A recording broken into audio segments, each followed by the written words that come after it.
Unveiling the visionary world of George Orwell and 1984 in the pantheon of literary giants, George Orwell stands as a beacon of foresight and critique.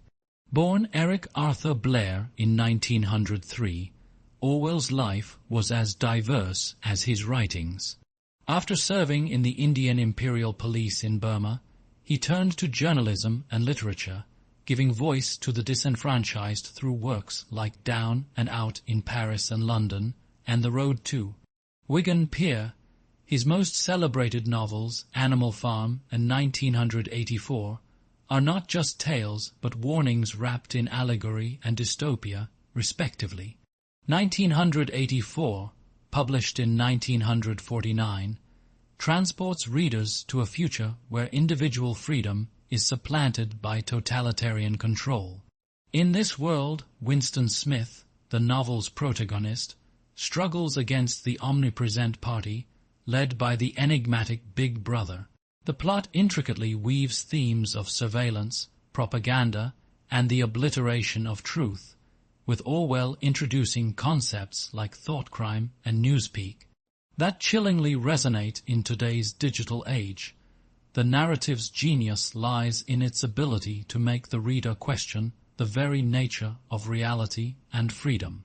Orwell's prose is both accessible and profound, weaving a tale that is as engaging as it is thought-provoking. 1984 not only stands as a testament to Orwell's literary prowess, but also as a timeless cautionary tale, urging readers to be vigilant against the erosion of liberty. Dive into this masterpiece, and you'll find yourself contemplating the world in a new, perhaps unsettling, light. 1984 by George Orwell, Part 1, Chapter 1. It was a bright, cold day in April, and the clocks were striking 13. Winston Smith, his chin nuzzled into his breast in an effort to escape the vile wind, slipped quickly through the glass doors of Victory Mansions, though not quickly enough to prevent a swirl of gritty dust from entering along with him. The hallway smelt of boiled cabbage and old rag mats. At one end of it, a colored poster, too large for indoor display, had been tacked to the wall. It depicted simply an enormous face, more than a meter wide, the face of a man of about 45, with a heavy black mustache and ruggedly handsome features. Winston made for the stairs. It was no use trying the lift. Even at the best of times it was seldom working, and at present the electric current was cut off during daylight hours.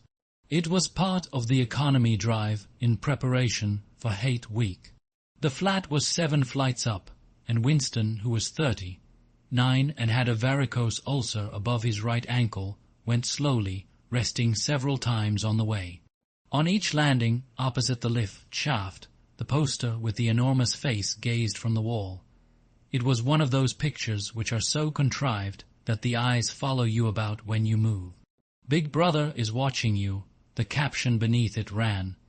Inside the flat, a fruity voice was reading out a list of figures which had something to do with the production of pig iron. The voice came from an oblong metal plaque, like a dulled mirror, which formed part of the surface of the right-hand wall. Winston turned a switch, and the voice sank somewhat, though the words were still distinguishable. The instrument, the telescreen it was called, could be dimmed, but there was no way of shutting it off completely. He moved over to the window, a smallish, frail figure, the meagerness of his body merely emphasized by the blue overalls, which were the uniform of the party. His hair was very fair, his face naturally sanguine, his skin roughened by coarse soap and blunt razor blades, and the cold of the winter that had just ended. Outside, even through the shut window pane, the world looked cold.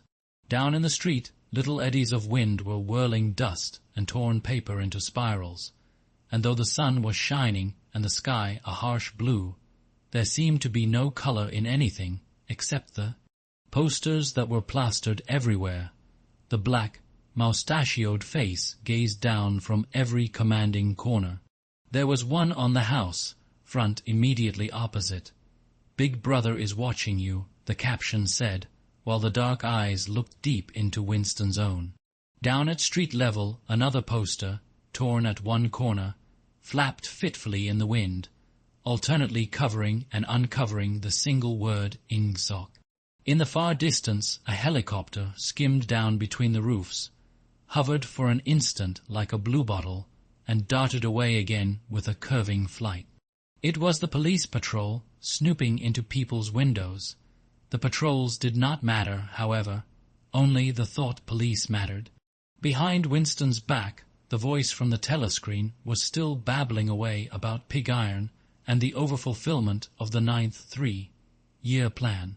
The telescreen received and transmitted simultaneously. Any sound that Winston made above the level of a very low whisper would be picked up by it, moreover, so long as he remained within the field of vision which the metal plaque commanded. He could be seen as well as heard. There was, of course, no way of knowing whether you were being watched at any given moment. How often or on what system the thought police plugged in on any individual wire was guesswork. It was even conceivable that they watched everybody all the time. But at any rate, they could plug in your wire whenever they wanted to. You had to live, from habit that became instinct in the assumption that every sound you made was overheard, and, except in darkness, every movement scrutinized. Winston kept his back turned to the telescreen. It was safer, though, as he well knew, even a back can be revealing. A kilometre away, the Ministry of Truth, his place of work, towered vast and white above the grimy landscape.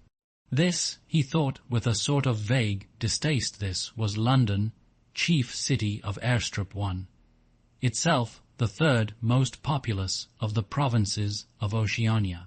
He tried to squeeze out some childhood memory that should tell him whether London had always been quite like this.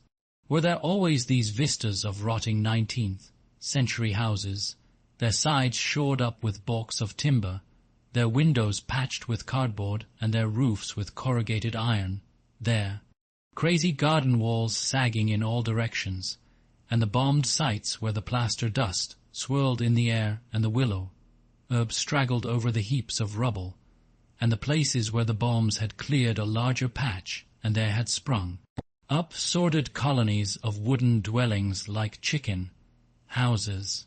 But it was no use, he could not remember. Nothing remained of his childhood except a series of bright, lit tableaux occurring against no background and mostly unintelligible. The Ministry of Truth, Minitru, in Newspeak. Newspeak was the official language of Oceania. For an account of its structure and etymology, see Appendix, was startlingly different from any other object in sight. It was an enormous pyramidal structure of glittering white concrete, soaring up, terrace after terrace, 300 meters into the air. From where Winston stood, it was just possible to read, picked out on its white face in elegant lettering, the three slogans of the party. War is peace, freedom is slavery, ignorance is strength. The Ministry of Truth contained, it was said, 3,000 rooms above ground level and corresponding ramifications below. Scattered about London, there were just 3 other buildings of similar appearance and size. So completely did they dwarf the surrounding architecture that from the roof of Victory Mansions you could see all 4 of them simultaneously. They were the homes of the 4 ministries between which the entire apparatus of government was divided. The Ministry of Truth, which concerned itself with news, entertainment, education, and the fine arts. The Ministry of Peace, which concerned itself with war. The Ministry of Love, which maintained law and order. And the Ministry of Plenty, which was responsible for economic affairs. Their names in Newspeak, Minitru, Minipax, Minilove, and Miniplenty. The Ministry of Love was the really frightening one. There were no windows in it at all. Winston had never been inside the Ministry of Love, nor within half a kilometre of it. It was a place impossible to enter except on official business, and then only by penetrating through a maze of barbed wire entanglements, steel doors, and hidden machine gun nests. Even the streets leading up to its outer barriers were roamed by gorilla-faced guards in black uniforms, armed with jointed truncheons. Winston turned round abruptly. He had set his features into the expression of quiet optimism which it was advisable to wear when facing the telescreen. He crossed the room into the tiny kitchen. By leaving the ministry at this time of day, he had sacrificed his lunch in the canteen, and he was aware that there was no food in the kitchen except a hunk of dark, coloured bread which had got to be saved for tomorrow's breakfast. He took down from the shelf a bottle of colourless liquid with a plain white label marked Victory JN. It gave off a sickly, oily smell as of Chinese rice spirit. Winston poured out nearly a teacupful, nerved himself for a shock, and gulped it down like a dose of medicine. Instantly his face turned scarlet, and the water ran out of his eyes. The stuff was like nitric acid, and moreover, in swallowing it, one had the sensation of being hit on the back of the head with a rubber club. The next moment, however, the burning in his belly died down, and the world began to look more cheerful. He took a cigarette from a crumpled packet marked Victory Cigarettes, and incautiously held it upright, whereupon the tobacco fell out onto the floor. With the next he was more successful. He went back to the living room and sat down at a small table that stood to the left of the telescreen. From the table drawer he took out a penholder, a bottle of ink, and a thick, quarto-sized blank book with a red back and a marbled cover. For some reason, the telescreen in the living room was in an unusual position. Instead of being placed, as was normal, in the end wall, where it could command the whole room, it was in the longer wall, opposite the window. To one side of it there was a shallow alcove in which Winston was now sitting, and which, when the flats were built, had probably been intended to hold bookshelves. By sitting in the alcove and keeping well back, Winston was able to remain outside the range of the telescreen, so far as sight went. He could be heard, of course, but so long as he stayed in his present position, he could not be seen. It was partly the unusual geography of the room that had suggested to him the thing that he was now about to do, but it had also been suggested by the book that he had just taken out of the drawer.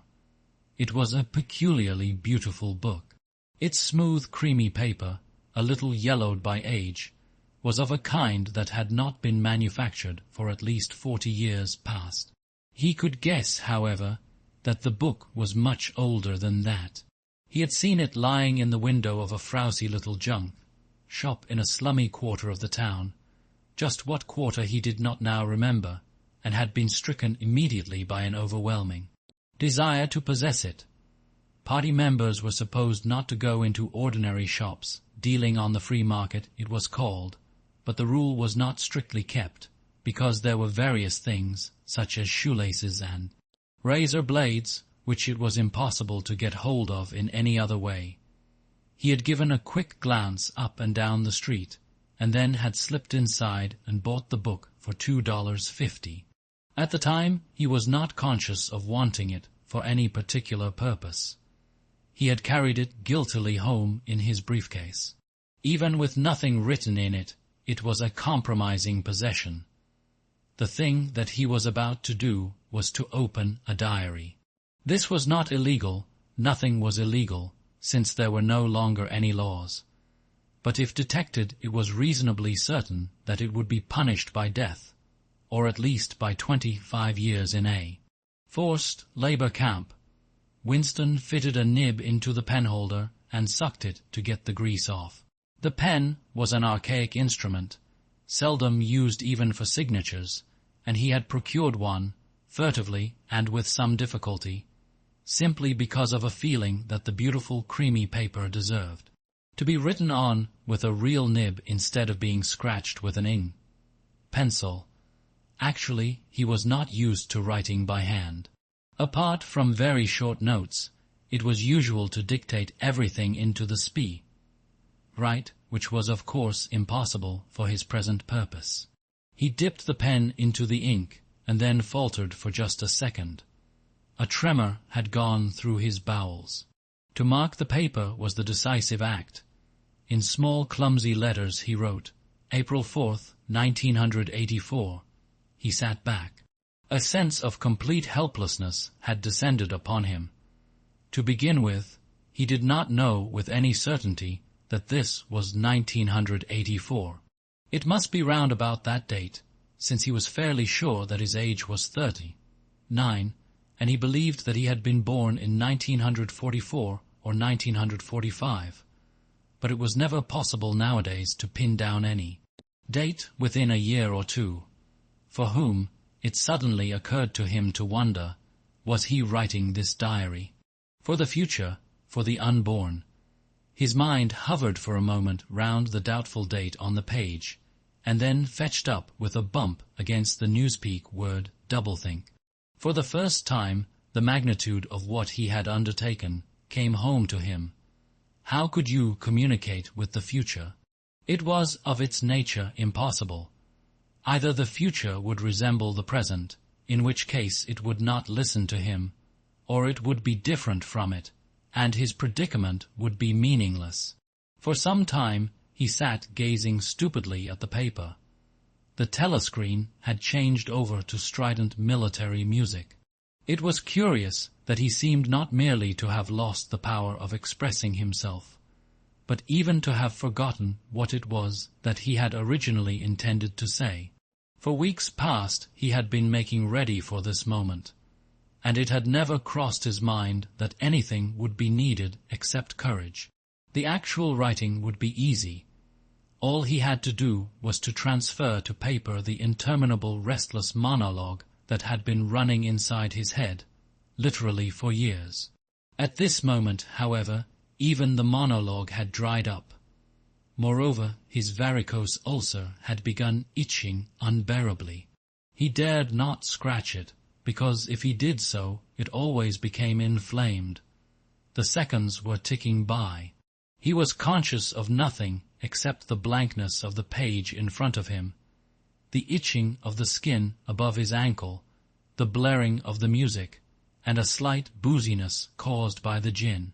Suddenly he began writing in sheer panic, only imperfectly aware of what he was setting down. His small but childish handwriting straggled up and down the page, shedding first its capital letters and finally even its full stops. April 4th, 1984. Last night to the flicks, all war films. One very good one of a ship full of refugees being bombed somewhere in the Mediterranean. Audience much amused by shots of a great huge fat man trying to swim away with a helicopter after him. First you saw him wallowing along in the water like a porpoise. Then you saw him through the helicopter's gun sights. Then he was full of holes, and the sea round him turned pink, and he sank as suddenly as though the holes had let in the water. Audience shouting with laughter when he sank. Then you saw a lifeboat full of children with a helicopter hovering over it. There was a middle-aged woman, might have been a Jewess, sitting up in the bow, with a little boy about 3 years old in her arms. The little boy screaming with fright and hiding his head between her breasts, as if he was trying to burrow right into her, and the woman putting her arms round him and comforting him, although she was blue with fright herself, all the time covering him up as much as possible, as if she thought her arms could keep the bullets off him. Then the helicopter planted a 20-kilo bomb in among them, terrific flash, and the boat went all to matchwood. Then there was a wonderful shot of a child's arm going up, right up into the air. A helicopter with a camera in its nose must have followed it up, and there was a lot of applause from the party. Seats but a woman down in the prowl part of the house, suddenly started kicking up a fuss and shouting they didn't oughter of showed it, not in front of kids, they didn't it ain't right, not in front of kids it ain't, until the police turned her out. I don't suppose anything happened to her, nobody cares what the proles say, typical prole reaction. They never. Winston stopped writing, partly because he was suffering from cramp. He did not know what had made him pour out this stream of rubbish. But the curious thing was that while he was doing so, a totally different memory had clarified itself in his mind, to the point where he almost felt equal to writing it down. It was, he now realized, because of this other incident that he had suddenly decided to come home and begin the diary today. It had happened that morning at the ministry, if anything so nebulous could be said to happen. It was nearly 1100, and in the records department, where Winston worked, they were dragging the chairs out of the cubicles and grouping them in the center of the hall opposite the big telescreen in preparation for the 2 minutes hate. Winston was just taking his place in one of the middle rows when two people whom he knew by sight, but had never spoken to, came unexpectedly into the room. One of them was a girl whom he often passed in the corridors. He did not know her name, but he knew that she worked in the fiction department.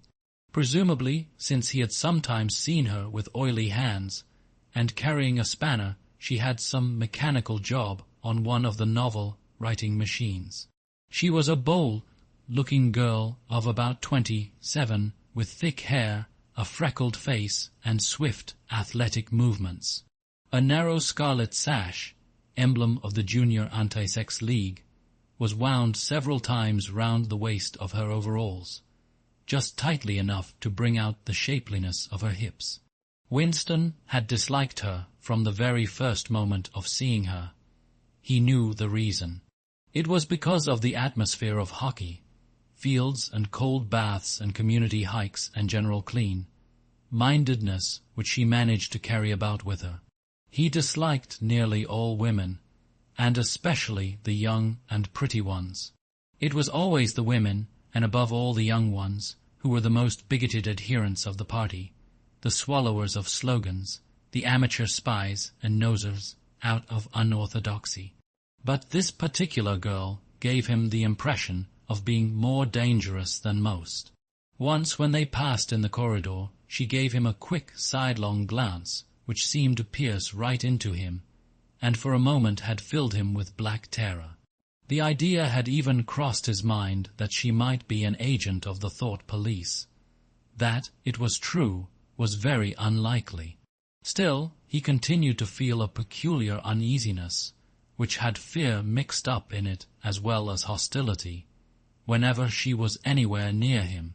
The other person was a man named O'Brien, a member of the inner party and holder of some post so important and remote that Winston had only a dim idea of its nature.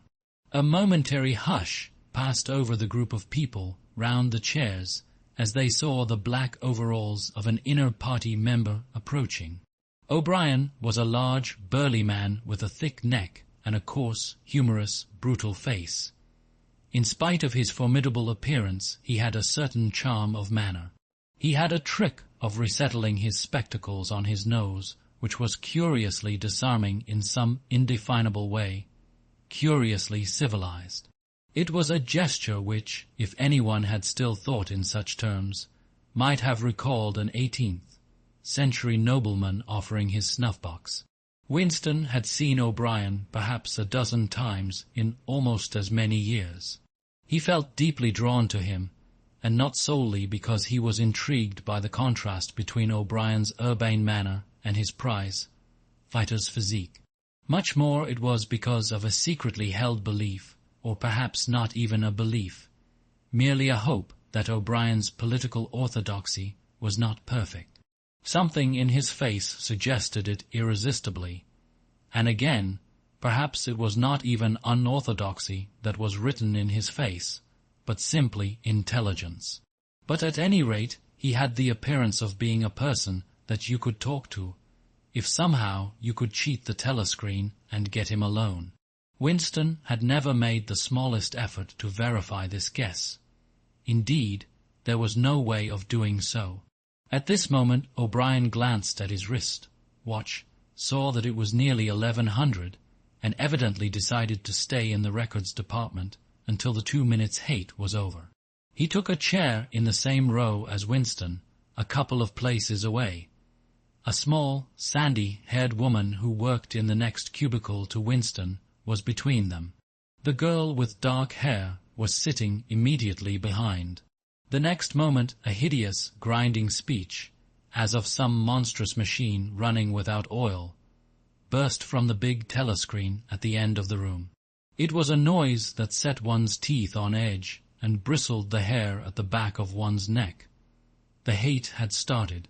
As usual, the face of Emmanuel Goldstein, the enemy of the people, had flashed onto the screen. There were hisses here and there among the audience. The little sandy-haired woman gave a squeak of mingled fear and disgust. Goldstein was the renegade and backslider who once, long ago, how long ago, nobody quite remembered, had been one of the leading figures of the party, almost on a level with Big Brother himself, and then had engaged in counter-revolutionary activities, had been condemned to death, and had mysteriously escaped and disappeared. The programs of the 2 minutes hate varied from day to day, but there was none in which Goldstein was not the principal figure. He was the primal traitor, the earliest defiler of the party's purity. All subsequent crimes against the party, all treacheries, acts of sabotage, heresies, deviations, sprang directly out of his teaching. Somewhere or other he was still alive and hatching his conspiracies, perhaps somewhere beyond the sea, under the protection of his foreign paymasters, perhaps even so it was occasionally. Rumoured in some hiding place in Oceania itself, Winston's diaphragm was constricted. He could never see the face of Goldstein without a painful mixture of emotions. It was a lean Jewish face, with a great fuzzy aureole of white hair and a small goatee beard, a clever face, and yet somehow inherently despicable, with a kind of senile silliness in the long thin nose, near the end of which a pair of spectacles was perched. It resembled the face of a sheep, and the voice, too, had a sheep-like quality. Goldstein was delivering his usual venomous attack upon the doctrines of the party, an attack so exaggerated and perverse that a child should have been able to see through it, and yet just plausible. Enough to fill one with an alarmed feeling that other people, less level-headed than oneself, might be taken in by it. He was abusing Big Brother. He was denouncing the dictatorship of the party. He was demanding the immediate conclusion of peace with Eurasia. He was advocating freedom of speech, freedom of the press, freedom of assembly, freedom of thought. He was crying hysterically that the revolution had been betrayed, and all this in rapid polysyllabic speech, which was a sort of parody of the habitual style of the orators of the party, and even contained Newspeak words. More Newspeak words, indeed, than any party member would normally use in real life. And all the while, lest one should be in any doubt as to the reality which Goldstein's specious claptrap covered, behind his head on the telescreen there marched the endless columns of the Eurasian army, row after row of solid-looking men with expressionless Asiatic faces, who swam up to the surface of the screen and vanished, to be replaced by others exactly similar. The dull, rhythmic tramp of the soldiers' boots formed the background to Goldstein's bleating voice. Before the hate had proceeded for 30 seconds, uncontrollable exclamations of rage were breaking out from half the people in the room. The self-satisfied sheep-like face on the screen and the terrifying power of the Eurasian army behind it were too much to be borne. Besides, the sight or even the thought of Goldstein produced fear and anger automatically. He was an object of hatred more constant than either Eurasia or Eastasia, since when Oceania was at war with one of these powers, it was generally at peace with the other. But what was strange was that although Goldstein was hated and despised by everybody, although every day and 1,000 times a day, on platforms, on the telescreen, in newspapers, in books, his theories were refuted, smashed, ridiculed, held up to the general gaze for the pitiful rubbish that they were in spite of all this, his influence never seemed to grow less. Always there were fresh dupes waiting to be seduced by him. A day never passed when spies and saboteurs acting under his directions were not unmasked by the thought police. He was the commander of a vast shadowy army, an underground network of conspirators dedicated to the overthrow of the state. The Brotherhood, its name was supposed to be. There were also whispered stories of a terrible book, a compendium of all the heresies, of which Goldstein was the author, and which circulated clandestinely here and there. It was a book without a title. People referred to it, if at all, simply as the book, but one knew of such things only through vague rumors. Neither the Brotherhood nor the book was a subject that any ordinary party member would mention if there was a way of avoiding it. In its second minute, the hate rose to a frenzy. People were leaping up and down in their places and shouting at the tops of their voices in an effort to drown the maddening, bleating voice that came from the screen. The little sandy-haired woman had turned bright pink, and her mouth was opening and shutting like that of a landed fish. Evan O'Brien's heavy face was flushed. He was sitting very straight in his chair, his powerful chest swelling and quivering as though he were standing up to the assault of a wave. The dark-haired girl behind Winston had begun crying out swine, swine, swine, and suddenly she picked up a heavy Newspeak dictionary and flung it at the screen. It struck Goldstein's nose and bounced off. The voice continued inexorably. In a lucid moment, Winston found that he was shouting with the others and kicking his heel violently against the rung of his chair. The horrible thing about the 2 minutes hate was not that one was obliged to act a part, but, on the contrary, that it was impossible to avoid joining in. Within 30 seconds, any pretense was always unnecessary. A hideous ecstasy of fear and vindictiveness, a desire to kill, to torture, to smash faces in with a sledge, hammer, seemed to flow through the whole group of people like an electric current, turning one, even against one's will, into a grimacing, screaming lunatic. And yet the rage that one felt was an abstract, undirected emotion which could be switched from one object to another like the flame of a blow-lamp. Thus, at one moment, Winston's hatred was not turned against Goldstein at all, but, on the contrary, against Big Brother, the party, and the thought police, and at such moments his heart went out to the lonely, derided heretic on the screen, sole guardian of truth and sanity in a world of lies. And yet, the very next instant, he was at one with the people about him, and all that was said of Goldstein seemed to him to be true. At those moments, his secret loathing of Big Brother changed into adoration, and Big Brother seemed to tower up, an invincible, fearless protector, standing like a rock against the hordes of Asia. And Goldstein, in spite of his isolation, his helplessness, and the doubt that hung about his very existence, seemed like some sinister enchanter, capable by the mere power of his voice of wrecking the structure of civilization.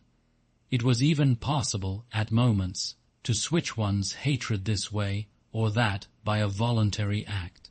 Suddenly, by the sort of violent effort with which one wrenches one's head away from the pillow in a nightmare, Winston succeeded in transferring his hatred from the face on the screen to the dark-haired girl behind him.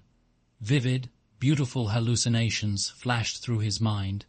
He would flog her to death with a rubber truncheon.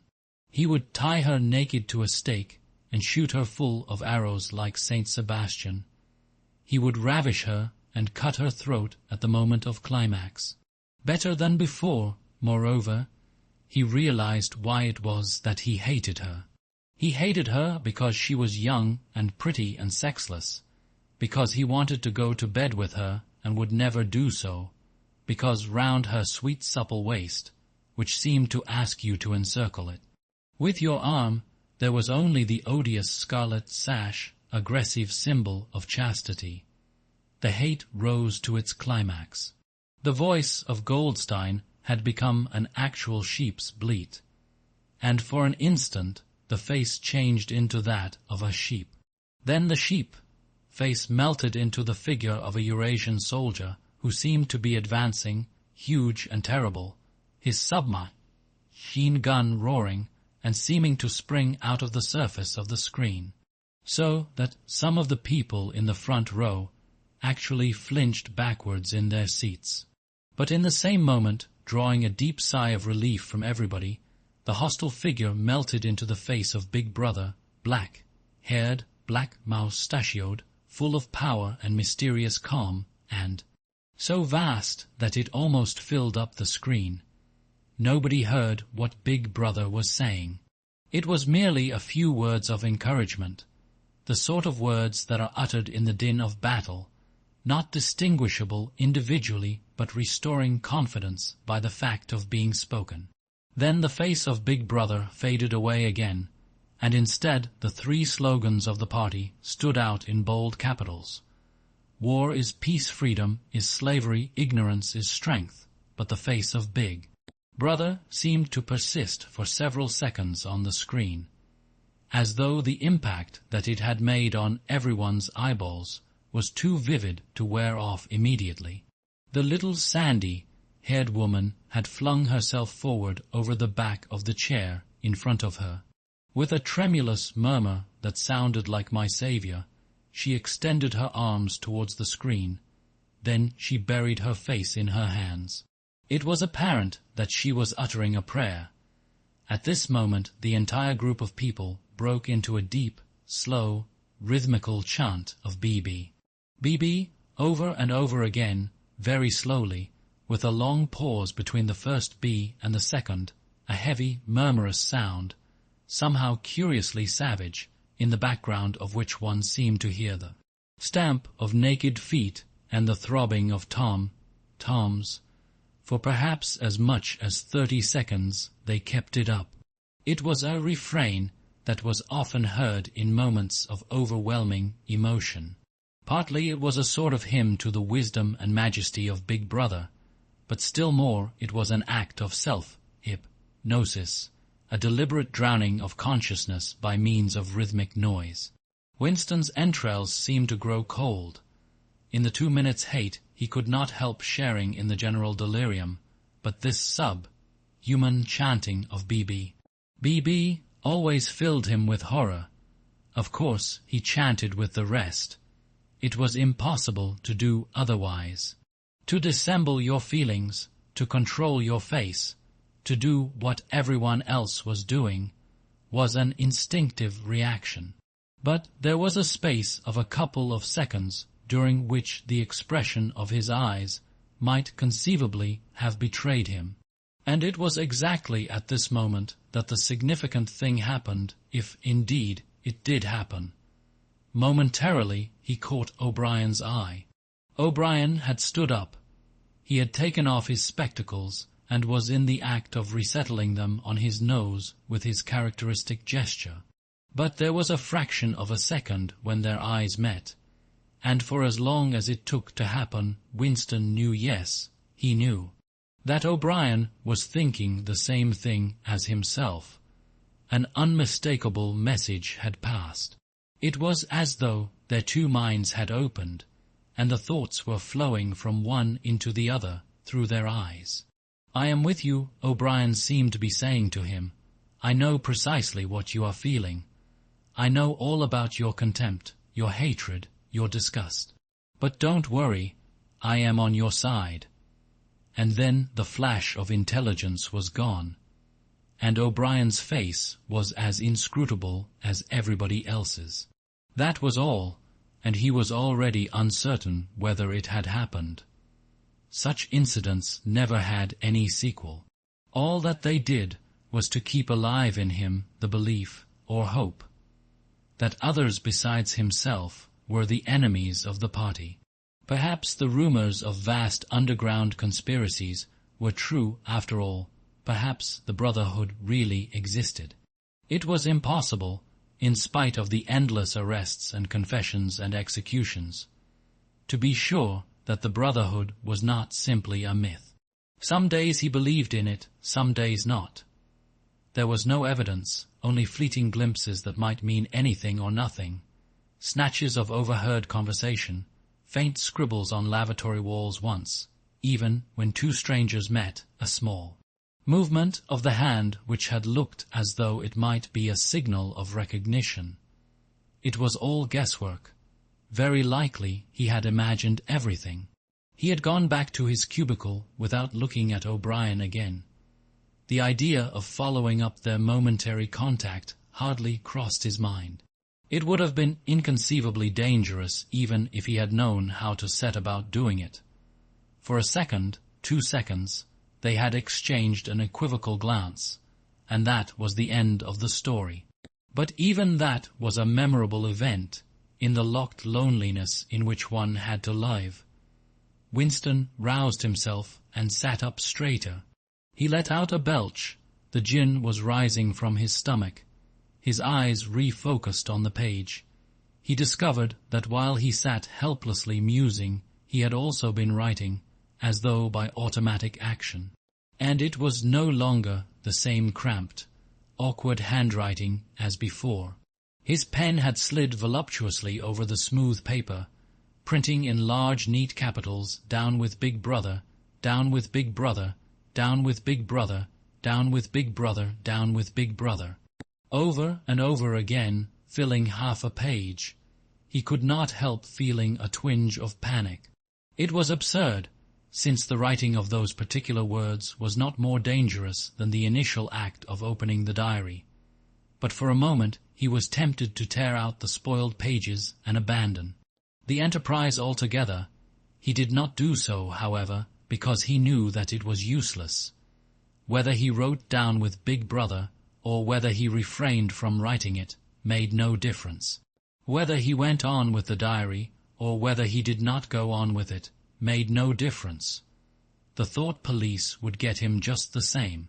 He had committed, would still have committed, even if he had never set pen to paper the essential crime that contained all others in itself. Thoughtcrime, they called it. Thoughtcrime was not a thing that could be concealed forever. You might dodge successfully for a while, even for years, but sooner or later they were bound to get you. It was always at night. The arrests invariably happened at night. The sudden jerk out of sleep, the rough hand shaking your shoulder, the lights glaring in your eyes, the ring of hard faces round the bed. In the vast majority of cases there was no trial, no report of the arrest. People simply disappeared, always during the night. Your name was removed from the registers. Every record of everything you had ever done was wiped out. Your one-time existence was denied and then forgotten. You were abolished, annihilated. Vaporized was the usual word. For a moment he was seized by a kind of hysteria. He began writing in a hurried, untidy scrawl. "They'll shoot me, I. Don't care, they'll shoot me in the back of the neck, I. Don't care, down with Big Brother, they always shoot you in the back of the neck, I. Don't care, down with Big Brother." He sat back in his chair, slightly ashamed of himself, and laid down the pen. The next moment he started violently. There was a knocking at the door. Already he sat as still as a mouse, in the futile hope that whoever it was might go away after a single attempt. But no, the knocking was repeated. The worst thing of all would be to delay. His heart was thumping like a drum, but his face, from long habit, was probably expressionless. He got up and moved heavily towards the door. Chapter 2. As he put his hand to the door knob, Winston saw that he had left the diary open on the table. Down with B.I.G. Brother was written all over it, in letters almost big enough to be legible across the room. It was an inconceivably stupid thing to have done, but he realized, even in his panic, he had not wanted to smudge the creamy paper by shutting the book while the ink was wet. He drew in his breath and opened the door. Instantly a warm wave of relief flowed through him. A colorless, crushed-looking woman with wispy hair and a lined face was standing outside. "Oh, comrade," she began in a dreary, whining sort of voice, "I thought I heard you come in. Do you think you could come across and have a look at our kitchen sink? It's got blocked up, and it was Mrs. Parsons, the wife of a neighbor on the same floor." Mrs. was a word somewhat discountenanced by the party you were supposed to call everyone comrade, but with some women one used it instinctively. She was a woman of about 30, but looking much older. One had the impression that there was dust in the creases of her face. Winston followed her down the passage. These amateur repair jobs were an almost daily irritation. Victory Mansions were old flats, built in 1930 or thereabouts, and were falling to pieces. The plaster flaked constantly from ceilings and walls. The pipes burst in every hard frost. The roof leaked whenever there was snow. The heating system was usually running at half steam when it was not closed down altogether from motives of economy. Repairs, except what you could do for yourself, had to be sanctioned by remote committees which were liable to hold up even the mending of a window pane for 2 years. "Of course it's only because Tom isn't home," said Mrs. Parsons vaguely. The Parsons flat was bigger than Winston's, and dingy in a different way. Everything had a battered, trampled-on look, as though the place had just been visited by some large, violent animal. Games impedimenta hockey, sticks, boxing gloves, a burst football, a pair of sweaty shorts turned inside out lay all over the floor, and on the table there was a litter of dirty dishes and dog-geared exercise books. On the walls were scarlet banners of the Youth League and the Spies, and a full-sized poster of Big Brother. There was the usual boiled cabbage smell common to the whole building, but it was shot through by a sharper reek of sweat, which one knew this at the first sniff, though it was hard to say. How was the sweat of some person not present at the moment? In another room, someone with a comb and a piece of toilet paper was trying to keep tune with the military music, which was still issuing from the telescreen. "It's the children," said Mrs. Parsons, casting a half-apprehensive glance at the door. "They haven't been out today." And of course she had a habit of breaking off her sentences in the middle. The kitchen sink was full nearly to the brim with filthy greenish water, which smelt worse than ever of cabbage.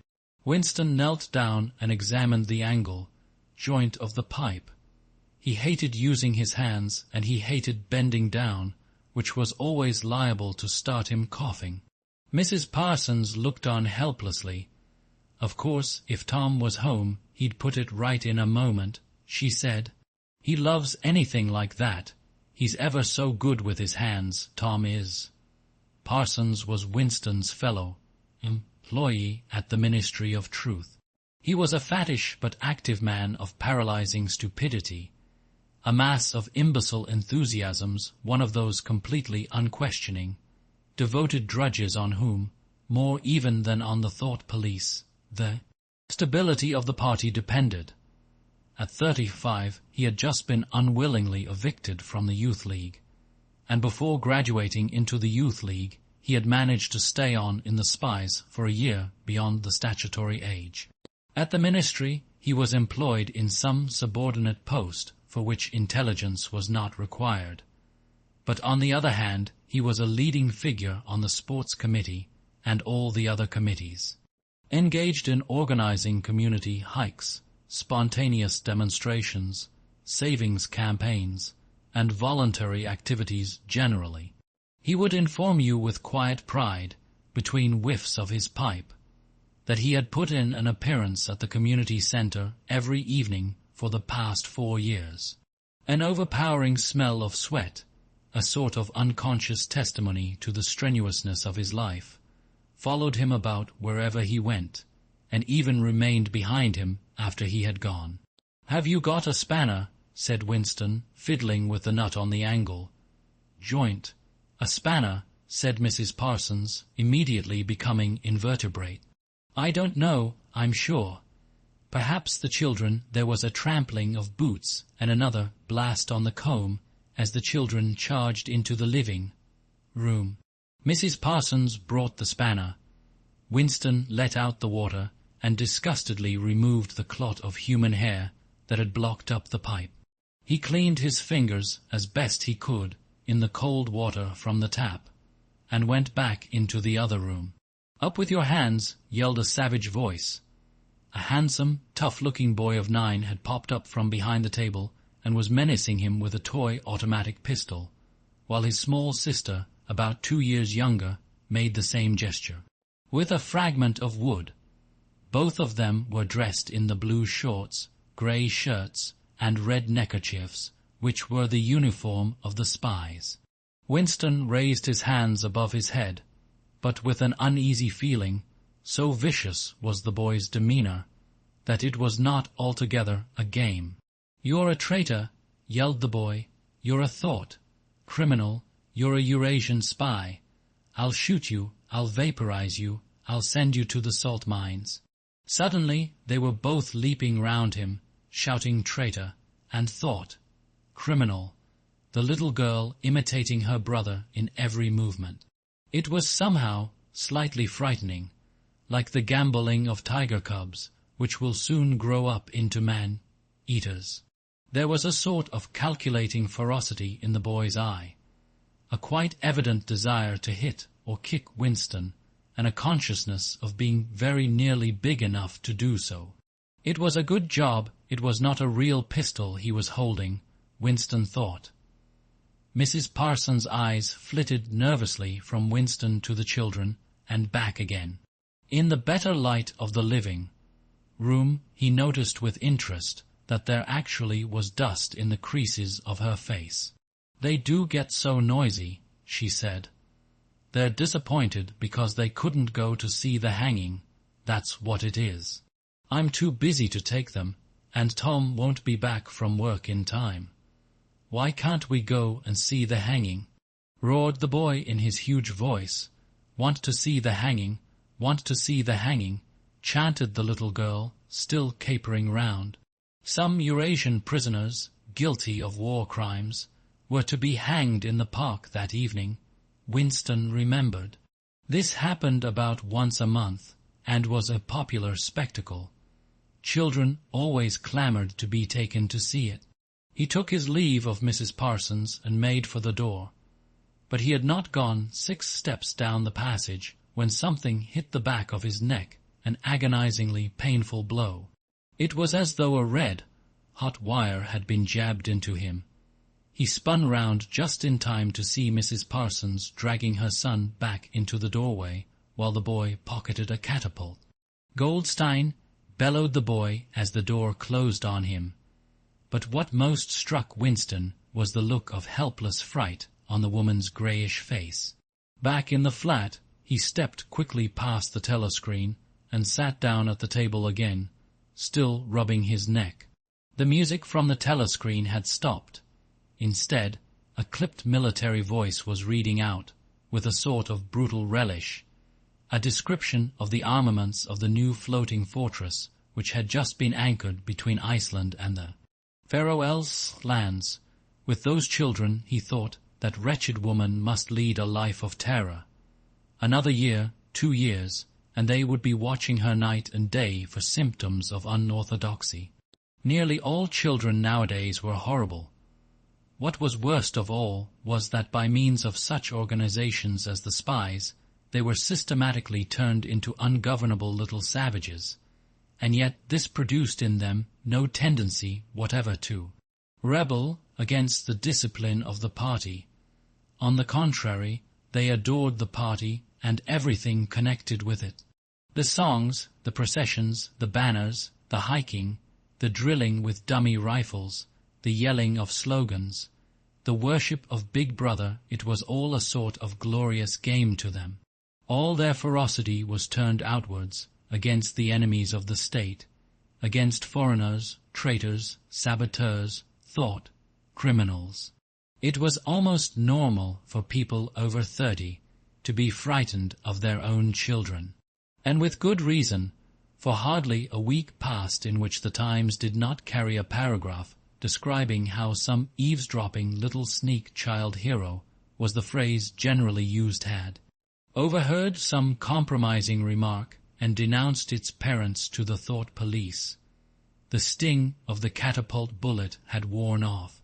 He picked up his pen half-heartedly, wondering whether he could find something more to write in the diary. Suddenly he began thinking of O'Brien again. Years ago, how long was it?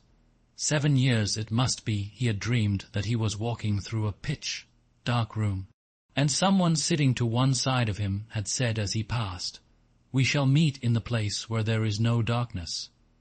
It was said very quietly, almost casually, a statement, not a command. He had walked on without pausing.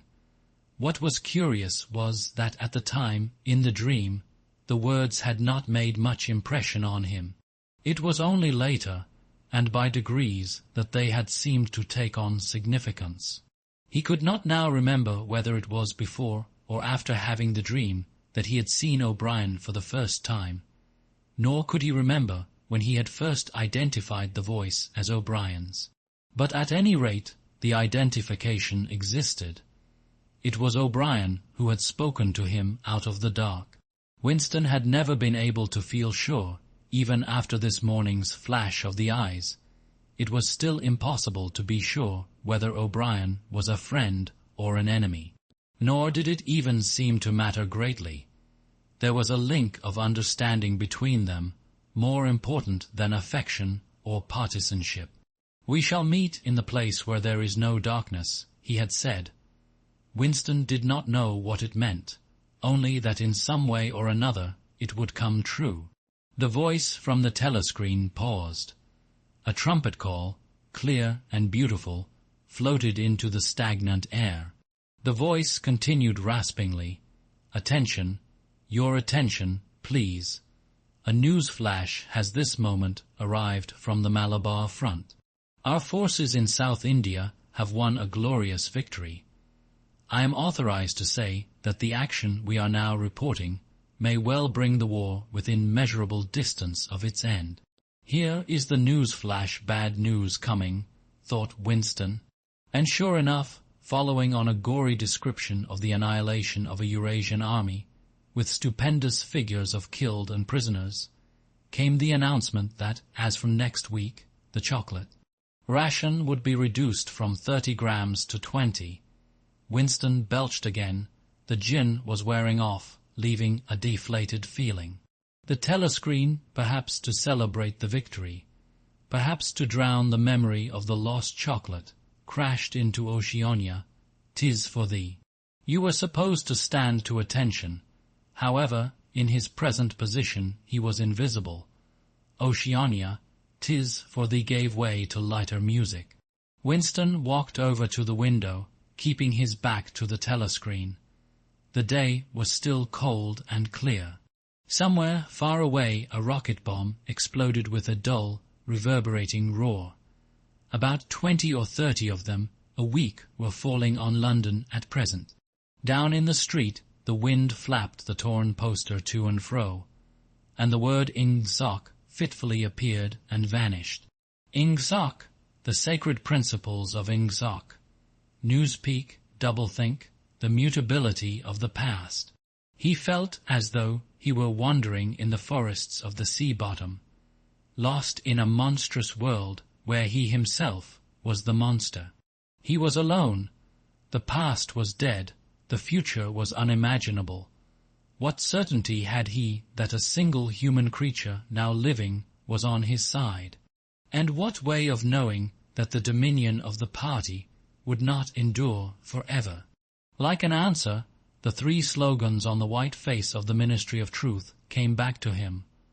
War is peace, freedom is slavery, ignorance is strength. He took a 25-cent piece out of his pocket. There, too, in tiny clear lettering, the same slogans were inscribed, and on the other face of the coin, the head of Big Brother. Even from the coin, the eyes pursued you. On coins, on stamps, on the covers of books, on banners, on posters, and on the wrappings of a cigarette packet, everywhere. Always the eyes watching you and the voice enveloping you. Asleep or awake, working or eating, indoors or out of doors, in the bath or in bed, no escape. Nothing was your own, except the few cubic centimeters inside your skull. The sun had shifted round, and the myriad windows of the Ministry of Truth, with the light no longer shining on them, looked grim as the loopholes of a fortress. His heart quailed before the enormous pyramidal shape. It was too strong, it could not be stormed. 1,000 rocket bombs would not batter it down. He wondered again for whom he was writing the diary, for the future, for the past, for an age that might be imaginary. And in front of him there lay not death but annihilation. The diary would be reduced to ashes and himself to vapor. Only the thought police would raid what he had written, before they wiped it out of existence and out of memory. How could you make appeal to the future when not a trace of you, not even an anonymous word scribbled on a piece of paper, could physically survive? The telescreen struck 14. He must leave in 10 minutes. He had to be back at work by 14:30. Curiously, the chiming of the hour seemed to have put new heart into him. He was a lonely ghost uttering a truth that nobody would ever hear. But so long as he uttered it, in some obscure way, the continuity was not broken. It was not by making yourself heard, but by staying sane, that you carried on the human heritage. He went back to the table, dipped his pen, and wrote. To the future or to the past, to a time when thought is free, when men are different from one another, and do not live alone, to a time when truth exists, and what is done cannot be undone. From the age of uniformity, from the age of solitude, from the age of Big Brother, from the age of doublethink greetings. He was already dead, he reflected. It seemed to him that it was only now, when he had begun to be able to formulate his thoughts, that he had taken the decisive step. The consequences of every act are included in the act itself.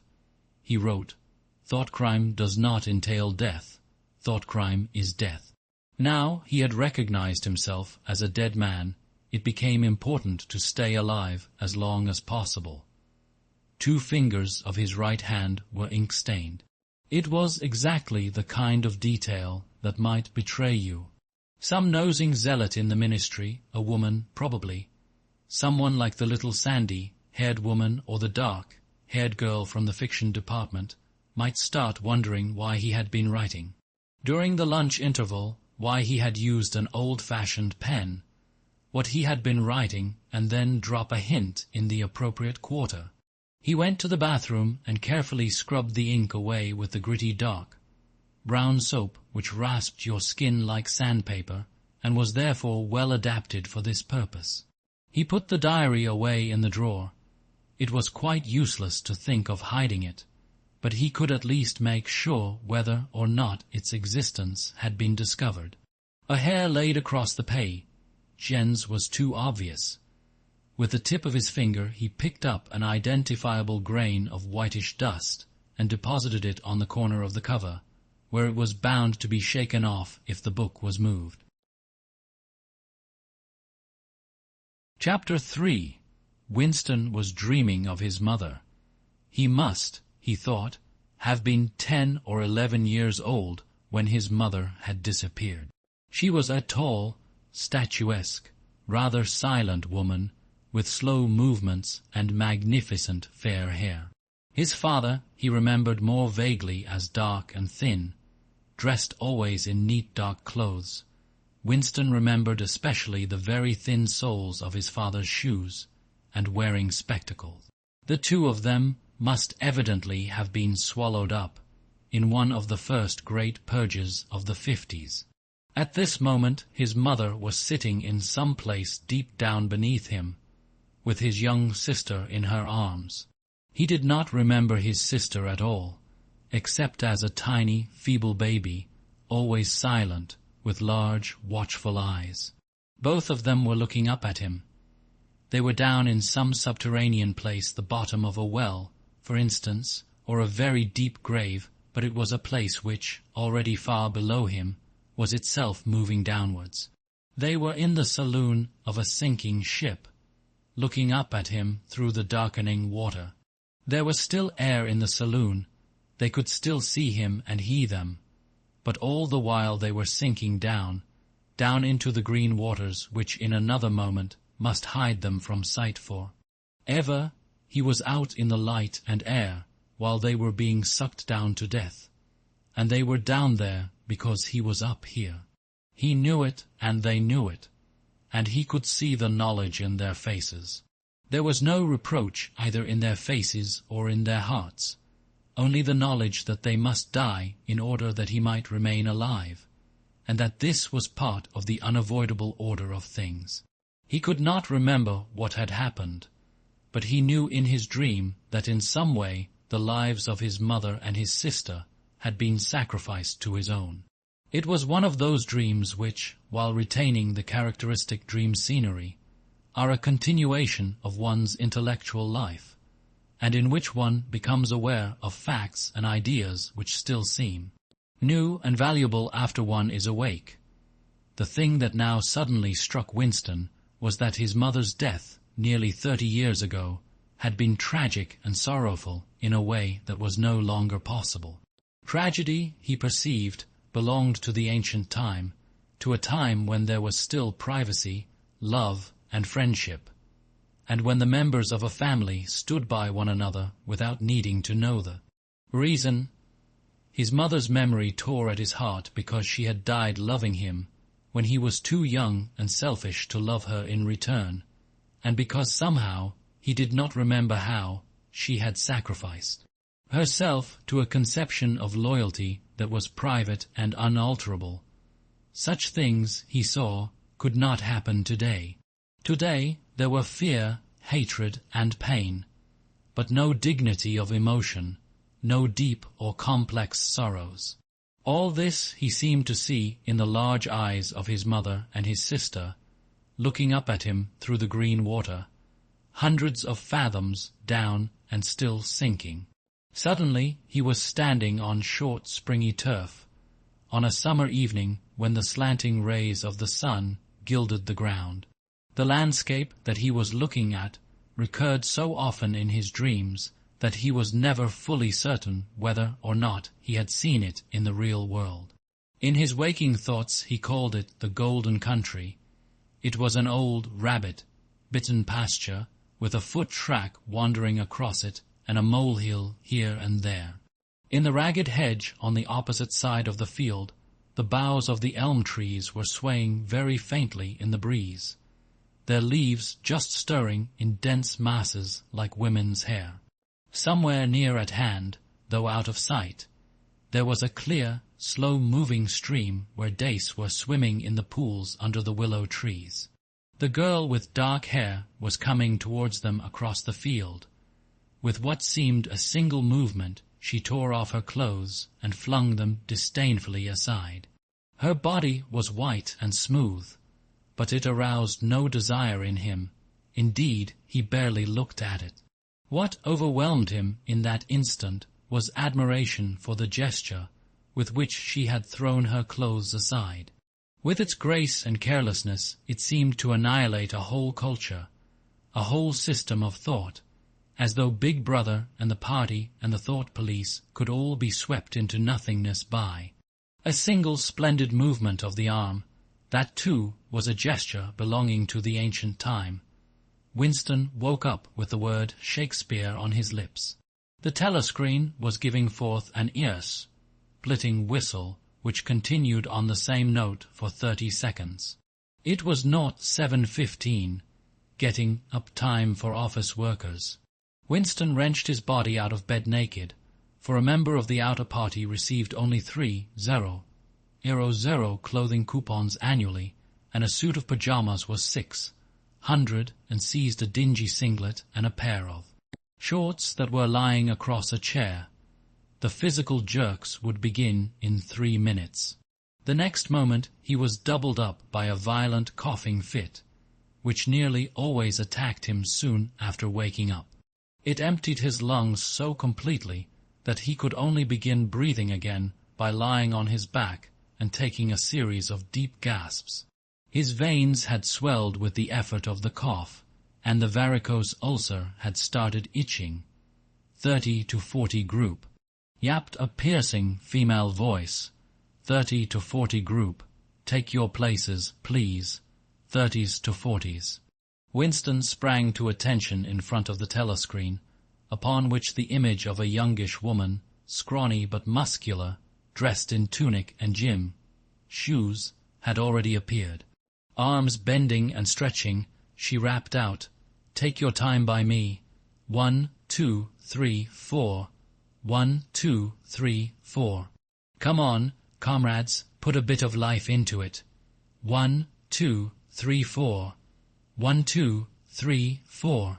The pain of the coughing fit had not quite driven out of Winston's mind the impression made by his dream, and the rhythmic movements of the exercise restored it somewhat.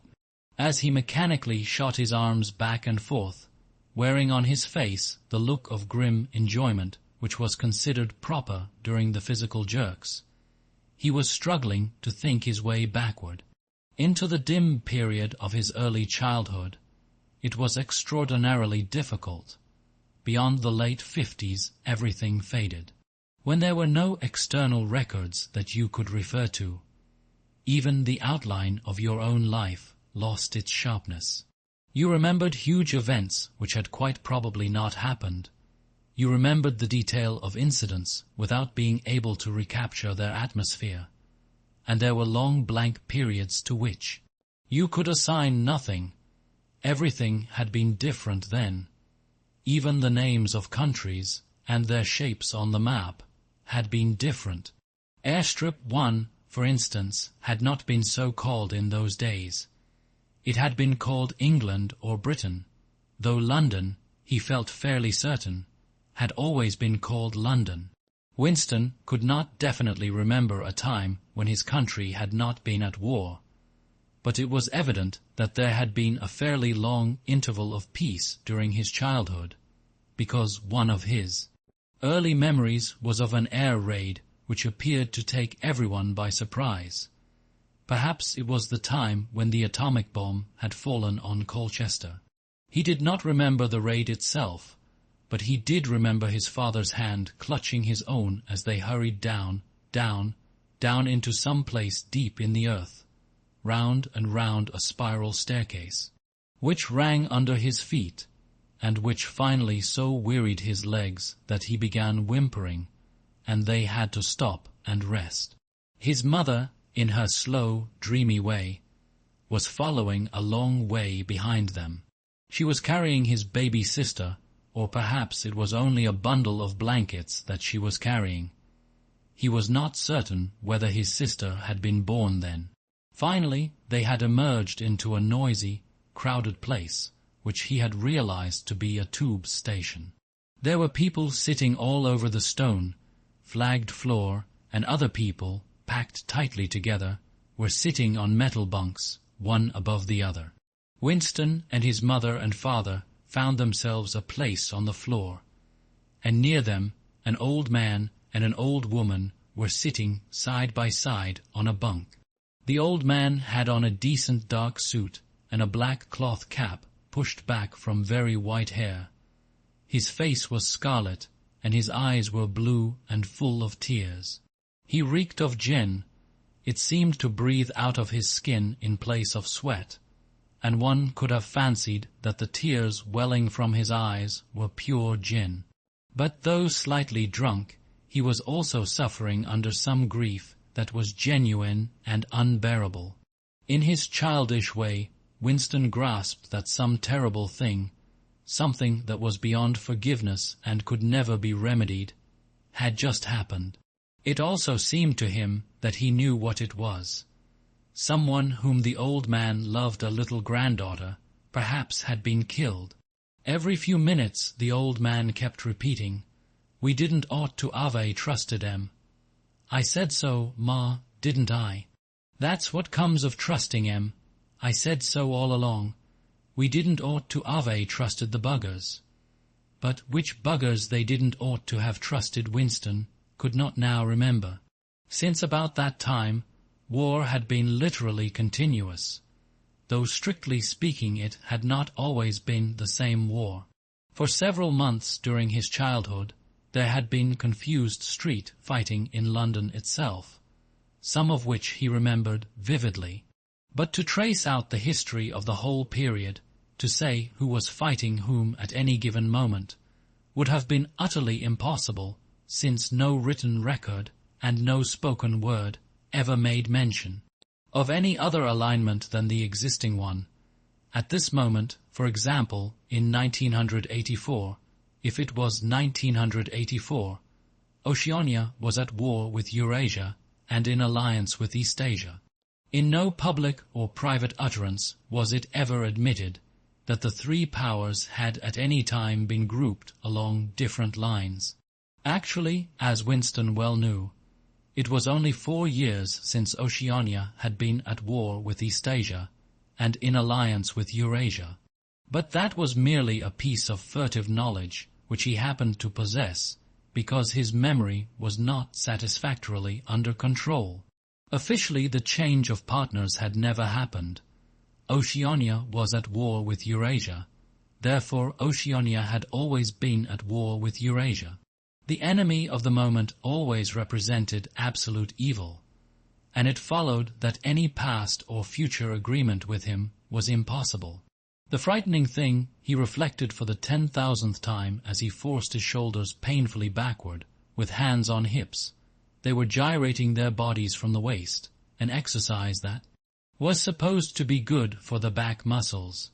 The frightening thing was that it might all be true. If the party could thrust its hand into the past and say of this or that event, "It never happened," that, surely, was more terrifying than mere torture and death. The party said that Oceania had never been in alliance with Eurasia. He, Winston Smith, knew that Oceania had been in alliance with Eurasia as short a time as 4 years ago. But where did that knowledge exist? Only in his own consciousness, which in any case must soon be annihilated. And if all others accepted the lie which the party imposed, if all records told the same tale, then the lie passed into history and became truth. Who controls the past, ran the party slogan, controls the future. Who controls the present controls the past. And yet the past, though of its nature alterable, never had been altered. Whatever was true now was true from everlasting to everlasting. It was quite simple. All that was needed was an unending series of victories over your own memory. Reality control, they called it. In Newspeak, doublethink, stand easy, barked the instructress a little more genially. Winston sank his arms to his sides and slowly refilled his lungs with air. His mind slid away into the labyrinthine world of doublethink. To know and not to know, to be conscious of complete truthfulness while telling carefully constructed lies, to hold simultaneously two opinions which cancelled out, knowing them to be contradictory, and believing in both of them, to use logic against logic, to repudiate morality while laying claim to it, to believe that democracy was impossible and that the party was the guardian of democracy, to forget whatever it was necessary to forget, then to draw it back into memory again at the moment when it was needed, and then promptly to forget it again, and above all, to apply the same process to the process itself. That was the ultimate subtlety, consciously to induce unconsciousness, and then, once again, to become unconscious of the act of hypnosis you had just performed. Even to understand the word doublethink involved the use of doublethink. The instructress had called them to attention again. "And now let's see which of us can touch our toes," she said enthusiastically. "Right over from the hips, please, comrades. 1, 2, 1, 2. Winston loathed this exercise, which sent shooting pains all the way from his heels to his buttocks, and often ended by bringing on another coughing fit. The half-pleasant quality went out of his meditations. The past, he reflected, had not merely been altered, it had been actually destroyed. For how could you establish even the most obvious fact, when there existed no record outside your own memory? He tried to remember in what year he had first heard mention of Big Brother. He thought it must have been at some time in the 60s, but it was impossible to be certain. In the party histories, of course, Big Brother figured as the leader and guardian of the revolution since its very earliest days. His exploits had been gradually pushed backwards in time until already they extended into the fabulous world of the 40s and the 30s, when the capitalists in their strange cylindrical hats still rode through the streets of London in great gleaming motor cars or horse carriages with glass sides. There was no knowing how much of this legend was true and how much invented. Winston could not even remember at what date the party itself had come into existence. He did not believe he had ever heard the word ingsoc before 1960, but it was possible that in its old-speak form English socialism, that is to say, it had been current earlier. Everything melted into mist.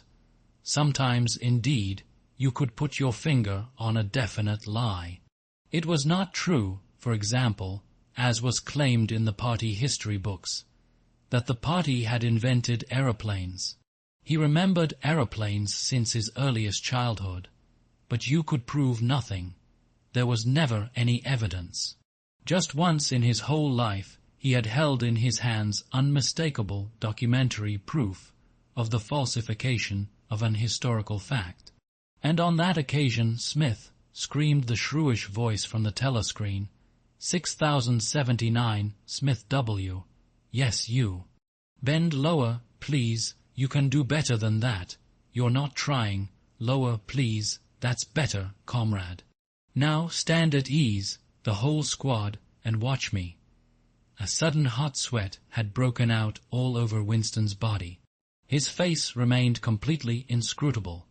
Never show dismay, never show resentment. A single flicker of the eyes could give you away.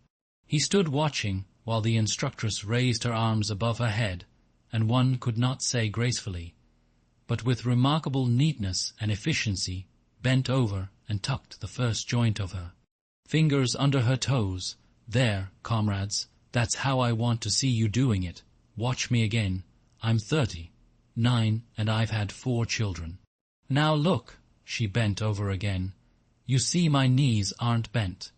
You can all do it if you want to, she added as she straightened herself up. Anyone under 45 is perfectly capable of touching his toes. We don't all have the privilege of fighting in the front line, but at least we can all keep fit. Remember our boys on the Malabar front, and the sailors in the floating fortresses. Just think what they have to put up with. Now try again. That's better, comrade, that's much better, she added encouragingly as Winston, with a violent lunge, succeeded in touching his toes with knees unbent, for the first time in several years. Chapter 4. With a deep, unconscious sigh, which not even the nearness of the telescreen could prevent him from uttering when his day's work started, Winston pulled the speakwrite towards him, blew the dust from its mouthpiece, and put on his spectacles. Then he unrolled and clipped together 4 small cylinders of paper, which had already flopped out of the pneumatic tube on the right-hand side of his desk. In the walls of the cubicle there were 3 orifices. To the right of the speakwrite, a small pneumatic tube for written messages, to the left, a larger one for newspapers, and in the side wall, within easy reach of Winston's arm, a large oblong slit, protected by a wire grating. This last was for the disposal of waste paper. Similar slits existed in thousands or tens of thousands throughout the building, not only in every room, but at short intervals in every corridor. For some reason, they were nicknamed memory holes. When one knew that any document was due for destruction, or even when one saw a scrap of waste paper lying about, it was an automatic action to lift the flap of the nearest memory hole and drop it in, whereupon it would be whirled away on a current of warm air to the enormous furnaces which were hidden somewhere in the recesses of the building. Winston examined the 4 slips of paper which he had unrolled. Each contained a message of only 1 or 2 lines, in the abbreviated jargon not actually Newspeak, but consisting largely of Newspeak words which was used in the ministry for internal purposes. They ran times 17, 3, 84 BB speech malreported Africa rectify times 19, 12, 83 forecasts 3 IP 4th quarter 83 misprints verify current issue times 14, 2, 84 miniplenty malquoted chocolate rectify times 3, 12, 83 reporting BB day order double plusing. Good refs, unpersons rewrite, fullwise upsub, antifiling with a faint feeling of satisfaction. Winston laid the 4th message aside. It was an intricate and responsible job, and had better be dealt with last. The other 3 were routine matters, though the second one would probably mean some tedious wading through lists of figures. Winston dialed back numbers on the telescreen and called for the appropriate issues of the Times, which slid out of the pneumatic tube after only a few minutes' delay. The messages he had received referred to articles or news items which for one reason or another it was thought necessary to alter, or, as the official phrase had it, to rectify. For example, it appeared from the Times of the 17th of March that Big Brother, in his speech of the previous day, had predicted that the South Indian front would remain quiet, but that a Eurasian offensive would shortly be launched in North Africa. As it happened, the Eurasian Higher Command had launched its offensive in South India and left North Africa alone. It was therefore necessary to rewrite a paragraph of Big Brother's speech in such a way as to make him predict the thing that had actually happened. Or again, the Times of the 19th of December had published the official forecasts of the output of various classes of consumption goods in the 4th quarter of 1983, which was also the 6th quarter of the 9th 3-year plan. Today's issue contained a statement of the actual output, from which it appeared that the forecasts were in every instance grossly wrong. Winston's job was to rectify the original figures by making them agree with the later ones. As for the 3rd message, it referred to a very simple error which could be set right in a couple of minutes. As short a time ago as February, the Ministry of Plenty had issued a promise, a categorical pledge were the official words, that there would be no reduction of the chocolate ration during 1984. Actually, as Winston was aware, the chocolate ration was to be reduced from 30 grams to 20 at the end of the present week. All that was needed was to substitute for the original promise a warning that it would probably be necessary to reduce the ration at some time in April. As soon as Winston had dealt with each of the messages, he clipped his speakerton corrections to the appropriate copy of the Times and pushed them into the pneumatic tube. Then, with a movement which was as nearly as possible unconscious, he crumpled up the original message and any notes that he himself had made, and dropped them into the memory hole to be devoured by the flames, What happened in the unseen labyrinth to which the pneumatic tubes led, he did not know in detail, but he did know in general terms. As soon as all the corrections which happened to be necessary in any particular number of the Times had been assembled and collated, that number would be reprinted, the original copy destroyed, and the corrected copy placed on the files in its stead. This process of continuous alteration was applied not only to newspapers, but to books, periodicals, pamphlets, posters, leaflets, films, soundtracks, cartoons, photographs to every kind of literature or documentation which might conceivably hold any political or ideological significance. Day by day, and almost minute by minute, the past was brought up to date. In this way, every prediction made by the party could be shown by documentary evidence to have been correct, nor was any item of news, or any expression of opinion, which conflicted with the needs of the moment, ever allowed to remain on record. All history was a palimpsest, scraped clean, and reinscribed exactly as often as was necessary. In no case would it have been possible, once the deed was done, to prove that any falsification had taken place. The largest section of the records department, far larger than the one on which Winston worked, consisted simply of persons whose duty it was to track down and collect all copies of books, newspapers, and other documents which had been superseded and were due for destruction. A number of the Times which might, because of changes in political alignment, or mistaken prophecies uttered by Big Brother, have been rewritten a dozen times, still stood on the files bearing its original date, and no other copy existed to contradict it. Books also were recalled and rewritten again and again, and were invariably reissued without any admission that any alteration had been made. Even the written instructions which Winston received, and which he invariably got rid of as soon as he had dealt with them, never stated or implied that an act of forgery was to be committed. Always the reference was to slips, errors, misprints, or misquotations, which it was necessary to put right in the interests of accuracy.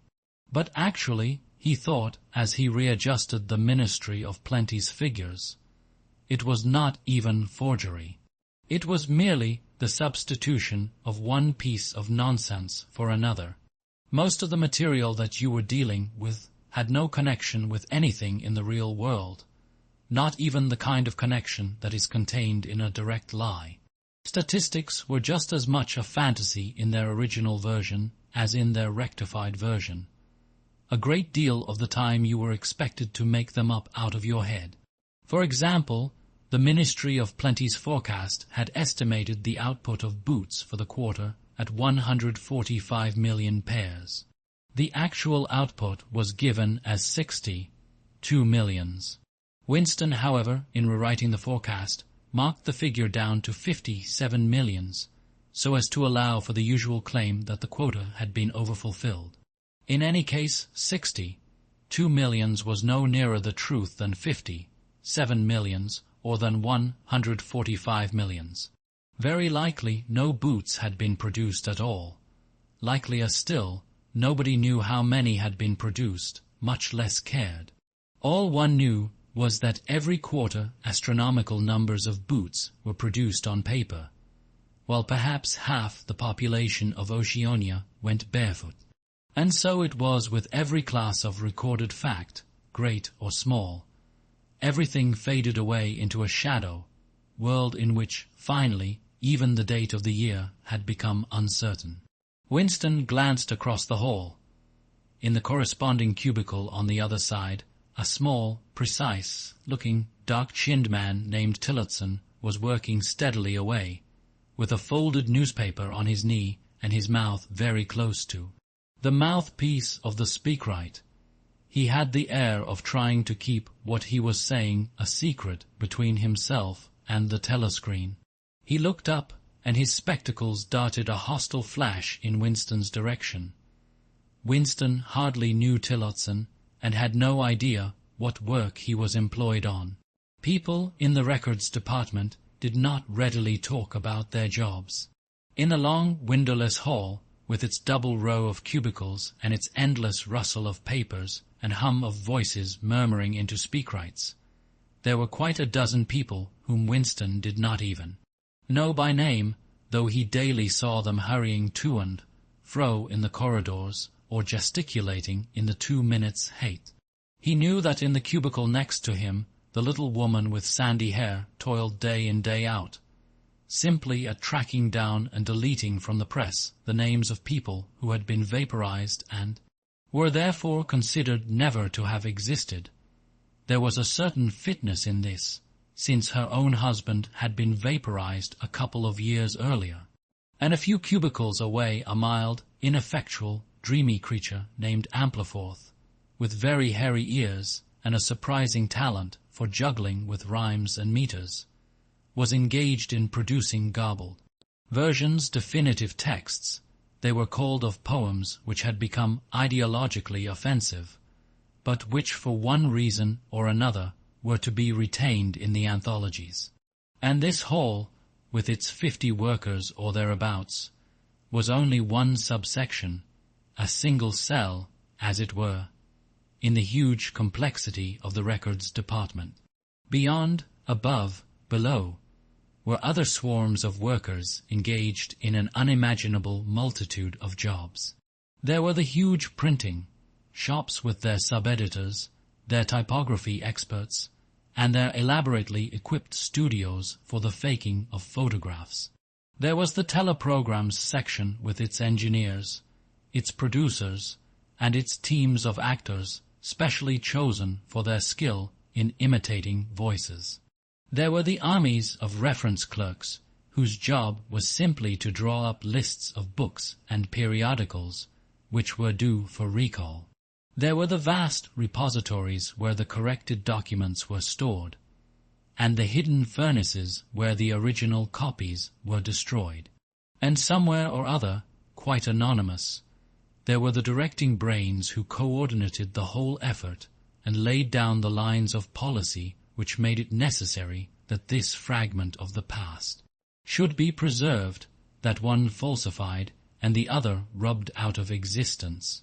And the records department, after all, was itself only a single branch of the Ministry of Truth, whose primary job was not to reconstruct the past, but to supply the citizens of Oceania with newspapers, films, textbooks, telescreen programs, plays, novels with every conceivable kind of information, instruction, or entertainment, from a statue to a slogan, from a lyric poem to a biological treatise, and from a child's spelling book to a Newspeak dictionary. And the ministry had not only to supply the multifarious needs of the party, but also to repeat the whole operation at a lower level for the benefit of the proletariat. There was a whole chain of separate departments dealing with proletarian literature, music, drama, and entertainment generally. Here were produced rubbishy newspapers containing almost nothing except sport, crime and astrology, sensational 5-cent novelettes, films oozing with sex, and sentimental songs which were composed entirely by mechanical means on a special kind of kaleidoscope known as a versificator. There was even a whole subsection pornosic. It was called in Newspeak, engaged in producing the lowest kind of pornography, which was sent out in sealed packets, and which no party member other than those who worked on it was permitted to look at. 3 messages had slid out of the pneumatic tube while Winston was working, but they were simple matters, and he had disposed of them before the 2 minutes hate interrupted him. When the hate was over, he returned to his cubicle, took the Newspeak dictionary from the shelf, pushed the speakwrite to one side, cleaned his spectacles, and settled down to his main job of the morning. Winston's greatest pleasure in life was in his work. Most of it was a tedious routine, but included in it there were also jobs so difficult and intricate that you could lose yourself in them as in the depths of a mathematical problem, delicate pieces of forgery in which you had nothing to guide you except your knowledge of the principles of Ing Sok and your estimate of what the party wanted you to say. Winston was good at this kind of thing. On occasion, he had even been entrusted with the rectification of the Times' leading articles, which were written entirely in Newspeak. He unrolled the message that he had set aside earlier. It ran ×3, 12, 83 reporting BB deoder double plusum, good refs unpersons rewrite fullwise upsub antifiling in Old Speak or Standard English. This might be rendered the reporting of Big Brothers. Order for the day in the Times of December 3rd, 1983, is extremely unsatisfactory and makes references to non-existent persons. Rewrite it in full and submit your draft to higher authority before filing. Winston read through the offending article. Big Brother's order for the day, it seemed, had been chiefly devoted to praising the work of an organization known as FFCC, which supplied cigarettes and other comforts to the sailors in the floating fortresses. A certain Comrade Withers, a prominent member of the inner party, had been singled out for special mention and awarded a decoration, the Order of Conspicuous Merit, 2nd class. 3 months later, FFCC had suddenly been dissolved with no reasons given. One could assume that Withers and his associates were now in disgrace, but there had been no report of the matter in the press or on the telescreen. That was to be expected, since it was unusual for political offenders to be put on trial or even publicly denounced. The great purges involving thousands of people, with public trials of traitors and thought, criminals who made abject confession of their crimes and were afterwards executed, were special show pieces, not occurring oftener than once in a couple of years. More commonly, people who had incurred the displeasure of the party simply disappeared and were never heard of again. One never had the smallest clue as to what had happened to them. In some cases, they might not even be dead. Perhaps 30 people personally known to Winston, not counting his parents, had disappeared at one time or another. Winston stroked his nose gently with a paper clip.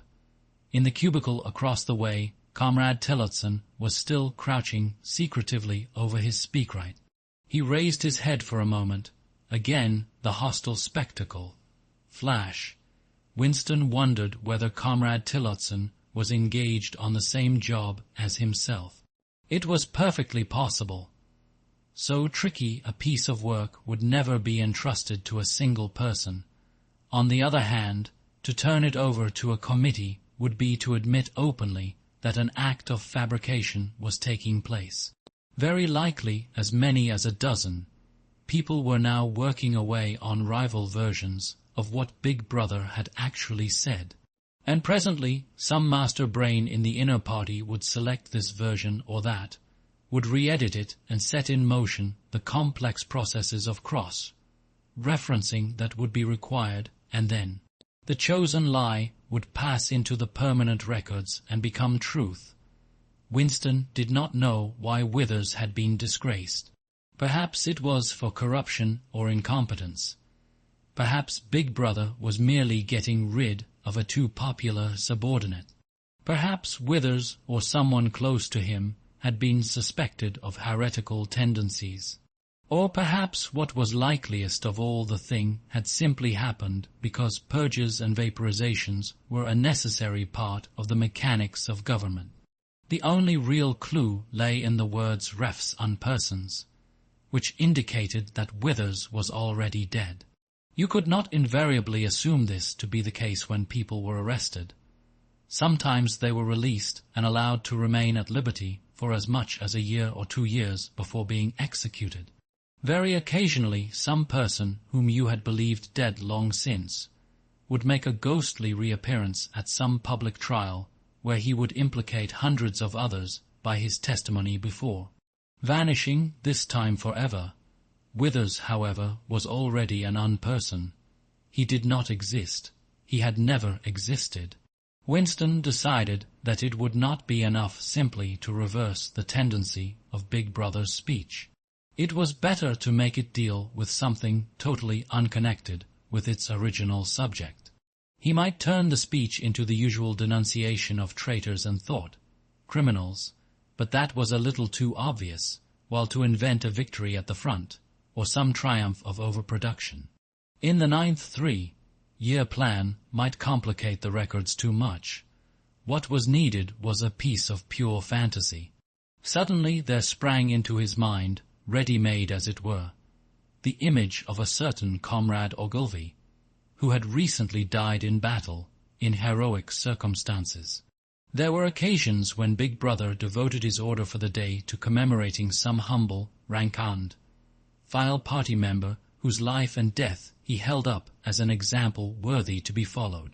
Today he should commemorate Comrade Ogilvy.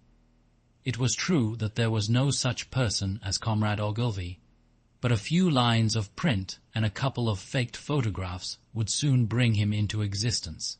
Winston thought for a moment, then pulled the speakwrite towards him and began dictating in Big Brother's familiar style, a style at once military and pedantic, and because of a trick of asking questions and then promptly answering them. What lessons do we learn from this fact, comrades? The lesson, which is also one of the fundamental principles of Ingsoc, that etc., etc., easy to imitate. At the age of 3, Comrade Ogilvy had refused all toys except a drum, a submachine gun, and a model helicopter. At 6 a year early, by a special relaxation of the rules, he had joined the spies. At 9, he had been a troop leader. At 11, he had denounced his uncle to the thought police after overhearing a conversation which appeared to him to have criminal tendencies. At 17, he had been a district organizer of the Junior Anti-Sex League. At 19, he had designed a hand grenade which had been adopted by the Ministry of Peace and which, at its first trial, had killed 31 Eurasian prisoners in one burst. At 23, he had perished in action, pursued by enemy jet planes while flying over the Indian Ocean with important dispatches. He had weighted his body with his machine gun and leapt out of the helicopter into deep water dispatches. And all an end, said Big Brother, which it was impossible to contemplate without feelings of envy. Big Brother added a few remarks on the purity and single-mindedness of Comrade Ogilvy's life. He was a total abstainer and a non-smoker, had no recreations except a daily hour in the gymnasium, and had taken a vow of celibacy, believing marriage and the care of a family to be incompatible with a 24-hour-a-day devotion to duty. He had no subjects of conversation except the principles of Ingsoc, and no aim in life except the defeat of the Eurasian enemy and the hunting down of spies, saboteurs, thought criminals, and traitors generally. Winston debated with himself whether to award Comrade Ogilvy the Order of Conspicuous Merit. In the end, he decided against it because of the unnecessary cross-referencing that it would entail. Once again, he glanced at his rival in the opposite cubicle. Something seemed to tell him with certainty that Tillotson was busy on the same job as himself. There was no way of knowing whose job would finally be adopted, but he felt a profound conviction that it would be his own. Comrade Ogilvy, unimagined an hour ago, was now a fact. It struck him as curious that you could create dead men but not living ones. Comrade Ogilvy, who had never existed in the present, now existed in the past, and when once the act of forgery was forgotten, he would exist just as authentically, and upon the same evidence, as Charlemagne or Julius Caesar. Chapter 5. In the low, ceilinged canteen, deep underground, the lunch queue jerked slowly forward. The room was already very full and deafeningly noisy. From the grill at the counter, the steam of stew came pouring forth, with a sour metallic smell which did not quite overcome the fumes of Victory gin. On the far side of the room there was a small bar, a mere hole in the wall, where gin could be bought at 10 cents the large nip. Just the man I was looking for, said a voice at Winston's back. He turned round. It was his friend Syme, who worked in the research department. Perhaps friend was not exactly the right word. You did not have friends nowadays. You had comrades. But there were some comrades whose society was pleasanter than that of others. Syme was a philologist, a specialist in Newspeak.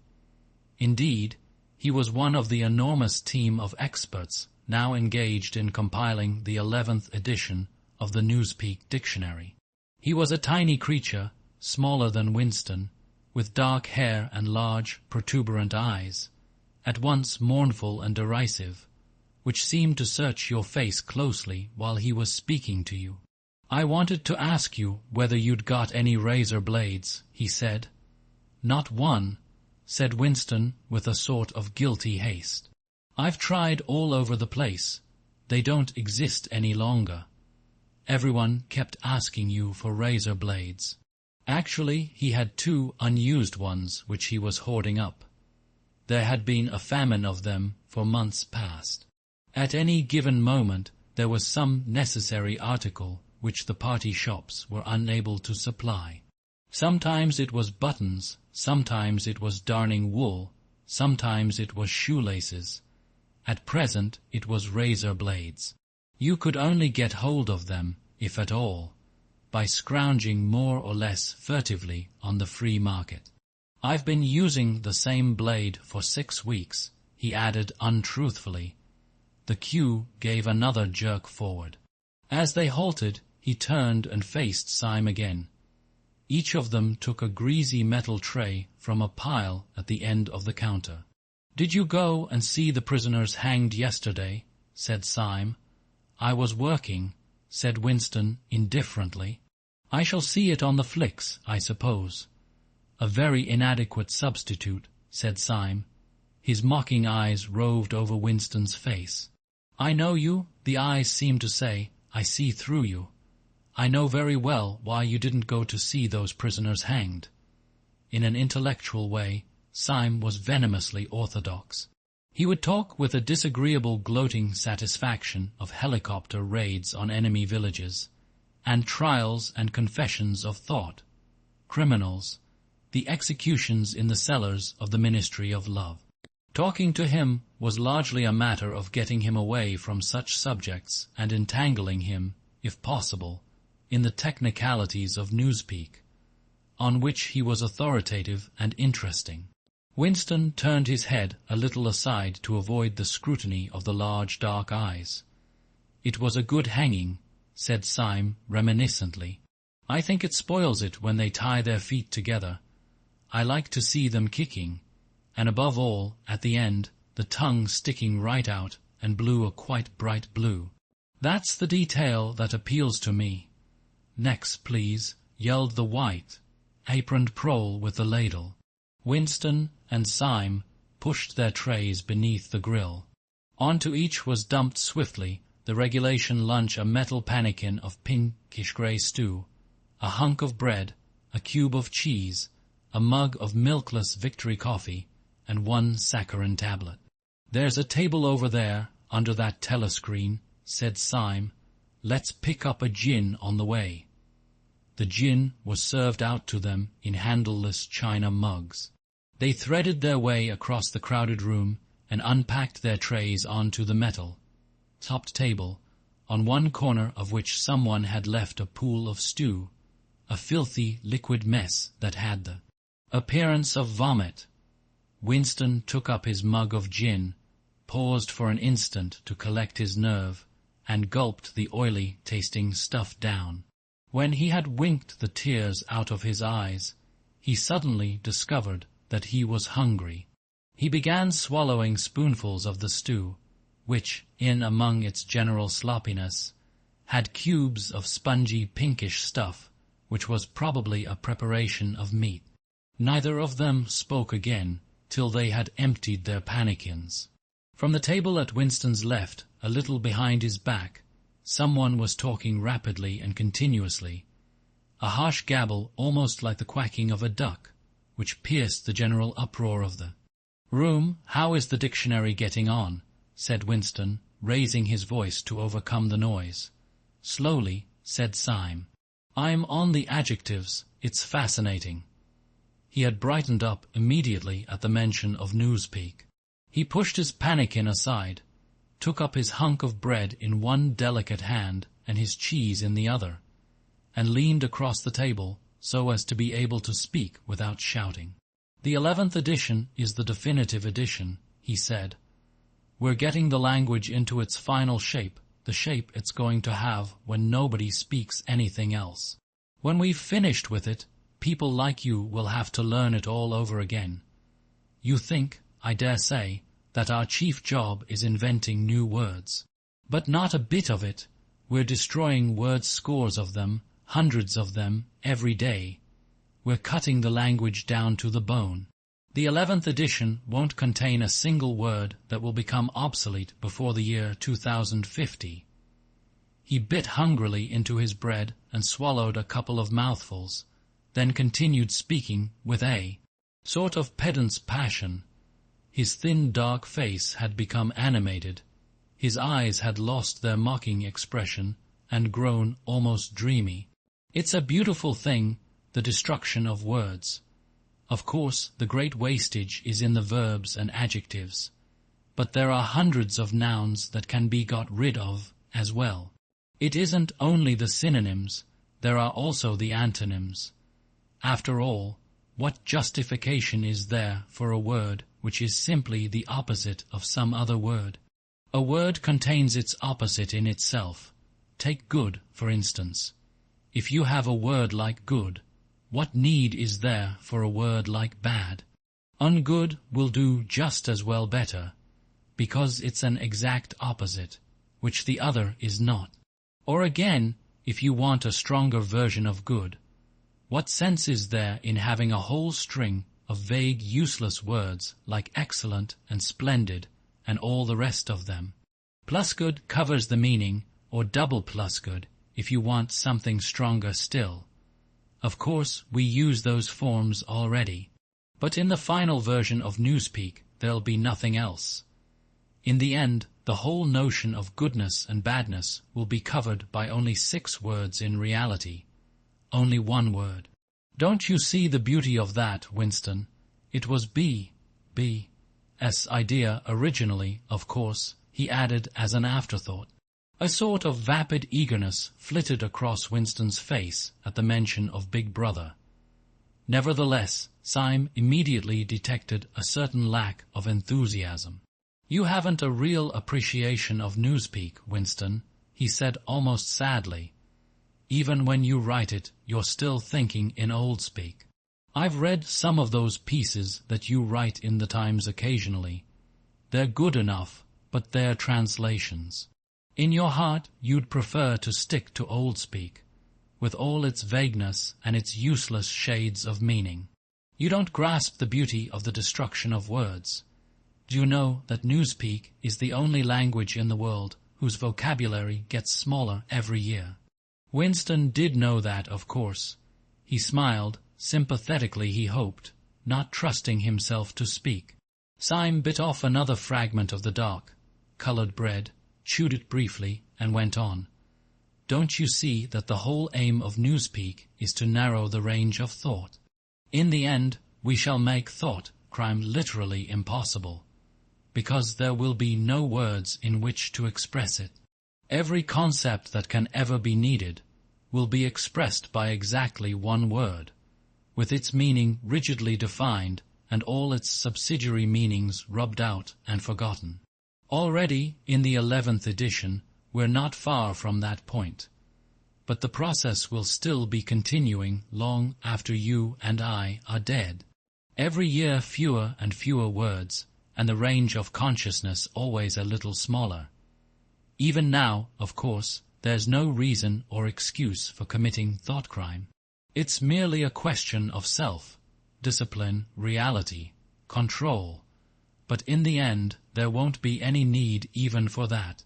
The revolution will be complete when the language is perfect. Newspeak is Ingsoc, and Ingsoc is Newspeak, he added with a sort of mystical satisfaction. Has it ever occurred to you, Winston, that by the year 2050, at the very latest, not a single human being will be alive who could understand such a conversation as we are having now. Except, began Winston doubtfully, and he stopped. It had been on the tip of his tongue to say except the proles, but he checked himself, not feeling fully certain that this remark was not in some way unorthodox. Syme, however, had divined what he was about to say. "The proles are not human beings," he said carelessly.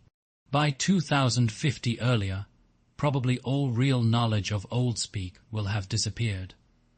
The whole literature of the past will have been destroyed. Chaucer, Shakespeare, Milton, Byron, they'll exist only in Newspeak versions, not merely changed into something different, but actually changed into something contradictory of what they used to be. Even the literature of the party will change.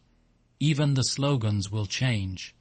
How could you have a slogan like freedom is slavery when the concept of freedom has been abolished? The whole climate of thought will be different. In fact, there will be no thought as we understand it now. Orthodoxy means not thinking, not needing to think. Orthodoxy is unconsciousness. One of these days, thought Winston with sudden deep conviction, Syme will be vaporized. He is too intelligent. He sees too clearly and speaks too plainly. The party does not like such people. One day he will disappear. It is written in his face. Winston had finished his bread and cheese. He turned a little sideways in his chair to drink his mug of coffee. At the table on his left, the man with the strident voice was still talking remorselessly away. A young woman who was perhaps his secretary, and who was sitting with her back to Winston, was listening to him and seemed to be eagerly agreeing with everything that he said. From time to time, Winston caught some such remark as "I think you're so right. I do so agree with you," uttered in a youthful and rather silly feminine voice. But the other voice never stopped for an instant, even when the girl was speaking. Winston knew the man by sight, though he knew no more about him than that he held some important post in the fiction department. He was a man of about 30, with a muscular throat and a large, mobile mouth. His head was thrown back a little, and because of the angle at which he was sitting, his spectacles caught the light and presented to Winston 2 blank discs instead of eyes. What was slightly horrible was that from the stream of sound that poured out of his mouth, it was almost impossible to distinguish a single word. Just once Winston caught a phrase, complete and final elimination of Goldsteinism, jerked out very rapidly, and as it seemed, all in one piece, like a line of typecast solid. For the rest it was just a noise, a quack, quack, quacking, and yet, though you could not actually hear what the man was saying, you could not be in any doubt about its general nature. He might be denouncing Goldstein and demanding sterner measures against thought, criminals and saboteurs. He might be fulminating against the atrocities of the Eurasian army. He might be praising Big Brother or the heroes on the Malabar front. It made no difference. Whatever it was, you could be certain that every word of it was pure orthodoxy, pure ingzok. As he watched the eyeless face with the jaw moving rapidly up and down, Winston had a curious feeling that this was not a real human being, but some kind of dummy. It was not the man's brain that was speaking. It was his larynx. The stuff that was coming out of him consisted of words, but it was not speech in the true sense. It was a noise uttered in unconsciousness, like the quacking of a duck. Syme had fallen silent for a moment, and with the handle of his spoon was tracing patterns in the puddle of stew. The voice from the other table quacked rapidly on, easily audible in spite of the surrounding din. "There is a word in Newspeak," said Syme. "I don't know whether you know it. Duckspeak, to quack like a duck.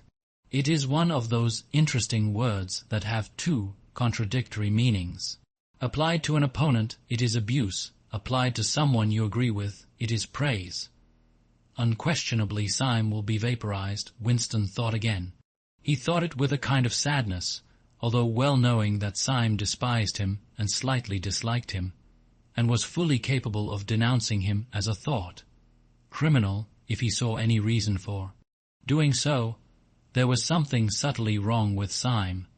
There was something that he lacked: discretion, aloofness, a sort of saving stupidity. You could not say that he was unorthodox. He believed in the principles of Ingsoc. He venerated Big Brother. He rejoiced over victories. He hated heretics, not merely with sincerity, but with a sort of restless zeal, an up-to-dateness of information which the ordinary party member did not approach. Yet a faint air of disreputability always clung to him. He said things that would have been better unsaid. He had read too many books. He frequented the Chestnut Tree Cafe, haunt of painters and musicians. There was no law, not even an unwritten law, against frequenting the Chestnut Tree Cafe. Yet the place was somehow ill-omened.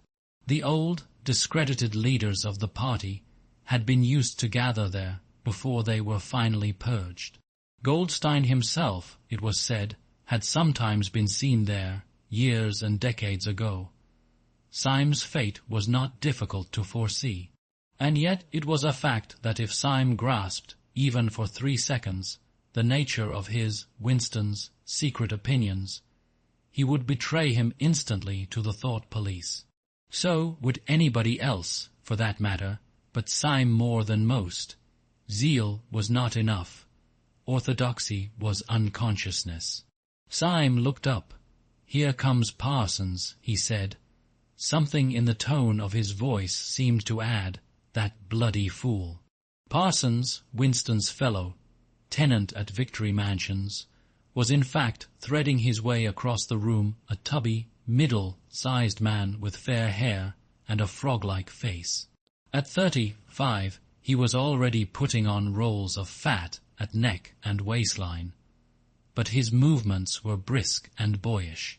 His whole appearance was that of a little boy grown large, so much so that although he was wearing the regulation overalls, it was almost impossible not to think of him as being dressed in the blue shorts, grey shirt, and red neckerchief of the spies. In visualizing him, one saw always a picture of dimpled knees and sleeves rolled back from pudgy forearms. Parsons did, indeed, invariably revert to shorts when a community hike or any other physical activity gave him an excuse for doing so.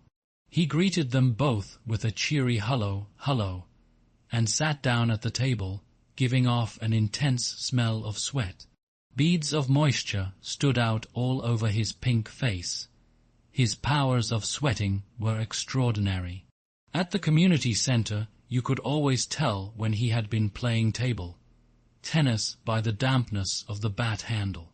Syme had produced a strip of paper on which there was a long column of words, and was studying it with an ink pencil between his fingers.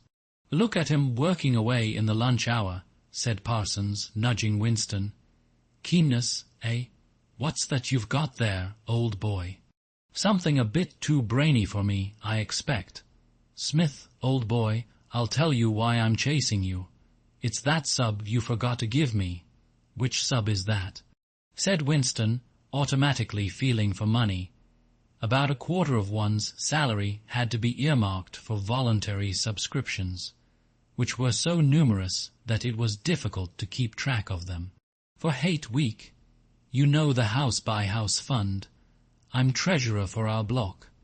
We're making an all-out effort, going to put on a tremendous show. I tell you, it won't be my fault if old Victory Mansions doesn't have the biggest outfit of flags in the whole street. $2 you promised me." Winston found and handed over 2 creased and filthy notes, which Parsons entered in a small notebook, in the neat handwriting of the illiterate. "By the way, old boy," he said, "I hear that little beggar of mine let fly at you with his catapult yesterday." I gave him a good dressing, down for it. In fact, I told him I'd take the catapult away if he does it again. I think he was a little upset at not going to the execution, said Winston. Ah, well, what I mean to say shows the right spirit, doesn't it?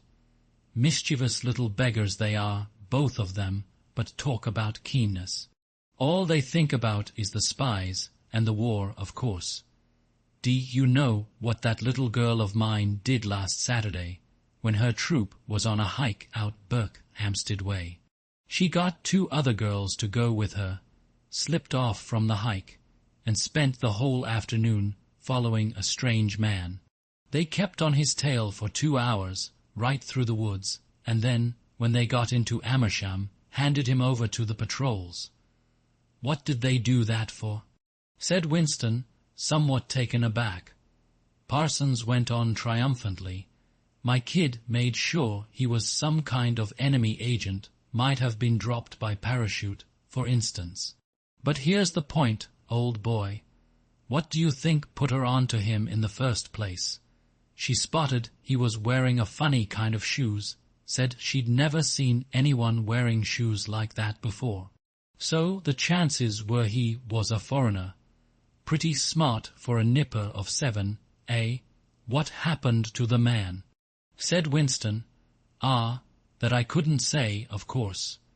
But I wouldn't be altogether surprised if Parsons made the motion of aiming a rifle and clicked his tongue for the explosion.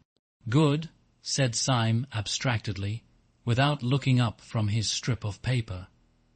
Of course we can't afford to take chances, agreed Winston dutifully. What I mean to say, there is a war on, said Parsons. As though in confirmation of this, a trumpet call floated from the telescreen just above their heads. However, it was not the proclamation of a military victory this time, but merely an announcement from the Ministry of Plenty. "Comrades," cried an eager youthful voice. "Attention, comrades, we have glorious news for you. We have won the battle for production. Returns, now completed of the output of all classes of consumption, goods, show that the standard of living has risen by no less than 20% over the past year. All over Oceania this morning there were irrepressible, spontaneous demonstrations when workers marched out of factories and offices and paraded through the streets with banners voicing their gratitude to Big Brother for the new, happy life which his wise leadership has bestowed upon us. Here are some of the completed figures. Foodstuffs, the phrase "our new, happy life" recurred several times. It had been a favorite of late with the Ministry of Plenty. Parsons, his attention caught by the trumpet call, sat listening with a sort of gaping solemnity, a sort of edified boredom. He could not follow the figures, but he was aware that they were in some way a cause for satisfaction. He had lugged out a huge and filthy pipe, which was already half full of charred tobacco. With the tobacco ration at 100 grams a week, it was seldom possible to fill a pipe to the top. Winston was smoking a Victory cigarette, which he held carefully horizontal. The new ration did not start till tomorrow, and he had only 4 cigarettes left. For the moment he had shut his ears to the remoter noises, and was listening to the stuff that streamed out of the telescreen. It appeared that there had even been demonstrations to thank Big Brother for raising the chocolate ration to 20 grams a week. And only yesterday, he reflected, it had been announced that the ration was to be reduced to 20 grams a week. Was it possible that they could swallow that after only 24 hours? Yes, they swallowed it. Parsons swallowed it easily, with the stupidity of an animal. The eyeless creature at the other table swallowed it fanatically, passionately, with a furious desire to track down, denounce, and vaporize anyone who should suggest that last week the ration had been 30 grams. Syme, too, in some more complex way, involving doublethink, Syme swallowed it. Was he, then, alone in the possession of a memory? The fabulous statistics continued to pour out of the telescreen. As compared with last year, there was more food, more clothes, more houses, more furniture, more cooking pots, more fuel, more ships, more helicopters, more books, more babies, more of everything. Except disease, crime, and insanity. Year by year and minute by minute, everybody and everything was whizzing rapidly upwards. As Syme had done earlier, Winston had taken up his spoon and was dabbling in the pale, coloured gravy that dribbled across the table, drawing a long streak of it out into a pattern. He meditated resentfully on the physical texture of life. Had it always been like this? Had food always tasted like this? He looked round the canteen, a low-ceilinged, crowded room, its walls grimy from the contact of innumerable bodies, battered metal tables and chairs, placed so close together that you sat with elbows touching, bent spoons, dented trays, coarse white mugs, all surfaces greasy, grime in every crack, and a sourish, composite smell of bad gin and bad coffee and metallic stew and dirty clothes. Always in your stomach and in your skin there was a sort of protest, a feeling that you had been cheated of something that you had a right to. It was true that he had no memories of anything greatly different. In any time that he could accurately remember, there had never been quite enough to eat. One had never had socks or underclothes that were not full of holes. Furniture had always been battered and rickety, rooms underheated, tube trains crowded, houses falling to pieces, bread dark, coloured, tea a rarity, coffee filthy tasting, cigarettes insufficient, nothing cheap and plentiful except synthetic gin. And though, of course, it grew worse as one's body aged, was it not a sign that this was not the natural order of things? If one's heart sickened at the discomfort and dirt and scarcity, the interminable winters, the stickiness of one's socks, the lifts that never worked, the cold water, the gritty soap, the cigarettes that came to pieces, the food with its strange evil tastes. Why should one feel it to be intolerable unless one had some kind of ancestral memory that things had once been different? He looked round the canteen again. Nearly everyone was ugly, and would still have been ugly even if dressed otherwise than in the uniform blue overalls. On the far side of the room, sitting at a table alone, a small, curiously beetle-like man was drinking a cup of coffee, his little eyes darting suspicious glances from side to side. How easy it was, thought Winston, if you did not look about you, to believe that the physical type set up by the party as an ideal tall, muscular youths and deep-bosomed maidens, blonde-haired, vital, sunburnt, carefree existed and even predominated. Actually, so far as he could judge, the majority of people in Airstrip 1 were small, dark, and ill-favoured. It was curious how that beetle-like type proliferated in the ministries, little dumpy men, growing stout very early in life, with short legs, swift scuttling movements, and fat, inscrutable faces, with very small eyes. It was the type that seemed to flourish best under the dominion of the party. The announcement from the Ministry of Plenty ended on another trumpet call and gave way to tinny music. Parsons, stirred to vague enthusiasm by the bombardment of figures, took his pipe out of his mouth. The Ministry of Plenty's certainly done a good job this year, he said with a knowing shake of his head. By the way, Smith, old boy, I suppose you haven't got any razor blades you can let me have. Not one, said Winston. I've been using the same blade for 6 weeks myself. Ah, well, just thought I'd ask you, old boy. Sorry, said Winston. The quacking voice from the next table, temporarily silenced during the ministry's announcement, had started up again, as loud as ever.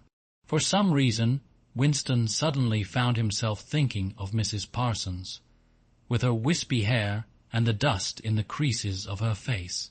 Within 2 years, those children would be denouncing her to the thought police. Mrs. Parsons would be vaporized. Syme would be vaporized. Winston would be vaporized. O'Brien would be vaporized. Parsons, on the other hand, would never be vaporized. The eyeless creature with the quacking voice would never be vaporized. The little beetle, like men who scuttle so nimbly through the labyrinthine corridors of ministries, they too would never be vaporized. And the girl with dark hair, the girl from the fiction department, she would never be vaporized either. It seemed to him that he knew instinctively who would survive and who would perish, though just what it was that made for survival, it was not easy to say. At this moment he was dragged out of his reverie with a violent jerk. The girl at the next table had turned partly round and was looking at him. It was the girl with dark hair. She was looking at him in a sidelong way, but with curious intensity. The instant she caught his eye, she looked away again. The sweat started out on Winston's backbone. A horrible pang of terror went through him. It was gone almost at once, but it left a sort of nagging uneasiness behind. Why was she watching him? Why did she keep following him about? Unfortunately, he could not remember whether she had already been at the table when he arrived, or had come there afterwards. But yesterday, at any rate, during the 2 minutes' hate, she had sat immediately behind him when there was no apparent need to do so.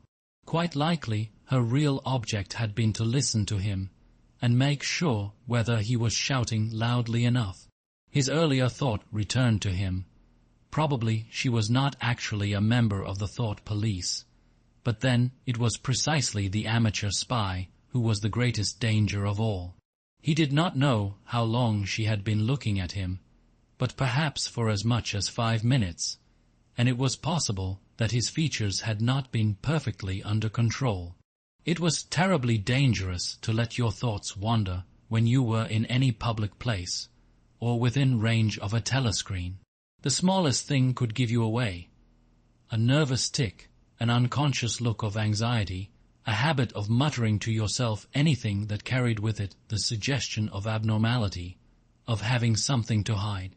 In any case, to wear an improper expression on your face, to look incredulous when a victory was announced, for example, was itself a punishable offence. There was even a word for it in Newspeak. Face crime, it was called. The girl had turned her back on him again. Perhaps, after all, she was not really following him about. Perhaps it was coincidence that she had sat so close to him 2 days running. His cigarette had gone out, and he laid it carefully on the edge of the table. He would finish smoking it after work, if he could keep the tobacco in it. Quite likely the person at the next table was a spy of the thought police, and quite likely he would be in the cellars of the Ministry of Love within 3 days. But a cigarette end must not be wasted. Syme had folded up his strip of paper and stowed it away in his pocket. Parsons had begun talking again. "Did I ever tell you, old boy," he said, chuckling round the stem of his pipe, "about the time when those 2 nippers of mine set fire to the old market woman's skirt because they saw her wrapping up sausages in a poster of B.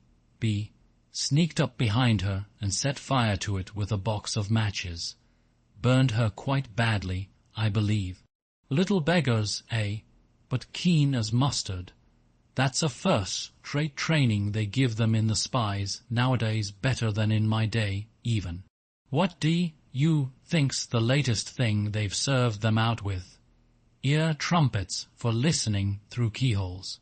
My little girl brought one home the other night, tried it out on our sitting-room door, and reckoned she could hear twice as much as with her ear to the hole. Of course it's only a toy, mind you. Still, gives them the right idea, eh?" At this moment the telescreen let out a piercing whistle. It was the signal to return to work.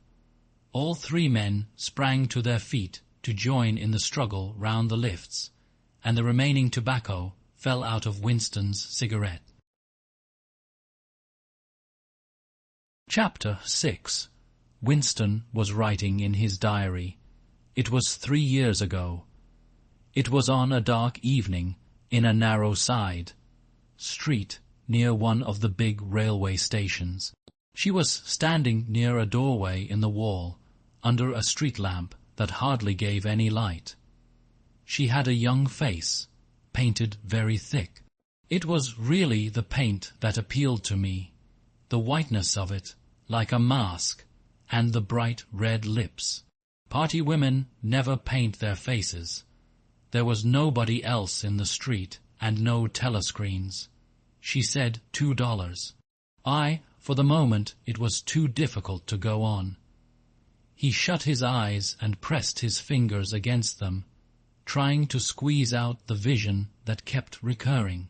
He had an almost overwhelming temptation to shout a string of filthy words at the top of his voice, or to bang his head against the wall, to kick over the table, and hurl the ink-pot through the window, to do any violent or noisy or painful thing that might black out the memory that was tormenting him.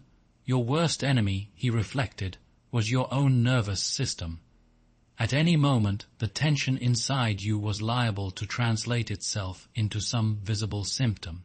He thought of a man whom he had passed in the street a few weeks back, a quite ordinary-looking man, a party member, aged 30, 5 to 40, tallish and thin, carrying a brief-case.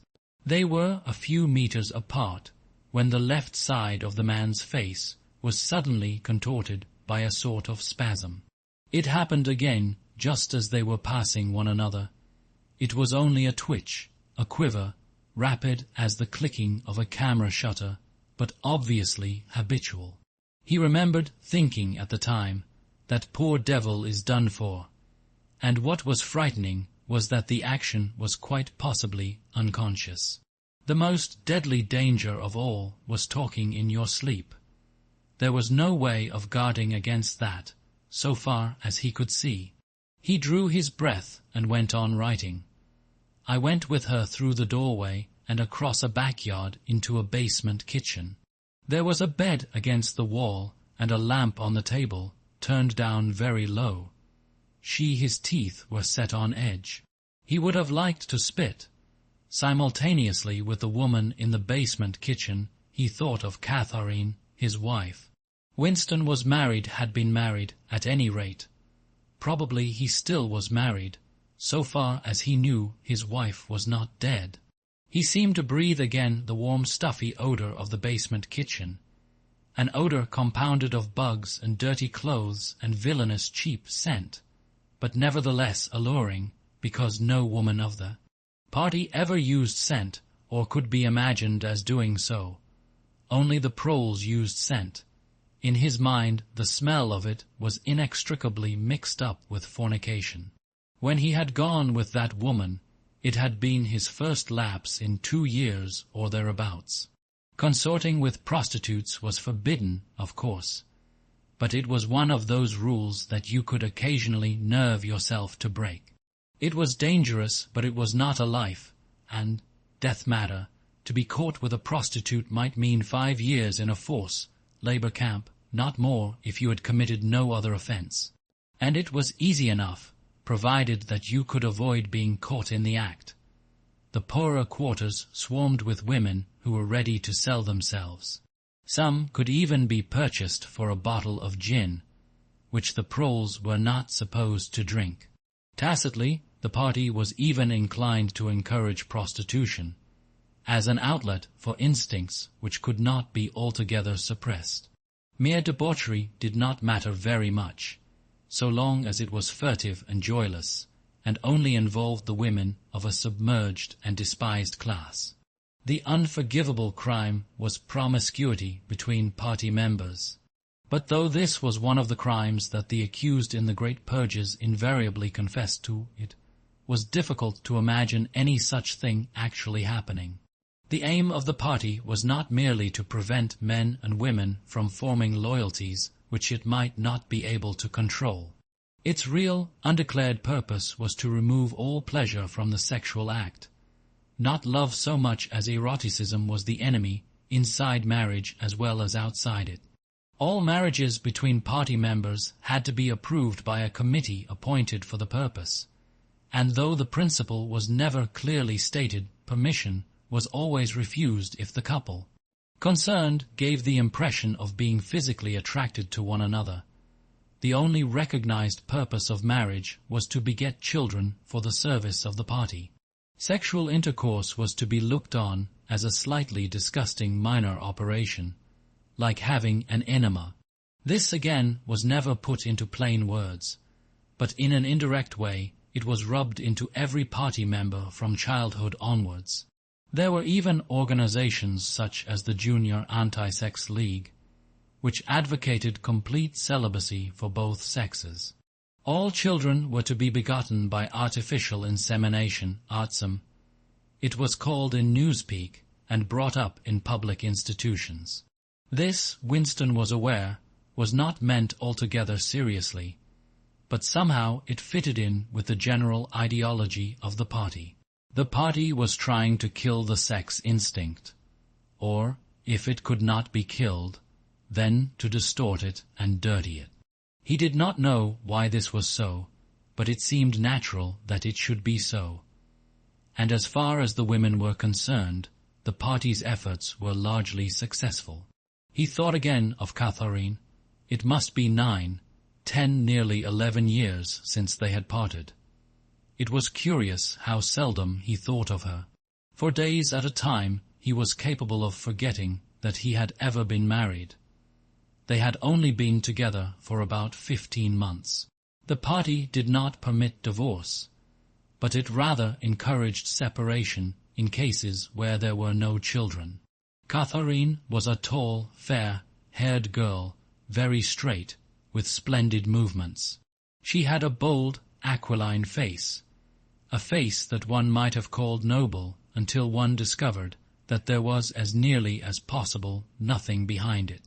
Very early in her married life he had decided, though perhaps it was only that he knew her more intimately than he knew most people, that she had without exception the most stupid, vulgar, empty mind that he had ever encountered. She had not a thought in her head that was not a slogan, and there was no imbecility, absolutely none, that she was not capable of swallowing if the party handed it out to her. The human sound track he nicknamed her in his own mind, yet he could have endured living with her if it had not been for just one thing: sex. As soon as he touched her, she seemed to wince and stiffen. To embrace her was like embracing a jointed wooden image. And what was strange was that even when she was clasping him against her, he had the feeling that she was simultaneously pushing him away with all her strength. The rigidity of her muscles managed to convey that impression. She would lie there with shut eyes, neither resisting nor cooperating, but submitting. It was extraordinarily embarrassing, and, after a while, horrible. But even then he could have borne living with her if it had been agreed that they should remain celibate. But curiously enough, it was Catherine who refused this. They must, she said, produce a child if they could. So the performance continued to happen, once a week quite regularly, whenever it was not impossible. She even used to remind him of it in the morning, as something which had to be done that evening, and which must not be forgotten. She had 2 names for it. One was making a baby, and the other was our duty to the party. Yes, she had actually used that phrase. Quite soon he grew to have a feeling of positive dread when the appointed day came round. But luckily no child appeared, and in the end she agreed to give up trying, and soon afterwards they parted. Winston sighed inaudibly. He picked up his pen again and wrote. She threw herself down on the bed, and at once, without any kind of preliminary, in the most coarse, horrible way you can imagine, pulled up her skirt. He saw himself standing there in the dim lamplight, with the smell of bugs and cheap scent in his nostrils, and in his heart a feeling of defeat and resentment, which even at that moment was mixed up with the thought of Catherine's white body, frozen forever by the hypnotic power of the party. Why did it always have to be like this? Why could he not have a woman of his own instead of these filthy scuffles at intervals of years? But a real love affair was an almost unthinkable event. The women of the party were all alike. Chastity was as deep ingrained in them as party loyalty. By careful early conditioning, by games and cold water, by the rubbish that was dinned into them at school and in the spies and the youth league, by lectures, parades, songs, slogans and martial music, the natural feeling had been driven out of them. His reason told him that there must be exceptions, but his heart did not believe it. They were all impregnable, as the party intended that they should be. And what he wanted, more even than to be loved, was to break down that wall of virtue, even if it were only once in his whole life. The sexual act, successfully performed, was rebellion. Desire was thought-crime. Even to have awakened Catherine, if he could have achieved it, would have been like a seduction, although she was his wife. But the rest of the story had got to be written down. He wrote, "I turned up the lamp. When I saw her in the light, after the darkness, the feeble light of the paraffin lamp had seemed very bright. For the first time he could see the woman properly. He had taken a step towards her and then halted, full of lust and terror. He was painfully conscious of the risk he had taken in coming here. It was perfectly possible that the patrols would catch him on the way out. For that matter, they might be waiting outside the door at this moment. If he went away without even doing what he had come here to do, it had got to be written down, it had got to be confessed. What he had suddenly seen in the lamplight was that the woman was OLD. The paint was plastered so thick on her face that it looked as though it might crack like a cardboard mask. There were streaks of white in her hair, but the truly dreadful detail was that her mouth had fallen a little open, revealing nothing except a cavernous blackness. She had no teeth at all. He wrote hurriedly, in scrabbling handwriting. When I saw her in the light, she was quite an old woman, 50 years old at least. But I went ahead and did it just the same. He pressed his fingers against his eyelids again. He had written it down at last, but it made no difference. The therapy had not worked. The urge to shout filthy words at the top of his voice was as strong as ever. Chapter 7. If there is hope, wrote Winston, it lies in the proles.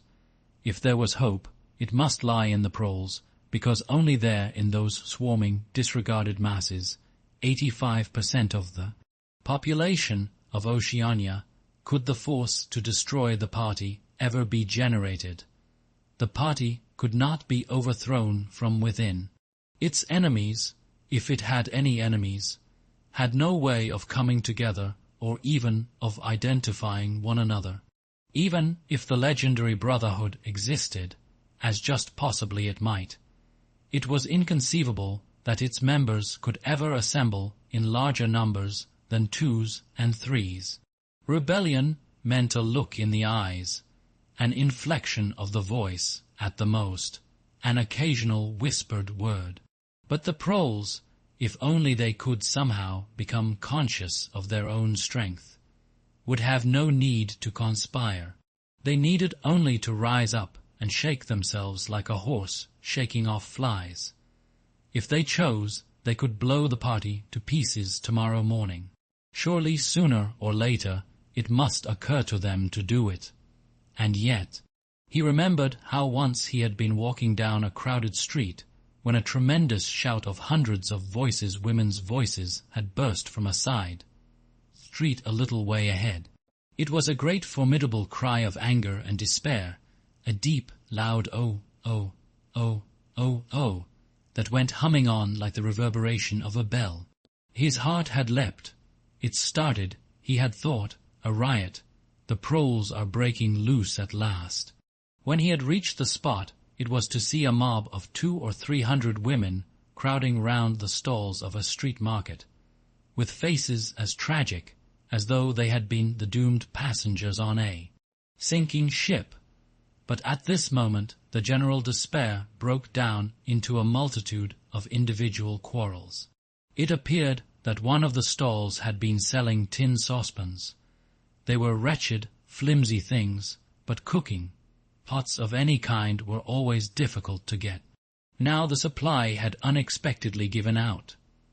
The successful women, bumped and jostled by the rest, were trying to make off with their saucepans, while dozens of others clamoured round the stall, accusing the stall keeper of favouritism and of having more saucepans somewhere in reserve. There was a fresh outburst of yells. 2 bloated women, one of them with her hair coming down, had got hold of the same saucepan and were trying to tear it out of one another's hands. For a moment they were both tugging, and then the handle came off. Winston watched them disgustedly. And yet, just for a moment, what almost frightening power had sounded in that cry from only a few hundred throats? Why was it that they could never shout like that about anything that mattered? He wrote, "Until they become conscious, they will never rebel, and until after they have rebelled, they cannot become conscious." That, he reflected, might almost have been a transcription from one of the party textbooks. The party claimed, of course, to have liberated the proles from bondage. Before the revolution they had been hideously oppressed by the capitalists. They had been starved and flogged. Women had been forced to work in the coal mines. Women still did work in the coal mines, as a matter of fact. Children had been sold into the factories at the age of 6. But simultaneously, true to the principles of doublethink, the party taught that the proles were natural inferiors who must be kept in subjection, like animals, by the application of a few simple rules. In reality, very little was known about the proles. It was not necessary to know much. So long as they continued to work and breed, their other activities were without importance. Left to themselves, like cattle turned loose upon the plains of Argentina, they had reverted to a style of life that appeared to be natural to them, a sort of ancestral pattern. They were born, they grew up in the gutters, they went to work at 12, they passed through a brief blossom period of beauty and sexual desire, they married at 20, they were middle-aged at 30, they died, for the most part, at 60. Heavy physical work, the care of home and children, petty quarrels with neighbours, films, football, beer, and above all, gambling, filled up the horizon of their minds. To keep them in control was not difficult. A few agents of the thought police moved always among them, spreading false rumours and marking down and eliminating the few individuals who were judged capable of becoming dangerous. But no attempt was made to indoctrinate them with the ideology of the party.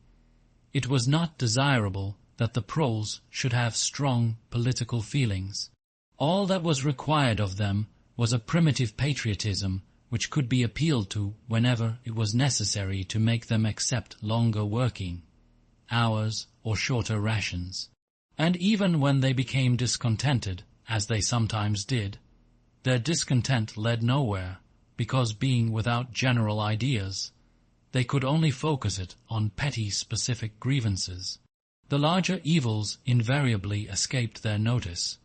The great majority of proles did not even have telescreens in their homes. Even the civil police interfered with them very little. There was a vast amount of criminality in London, a whole world, within a world of thieves, bandits, prostitutes, drug peddlers and racketeers of every description. But since it all happened among the proles themselves, it was of no importance. In all questions of morals, they were allowed to follow their ancestral code. The sexual puritanism of the party was not imposed upon them. Promiscuity went unpunished. Divorce was permitted. For that matter, even religious worship would have been permitted if the proles had shown any sign of needing or wanting it. They were beneath suspicion, as the party slogan put it, "Proles and animals are free." Winston reached down and cautiously scratched his varicose ulcer. It had begun itching again. The thing you invariably came back to was the impossibility of knowing what life before the revolution had really been like. He took out of the drawer a copy of a children's history textbook, which he had borrowed from Mrs. Parsons, and began copying a passage into the diary. In the old days, it ran, before the glorious revolution, London was not the beautiful city that we know today. It was a dark, dirty, miserable place where hardly anybody had enough to eat, and where hundreds and thousands of poor people had no boots on their feet, and not even a roof to sleep under. Children no older than you had to work 12 hours a day for cruel masters, who flogged them with whips if they worked too slowly, and fed them on nothing but stale bread crusts and water. But in among all this terrible poverty, there were just a few great big beautiful houses that were lived in by rich men who had as many as 30 servants to look after them. These rich men were called capitalists. They were fat, ugly men with wicked faces, like the one in the picture on the opposite page. You can see that he is dressed in a long black coat, which was called a frock coat, and a queer, shiny hat shaped like a stovepipe, which was called a top hat.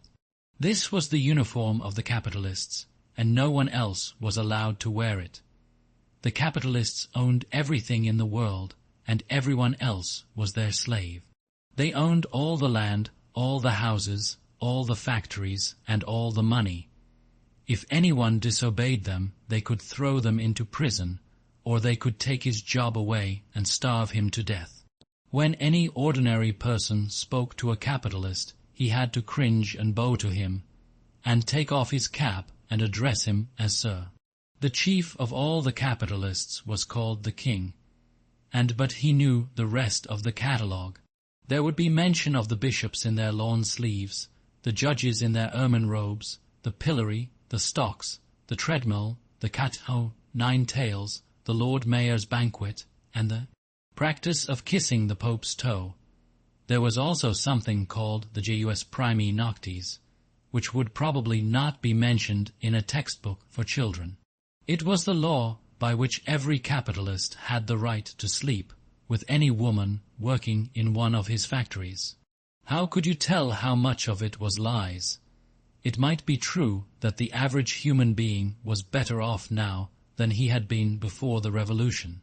The only evidence to the contrary was the mute protest in your own bones, the instinctive feeling that the conditions you lived in were intolerable, and that at some other time they must have been different. It struck him that the truly characteristic thing about modern life was not its cruelty and insecurity, but simply its bareness, its dinginess, its listlessness. Life, if you looked about you, bore no resemblance not only to the lies that streamed out of the telescreens, but even to the ideals that the party was trying to achieve.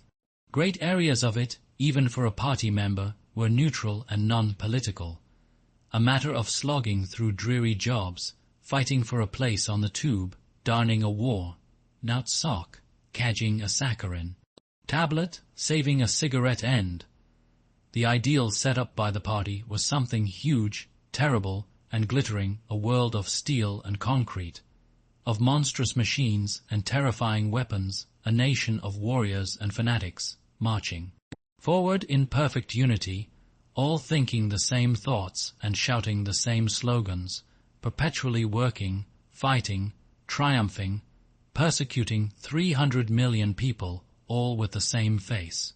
The reality was decaying, dingy cities where underfed people shuffled to and fro in leaky shoes, in patched-up 19th-century houses that smelt always of cabbage and bad lavatories. He seemed to see a vision of London, vast and ruinous, city of 1,000,000 dustbins, and mixed up with it was a picture of Mrs. Parsons, a woman with lined face and wispy hair, fiddling helplessly with a blocked waste pipe. He reached down and scratched his ankle again. Day and night, the telescreens bruised your ears with statistics proving that people today had more food, more clothes, better houses, better recreations, that they lived longer, worked shorter. Ours were bigger, healthier, stronger, happier, more intelligent, better educated than the people of 50 years ago. Not a word of it could ever be proved or disproved. The party claimed, for example, that today 40% of adult proles were literate. Before the revolution, it was said, the number had only been 15%. The party claimed that the infant mortality rate was now only 160 per thousand, whereas before the revolution it had been 300, and so it went on. It was like a single equation with two unknowns. It might very well be that literally every word in the history books, even the things that one accepted without question, was pure fantasy. For all he knew, there might never have been any such law as the Jus Primi Noctis, or any such creature as a capitalist, or any such garment as a top hat. Everything faded into mist. The past was erased, the erasure was forgotten, the lie became truth. Just once in his life he had possessed after the event. That was what counted concrete, unmistakable evidence of an act of falsification. He had held it between his fingers for as long as 30 seconds. In 1973, it must have been at any rate. It was at about the time when he and Catherine had parted. But the really relevant date was 7 or 8 years earlier. The story really began in the middle 60s, the period of the great purges in which the original leaders of the revolution were wiped out once and for all. By 1970, none of them was left, except Big Brother himself. All the rest had by that time been exposed as traitors and counter-evolutionaries. Goldstein had fled and was hiding no one knew where, and of the others, a few had simply disappeared, while the majority had been executed after spectacular public trials at which they made confession of their crimes. Among the last survivors were 3 men named Jones, Aronson, and Rutherford. It must have been in 1965 that these 3 had been arrested. As often happened, they had vanished for a year or more, so that one did not know whether they were alive or dead, and then had suddenly been brought forth to incriminate themselves in the usual way. They had confessed to intelligence with the enemy at that date, too. The enemy was Eurasia, embezzlement of public funds, the murder of various trusted party members, intrigues against the leadership of Big Brother, which had started long before the revolution happened, and acts of sabotage causing the death of hundreds of thousands of people. After confessing to these things, they had been pardoned, reinstated in the party, and given posts which were in fact sinecures, but which sounded important. All 3 had written long, abject articles in the Times, analyzing the reasons for their defection and promising to make amends. Some time after their release, Winston had actually seen all 3 of them in the Chestnut Tree Cafe. He remembered the sort of terrified fascination with which he had watched them out of the corner of his eye. They were men far older than himself, relics of the ancient world, almost the last great figures left over from the heroic days of the party. The glamour of the underground struggle and the Civil War still faintly clung to them. He had the feeling, though already at that time facts and dates were growing blurry, that he had known their names years earlier than he had known that of Big Brother. But also they were outlaws, enemies, untouchables, doomed with absolute certainty to extinction within a year or 2. No one who had once fallen into the hands of the thought police ever escaped in the end. They were corpses waiting to be sent back to the grave. There was no one at any of the tables nearest to them. It was not wise even to be seen in the neighborhood of such people. They were sitting in silence before glasses of the gin flavored with cloves, which was the speciality of the cafe. Of the three, it was Rutherford whose appearance had most impressed Winston. Rutherford had once been a famous caricaturist, whose brutal cartoons had helped to inflame popular opinion before and during the Revolution. Even now, at long intervals, his cartoons were appearing in the Times. They were simply an imitation of his earlier manner, and curiously lifeless and unconvincing. Always they were a rehashing of the ancient themes: slum tenements, starving children, street battles, capitalists in top hats. Even on the barricades, the capitalists still seemed to cling to their top hats, an endless, hopeless effort to get back into the past. He was a monstrous man, with a mane of greasy grey hair, his face pouched and seamed, with thick negroid lips. At one time he must have been immensely strong. Now his great body was sagging, sloping, bulging, falling away in every direction. He seemed to be breaking up before one's eyes, like a mountain crumbling. It was the lonely hour of 15. Winston could not now remember how he had come to be in the cafe at such a time. The place was almost empty. A tinny music was trickling from the telescreens. The three men sat in their corner almost motionless, never speaking. Uncommanded, the waiter brought fresh glasses of gin. There was a chessboard on the table beside them, with the pieces set out, but no game started. And then, for perhaps half a minute in all, something happened to the telescreens. The tune that they were playing changed, and the tone of the music changed too. There came into it, but it was something hard to describe. It was a peculiar, cracked, braying, jeering note. In his mind, Winston called it a yellow note.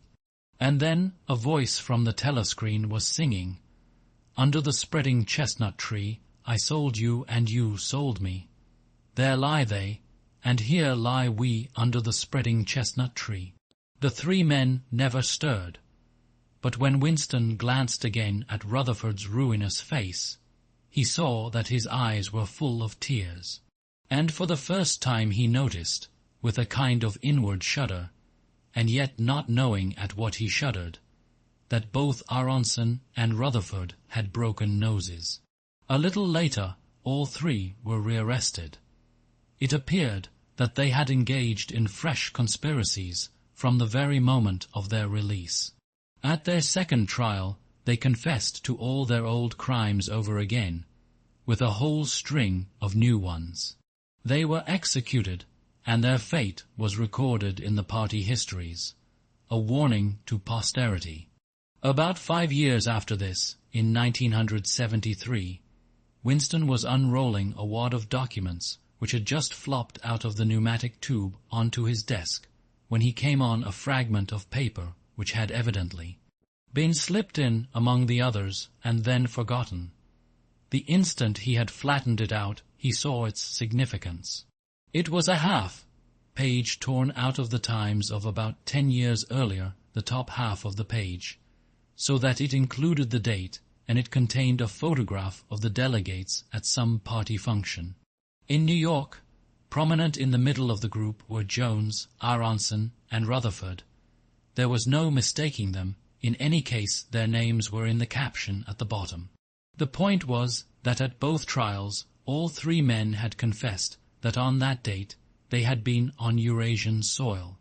They had flown from a secret airfield in Canada to a rendezvous somewhere in Siberia, and had conferred with members of the Eurasian General Staff, to whom they had betrayed important military secrets. The date had stuck in Winston's memory because it chanced to be Midsummer Day, but the whole story must be on record in countless other places as well. There was only one possible conclusion: the confessions were lies. Of course, this was not in itself a discovery. Even at that time, Winston had not imagined that the people who were wiped out in the purges had actually committed the crimes that they were accused of. But this was concrete evidence. It was a fragment of the abolished past, like a fossil bone which turns up in the wrong stratum and destroys a geological theory. It was enough to blow the party to atoms, if in some way it could have been published to the world and its significance made known. He had gone straight on working. As soon as he saw what the photograph was and what it meant, he had covered it up with another sheet of paper. Luckily, when he unrolled it, it had been upside down from the point of view of the telescreen. He took his scribbling pad on his knee and pushed back his chair so as to get as far away from the telescreen as possible. To keep your face expressionless was not difficult, and even your breathing could be controlled with an effort.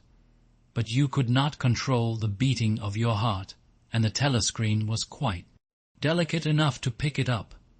He let what he judged to be 10 minutes go by, tormented all the while by the fear that some accident, a sudden draught blowing across his desk, for instance, would betray him.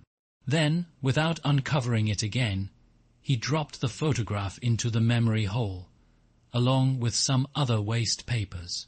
Within another minute, perhaps, it would have crumbled into ashes. That was 10-11 years ago. Today, probably, he would have kept that photograph. It was curious that the fact of having held it in his fingers seemed to him to make a difference even now, when the photograph itself, as well as the event it recorded, was only memory. Was the party's hold upon the past less strong, he wondered, because a piece of evidence which existed no longer had once existed? But today, supposing that it could be somehow resurrected from its ashes, the photograph might not even be evidence. Already, at the time when he made his discovery, Oceania was no longer at war with Eurasia, and it must have been to the agents of Eastasia that the 3 dead men had betrayed their country. Since then there had been other changes too, 3. He could not remember how many. Very likely the confessions had been rewritten and rewritten until the original facts and dates no longer had the smallest significance. The past not only changed, but changed continuously. What most afflicted him with a sense of nightmare was that he had never clearly understood why the huge imposture was undertaken. The immediate advantages of falsifying the past were obvious, but the ultimate motive was mysterious. He took up his pen again and wrote, "I understand how, I do not understand why." He wondered, as he had many times wondered before, whether he himself was a lunatic. Perhaps a lunatic was simply a minority of one. At one time it had been a sign of madness to believe that the earth goes round the sun. Today, to believe that the past is inalterable. He might be alone in holding that belief, and if alone, then a lunatic. But the thought of being a lunatic did not greatly trouble him. The horror was that he might also be wrong. He picked up the children's history book and looked at the portrait of Big Brother which formed its frontispiece. The hypnotic eyes gazed into his own. It was as though some huge force were pressing down upon you, something that penetrated inside your skull, battering against your brain, frightening you out of your beliefs, persuading you, almost, to deny the evidence of your senses. In the end, the party would announce that 2 and 2 made 5, and you would have to believe it. It was inevitable that they should make that claim sooner or later. The logic of their position demanded it. Not merely the validity of experience, but the very existence of external reality, was tacitly denied by their philosophy. The heresy of heresies was common sense, and what was terrifying was not that they would kill you for thinking otherwise, but that they might be right. For after all, how do we know that 2 and 2 make 4, or that the force of gravity works, or that the past is unchangeable? If both the past and the external world exist only in the mind, and if the mind itself is controllable, what then? But no, his courage seemed suddenly to stiffen of its own accord. The face of O'Brien, not called up by any obvious association, had floated into his mind. He knew, with more certainty than before, that O'Brien was on his side. He was writing the diary for O'Brien to O'Brien. It was like an interminable letter which no one would ever read, but which was addressed to a particular person and took its colour from that fact. The party told you to reject the evidence of your eyes and ears. It was their final, most essential command. His heart sank as he thought of the enormous power arrayed against him, the ease with which any party intellectual would overthrow him in debate, the subtle arguments which he would not be able to understand, much less answer, and yet he was in the right. They were wrong, and he was right.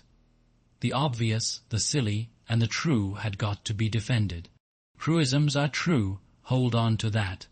The solid world exists, its laws do not change. Stones are hard, water is wet. Objects unsupported fall towards the earth's centre. With the feeling that he was speaking to O'Brien, and also that he was setting forth an important axiom, he wrote, "Freedom is the freedom to say that 2 + 2 make 4. If that is granted, all else follows." Chapter 8. From somewhere at the bottom of a passage, the smell of roasting coffee, real coffee, not Victory coffee, came floating out into the street. Winston paused involuntarily. For perhaps 2 seconds he was back in the half-forgotten world of his childhood. Then a door banged, seeming to cut off the smell as abruptly as though it had been a sound. He had walked several kilometers over pavements, and his varicose ulcer was throbbing. This was the second time in 3 weeks that he had missed an evening at the community centre. A rash act, since you could be certain that the number of your attendances at the centre was carefully checked. In principle, a party member had no spare time, and was never alone except in bed. It was assumed that when he was not working, eating, or sleeping, he would be taking part in some kind of communal recreation. To do anything that suggested a taste for solitude, even to go for a walk by yourself, was always slightly dangerous. There was a word for it in Newspeak. Own life, it was called, meaning individualism and eccentricity. But this evening, as he came out of the ministry, the balminess of the April air had tempted him. The sky was a warmer blue than he had seen it that year, and suddenly the long, noisy evening at the centre, the boring, exhausting games, the lectures, the creaking camaraderie oiled by gin, had seemed intolerable. On impulse he had turned away from the bus stop and wandered off into the labyrinth of London, first south, then east, then north again, losing himself among unknown streets and hardly bothering in which direction he was going. If there is hope, he had written in the diary, it lies in the proles. The words kept coming back to him, statement of a mystical truth and a palpable absurdity. He was somewhere in the vague, brown, coloured slums to the north and east of what had once been St. Pancras Station. He was walking up a cobbled street of Little Toos, Tory houses with battered doorways which gave straight on the pavement, and which were somehow curiously suggestive of rat-holes. There were puddles of filthy water here and there among the cobbles. In and out of the dark doorways, and down narrow alley-ways that branched off on either side, people swarmed in astonishing numbers, girls in full bloom, with crudely lipsticked mouths, and youths who chased the girls, and swollen waddling women who showed you what the girls would be like in 10 years' time, and old bent creatures shuffling along on splayed feet, and ragged barefooted children, who played in the puddles and then scattered at angry yells from their mothers. Perhaps a quarter of the windows in the street were broken and boarded up. Most of the people paid no attention to Winston. A few eyed him with a sort of guarded curiosity. 2 monstrous women with red forearms folded across stellar aprons were talking outside a doorway. Winston caught scraps of conversation as he approached. Yes, I says to her, that's all very well, I says.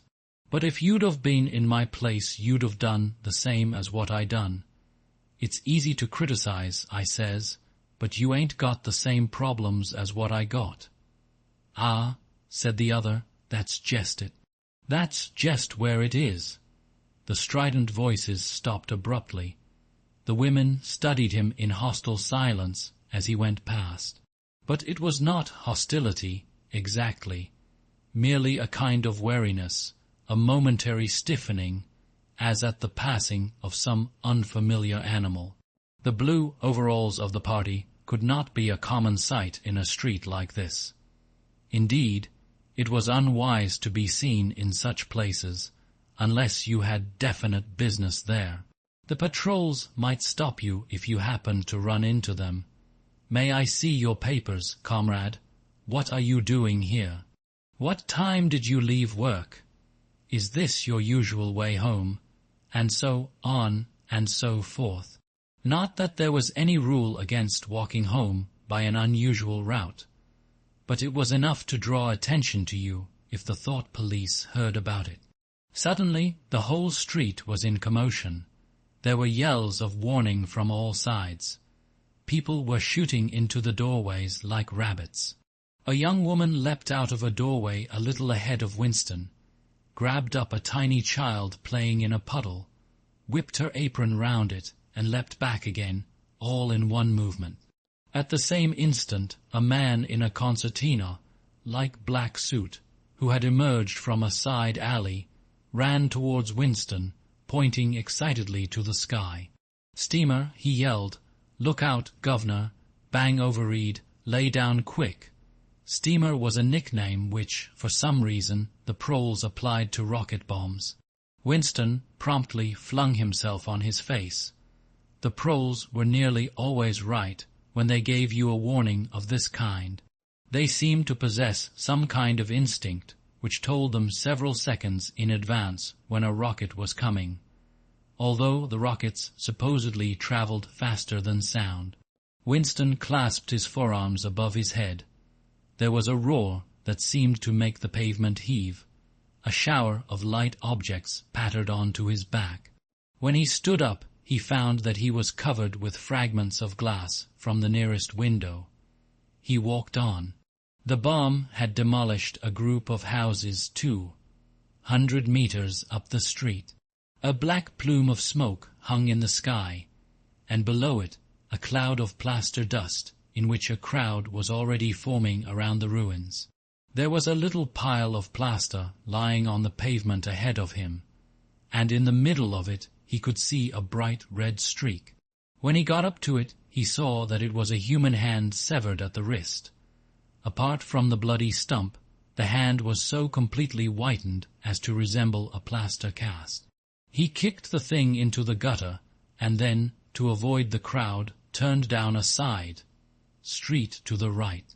Within 3 or 4 minutes he was out of the area which the bomb had affected, and the sordid, swarming life of the streets was going on as though nothing had happened. It was nearly 20 hours, and the drinking shops which the proles frequented, pubs, they called them, were choked with customers. From their grimy swing doors, endlessly opening and shutting, there came forth a smell of urine, sawdust, and sour beer.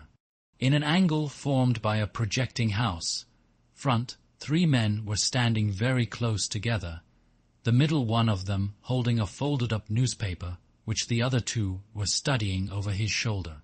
Even before he was near enough to make out the expression on their faces, Winston could see absorption in every line of their bodies. It was obviously some serious piece of news that they were reading. He was a few paces away from them when suddenly the group broke up, and 2 of the men were in violent altercation. For a moment they seemed almost on the point of blows. "Can't you bleeding well listen to what I say? I tell you no number ending in 781 for over 14 months. Yes, it has then. No, it has not. Back 'ome I got the whole lot of 'em for over 2 years wrote down on a piece of paper. I takes 'em down reglar as the clock. And I tell you, no number ending in 7 yes, a 7 as 1. I could pretty near tell you the bleeding number. 407 it ended in. It were in February 2nd week in February. February, your grandmother. I got it all down in black and white. And I tell you, no number O, pack it in, said the third man. They were talking about the lottery. Winston looked back when he had gone 30 meters. They were still arguing with vivid, passionate faces. The lottery, with its weekly payout of enormous prizes, was the one public event to which the proles paid serious attention. It was probable that there were some millions of proles for whom the lottery was the principal, if not the only reason for remaining alive. It was their delight, their folly, their anodyne, their intellectual stimulant. Where the lottery was concerned, even people who could barely read and write seemed capable of intricate calculations and staggering feats of memory. There was a whole tribe of men who made a living simply by selling systems, forecasts, and lucky amulets. Winston had nothing to do with the running of the lottery, which was managed by the Ministry of Plenty, but he was aware, indeed everyone in the party was aware, that the prizes were largely imaginary. Only small sums were actually paid out, the winners of the big prizes being non-existent persons. In the absence of any real intercommunication between one part of Oceania and another, this was not difficult to arrange. But if there was hope, it lay in the proles. You had to cling on to that. When you put it in words, it sounded reasonable.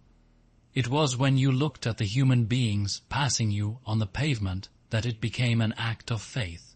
The street into which he had turned ran downhill. He had a feeling that he had been in this neighborhood before, and that there was a main thoroughfare not far away. From somewhere ahead there came a din of shouting voices. The street took a sharp turn and then ended in a flight of steps which led down into a sunken alley where a few keepers were selling tired-looking vegetables. At this moment Winston remembered where he was. The alley led out into the main street, and down the next turning, not 5 minutes away, was the junk shop where he had bought the blank book which was now his diary.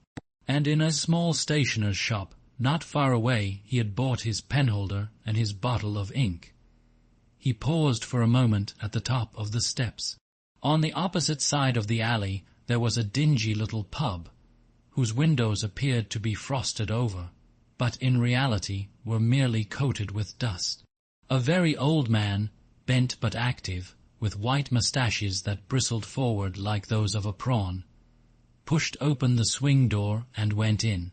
As Winston stood watching, it occurred to him that the old man, who must be 80 at the least, had already been middle-aged when the revolution happened.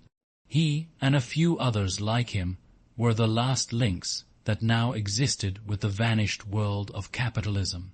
In the party itself, there were not many people left whose ideas had been formed before the revolution. The older generation had mostly been wiped out in the great purges of the 50s and 60s, and the few who survived had long ago been terrified into complete intellectual surrender. If there was anyone still alive who could give you a truthful account of conditions in the early part of the century, it could only be a prole. Suddenly the passage from the history book that he had copied into his diary came back into Winston's mind, and a lunatic impulse took hold of him. He would go into the pub, he would scrape acquaintance with that old man and question him. He would say to him, "Tell me about your life when you were a boy. What was it like in those days? Were things better than they are now, or were they worse?" Hurriedly, lest he should have time to become frightened, he descended the steps and crossed the narrow street. It was madness, of course. As usual, there was no definite rule against talking to proles and frequenting their pubs, but it was far too unusual an action to pass unnoticed. If the patrols appeared, he might plead an attack of faintness, but it was not likely that they would believe him. He pushed open the door, and a hideous, cheesy smell of sour beer hit him in the face. As he entered, the din of voices dropped to about half its volume. Behind his back, he could feel everyone eyeing his blue overalls. A game of darts, which was going on at the other end of the room, interrupted itself for perhaps as much as 30 seconds. The old man whom he had followed was standing at the bar, having some kind of altercation with the barman, a large, stout, hook-nosed young man with enormous forearms. A knot of others, standing round with glasses in their hands, were watching the scene. "I asked you civil enough, didn't I?" said the old man, straightening his shoulders pugnaciously. "You telling me you ain't got a pint mug in the old bleeding boozer?" "And what in hell's name is a pint?" said the barman, leaning forward with the tips of his fingers on the counter. "Ark at him, calls hisself a barman and don't know what a pint is. Why, a pint's the half of a quart, and there's 4 quarts to the gallon. Ave to teach you the A, B, C next." "Never heard of 'em," said the barman shortly. "Litre and half-litre, that's all we serve. There's the glasses on the shelf in front of you." "I likes a pint," persisted the old man. "You could 'a drawed me off a pint easy enough. We didn't ave these bleeding litres when I was a young man." "When you were a young man, we were all living in the treetops," said the barman, with a glance at the other customers. There was a shout of laughter, and the uneasiness caused by Winston's entry seemed to disappear. The old man's white-stubbled face had flushed pink. He turned away, muttering to himself, and bumped into Winston. Winston caught him gently by the arm. "May I offer you a drink?" he said. "You're a gent," said the other, straightening his shoulders again. He appeared not to have noticed Winston's blue overalls. "Pint," he added aggressively to the barman. "Pint of wallop." The barman swished 2 half-litres of dark, brown beer into thick glasses which he had rinsed in a bucket under the counter. Beer was the only drink you could get in prole pubs. The proles were supposed not to drink gin, though in practice they could get hold of it easily enough. The game of darts was in full swing again, and the knot of men at the bar had begun talking about lottery tickets. Winston's presence was forgotten for a moment. There was a deal table under the window where he and the old man could talk without fear of being overheard. It was horribly dangerous, but at any rate there was no telescreen in the room, a point he had made sure of as soon as he came in. "'E could 'a drawed me off a pint," grumbled the old man as he settled down behind a glass. "A half-litre ain't enough. It don't satisfy, and a 'ole litre's too much. It starts my bladder running, let alone the price." "You must have seen great changes since you were a young man," said Winston tentatively. The old man's pale blue eyes moved from the darts board to the bar, and from the bar to the door of the gents, as though it were in the bar room that he expected the changes to have occurred. "The beer was better," he said finally, "and cheaper. When I was a young man, mild beer wallop, we used to call it, was 4d. a pint. That was before the war, of course." "Which war was that?" said Winston. "It's all wars," said the old man vaguely. He took up his glass, and his shoulders straightened again. "As wishing you the very best of health." In his lean throat, the sharp, pointed Adam's apple made a surprisingly rapid up and down movement, and the beer vanished. Winston went to the bar and came back with 2 more half-litres. The old man appeared to have forgotten his prejudice against drinking a full litre. "You are very much older than I am," said Winston. "You must have been a grown man before I was born. You can remember what it was like in the old days, before the Revolution. People of my age don't really know anything about those times. We can only read about them in books, and what it says in the books may not be true. I should like your opinion on that. The history books say that life before the revolution was completely different from what it is now. There was the most terrible oppression, injustice, poverty worse than anything we can imagine. Here in London, the great mass of the people never had enough to eat from birth to death. Half of them hadn't even boots on their feet. They worked 12 hours a day, they left school at 9, they slept 10 in a room. And at the same time, there were a very few people, only a few thousands the capitalists. They were called who were rich and powerful. They owned everything that there was to own. They lived in great gorgeous houses with 30 servants. They rode about in motor cars and 4-horse carriages. They drank champagne. They wore top hats. The old man brightened suddenly. Top hats, he said. Funny you should mention 'em. The same thing come into my head only yesterday. I don't know why. I was just thinking, I ain't seen a top hat in years. Gone right out, they are they. The last time I wore one was at my sister-in-law's funeral. And that was, well, I couldn't give you the date, but it must have been 50 years ago. Of course it was only hired for the occasion, you understand. It isn't very important about the top hats, said Winston patiently. The point is, these capitalists, they, and a few lawyers and priests, and so forth who lived on them, were the lords of the earth. Everything existed for their benefit. You, the ordinary people, the workers, were their slaves. They could do what they liked with you. They could ship you off to Canada like cattle. They could sleep with your daughters if they chose. They could order you to be flogged with something called a cat. Oh, 9 tails. You had to take your cap off when you passed them. Every capitalist went about with a gang of lackeys who the old man brightened again. Lackeys, he said. Now there's a word I ain't heard since ever so long. Lackeys, that reglar takes me back, that does. I recollect, donkeys years ago, I used to sometimes go to Id Park of a Sunday afternoon to hear the blokes making speeches. Salvation Army, Roman Catholics, Jews, Indians, all sorts there was. And there was one bloke, well, I couldn't give you his name, but a real powerful speaker he was. He didn't Alf give it lackeys, he says, lackeys of the bourgeoisie, flunkies of the ruling class. Parasites, that was another of them. And Yenas E definitely called Yenas. Of course, E was referring to the Labour Party, you understand. Winston had the feeling that they were talking at cross purposes. What I really wanted to know was this, he said. Do you feel that you have more freedom now than you had in those days? Are you treated more like a human being? In the old days, the rich people, the people at the top, the ooze of lords, put in the old man reminiscently. The House of Lords, if you like.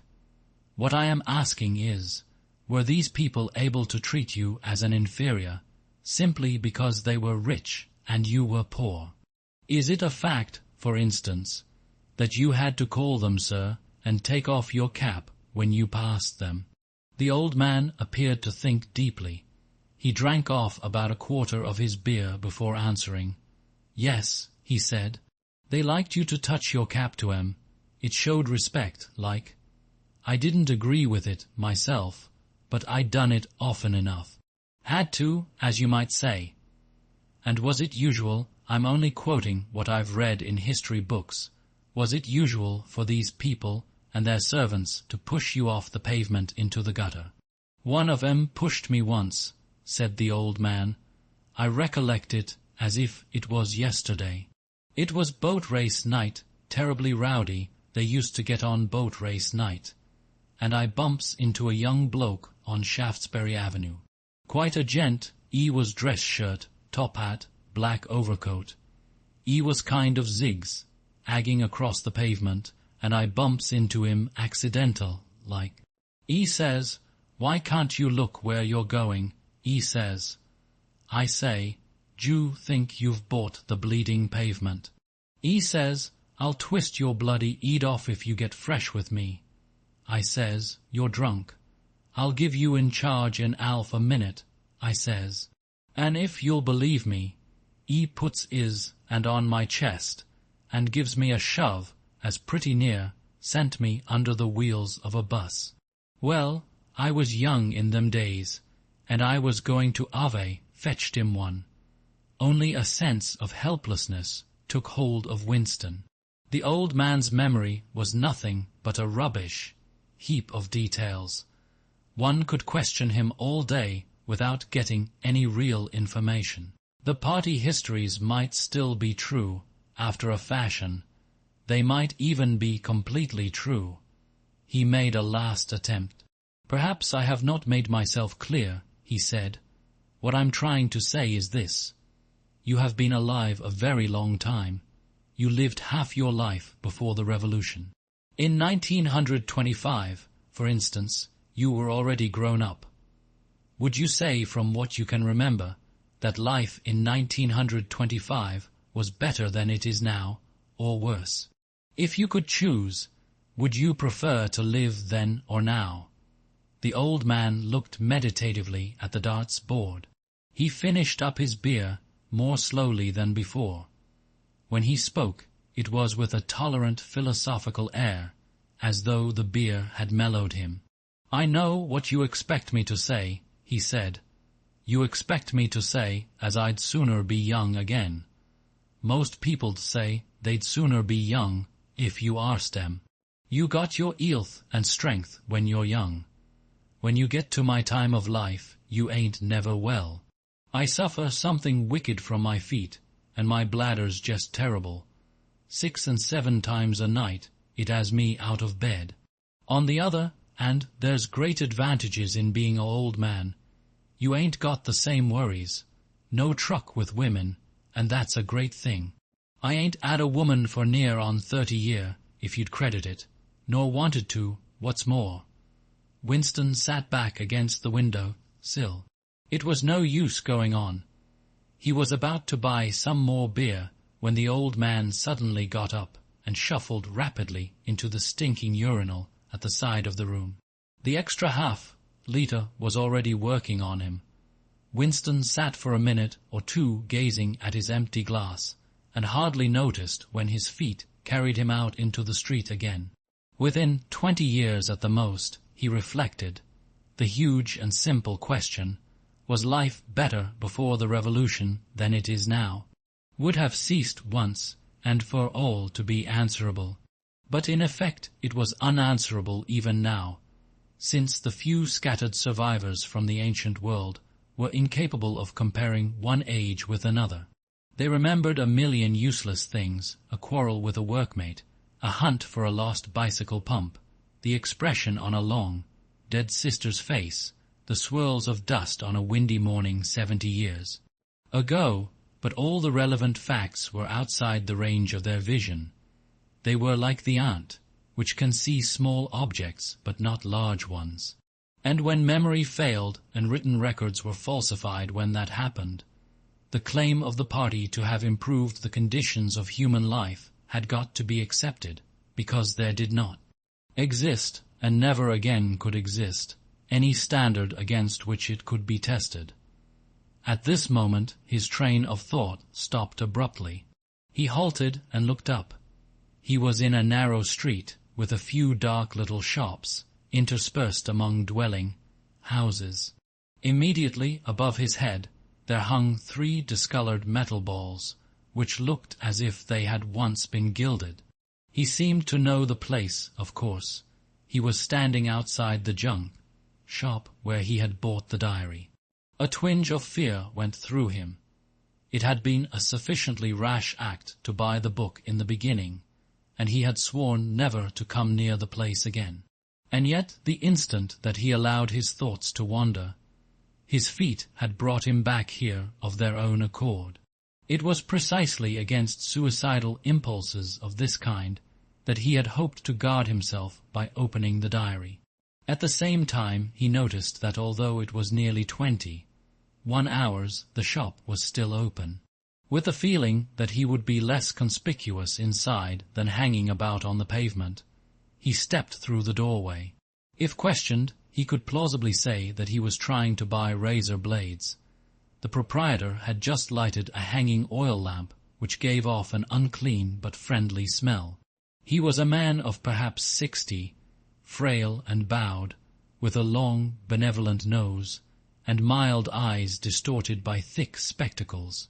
His hair was almost white, but his eyebrows were bushy and still black. His spectacles, his gentle, fussy movements, and the fact that he was wearing an aged jacket of black velvet, gave him a vague air of intellectuality, as though he had been some kind of literary man, or perhaps a musician.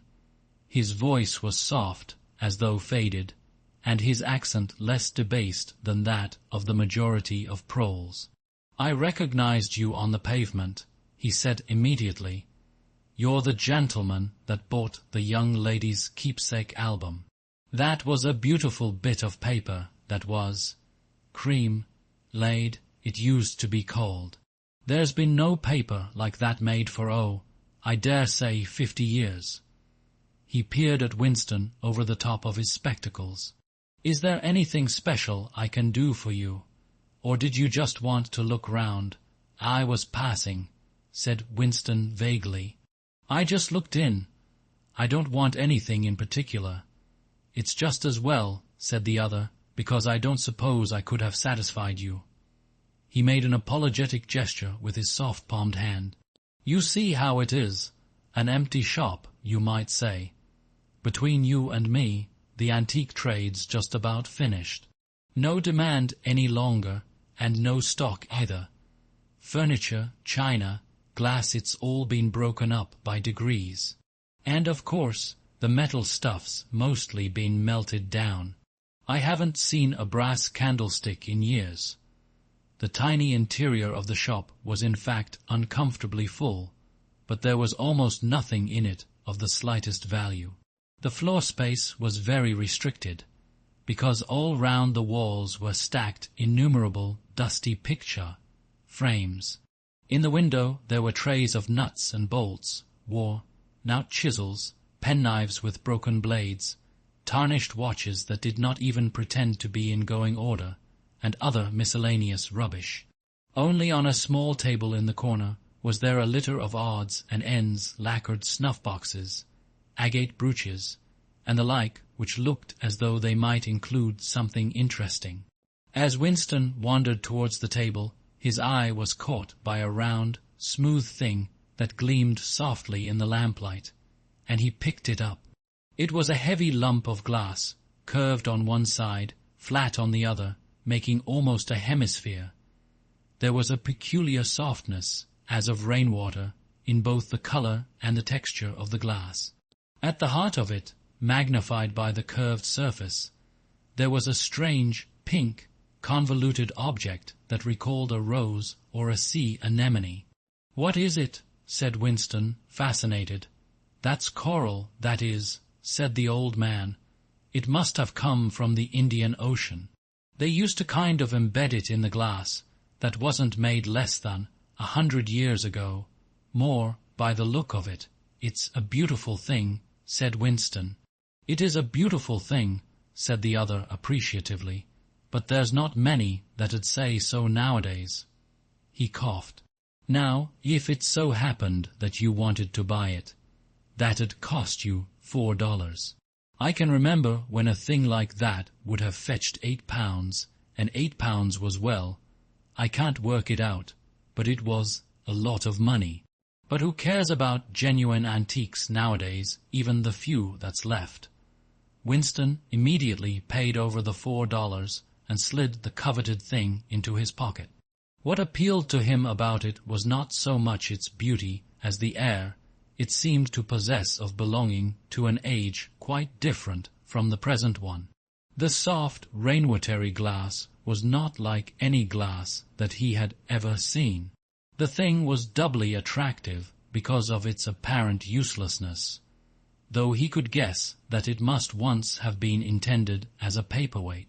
It was very heavy in his pocket, but fortunately it did not make much of a bulge. It was a queer thing, even a compromising thing, for a party member to have in his possession. Anything old, and for that matter anything beautiful, was always vaguely suspect. The old man had grown noticeably more cheerful after receiving the $4. Winston realized that he would have accepted 3 or even 2. "There's another room upstairs that you might care to take a look at," he said. "There's not much in it, just a few pieces. We'll do with a light if we're going upstairs." He lit another lamp, and with bowed back, led the way slowly up the steep and worn stairs and along a tiny passage, into a room which did not give on the street, but looked out on a cobbled yard and a forest of chimney pots. Winston noticed that the furniture was still arranged, as though the room were meant to be lived in. There was a strip of carpet on the floor, a picture or two on the walls, and a deep, slatternly armchair drawn up to the fireplace. An old-fashioned glass clock with a 12-hour face was ticking away on the mantelpiece. Under the window, and occupying nearly a quarter of the room, was an enormous bed with the mattress still on it. "We lived here till my wife died," said the old man half apologetically. "I'm selling the furniture off by little and little. Now that's a beautiful mahogany bed, or at least it would be if you could get the bugs out of it. But I dare say you'd find it a little bit cumbersome." He was holding the lamp high up, so as to illuminate the whole room, and in the warm dim light the place looked curiously inviting. The thought flitted through Winston's mind that it would probably be quite easy to rent the room for a few dollars a week, if he dared to take the risk. It was a wild, impossible notion, to be abandoned as soon as thought of, but the room had awakened in him a sort of nostalgia, a sort of ancestral memory. It seemed to him that he knew exactly what it felt like to sit in a room like this, in an arm-chair beside an open fire with your feet in the fender and a kettle on the hob. Utterly alone, utterly secure, with nobody watching you, no voice pursuing you, no sound except the singing of the kettle and the friendly ticking of the clock. "There's no telescreen," he could not help murmuring. "Ah," said the old man, "I never had one of those things. Too expensive, and I never seemed to feel the need of it, somehow. Now that's a nice gate-leg table in the corner there. Though of course you'd have to put new hinges on it if you wanted to use the flaps." There was a small bookcase in the other corner, and Winston had already gravitated towards it. It contained nothing but rubbish. The hunting down and destruction of books had been done with the same thoroughness in the prole quarters as everywhere else. It was very unlikely that there existed anywhere in Oceania a copy of a book printed earlier than 1960. The old man, still carrying the lamp, was standing in front of a picture in a rosewood frame which hung on the other side of the fireplace, opposite the bed. "Now, if you happen to be interested in old prints at all," he began delicately. Winston came across to examine the picture. It was a steel engraving of an oval building with rectangular windows, and a small tower in front. There was a railing running round the building, and at the rear end there was what appeared to be a statue. Winston gazed at it for some moments. It seemed vaguely familiar, though he did not remember the statue. "The frame's fixed to the wall," said the old man, "but I could unscrew it for you, I dare say." "I know that building," said Winston finally. "It's a ruin now. It's in the middle of the street outside the Palace of Justice." "That's right, outside the law courts. It was bombed in many years ago.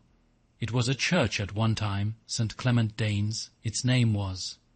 He smiled apologetically, as though conscious of saying something slightly ridiculous, and added, "Oranges and lemons, say the bells of." "St. Clement's, what's that?" said Winston. "Oh, oranges and lemons, say the bells of St. Clement's. That was a rhyme we had when I was a little boy."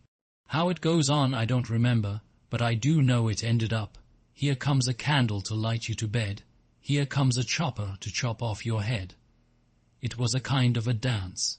They held out their arms for you to pass under, and when they came to here comes a chopper to chop off your head, they brought their arms down and caught you. It was just names of churches. All the London churches were in it, all the principal ones, that is. Winston wondered vaguely to what century the church belonged. It was always difficult to determine the age of a London building. Anything large and impressive, if it was reasonably new in appearance, was automatically claimed as having been built since the Revolution, while anything that was obviously of earlier date was ascribed to some dim period called the Middle Ages. The centuries of capitalism were held to have produced nothing of any value. One could not learn history from architecture any more than one could learn it from books. Statues, inscriptions, memorial stones, the names of streets, anything that might throw light upon the past, had been systematically altered.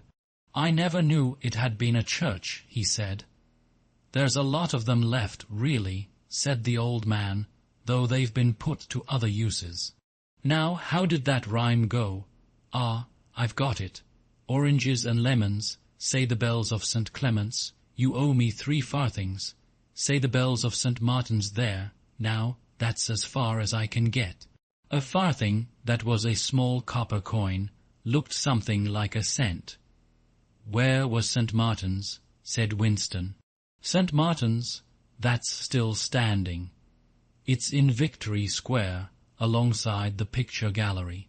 A building with a kind of a triangular porch and pillars in front, and a big flight of steps. Winston knew the place well.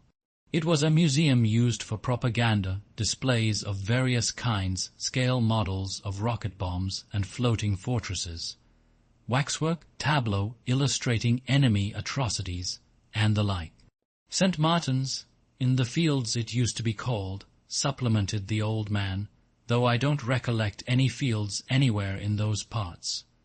Winston did not buy the picture. It would have been an even more incongruous possession than the glass paperweight, and impossible to carry home, unless it were taken out of its frame. But he lingered for some minutes more, talking to the old man, whose name, he discovered, was not Weeks, as one might have gathered from the inscription over the shop front, but Charrington. Mr. Charrington, it seemed, was a widower aged 63, and had inhabited this shop for 30 years. Throughout that time he had been intending to alter the name over the window, but had never quite got to the point of doing it. All the while that they were talking, the half-remembered rhyme kept running through Winston's head. Oranges and lemons, say the bells of St. Clement's, you owe me 3 farthings, say the bells of St. Martin's. It was curious, but when you said it to yourself you had the illusion of actually hearing bells, the bells of a lost London that still existed somewhere or other, disguised and forgotten. From one ghostly steeple after another he seemed to hear them pealing forth. Yet so far as he could remember, he had never in real life heard church bells ringing. He got away from Mr. Charrington and went down the stairs alone, so as not to let the old man see him reconnoitring the street before stepping out of the door. He had already made up his mind that after a suitable interval a month, say, he would take the risk of visiting the shop again. It was perhaps not more dangerous than shirking an evening at the centre. The serious piece of folly had been to come back here in the first place, after buying the diary and without knowing whether the proprietor of the shop could be trusted. However, yes, he thought again, he would come back. He would buy further scraps of beautiful rubbish. He would buy the engraving of St. Clement Danes, take it out of its frame, and carry it home concealed under the jacket of his overalls. He would drag the rest of that poem out of Mr. Charrington's memory. Even the lunatic project of renting the room upstairs flashed momentarily through his mind again. For perhaps 5 seconds, exaltation made him careless, and he stepped out onto the pavement without so much as a preliminary glance through the window. He had even started humming to an improvised tune, Oranges and Lemons. Say the bells of St. Clement's, you owe me 3 farthings. Say the suddenly his heart seemed to turn to ice and his bowels to water. A figure in blue overalls was coming down the pavement, not 10 meters away. It was the girl from the fiction department, the girl with dark hair. The light was failing, but there was no difficulty in recognizing her. She looked him straight in the face, then walked quickly on as though she had not seen him. For a few seconds Winston was too paralyzed to move. Then he turned to the right and walked heavily away, not noticing for the moment that he was going in the wrong direction. At any rate, one question was settled. There was no doubting any longer that the girl was spying on him. She must have followed him here, because it was not credible that by pure chance she should have happened to be walking on the same evening up the same obscure back street, kilometers distant from any quarter where party members lived. It was too great a coincidence. Whether she was really an agent of the Thought Police, or simply an amateur spy actuated by officiousness, hardly mattered. It was enough that she was watching him. Probably she had seen him go into the pub as well. It was an effort to walk. The lump of glass in his pocket banged against his thigh at each step, and he was half-minded to take it out and throw it away. The worst thing was the pain in his belly. For a couple of minutes he had the feeling that he would die if he did not reach a lavatory soon. But there would be no public lavatories in a quarter like this. Then the spasm passed, leaving a dull ache behind. The street was a blind alley. Winston halted, stood for several seconds wondering vaguely what to do, then turned round and began to retrace his steps. As he turned, it occurred to him that the girl had only passed him 3 minutes ago, and that by running he could probably catch up with her. He could keep on her track till they were in some quiet place, and then smash her skull in with a cobblestone. The piece of glass in his pocket would be heavy enough for the job, but he abandoned the idea immediately, because even the thought of making any physical effort was unbearable. He could not run, he could not strike a blow. Besides, she was young and lusty and would defend herself.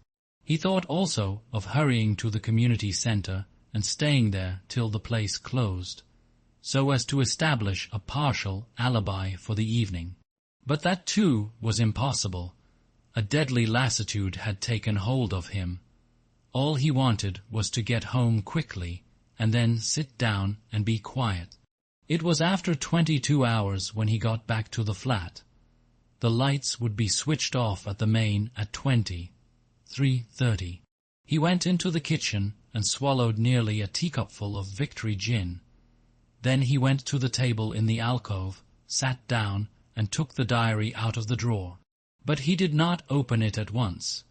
From the telescreen, a brassy female voice was squalling a patriotic song. He sat staring at the marbled cover of the book, trying without success to shut the voice out of his consciousness. It was at night that they came for you, always at night. The proper thing was to kill yourself before they got you. Undoubtedly, some people did so. Many of the disappearances were actually suicides. But it needed desperate courage to kill yourself in a world where firearms, or any quick and certain poison, were completely unprocurable. He thought with a kind of astonishment of the biological uselessness of pain and fear, the treachery of the human body which always freezes into inertia at exactly the moment when a special effort is needed. He might have silenced the dark-haired girl if only he had acted quickly enough, but precisely because of the extremity of his danger he had lost the power to act. It struck him that in moments of crisis one is never fighting against an external enemy, but always against one's own body. Even now, in spite of the gin, the dull ache in his belly made consecutive thought impossible. And it is the same, he perceived, in all seemingly heroic or tragic situations. On the battlefield, in the torture chamber, on a sinking ship, the issues that you are fighting for are always forgotten, because the body swells up until it fills the universe, and even when you are not paralyzed by fright or screaming with pain, life is a moment-to-moment struggle against hunger or cold or sleeplessness, against a sour stomach or an aching tooth. He opened the diary. It was important to write something down. The woman on the telescreen had started a new song. Her voice seemed to stick into his brain like jagged splinters of glass. He tried to think of O'Brien, for whom or to whom the diary was written. But instead he began thinking of the things that would happen to him after the thought police took him away. It would not matter if they killed you at once. To be killed was what you expected. But before death nobody spoke of such things, yet everybody knew of them. There was the routine of confession that had to be gone through. The grovelling on the floor and screaming for mercy, the crack of broken bones, the smashed teeth, and bloody clots of hair. Why did you have to endure it, since the end was always the same? Why was it not possible to cut a few days or weeks out of your life? Nobody ever escaped detection, and nobody ever failed to confess. When once you had succumbed to Thoughtcrime, it was certain that by a given date you would be dead. Why then did that horror, which altered nothing, have to lie embedded in future time? He tried with a little more success than before to summon up the image of O'Brien. "We shall meet in the place where there is no darkness," O'Brien had said to him. He knew what it meant, or thought he knew. The place where there is no darkness was the imagined future, which one would never see, but which, by foreknowledge, one could mystically share in. But with the voice from the telescreen nagging at his ears, he could not follow the train of thought further. He put a cigarette in his mouth. Half the tobacco promptly fell out onto his tongue, a bitter dust which was difficult to spit out again. The face of Big Brother swam into his mind, displacing that of O'Brien. Just as he had done a few days earlier, he slid a coin out of his pocket and looked at it. The face gazed up at him, heavy, calm, protecting. But what kind of smile was hidden beneath the dark moustache? Like a leaden knell, the words came back at him. War is peace, freedom is slavery, ignorance is strength, Part 2. Chapter 1. It was the middle of the morning, and Winston had left the cubicle to go to the lavatory. A solitary figure was coming towards him from the other end of the long, brightly lit corridor. It was the girl with dark hair. 4 days had gone past since the evening when he had run into her outside the junk shop. As she came nearer, he saw that her right arm was in a sling, not noticeable at a distance because it was of the same color as her overalls. Probably she had crushed her hand while swinging round one of the big kaleidoscopes on which the plots of novels were roughed in. It was a common accident in the fiction department. They were perhaps 4 meters apart when the girl stumbled and fell almost flat on her face. A sharp cry of pain was wrung out of her. She must have fallen right on the injured arm. Winston stopped short. The girl had risen to her knees. Her face had turned a milky yellow color, against which her mouth stood out redder than ever. Her eyes were fixed on his, with an appealing expression that looked more like fear than pain. A curious emotion stirred in Winston's heart. In front of him was an enemy who was trying to kill him. In front of him, also, was a human creature, in pain and perhaps with a broken bone. Already he had instinctively started forward to help her. In the moment when he had seen her fall on the bandaged arm, it had been as though he felt the pain in his own body. "You're hurt," he said. "It's nothing, my arm. It'll be all right in a second." She spoke as though her heart were fluttering. She had certainly turned very pale. "You haven't broken anything?" "No, I'm all right. It hurt for a moment, that's all." She held out her free hand to him, and he helped her up. She had regained some of her color, and appeared very much better. "It's nothing," she repeated shortly. "I only gave my wrist a bit of a bang. Thanks, comrade." And with that she walked on in the direction in which she had been going, as briskly as though it had really been nothing. The whole incident could not have taken as much as half a minute. Not to let one's feelings appear in one's face was a habit that had acquired the status of an instinct. And in any case they had been standing straight in front of a telescreen when the thing happened. Nevertheless, it had been very difficult not to betray a momentary surprise. For in the 2 or 3 seconds while he was helping her up, the girl had slipped something into his hand. There was no question that she had done it intentionally. It was something small and flat. As he passed through the lavatory door, he transferred it to his pocket and felt it with the tips of his fingers. It was a scrap of paper folded into a square. While he stood at the urinal, he managed, with a little more fingering, to get it unfolded. Obviously, there must be a message of some kind written on it. For a moment, he was tempted to take it into one of the water closets and read it at once. But that would be shocking folly, as he well knew. There was no place where you could be more certain that the telescreens were watched continuously. He went back to his cubicle, sat down, threw the fragment of paper casually among the other papers on the desk, put on his spectacles, and hitched the speakwrite towards him. 5 minutes, he told himself, 5 minutes at the very least. His heart bumped in his breast with frightening loudness. Fortunately, the piece of work he was engaged on was mere routine, the rectification of a long list of figures, not needing close attention. Whatever was written on the paper, it must have some kind of political meaning. So far as he could see, there were 2 possibilities. One, much the more likely, was that the girl was an agent of the Thought Police, just as he had feared. He did not know why the Thought Police should choose to deliver their messages in such a fashion, but perhaps they had their reasons. The thing that was written on the paper might be a threat, a summons, an order to commit suicide, a trap of some description.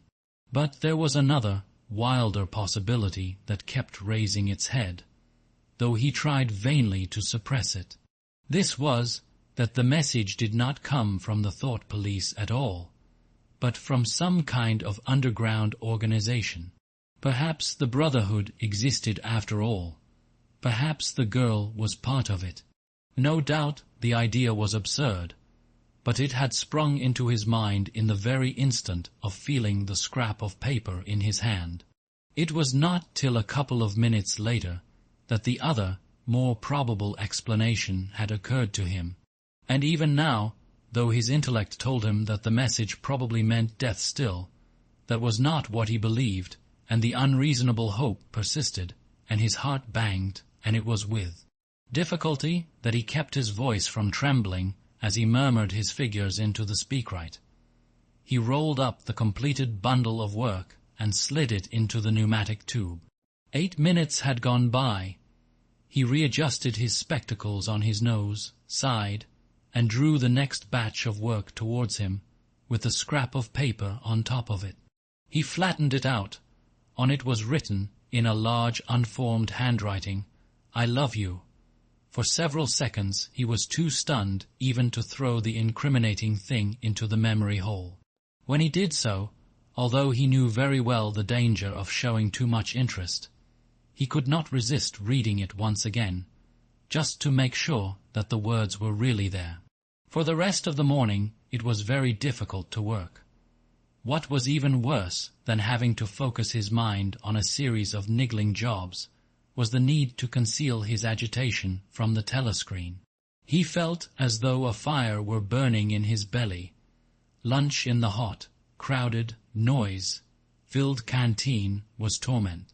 He had hoped to be alone for a little while during the lunch hour, but as bad luck would have it, the imbecile Parsons flopped down beside him, the tang of his sweat almost defeating the tinny smell of stew, and kept up a stream of talk about the preparations for Hate Week.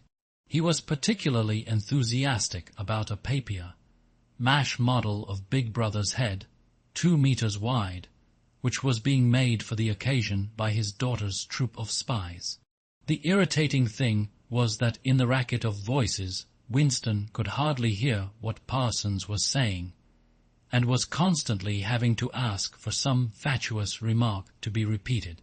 Just once he caught a glimpse of the girl, at a table with 2 other girls at the far end of the room. She appeared not to have seen him, and he did not look in that direction again. The afternoon was more bearable. Immediately after lunch there arrived a delicate, difficult piece of work, which would take several hours and necessitated putting everything else aside. It consisted in falsifying a series of production reports of 2 years ago, in such a way as to cast discredit on a prominent member of the inner party, who was now under a cloud. This was the kind of thing that Winston was good at, and for more than 2 hours he succeeded in shutting the girl out of his mind altogether. Then the memory of her face came back, and with it a raging, intolerable desire to be alone. Until he could be alone, it was impossible to think this new development out. Tonight was one of his nights at the community center. He wolfed another tasteless meal in the canteen, hurried off to the center, took part in the solemn foolery of a discussion group, played 2 games of table tennis, swallowed several glasses of gin, and sat for half an hour through a lecture entitled Ingsoc in relation to chess. His soul writhed with boredom, but for once he had had no impulse to shirk his evening at the center. At the sight of the words, "I love you," the desire to stay alive had welled up in him, and the taking of minor risks suddenly seemed stupid. It was not till 23 hours, when he was home and in bed in the darkness, where you were safe even from the telescreen so long as you kept silent, that he was able to think continuously. It was a physical problem that had to be solved: how to get in touch with the girl and arrange a meeting. He did not consider any longer the possibility that she might be laying some kind of trap for him. He knew that it was not so, because of her unmistakable agitation when she handed him the note. Obviously she had been frightened out of her wits, as well she might be, nor did the idea of refusing her advances even cross his mind. Only 5 nights ago he had contemplated smashing her skull in with a cobblestone, but that was of no importance. He thought of her naked, youthful body as he had seen it in his dream. He had imagined her a fool like all the rest of them, her head stuffed with lies and hatred, her belly full of ice. A kind of fever seized him at the thought that he might lose her. The white, youthful body might slip away from him. What he feared more than anything else was that she would simply change her mind if he did not get in touch with her quickly. But the physical difficulty of meeting was enormous. It was like trying to make a move at chess when you were already mated. Whichever way you turned, the telescreen faced you. Actually, all the possible ways of communicating with her had occurred to him within 5 minutes of reading the note. But now, with time to think, he went over them one by one, as though laying out a row of instruments on a table. Obviously, the kind of encounter that had happened this morning could not be repeated.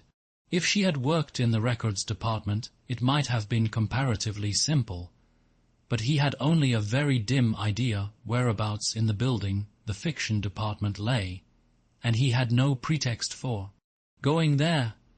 If he had known where she lived and at what time she left work, he could have contrived to meet her somewhere on her way home, but to try to follow her home was not safe, because it would mean loitering about outside the ministry, which was bound to be noticed. As for sending a letter through the mails, it was out of the question. By a routine that was not even secret, all letters were opened in transit. Actually, few people ever wrote letters. For the messages that it was occasionally necessary to send, there were printed postcards with long lists of phrases, and you struck out the ones that were inapplicable. In any case, he did not know the girl's name, let alone her address. Finally, he decided that the safest place was the canteen. If he could get her at a table by herself, somewhere in the middle of the room, not too near the telescreens, and with a sufficient buzz of conversation all round, if these conditions endured for, say, 30 seconds, it might be possible to exchange a few words. For a week after this, life was like a restless dream. On the next day, she did not appear in the canteen until he was leaving it, the whistle having already blown. Presumably, she had been changed on to a later shift. They passed each other without a glance. On the day after that, she was in the canteen at the usual time, but with 3 other girls and immediately under a telescreen. Then, for 3 dreadful days, she did not appear at all. His whole mind and body seemed to be afflicted with an unbearable sensitivity, a sort of transparency which made every movement, every sound, every contact, every word that he had to speak or listen to an agony. Even in sleep he could not altogether escape from her image. He did not touch the diary during those days. If there was any relief, it was in his work, in which he could sometimes forget himself for 10 minutes at a stretch.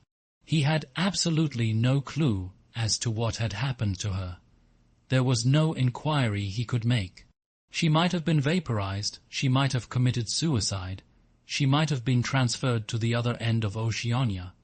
Worst and likeliest of all, she might simply have changed her mind and decided to avoid him. The next day she reappeared. Her arm was out of the sling, and she had a band of sticking plaster round her wrist. The relief of seeing her was so great that he could not resist staring directly at her for several seconds.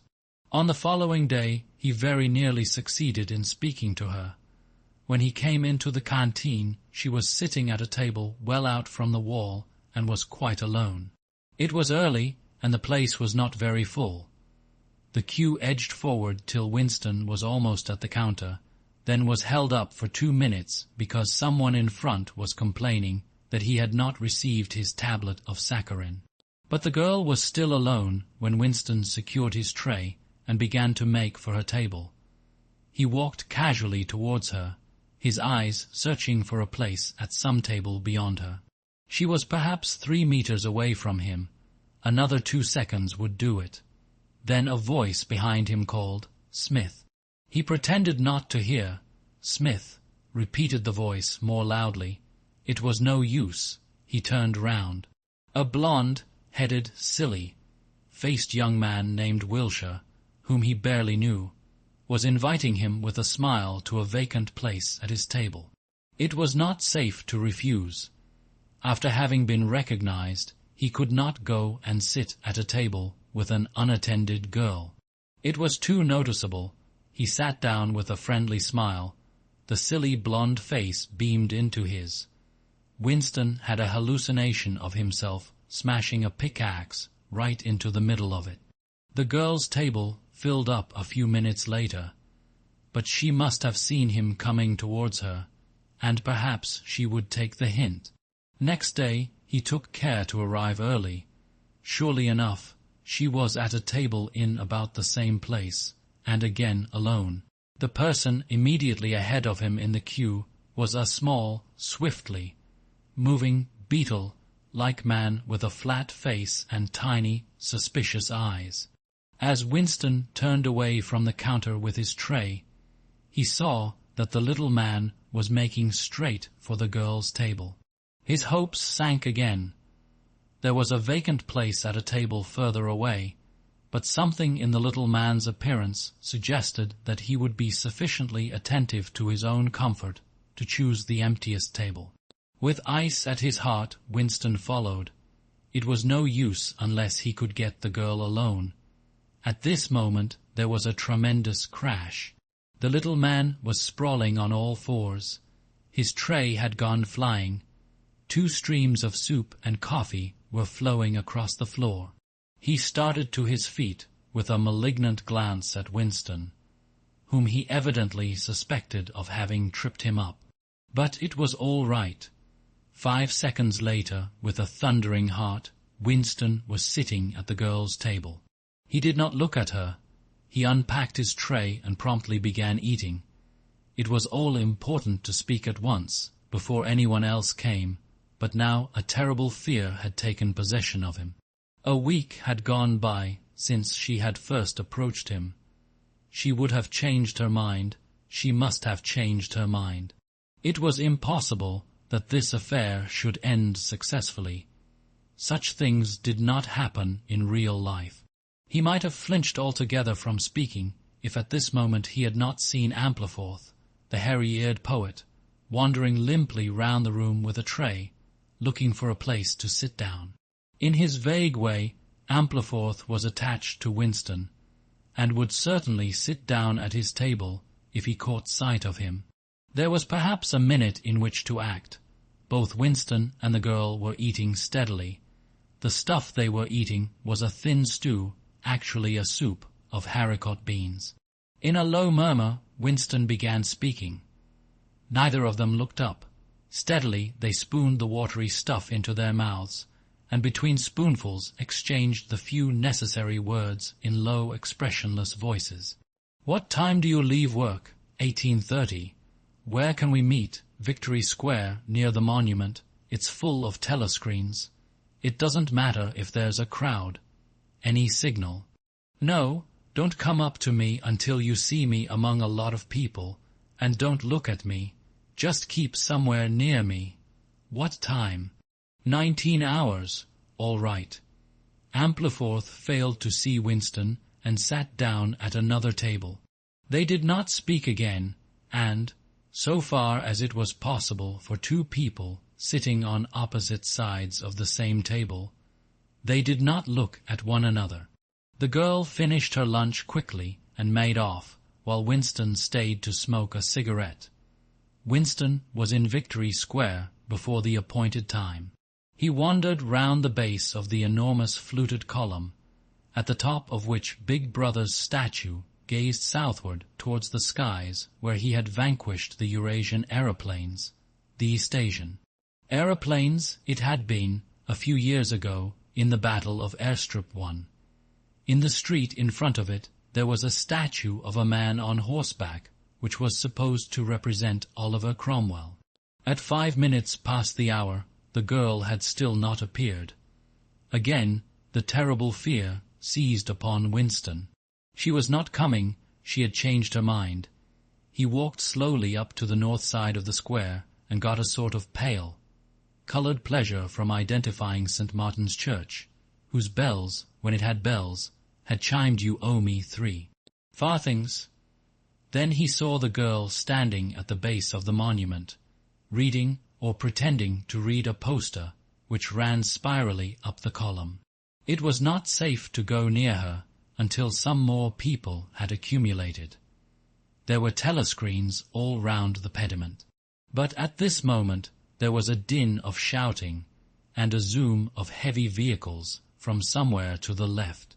Suddenly everyone seemed to be running across the square. The girl nipped nimbly round the lions at the base of the monument and joined in the rush. Winston followed. As he ran, he gathered from some shouted remarks that a convoy of Eurasian prisoners was passing. Already a dense mass of people was blocking the south side of the square. Winston, at normal times the kind of person who gravitates to the outer edge of any kind of scrimmage, shoved, butted, squirmed his way forward into the heart of the crowd. Soon he was within arm's length of the girl, but the way was blocked by an enormous prole and an almost equally enormous woman, presumably his wife, who seemed to form an impenetrable wall of flesh. Winston wriggled himself sideways, and with a violent lunge managed to drive his shoulder between them. For a moment it felt as though his entrails were being ground to pulp between the two muscular hips. Then he had broken through, sweating a little.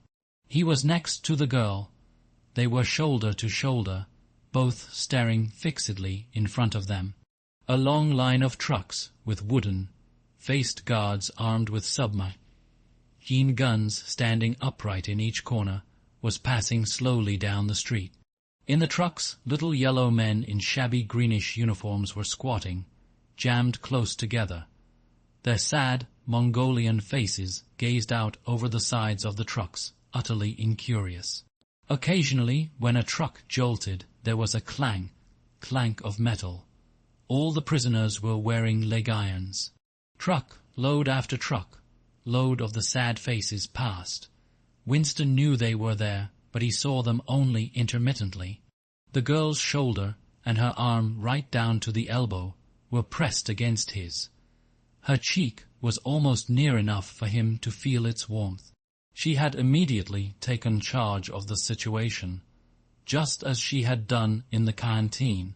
She began speaking in the same expressionless voice as before, with lips barely moving, a mere murmur easily drowned by the din of voices and the rumbling of the trucks.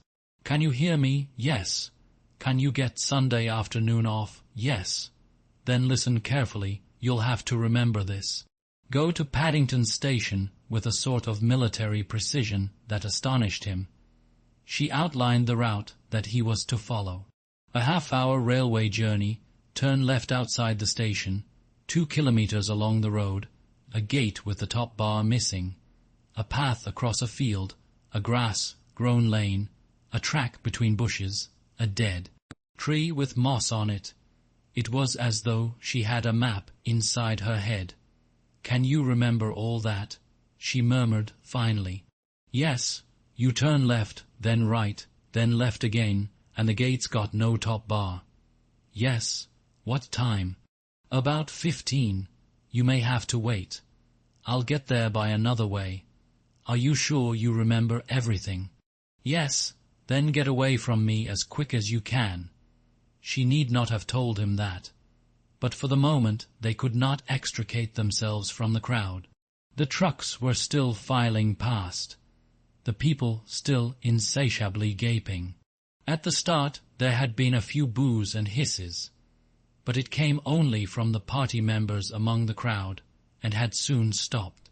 The prevailing emotion was simply curiosity.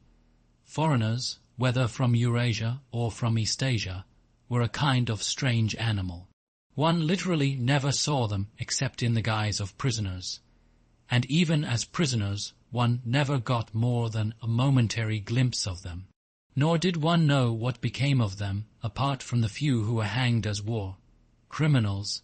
The others simply vanished, presumably into forced labor camps. The round Mogul faces had given way to faces of a more European type, dirty, bearded, and exhausted.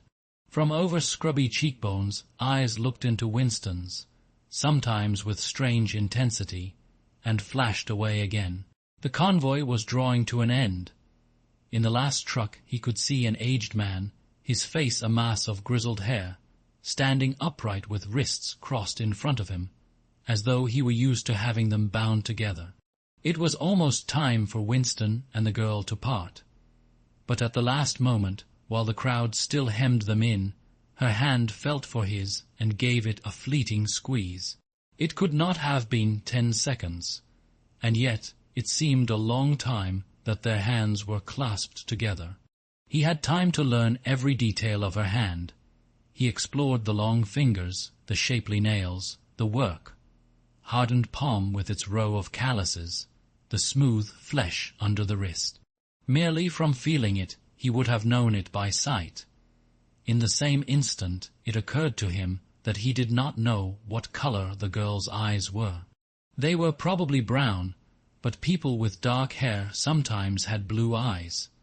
To turn his head and look at her would have been inconceivable folly. With hands locked together, invisible among the press of bodies, they stared steadily in front of them, and instead of the eyes of the girl, the eyes of the aged prisoner gazed mournfully at Winston out of nests of hair. Chapter 2. Winston picked his way up the lane through dappled light and shade, stepping out into pools of gold wherever the boughs parted. Under the trees to the left of him, the ground was misty with bluebells. The air seemed to kiss one's skin. It was the 2nd of May. From somewhere deeper in the heart of the wood came the droning of ringed doves. He was a bit early. There had been no difficulties about the journey, and the girl was so evidently experienced that he was less frightened than he would normally have been. Presumably, she could be trusted to find a safe place. In general, you could not assume that you were much safer in the country than in London. There were no telescreens, of course, but there was always the danger of concealed microphones by which your voice might be picked up and recognized. Besides, it was not easy to make a journey by yourself without attracting attention. For distances of less than 100 kilometers, it was not necessary to get your passport endorsed. But sometimes there were patrols hanging about the railway stations, who examined the papers of any party member they found there and asked awkward questions. However, no patrols had appeared, and on the walk from the station he had made sure by cautious backward glances that he was not being followed. The train was full of proles, in holiday mood because of the summery weather. The wooden-seated carriage in which he travelled was filled to overflowing by a single enormous family, ranging from a toothless great grandmother to a month-old baby, going out to spend an afternoon with in-laws in the country, and, as they freely explained to Winston, to get hold of a little black-market butter. The lane widened, and in a minute he came to the footpath she had told him of, a mere cattle track which plunged between the bushes. He had no watch, but it could not be 15 yet. The bluebells were so thick underfoot that it was impossible not to tread on them. He knelt down and began picking some partly to pass the time away, but also from a vague idea that he would like to have a bunch of flowers to offer to the girl when they met. He had got together a big bunch and was smelling their faint sickly scent when a sound at his back froze him, the unmistakable crackle of a foot on twigs. He went on picking bluebells. It was the best thing to do. It might be the girl, or he might have been followed after all. To look round was to show guilt. He picked another and another. A hand fell lightly on his shoulder. He looked up. It was the girl. She shook her head, evidently as a warning that he must keep silent, then parted the bushes and quickly led the way along the narrow track into the wood. Obviously she had been that way before, for she dodged the boggy bits as though by habit. Winston followed, still clasping his bunch of flowers. His first feeling was relief, but as he watched the strong, slender body moving in front of him, with the scarlet sash that was just tight enough to bring out the curve of her hips, the sense of his own inferiority was heavy upon him. Even now it seemed quite likely that when she turned round and looked at him, she would draw back after all. The sweetness of the air and the greenness of the leaves daunted him. Already on the walk from the station, the May sunshine had made him feel dirty and etiolated, a creature of indoors, with the sooty dust of London in the pores of his skin. It occurred to him that till now she had probably never seen him in broad daylight in the open. They came to the fallen tree that she had spoken of. The girl hopped over and forced apart the bushes, in which there did not seem to be an opening. When Winston followed her, he found that they were in a natural clearing, a tiny grassy knoll surrounded by tall saplings that shut it in completely. The girl stopped and turned. "Here we are," she said. He was facing her at several paces' distance. As yet he did not dare move nearer to her. I didn't want to say anything in the lane," she went on, "in case there's a mic hidden there. I don't suppose there is, but there could be. There's always the chance of one of those swine recognizing your voice. We're all right here." He still had not the courage to approach her. "We're all right here," he repeated stupidly. "Yes, look at the trees." They were small ashes, which at some time had been cut down and had sprouted up again into a forest of poles, none of them thicker than one's wrist. "There's nothing big enough to hide a mic in. Besides, I've been here before." They were only making conversation. He had managed to move closer to her now. She stood before him very upright, with a smile on her face that looked faintly ironical, as though she were wondering why he was so slow to act. The bluebells had cascaded onto the ground. They seemed to have fallen of their own accord. He took her hand. "Would you believe," he said, "that till this moment I didn't know what color your eyes were?" They were brown, he noted, a rather light shade of brown with dark lashes. "Now that you've seen what I'm really like, can you still bear to look at me?" "Yes, easily. I'm 39 years old. I've got a wife that I can't get rid of. I've got varicose veins. I've got 5 false teeth." "I couldn't care less," said the girl. The next moment, it was hard to say by whose act, she was in his arms. At the beginning, he had no feeling except sheer incredulity. The youthful body was strained against his own. The mass of dark hair was against his face, and yes, actually she had turned her face up, and he was kissing the wide red mouth. She had clasped her arms about his neck. She was calling him darling, precious one, loved one. He had pulled her down onto the ground. She was utterly unresisting. He could do what he liked with her. But the truth was that he had no physical sensation, except that of mere contact.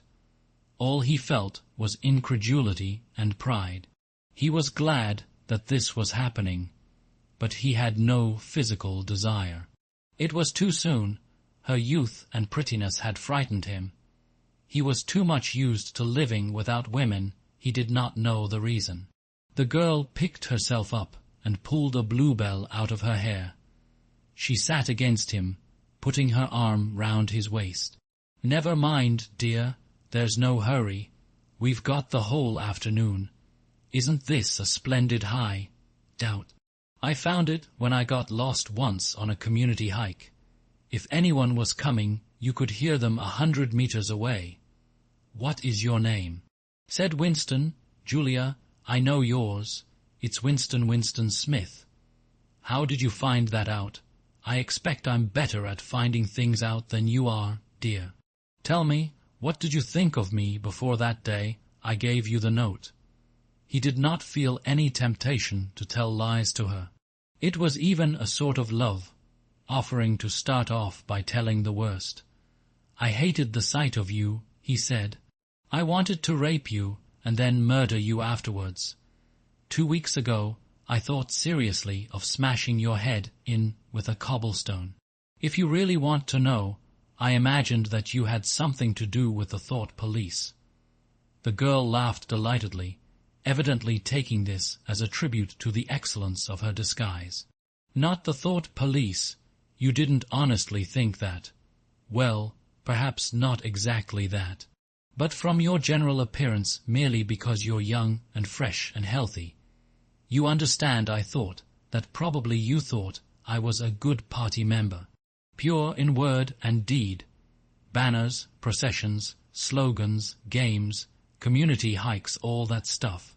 And you thought that if I had a quarter of a chance, I'd denounce you as a thought criminal and get you killed off.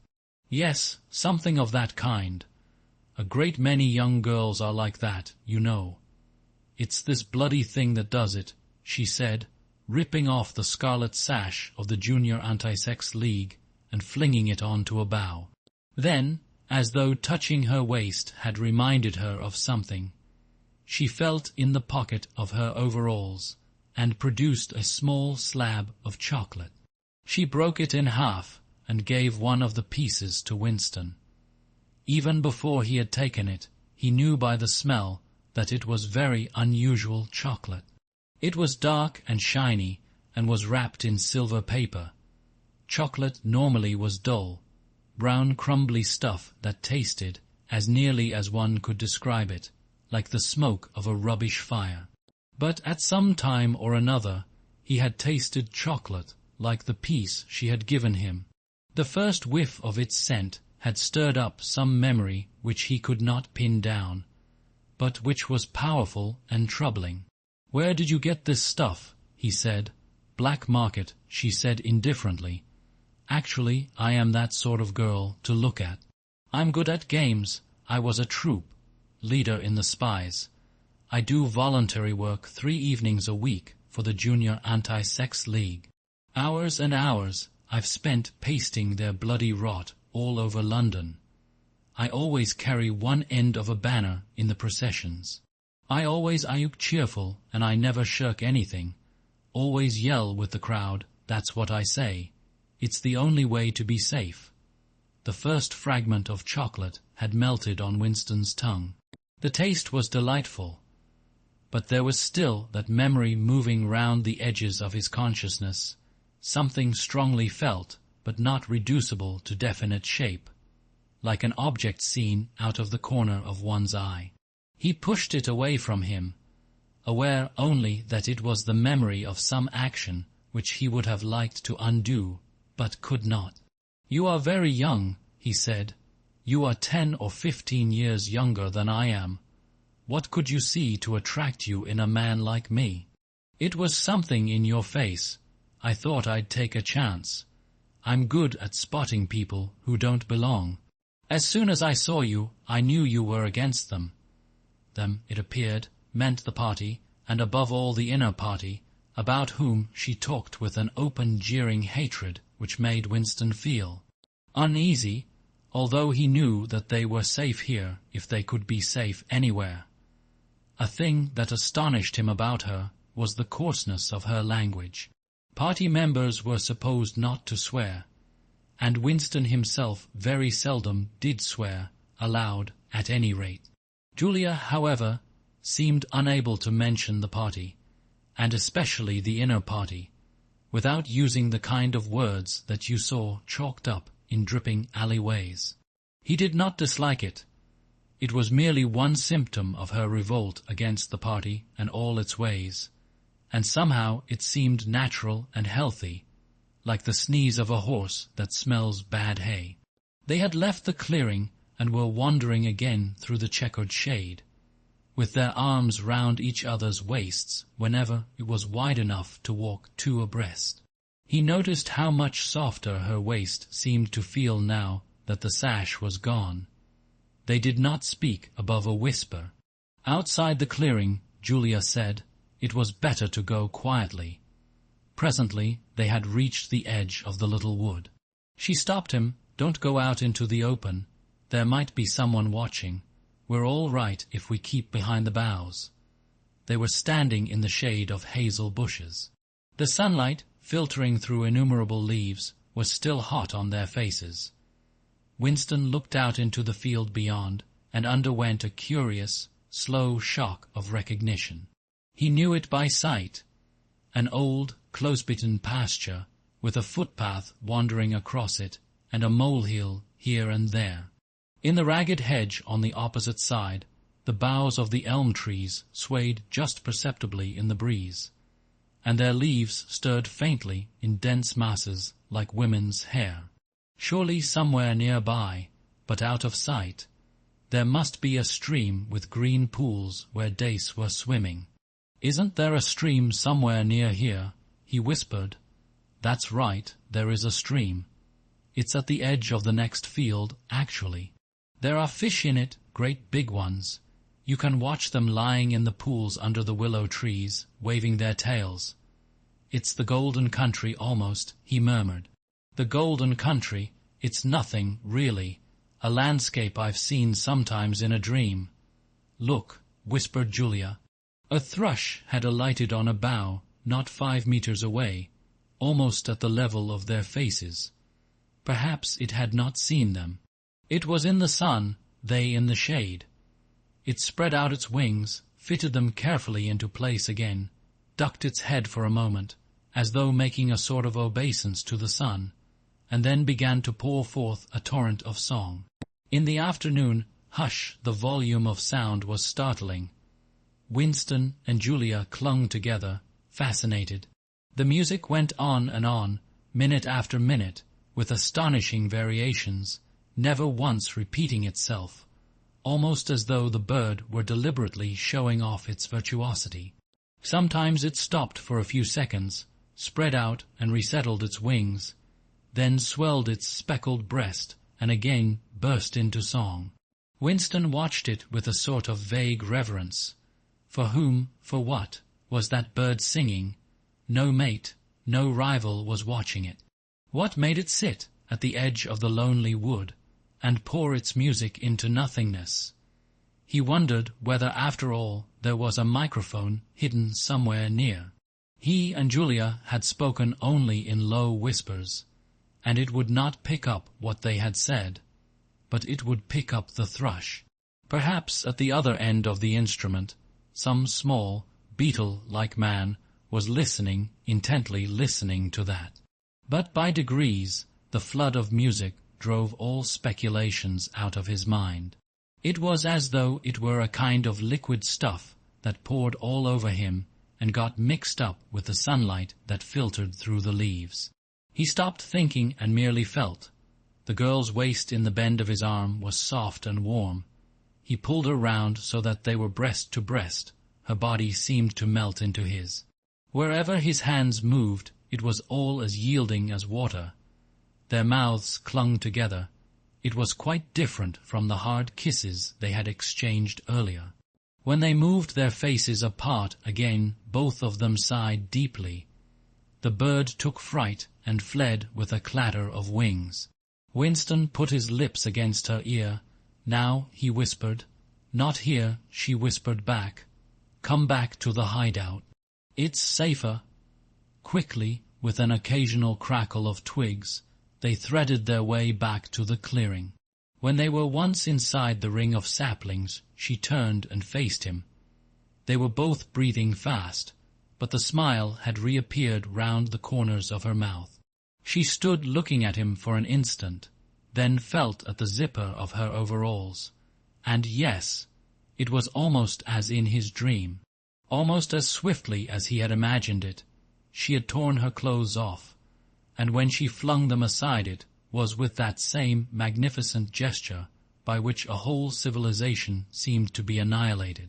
Her body gleamed white in the sun, but for a moment he did not look at her body. His eyes were anchored by the freckled face with its faint, bold smile. He knelt down before her and took her hands in his. Have you done this before? Of course. Hundreds of times, well, scores of times anyway. With party members? Yes, always with party members. With members of the inner party. Not with those swine, no. But there's plenty that would if they got half a chance. They're not so holy as they make out. His heart leapt. Scores of times she had done it. He wished it had been hundreds, thousands. Anything that hinted at corruption always filled him with a wild hope. Who knew, perhaps the party was rotten under the surface, its cult of strenuousness and self-denial simply a sham concealing iniquity. If he could have infected the whole lot of them with leprosy or syphilis, how gladly he would have done so. Anything to rot, to weaken, to undermine. He pulled her down so that they were kneeling face to face. Listen, the more men you've had, the more I love you. Do you understand that? Yes, perfectly. I hate purity, I hate goodness. I don't want any virtue to exist anywhere. I want everyone to be corrupt to the bones. Well then, I ought to suit you, dear. I'm corrupt to the bones. You like doing this. I don't mean simply me. I mean the thing in itself. I adore it. That was above all what he wanted to hear. Not merely the love of one person, but the animal instinct, the simple, undifferentiated desire. That was the force that would tear the party to pieces. He pressed her down upon the grass, among the fallen bluebells. This time there was no difficulty. Presently the rising and falling of their breasts slowed to normal speed, and in a sort of pleasant helplessness they fell apart. The sun seemed to have grown hotter. They were both sleepy. He reached out for the discarded overalls and pulled them partly over her. Almost immediately they fell asleep and slept for about half an hour. Winston woke first. He sat up and watched the freckled face, still peacefully asleep, pillowed on the palm of her hand. Except for her mouth, you could not call her beautiful. There was a line or two round the eyes, if you looked closely. The short dark hair was extraordinarily thick and soft. It occurred to him that he still did not know her surname or where she lived. The young, strong body, now helpless in sleep, awoke in him a pitying, protecting feeling. But the mindless tenderness that he had felt under the hazel tree, while the thrush was singing, had not quite come back. He pulled the overalls aside and studied her smooth, white flank. In the old days, he thought, a man looked at a girl's body and saw that it was desirable, and that was the end of the story. But you could not have pure love or pure lust nowadays. No emotion was pure, because everything was mixed up with fear and hatred. Their embrace had been a battle, the climax a victory. It was a blow struck against the party. It was a political act. Chapter 3. We can come here once again, said Julia. It's generally safe to use any high, doubt twice. But not for another month or two, of course. As soon as she woke up, her demeanor had changed. She became alert and business-like, put her clothes on, knotted the scarlet sash about her waist, and began arranging the details of the journey home. It seemed natural to leave this to her. She obviously had a practical cunning which Winston lacked, and she seemed also to have an exhaustive knowledge of the countryside round London, stored away from innumerable community hikes. The route she gave him was quite different from the one by which he had come, and brought him out at a different railway station. "Never go home the same way as you went out," she said, as though enunciating an important general principle. She would leave first, and Winston was to wait half an hour before following her. She had named a place where they could meet after work, 4 evenings hence. It was a street in one of the poorer quarters, where there was an open market which was generally crowded and noisy. She would be hanging about among the stalls, pretending to be in search of shoelaces or sewing thread. If she judged that the coast was clear, she would blow her nose when he approached. Otherwise he was to walk past her without recognition. But with luck, in the middle of the crowd, it would be safe to talk for a quarter of an hour and arrange another meeting. "And now I must go," she said as soon as he had mastered his instructions. "I'm due back at 19:30. I've got to put in 2 hours for the Junior Anti-Sex League, handing out leaflets or something. Isn't it bloody? Give me a brush. Down, would you? Have I got any twigs in my hair? Are you sure? Then good-bye, my love, good-bye." She flung herself into his arms, kissed him almost violently, and a moment later pushed her way through the saplings and disappeared into the wood with very little noise. Even now he had not found out her surname or her address. However, it made no difference, for it was inconceivable that they could ever meet indoors or exchange any kind of written communication. As it happened, they never went back to the clearing in the wood. During the month of May, there was only one further occasion on which they actually succeeded in making love. That was in another hidden place known to Julia, the belfry of a ruinous church in an almost deserted stretch of country where an atomic bomb had fallen 30 years earlier. It was a good hiding place when once you got there, but the getting there was very dangerous. For the rest, they could meet only in the streets, in a different place every evening, and never for more than half an hour at a time.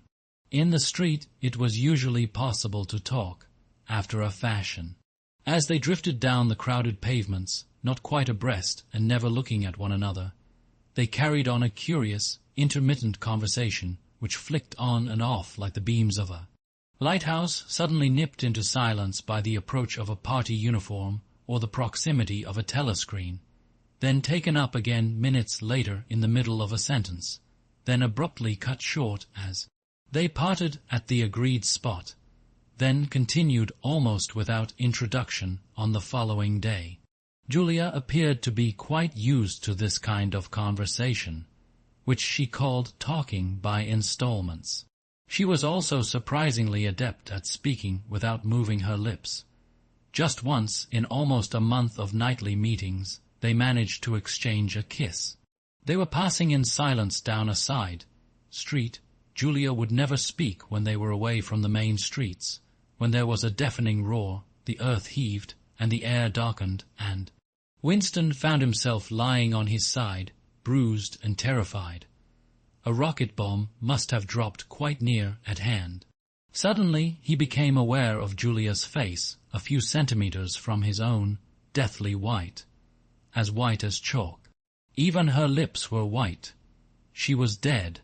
He clasped her against him and found that he was kissing a live, warm face. But there was some powdery stuff that got in the way of his lips. Both of their faces were thickly coated with plaster.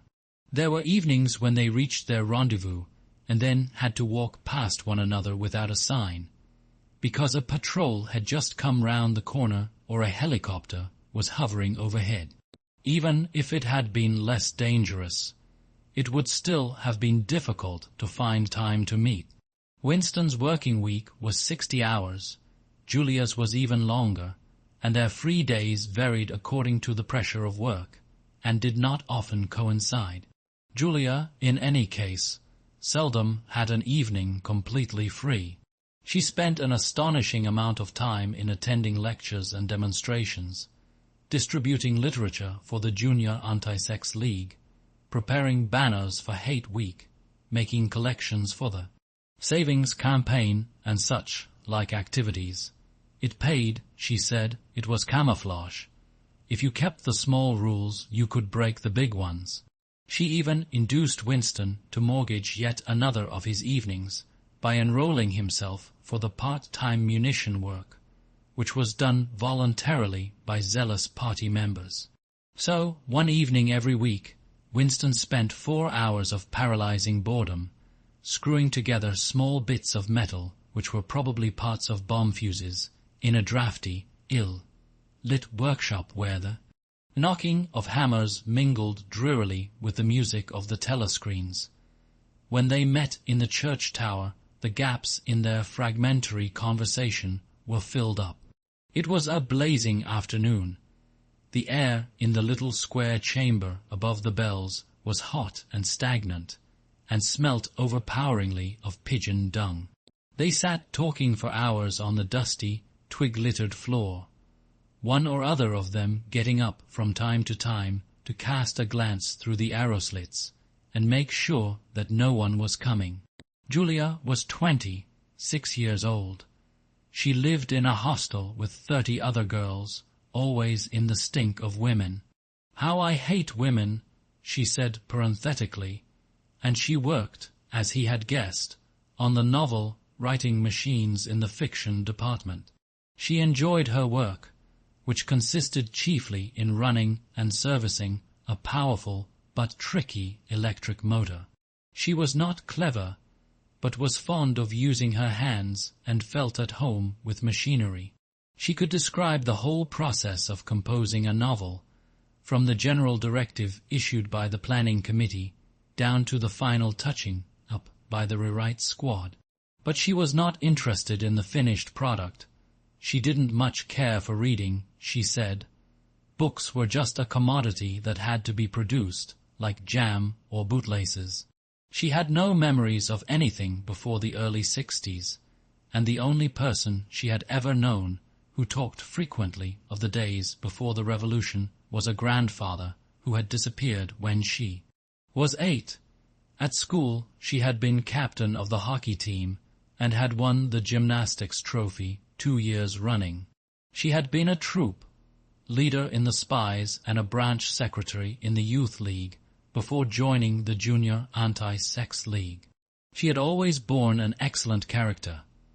She had even, an infallible mark of good reputation, been picked out to work in Pornosec, the subsection of the fiction department which turned out cheap pornography for distribution among the proles. It was nicknamed Muck House by the people who worked in it, she remarked. There she had remained for a year, helping to produce booklets in sealed packets with titles like Spanking Stories or One Night in a Girls' School, to be bought furtively by proletarian youths, who were under the impression that they were buying something illegal. "What are these books like?" said Winston curiously. "Oh, ghastly rubbish. They're boring, really. They only have 6 plots, but they swap them round a bit. Of course, I was only on the kaleidoscopes. I was never in the rewrite squad. I'm not literary, dear, not even enough for that." He learned with astonishment that all the workers in Pornosec, except the heads of the departments, were girls. The theory was that men, whose sex instincts were less controllable than those of women, were in greater danger of being corrupted by the filth they handled. "They don't even like having married women there," she added.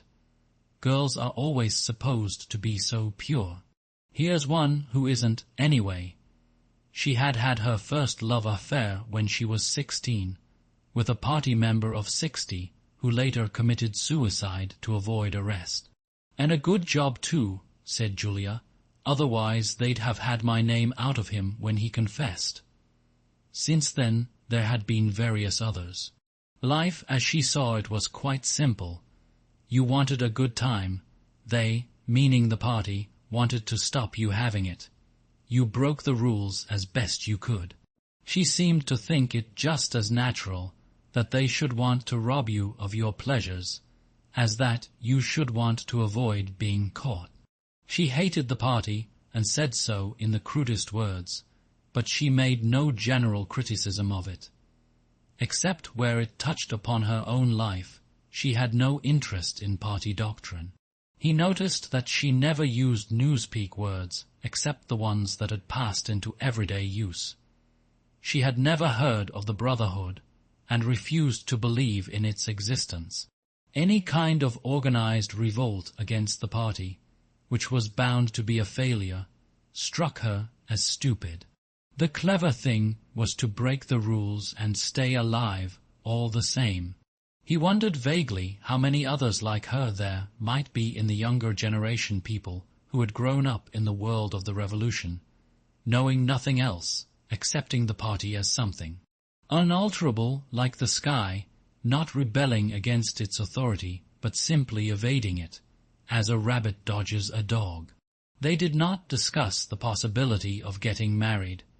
It was too remote to be worth thinking about.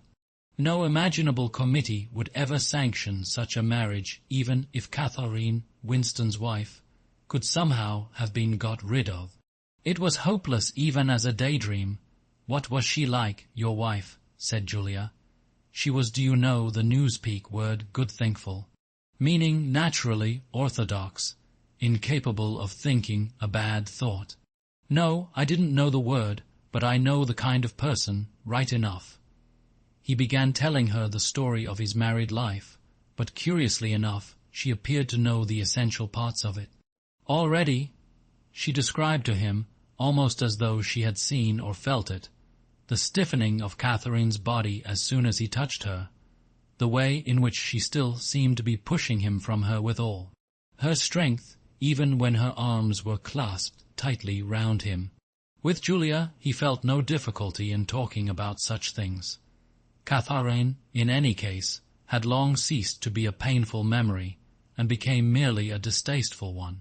"I could have stood it if it hadn't been for one thing," he said. He told her about the frigid little ceremony that Catherine had forced him to go through on the same night every week. She hated it, but nothing would make her stop doing it. She used to call it, but you'll never guess. Our duty to the party, said Julia promptly. How did you know that? I've been at school too, dear. Sex talks once a month for the over-16s. And in the youth movement, they rub it into you for years. I dare say it works in a lot of cases. But of course you can never tell. People are such hypocrites. She began to enlarge upon the subject. With Julia, everything came back to her own sexuality. As soon as this was touched upon in any way, she was capable of great acuteness. Unlike Winston, she had grasped the inner meaning of the party's sexual puritanism. It was not merely that the sex instinct created a world of its own, which was outside the party's control, and which therefore had to be destroyed if possible. What was more important was that sexual privation induced hysteria, which was desirable because it could be transformed into war, fever and leader worship. The way she put it was, when you make love you're using up energy, and afterwards you feel happy and don't give a damn for anything. They can't bear you to feel like that. They want you to be bursting with energy all the time. All this marching up and down and cheering and waving flags is simply sex gone sour. If you're happy inside yourself, why should you get excited about Big Brother and the 3-year plans and the 2 minutes hate and all the rest of their bloody rot? That was very true, he thought. There was a direct intimate connection between chastity and political orthodoxy. For how could the fear, the hatred, and the lunatic credulity which the party needed in its members be kept at the right pitch, except by bottling down some powerful instinct and using it as a driving force? The sex impulse was dangerous to the party, and the party had turned it to account. They had played a similar trick with the instinct of parenthood. The family could not actually be abolished, and indeed, people were encouraged to be fond of their children in almost the old-fashioned way. The children, on the other hand, were systematically turned against their parents and taught to spy on them and report their deviations. The family had become in effect an extension of the thought police. It was a device by means of which everyone could be surrounded night and day by informers who knew him intimately. Abruptly, his mind went back to Catherine.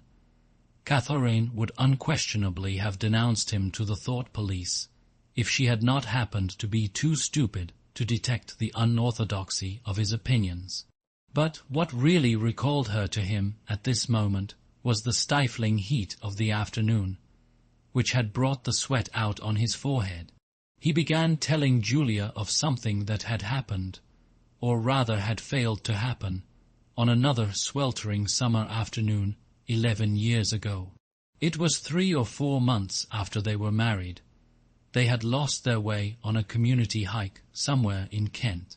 They had only lagged behind the others for a couple of minutes, but they took a wrong turning and presently found themselves pulled up short by the edge of an old chalk quarry. It was a sheer drop of 10 or 20 meters, with boulders at the bottom. There was nobody of whom they could ask the way. As soon as she realized that they were lost, Catherine became very uneasy. To be away from the noisy mob of hikers, even for a moment, gave her a feeling of wrong-doing. She wanted to hurry back by the way they had come and start searching in the other direction. But at this moment Winston noticed some tufts of leucostrife growing in the cracks of the cliff beneath them. One tuft was of 2 colors, magenta and brick red, apparently growing on the same root. He had never seen anything of the kind before, and he called to Catherine to come and look at it. "Look, Catherine, look at those flowers, that clump down near the bottom. Do you see they're 2 different colors?" She had already turned to go, but she did rather fretfully come back for a moment. She even leaned out over the cliff face to see where he was pointing. He was standing a little behind her, and he put his hand on her waist to steady her. At this moment it suddenly occurred to him how completely alone they were. There was not a human creature anywhere, not a leaf stirring, not even a bird awake. In a place like this, the danger that there would be a hidden microphone was very small, and even if there was a microphone, it would only pick up sounds. It was the hottest, sleepiest hour of the afternoon. The sun blazed down upon them, the sweat tickled his face. And the thought struck him, "Why didn't you give her a good shove?" said Julia. "I would have." "Yes, dear, you would have." "I would, if I'd been the same person then as I am now. Or perhaps I would, I'm not certain." "Are you sorry you didn't?" "Yes, on the whole, I'm sorry I didn't." They were sitting side by side on the dusty floor. He pulled her closer against him. Her head rested on his shoulder, the pleasant smell of her hair conquering the pigeon dung. She was very young, he thought. She still expected something from life. She did not understand that to push an inconvenient person over a cliff solves nothing. "Actually, it would have made no difference," he said. "Then why are you sorry you didn't do it?" "Only because I prefer a positive to a negative. In this game that we're playing, we can't win. Some kinds of failure are better than other kinds, that's all." He felt her shoulders give a wriggle of dissent. She always contradicted him when he said anything of this kind. She would not accept it as a law of nature that the individual is always defeated. In a way she realized that she herself was doomed, that sooner or later the thought police would catch her and kill her. But with another part of her mind she believed that it was somehow possible to construct a secret world in which you could live as you chose. All you needed was luck and cunning and boldness. She did not understand that there was no such thing as happiness, that the only victory lay in the far future, long after you were dead, that from the moment of declaring war on the party it was better to think of yourself as a corpse. "We are the dead," he said. "We're not dead yet," said Julia prosaically. "Not physically. 6 months, a year, 5 years, conceivably. I am afraid of death. You are young, so presumably you're more afraid of it than I am. Obviously, we shall put it off as long as we can, but it makes very little difference. So long as human beings stay human, death and life are the same thing." "Oh, rubbish. Which would you sooner sleep with, me or a skeleton? Don't you enjoy being alive? Don't you like feeling, this is me, this is my hand, this is my leg, I'm real, I'm solid, I'm alive? Don't you like this?" She twisted herself round and pressed her bosom against him. He could feel her breasts, ripe yet firm, through her overalls. Her body seemed to be pouring some of its youth and vigor into his. "Yes, I like that," he said. "Then stop talking about dying. And now listen, dear, we've got to fix up about the next time we meet. We may as well go back to the place in the wood. We've given it a good long rest, but you must get there by a different way this time. I've got it all planned out. You take the train, but look, I'll draw it out for you." And in her practical way she scraped together a small square of dust, and with a twig from a pigeon's nest began drawing a map on the floor. Chapter 4. Winston looked round the shabby little room above Mr. Charrington's shop. Beside the window the enormous bed was made up, with ragged blankets and a coverless bolster. The old-fashioned clock with the 12-hour face was ticking away on the mantelpiece. In the corner, on the gate-leg table, the glass paperweight which he had bought on his last visit gleamed softly out of the half-darkness. In the fender was a battered tin oil stove, a saucepan and 2 cups, provided by Mr. Charrington. Winston lit the burner and set a pan of water to boil. He had brought an envelope full of Victory coffee and some saccharin tablets. The clock's hands said 17:20. It was 19:20 really. She was coming at 19:30. Folly, folly, his heart kept saying. Conscious, gratuitous, suicidal folly. Of all the crimes that a party member could commit, this one was the least possible to conceal. Actually, the idea had first floated into his head in the form of a vision, of the glass paperweight mirrored by the surface of the gate-leg table. As he had foreseen, Mr. Charrington had made no difficulty about letting the room.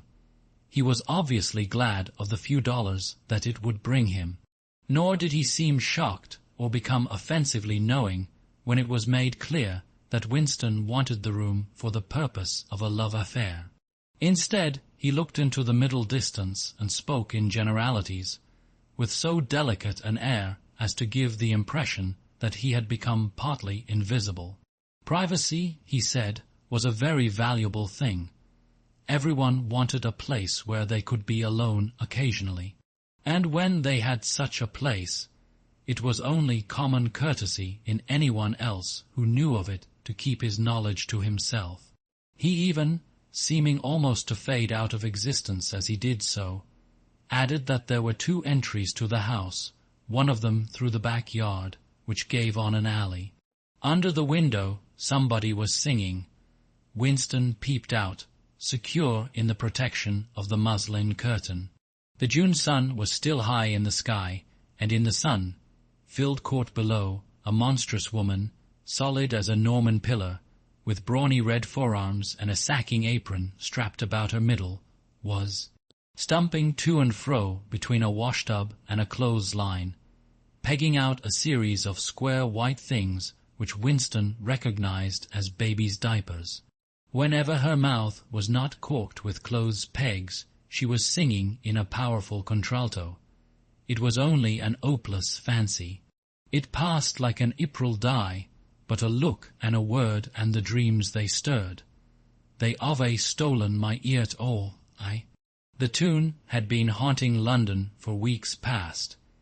It was one of countless similar songs published for the benefit of the proles by a subsection of the music department.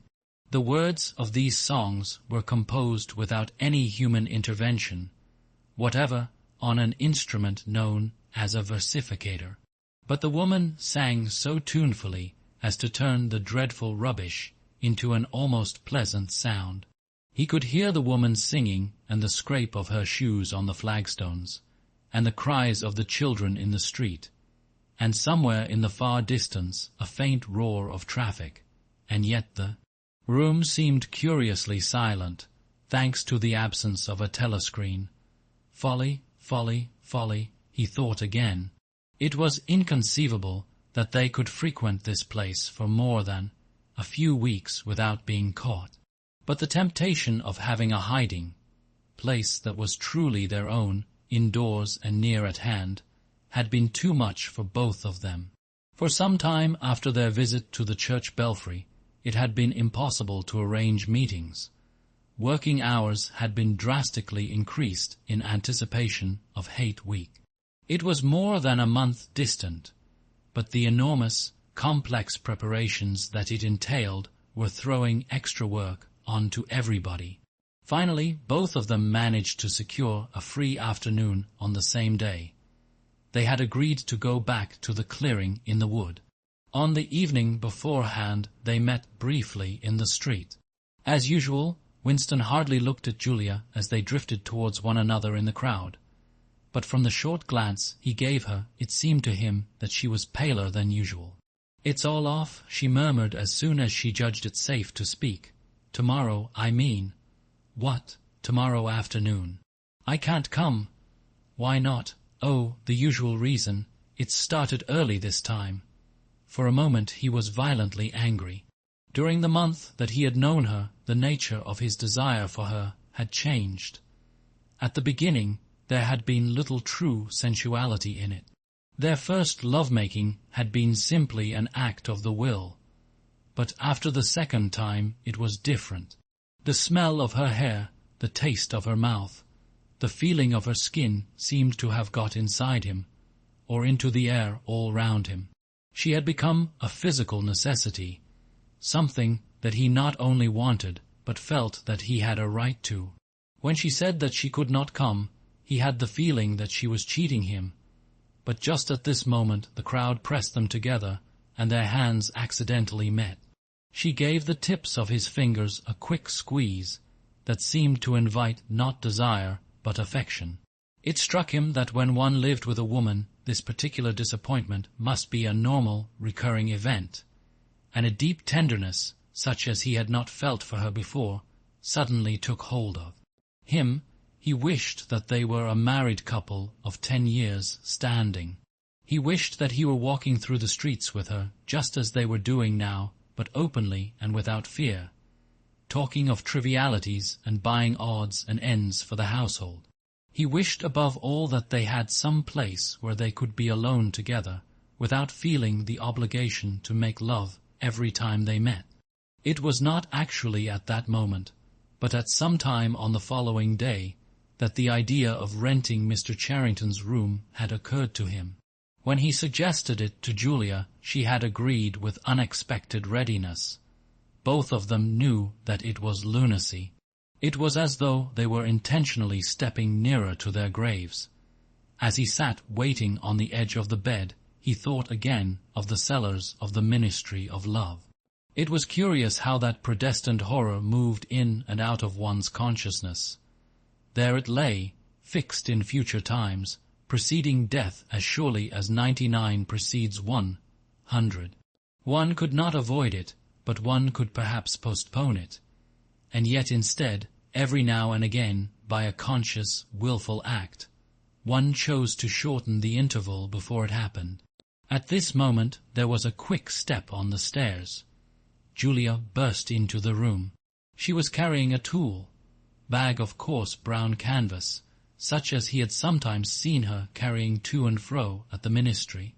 He started forward to take her in his arms, but she disengaged herself rather hurriedly, partly because she was still holding the tool bag.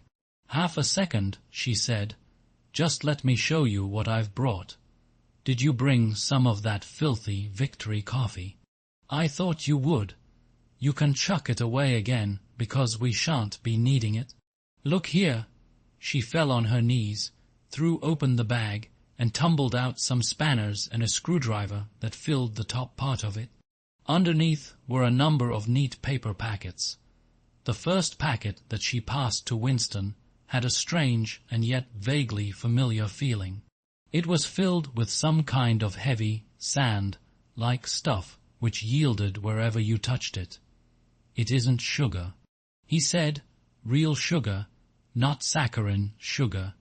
And here's a loaf of bread, proper white bread, not our bloody stuff, and a little pot of jam.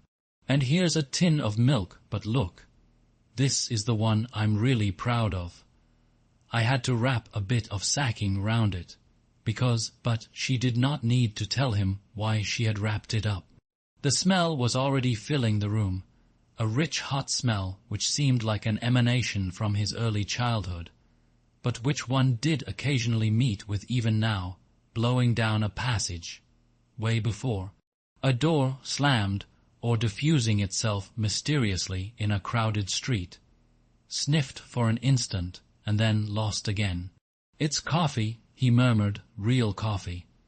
It's inner-party coffee. There's a whole kilo here," she said.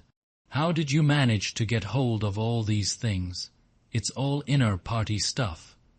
There's nothing those swine don't have, nothing. But of course waiters and servants and people pinch things, and look, I got a little packet of tea as well." Winston had squatted down beside her. He tore open a corner of the packet. "It's real tea, not blackberry leaves. There's been a lot of tea about lately. They've captured India, or something," she said vaguely. "But listen, dear, I want you to turn your back on me for 3 minutes. Go and sit on the other side of the bed. Don't go too near the window, and don't turn round till I tell you." Winston gazed abstractedly through the muslin curtain. Down in the yard, the red-armed woman was still marching to and fro between the washtub and the line. She took 2 more pegs out of her mouth and sang with deep feeling. They sigh that time heals all things, they sigh you can always forget. But the smiles and the tears, across the years they twist my ear strings yet. She knew the whole drivelling song by heart, it seemed. Her voice floated upward with the sweet summer air, very tuneful, charged with a sort of happy melancholy. One had the feeling that she would have been perfectly content if the June evening had been endless and the supply of clothes inexhaustible, to remain there for 1,000 years, pegging out diapers and singing rubbish. It struck him as a curious fact that he had never heard a member of the party singing alone and spontaneously. It would even have seemed slightly unorthodox, a dangerous eccentricity, like talking to oneself. Perhaps it was only when people were somewhere near the starvation level that they had anything to sing about. "You can't turn round now," said Julia. He turned round, and for a second almost failed to recognize her. What he had actually expected was to see her naked, but she was not naked. The transformation that had happened was much more surprising than that. She had painted her face. She must have slipped into some shop in the proletarian quarters and bought herself a complete set of make-up materials. Her lips were deeply reddened, her cheeks rouged, her nose powdered. There was even a touch of something under the eyes to make them brighter. It was not very skillfully done, but Winston's standards in such matters were not high. He had never before seen or imagined a woman of the party with cosmetics on her face. The improvement in her appearance was startling. With just a few dabs of color in the right places, she had become not only very much prettier, but, above all, far more feminine. Her short hair and boyish overalls merely added to the effect. As he took her in his arms, a wave of synthetic violets flooded his nostrils. He remembered the half-darkness of a basement kitchen and a woman's cavernous mouth. It was the very same scent that she had used, but at the moment it did not seem to matter. "Sent to," he said. "Yes, dear, sent to. And do you know what I'm going to do next? I'm going to get hold of a real woman's frock from somewhere and wear it instead of these bloody trousers. I'll wear silk stockings and high-heeled shoes. In this room I'm going to be a woman, not a party comrade." They flung their clothes off and climbed into the huge mahogany bed. It was the first time that he had stripped himself naked in her presence. Until now he had been too much ashamed of his pale and meagre body, with the varicose veins standing out on his calves and the discolored patch over his ankle. There were no sheets, but the blanket they lay on was threadbare and smooth, and the size and springiness of the bed astonished both of them. "It's sure to be full of bugs, but who cares?" said Julia. "One never saw a double bed nowadays, except in the homes of the proles." Winston had occasionally slept in one in his boyhood. Julia had never been in one before, so far as she could remember. Presently they fell asleep for a little while. When Winston woke up, the hands of the clock had crept round to nearly 9. He did not stir, because Julia was sleeping with her head in the crook of his arm. Most of her makeup had transferred itself to his own face or the bolster, but a light stain of rouge still brought out the beauty of her cheekbone. A yellow ray from the sinking sun fell across the foot of the bed and lighted up the fireplace, where the water in the pan was boiling fast. Down in the yard the woman had stopped singing, but the faint shouts of children floated in from the street. He wondered vaguely whether in the abolished past it had been a normal experience to lie in bed like this, in the cool of a summer evening, a man and a woman with no clothes on, making love when they chose, talking of what they chose, not feeling any compulsion to get up, simply lying there and listening to peaceful sounds outside. Surely there could never have been a time when that seemed ordinary. Julia woke up, rubbed her eyes, and raised herself on her elbow to look at the oil stove. "Half that water's boiled away," she said. "I'll get up and make some coffee in another moment. We've got an hour. What time do they cut the lights off at your flats? 20, 3:30. It's 23 at the hostel. But you have to get in earlier than that, because Get out, you filthy brute." She suddenly twisted herself over in the bed, seized a shoe from the floor, and sent it hurtling into the corner with a boyish jerk of her arm, exactly as he had seen her fling the dictionary at Goldstein that morning during the 2 minutes hate. "What was it?" he said in surprise. "A rat. I saw him stick his beastly nose out of the wainscoting. There's a hole down there. I gave him a good fright, anyway." "Rats," murmured Winston, "in this room." "They're all over the place," said Julia indifferently as she lay down again. "We've even got them in the kitchen at the hostel. Some parts of London are swarming with them. Did you know they attack children? Yes, they do. In some of these streets a woman daren't leave a baby alone for 2 minutes. It's the great, huge brown ones that do it. And the nasty thing is that the brutes always don't go on," said Winston, with his eyes tightly shut. "Dearest, you've gone quite pale. What's the matter? Do they make you feel sick? Of all horrors in the world, a rat." She pressed herself against him and wound her limbs round him, as though to reassure him with the warmth of her body. He did not reopen his eyes immediately. For several moments he had had the feeling of being back in a nightmare which had recurred from time to time throughout his life. It was always very much the same. He was standing in front of a wall of darkness, and on the other side of it there was something unendurable, something too dreadful to be faced. In the dream his deepest feeling was always one of self-deception, because he did in fact know what was behind the wall of darkness. With a deadly effort, like wrenching a piece out of his own brain, he could even have dragged the thing into the open. He always woke up without discovering what it was. But somehow it was connected with what Julia had been saying when he cut her short. "I'm sorry," he said, "it's nothing. I don't like rats, that's all." "Don't worry, dear, we're not going to have the filthy brutes in here. I'll stuff the hole with a bit of sacking before we go. And next time we come here, I'll bring some plaster and bung it up properly." Already the black instant of panic was half forgotten. Feeling slightly ashamed of himself, he sat up against the bedhead. Julia got out of bed, pulled on her overalls, and made the coffee. The smell that rose from the saucepan was so powerful and exciting that they shut the window lest anybody outside should notice it and become inquisitive.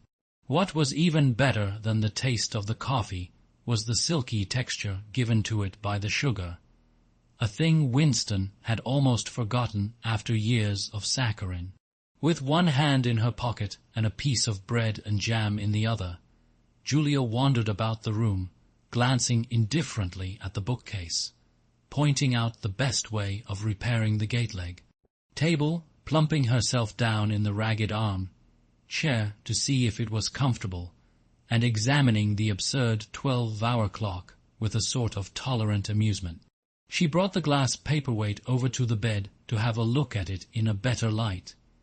He took it out of her hand, fascinated, as always, by the soft, rainwatery appearance of the glass. "What is it, do you think?" said Julia. "I don't think it's anything I mean. I don't think it was ever put to any use. That's what I like about it. It's a little chunk of history that they've forgotten to alter. It's a message from 100 years ago, if one knew how to read it. And that picture over there," she nodded at the engraving on the opposite wall, "would that be 100 years old? More, 200, I dare say. One can't tell. It's impossible to discover the age of anything nowadays. She went over to look at it. "Here's where that brute stuck his nose out," she said, kicking the wainscoting immediately below the picture. "What is this place? I've seen it before somewhere." "It's a church, or at least it used to be. St. Clement Danes its name was." The fragment of rhyme that Mr. Charrington had taught him came back into his head, and he added half-nos. Nostalgically, "Oranges and lemons, say the bells of St. Clement's." To his astonishment, she capped the line, "You owe me 3 farthings, say the bells of St. Martin's, when will you pay me? Say the bells of Old Bailey." I can't remember how it goes on after that. But anyway, I remember it ends up, "Here comes a candle to light you to bed. Here comes a chopper to chop off your head." It was like the 2 halves of a countersign. But there must be another line after the bells of Old Bailey. Perhaps it could be dug out of Mr. Charrington's memory, if he were suitably prompted. "Who taught you that?" He said, "My grandfather. He used to say it to me when I was a little girl. He was vaporized when I was 8 at any rate. He disappeared." "I wonder what a lemon was," she added inconsequently. "I've seen oranges. They're a kind of round yellow fruit with a thick skin." "I can remember lemons," said Winston. "They were quite common in the 50s. They were so sour that it set your teeth on edge even to smell them." "I bet that picture's got bugs behind it," said Julia. "I'll take it down and give it a good clean some day. I suppose it's almost time we were leaving. I must start washing this paint off." "What a bore! I'll get the lipstick off your face afterwards." Winston did not get up for a few minutes more. The room was darkening. He turned over towards the light and lay gazing into the glass paperweight. The inexhaustibly interesting thing was not the fragment of coral, but the interior of the glass itself. There was such a depth of it, and yet it was almost as transparent as air. It was as though the surface of the glass had been the arch of the sky, enclosing a tiny world with its atmosphere complete. He had the feeling that he could get inside it, and that in fact he was inside it, along with the mahogany bed and the gate-leg table, and the clock and the steel engraving and the paperweight itself. The paperweight was the room he was in, and the coral was Julia's life and his own, fixed in a sort of eternity at the heart of the crystal. Chapter 5. Syme had vanished. A morning came, and he was missing from work. A few thoughtless people commented on his absence. On the next day, nobody mentioned him. On the 3rd day, Winston went into the vestibule of the records department to look at the notice board. One of the notices carried a printed list of the members of the chess committee, of whom Syme had been one. It looked almost exactly as it had looked before nothing had been crossed out, but it was 1 name shorter. It was enough. Syme had ceased to exist. He had never existed. The weather was baking hot. In the labyrinthine ministry, the windowless, air-conditioned rooms kept their normal temperature, but outside the pavements scorched one's feet, and the stench of the tubes at the rush hours was a horror. The preparations for Hate Week were in full swing, and the staffs of all the ministries were working overtime. Processions, meetings, military parades, lectures, waxworks, displays, film shows, telescreen programs all had to be organized. Stands had to be erected, effigies built, slogans coined, songs written, rumors circulated, photographs faked. Julia's unit in the fiction department had been taken off the production of novels and was rushing out a series of atrocity pamphlets. Winston, in addition to his regular work, spent long periods every day in going through back files of the Times and altering and embellishing news items which were to be quoted in speeches. Late at night, when crowds of rowdy proles roamed the streets, the town had a curiously febrile air. The rocket bombs crashed oftener than ever, and sometimes in the far distance there were enormous explosions which no one could explain and about which there were wild rumors. The new tune which was to be the theme, Song of Hate Week, the Hate Song it was called, had already been composed and was being endlessly plugged on the telescreens. It had a savage, barking rhythm which could not exactly be called music, but resembled the beating of a drum, roared out by hundreds of voices to the tramp of marching feet. It was terrifying. The proles had taken a fancy to it, and in the midnight streets it competed with the still. Popular, it was only a hopeless fancy. The parson's children played it at all hours of the night and day, unbearably, on a comb and a piece of toilet paper. Winston's evenings were fuller than ever. Squads of volunteers, organized by parsons, were preparing the street for Hate Week, stitching banners, painting posters, erecting flagstaffs on the roofs, and perilously slinging wires across the street for the reception of streamers. Parsons boasted that Victory Mansions alone would display 400 meters of bunting. He was in his native element and as happy as a lark. The heat and the manual work had even given him a pretext for reverting to shorts and an open shirt in the evenings. He was everywhere at once, pushing, pulling, sawing, hammering, improvising, jollying everyone along with comradely exhortations, and giving out from every fold of his body what seemed an inexhaustible supply of acrid, smelling sweat. A new poster had suddenly appeared all over London. It had no caption, and represented simply the monstrous figure of a Eurasian soldier, 3 or 4 meters high, striding forward with expressionless Mongolian face and enormous boots, a submachine gun pointed from his hip. From whatever angle you looked at the poster, the muzzle of the gun, magnified by the foreshortening, seemed to be pointed straight at you. The thing had been plastered on every blank space, on every wall, even outnumbering the portraits of Big Brother.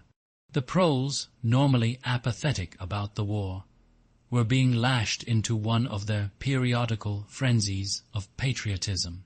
As though to harmonize with the general mood, the rocket bombs had been killing larger numbers of people than usual. One fell on a crowded film theater in Stepney, burying several hundred victims among the ruins. The whole population of the neighborhood turned out for a long, trailing funeral which went on for hours and was in effect an indignation meeting. Another bomb fell on a piece of waste ground which was used as a playground, and several dozen children were blown to pieces. There were further angry demonstrations. Goldstein was burned in effigy. Hundreds of copies of the poster of the Eurasian soldier were torn down and added to the flames, and a number of shops were looted in the turmoil. Then a rumor flew round that spies were directing the rocket bombs by means of wireless waves, and an old couple who were suspected of being of foreign extraction had their house set on fire and perished of suffocation. In the room over Mr. Charrington's shop, when they could get there, Julia and Winston lay side by side on a stripped bed under the open window, naked for the sake of coolness. The rat had never come back, but the bugs had multiplied hideously in the heat. It did not seem to matter. Dirty or clean, the room was paradise. As soon as they arrived, they would sprinkle everything with pepper bought on the black market, tear off their clothes, and make love with sweating bodies, then fall asleep and wake to find that the bugs had rallied and were massing for the counter-attack. 4, 5, 6, 7 times they met during the month of June. Winston had dropped his habit of drinking gin at all hours. He seemed to have lost the need for it. He had grown fatter, his varicose ulcer had subsided, leaving only a brown stain on the skin above his ankle. His fits of coughing in the early morning had stopped. The process of life had ceased to be intolerable. He had no longer any impulse to make faces at the telescreen or shout curses at the top of his voice. Now that they had a secure hiding place, almost a home, it did not even seem a hardship that they could only meet infrequently and for a couple of hours at a time. What mattered was that the room over the junk shop should exist. To know that it was there, inviolate, was almost the same as being in it. The room was a world, a pocket of the past where extinct animals could walk. Mr. Charrington thought Winston was another extinct animal. He usually stopped to talk with Mr. Charrington for a few minutes on his way upstairs. The old man seemed seldom or never to go out of doors, and on the other hand to have almost no customers. He led a ghost-like existence between the tiny, dark shop and an even tinier back kitchen where he prepared his meals and which contained, among other things, an unbelievably ancient gramophone with an enormous horn. He seemed glad of the opportunity to talk. Wandering about among his worthless stock, with his long nose and thick spectacles and his bowed shoulders in the velvet jacket, he had always vaguely the air of being a collector rather than a tradesman. With a sort of faded enthusiasm he would finger this scrap of rubbish or that a china bottle, stopper, the painted lid of a broken snuff-box, a pinchbeck locket containing a strand of some long, dead baby's hair, never asking that Winston should buy it, merely that he should admire it. To talk to him was like listening to the tinkling of a worn-out musical box.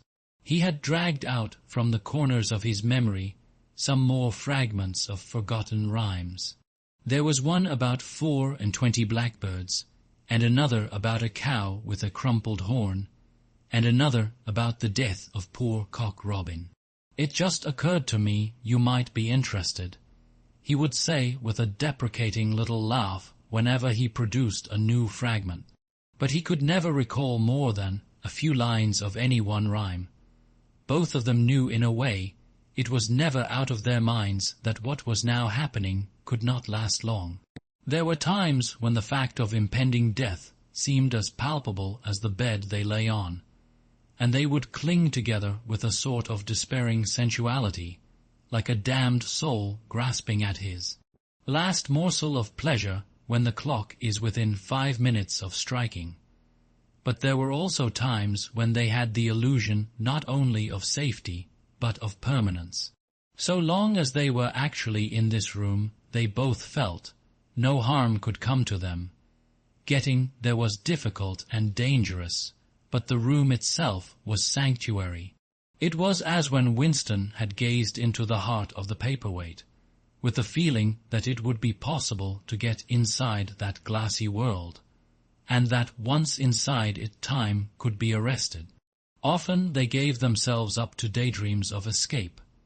Their luck would hold indefinitely, and they would carry on their intrigue, just like this, for the remainder of their natural lives. Or Catherine would die, and by subtle maneuverings Winston and Julia would succeed in getting married.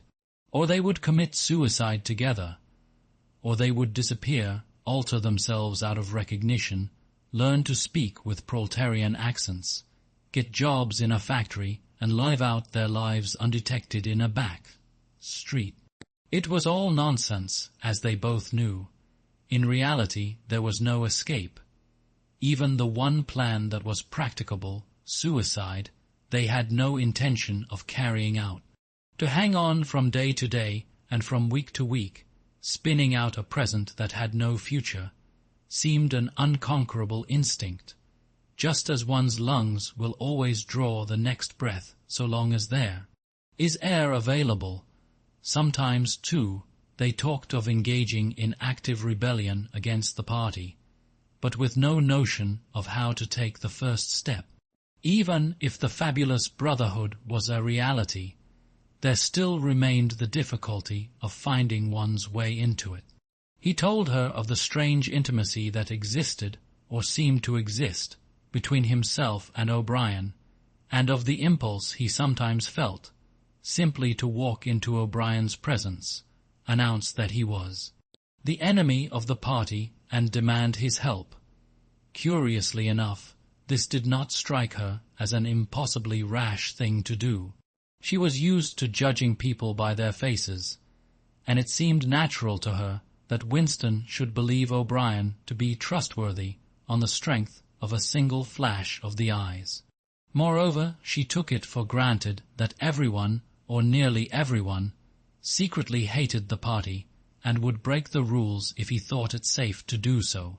But she refused to believe that widespread, organized opposition existed or could exist.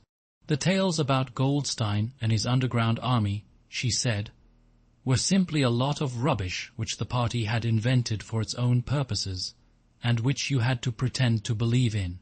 Times beyond number, at party rallies and spontaneous demonstrations, she had shouted at the top of her voice for the execution of people whose names she had never heard and in whose supposed crimes she had not the faintest belief. When public trials were happening, she had taken her place in the detachments from the Youth League who surrounded the courts from morning to night, chanting at intervals death to the traitors.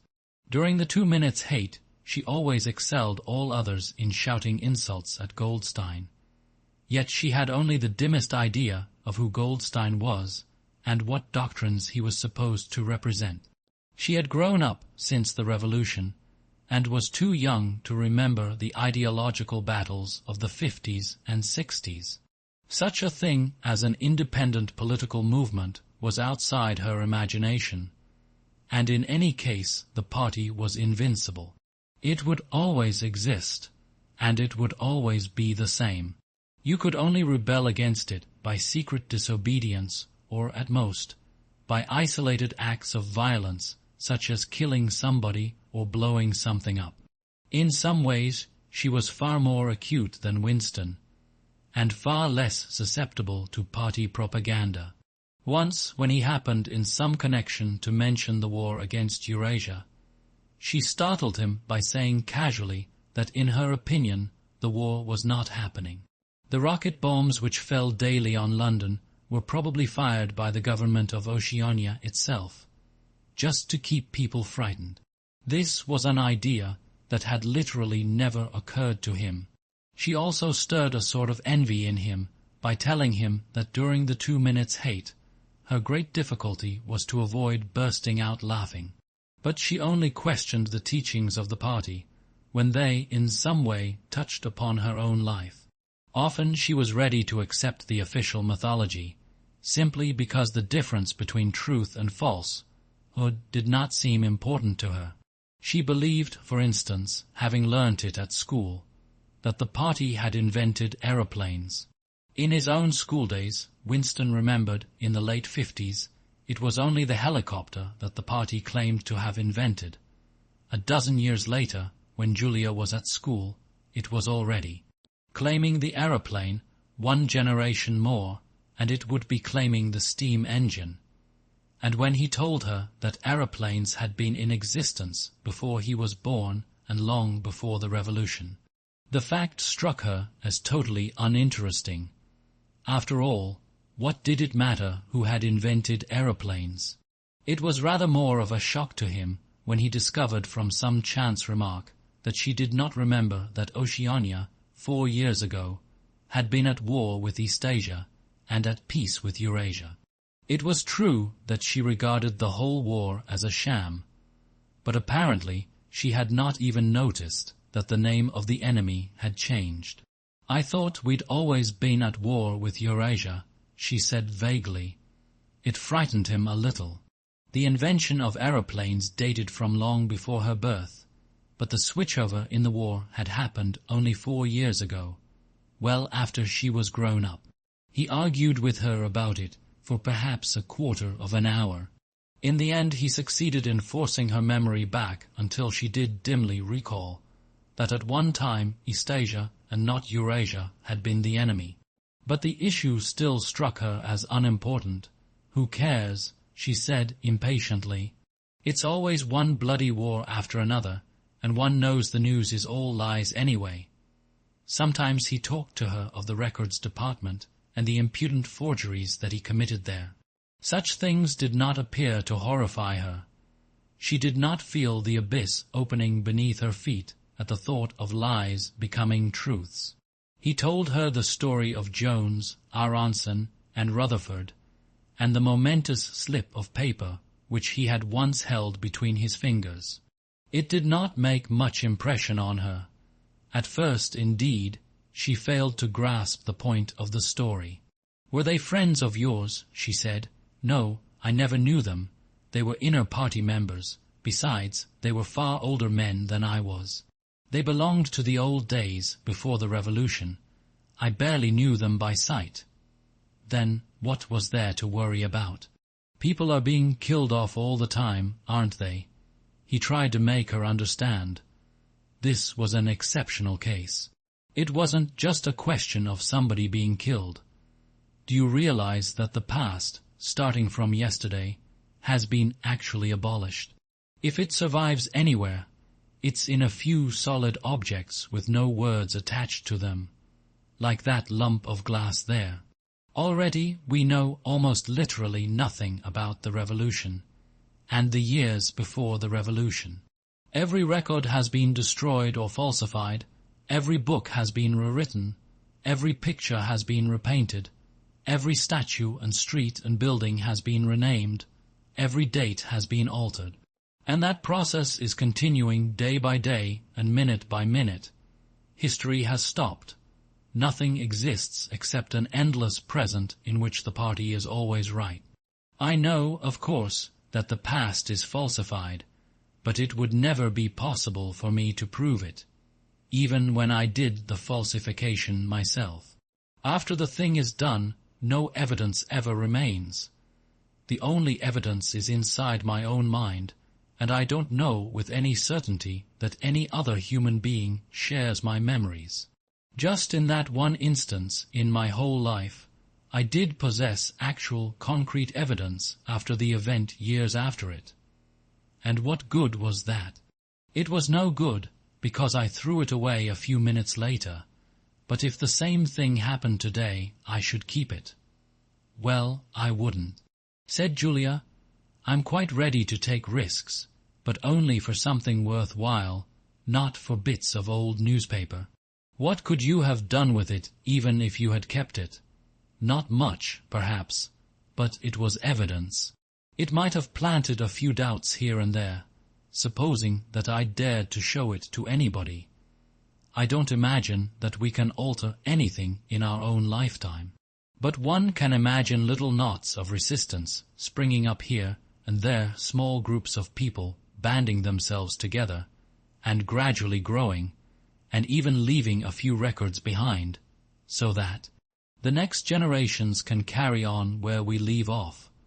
I'm not interested in the next generation, dear. I'm interested in US.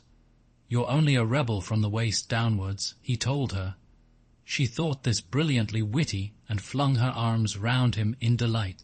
In the ramifications of party doctrine, she had not the faintest interest.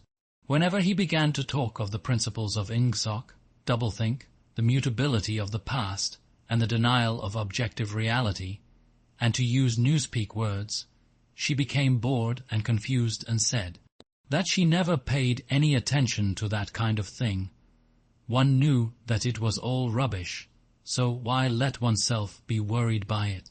She knew when to cheer and when to boo, and that was all one needed. If he persisted in talking of such subjects, she had a disconcerting habit of falling asleep. She was one of those people who can go to sleep at any hour and in any position. Talking to her, he realized how easy it was to present an appearance of orthodoxy while having no grasp whatever of what orthodoxy meant. In a way, the world view of the party imposed itself most successfully on people incapable of understanding it. They could be made to accept the most flagrant violations of reality, because they never fully grasped the enormity of what was demanded of them, and were not sufficiently interested in public events to notice what was happening. By lack of understanding, they remained sane. They simply swallowed everything, and what they swallowed did them no harm, because it left no residue behind, just as a grain of corn will pass undigested through the body of a bird. Chapter 6. It had happened at last. The expected message had come. All his life, it seemed to him, he had been waiting for this to happen. He was walking down the long corridor at the ministry, and he was almost at the spot where Julia had slipped the note into his hand, when he became aware that someone larger than himself was walking. Just behind him, the person, whoever it was, gave a small cough, evidently as a prelude to speaking. Winston stopped abruptly and turned. It was O'Brien. At last they were face to face, and it seemed that his only impulse was to run away. His heart bounded violently. He would have been incapable of speaking. O'Brien, however, had continued forward in the same movement, laying a friendly hand for a moment on Winston's arm, so that the two of them were walking side by side. He began speaking with the peculiar grave courtesy that differentiated him from the majority of inner party members. "I had been hoping for an opportunity of talking to you," he said. "I was reading one of your Newspeak articles in the Times the other day. You take a scholarly interest in Newspeak, I believe." Winston had recovered part of his self-possession. "Hardly scholarly," he said. "I'm only an amateur. It's not my subject. I have never had anything to do with the actual construction of the language." "But you write it very elegantly," said O'Brien. "That is not only my own opinion. I was talking recently to a friend of yours who is certainly an expert. His name has slipped my memory for the moment." Again Winston's heart stirred painfully. It was inconceivable that this was anything other than a reference to Syme. But Syme was not only dead, he was abolished, an unperson. Any identifiable reference to him would have been mortally dangerous. O'Brien's remark must obviously have been intended as a signal, a code word. By sharing a small act of thoughtcrime, he had turned the two of them into accomplices. They had continued to stroll slowly down the corridor, but now O'Brien halted. With the curious, disarming friendliness that he always managed to put into the gesture, he resettled his spectacles on his nose. Then he went on. "What I had really intended to say was that in your article I noticed you had used two words which have become obsolete. But they have only become so very recently. Have you seen the 10th edition of the Newspeak dictionary?" "No," said Winston. "I didn't think it had been issued yet. We are still using the 9th in the records department. The 10th edition is not due to appear for some months, I believe. But a few advance copies have been circulated. I have one myself. It might interest you to look at it, perhaps." "Very much so," said Winston, immediately seeing where this tended. "Some of the new developments are most ingenious. The reduction in the number of verbs, that is the point that will appeal to you, I think. Let me see. Shall I send a messenger to you with the dictionary? But I am afraid I invariably forget anything of that kind. Perhaps you could pick it up at my flat at some time that suited you. Wait, let me give you my address." They were standing in front of a telescreen. Somewhat absent-mindedly O'Brien felt two of his pockets, and then produced a small leather-covered notebook and a gold ink pencil. Immediately beneath the telescreen, in such a position that anyone who was watching at the other end of the instrument could read what he was writing, he scribbled an address, tore out the page, and handed it to Winston. "I am usually at home in the evenings," he said. "If not, my servant will give you the dictionary." He was gone, leaving Winston holding the scrap of paper, which this time there was no need to conceal. Nevertheless, he carefully memorized what was written on it, and some hours later dropped it into the memory hole along with a mass of other papers. They had been talking to one another for a couple of minutes at the most. There was only one meaning that the episode could possibly have. It had been contrived as a way of letting Winston know O'Brien's address. This was necessary, because except by direct inquiry it was never possible to discover where anyone lived. There were no directories of any kind. "If you ever want to see me, this is where I can be found," was what O'Brien had been saying to him. Perhaps there would even be a message concealed somewhere in the dictionary. But at any rate, one thing was certain. The conspiracy that he had dreamed of did exist, and he had reached the outer edges of it.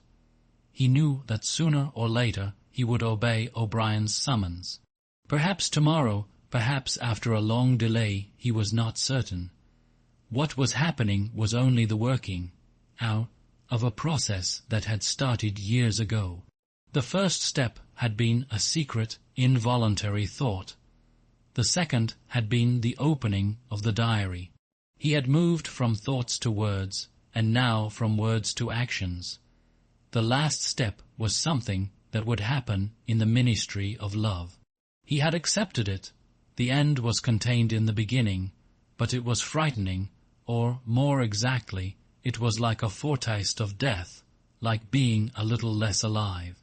Even while he was speaking to O'Brien, when the meaning of the words had sunk in, a chilly, shuddering feeling had taken possession of his body. He had the sensation of stepping into the dampness of a grave, and it was not much better, because he had always known that the grave was there and waiting for him. Chapter 7. Winston had woken up with his eyes full of tears. Julia rolled sleepily against him, murmuring something that might have been "What's the matter?" "I dreamt," he began, and stopped short. It was too complex to be put into words. There was the dream itself, and there was a memory connected with it that had swum into his mind in the few seconds after waking. He lay back with his eyes shut, still sodden in the atmosphere of the dream. It was a vast, luminous dream in which his whole life seemed to stretch out before him like a landscape on a summer evening after rain. It had all occurred inside the glass paperweight, but the surface of the glass was the dome of the sky, and inside the dome everything was flooded with clear soft light in which one could see into interminable distances. The dream had also been comprehended by Indeed. In some sense it had consisted in a gesture of the arm made by his mother, and made again 30 years later by the Jewish woman he had seen on the news film, trying to shelter the small boy from the bullets, before the helicopter blew them both to pieces. "Do you know," he said, "that until this moment I believed I had murdered my mother." "Why did you murder her?" said Julia, almost asleep. "I didn't murder her. Not physically." In the dream he had remembered his last glimpse of his mother, and within a few moments of waking the cluster of small events surrounding it had all come back.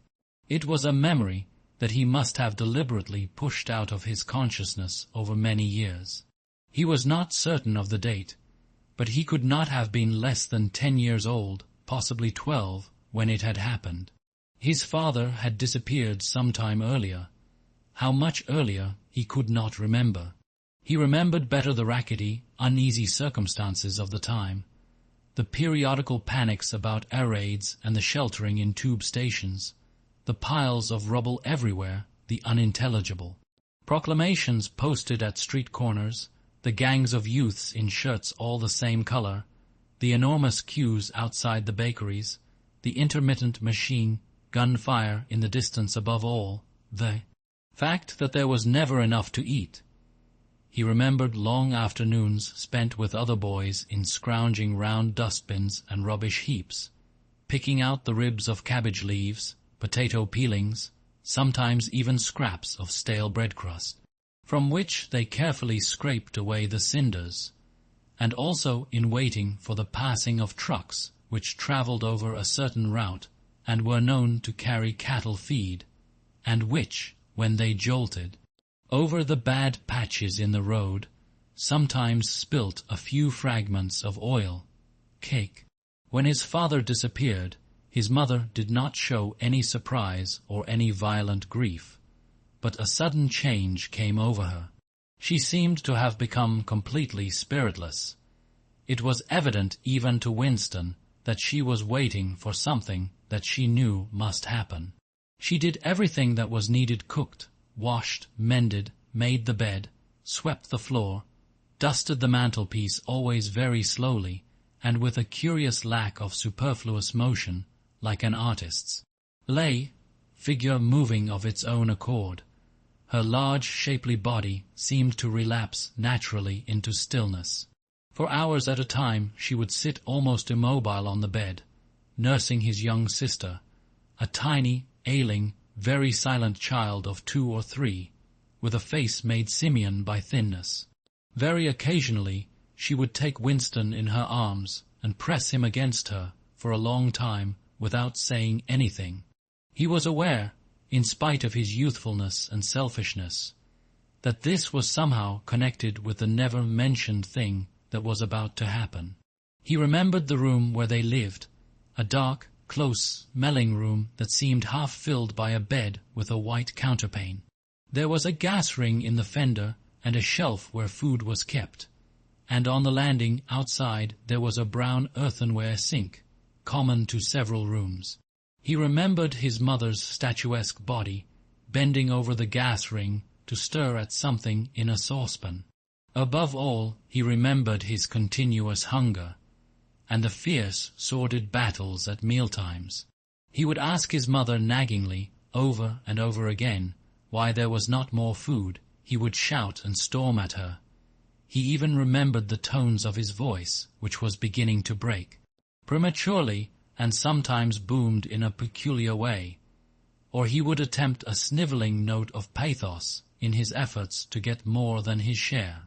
His mother was quite ready to give him more than his share. She took it for granted that he, the boy, should have the biggest portion, but however much she gave him, he invariably demanded more. At every meal she would beseech him not to be selfish, and to remember that his little sister was sick, and also needed food, but it was no use. He would cry out with rage when she stopped ladling. He would try to wrench the saucepan and spoon out of her hands. He would grab bits from his sister's plate.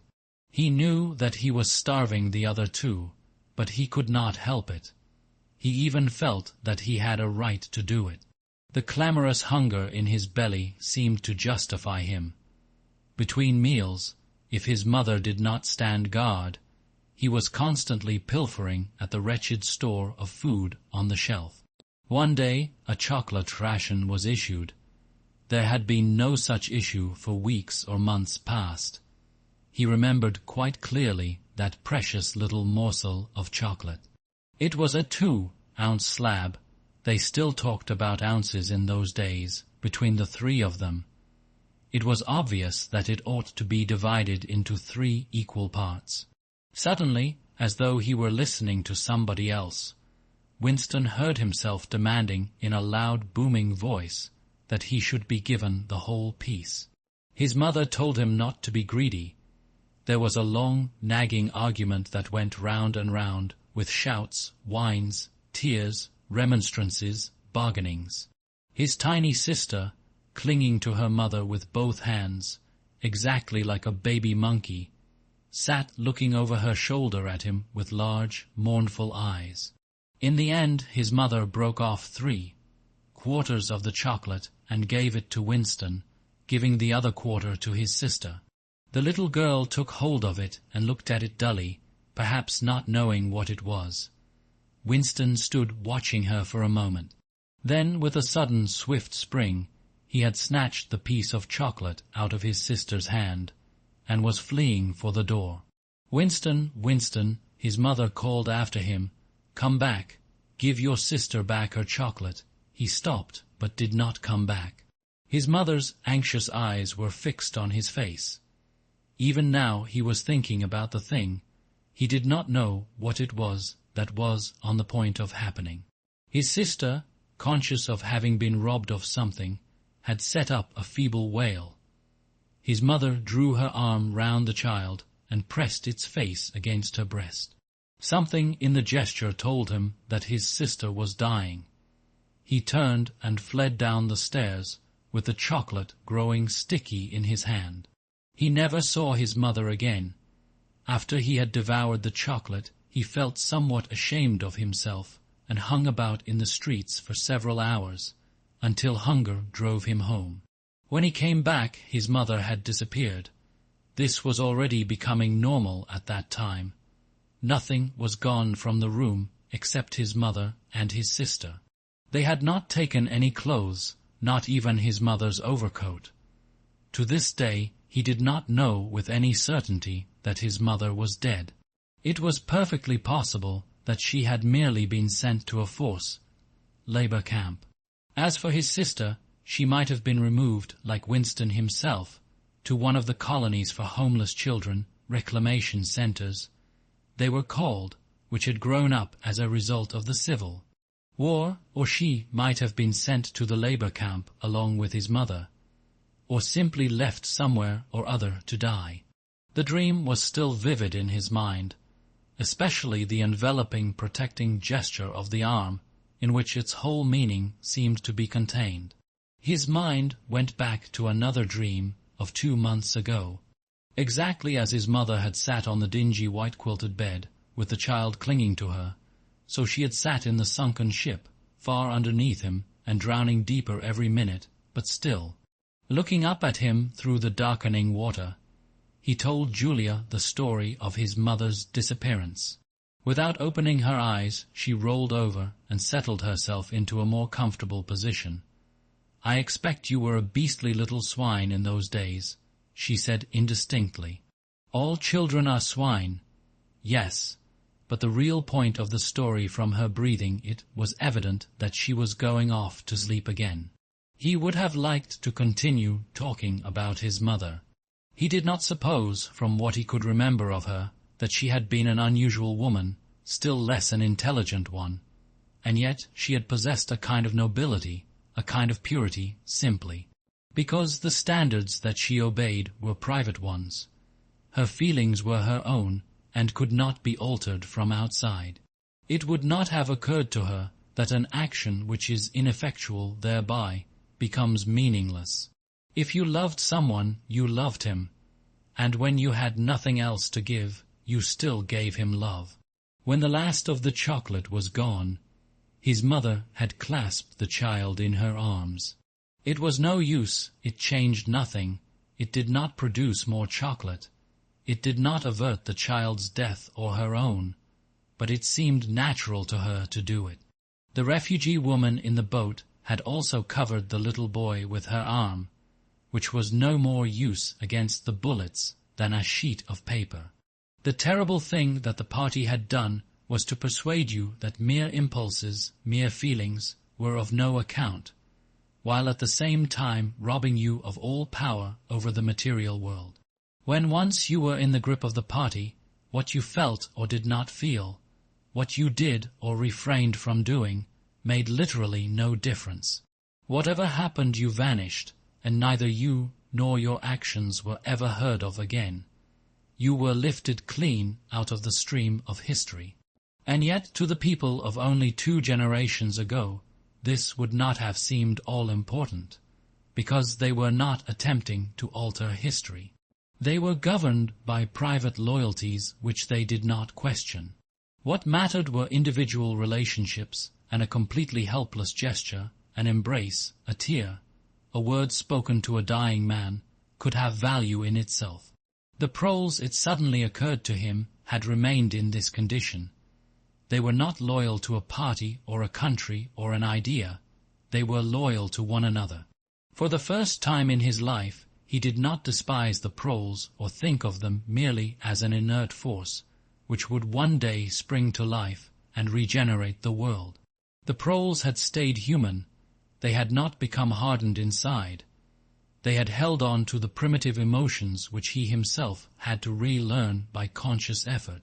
And in thinking this, he remembered, without apparent relevance, how a few weeks ago he had seen a severed hand lying on the pavement, and had kicked it into the gutter as though it had been a cabbage stalk, "The proles are human beings," he said aloud. "We are not human." "Why not?" said Julia, who had woken up again. He thought for a little while. "Has it ever occurred to you," he said, "that the best thing for us to do would be simply to walk out of here before it's too late, and never see each other again?" "Yes, dear, it has occurred to me several times, but I'm not going to do it all the same." "We've been lucky," he said, "but it can't last much longer. You're young, you look normal and innocent. If you keep clear of people like me, you might stay alive for another 50 years. No, I've thought it all out. What you do, I'm going to do, and don't be too downhearted.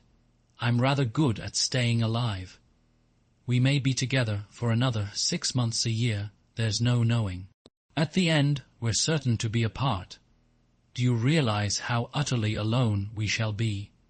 When once they get hold of us, there will be nothing, literally nothing, that either of us can do for the other. If I confess, they'll shoot you, and if I refuse to confess, they'll shoot you just the same.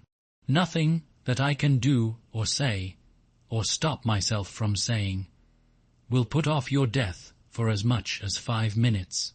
Neither of us will even know whether the other is alive or dead. We shall be utterly without power of any kind.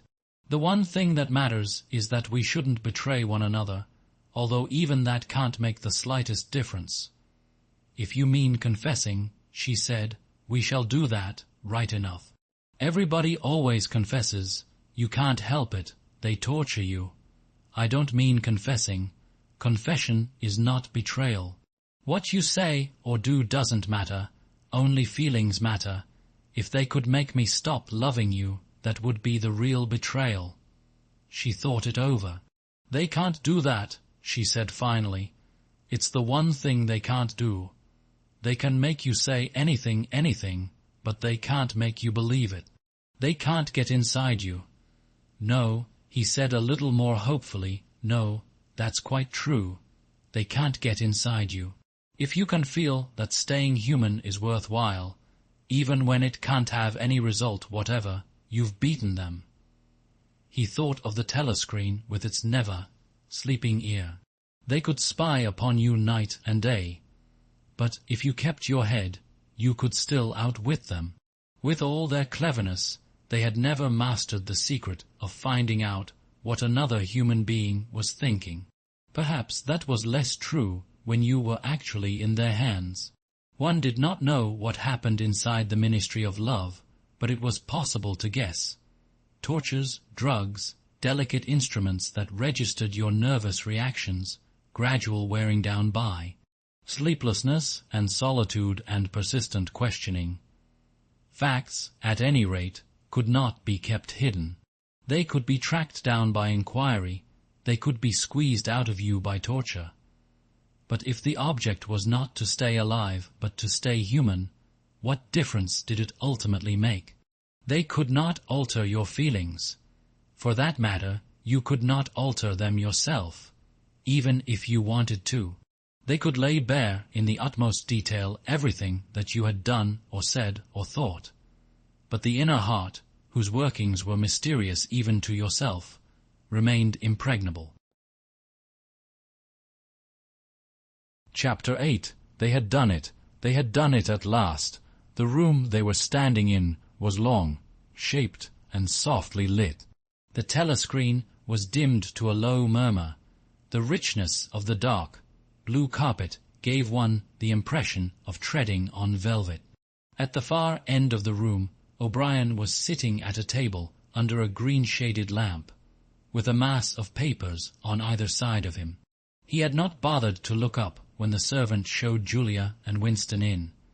Winston's heart was thumping so hard that he doubted whether he would be able to speak. They had done it at last, was all he could think. It had been a rash act to come here at all, and sheer folly to arrive together, though it was true that they had come by different routes and only met on O'Brien's doorstep. But merely to walk into such a place needed an effort of the nerve. It was only on very rare occasions that one saw inside the dwelling, places of the inner party, or even penetrated into the quarter of the town where they lived.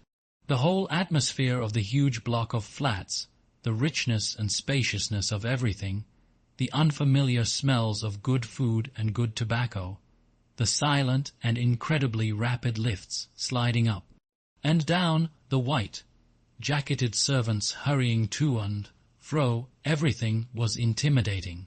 Although he had a good pretext for coming here, he was haunted at every step by the fear that a black uniformed guard would suddenly appear from round the corner, demand his papers, and order him to get out. O'Brien's servant, however, had admitted the two of them without demur. He was a small, dark-haired man in a white jacket, with a diamond-shaped, completely expressionless face which might have been that of a Chinese. The passage down which he led them was softly carpeted, with cream-papered walls and white wainscoting, all exquisitely clean. That, too, was intimidating. Winston could not remember ever to have seen a passageway whose walls were not grimy from the contact of human bodies. O'Brien had a slip of paper between his fingers and seemed to be studying it intently. His heavy face, bent down so that one could see the line of the nose, looked both formidable and intelligent. For perhaps 20 seconds he sat without stirring. Then he pulled the speakwrite towards him and rapped out a message in the hybrid jargon of the ministries. Items 1,5,7, approved full-wise stop suggestion, contained item 6. Double plus ridiculous verging crime think cancel stop unproceed construction.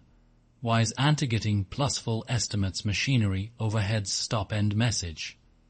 He rose deliberately from his chair and came towards them across the soundless carpet. A little of the official atmosphere seemed to have fallen away from him with the Newspeak words, but his expression was grimmer than usual, as though he were not pleased at being disturbed. The terror that Winston already felt was suddenly shot through by a streak of ordinary embarrassment. It seemed to him quite possible that he had simply made a stupid mistake. For what evidence had he in reality that O'Brien was any kind of political conspirator? Nothing but a flash of the eyes and a single equivocal remark. Beyond that, only his own secret imaginings founded on a dream. He could not even fall back on the pretense that he had come to borrow the dictionary, because in that case Julia's presence was impossible to explain. As O'Brien passed the telescreen, a thought seemed to strike him. He stopped, turned aside, and pressed a switch on the wall. There was a sharp snap. The voice had stopped. Julia uttered a tiny sound, a sort of squeak of surprise. Even in the midst of his panic, Winston was too much taken aback to be able to hold his tongue.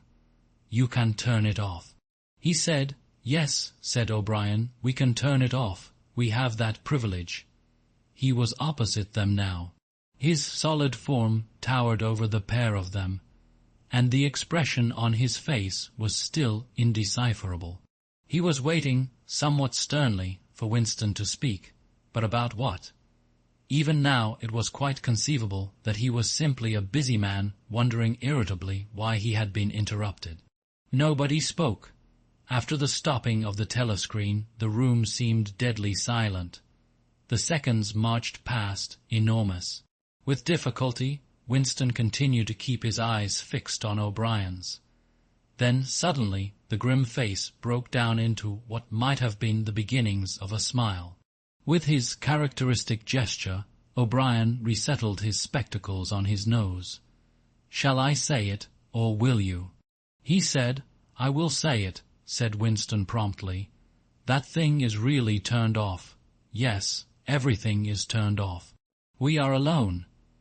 We have come here because he paused, realizing for the first time the vagueness of his own motives.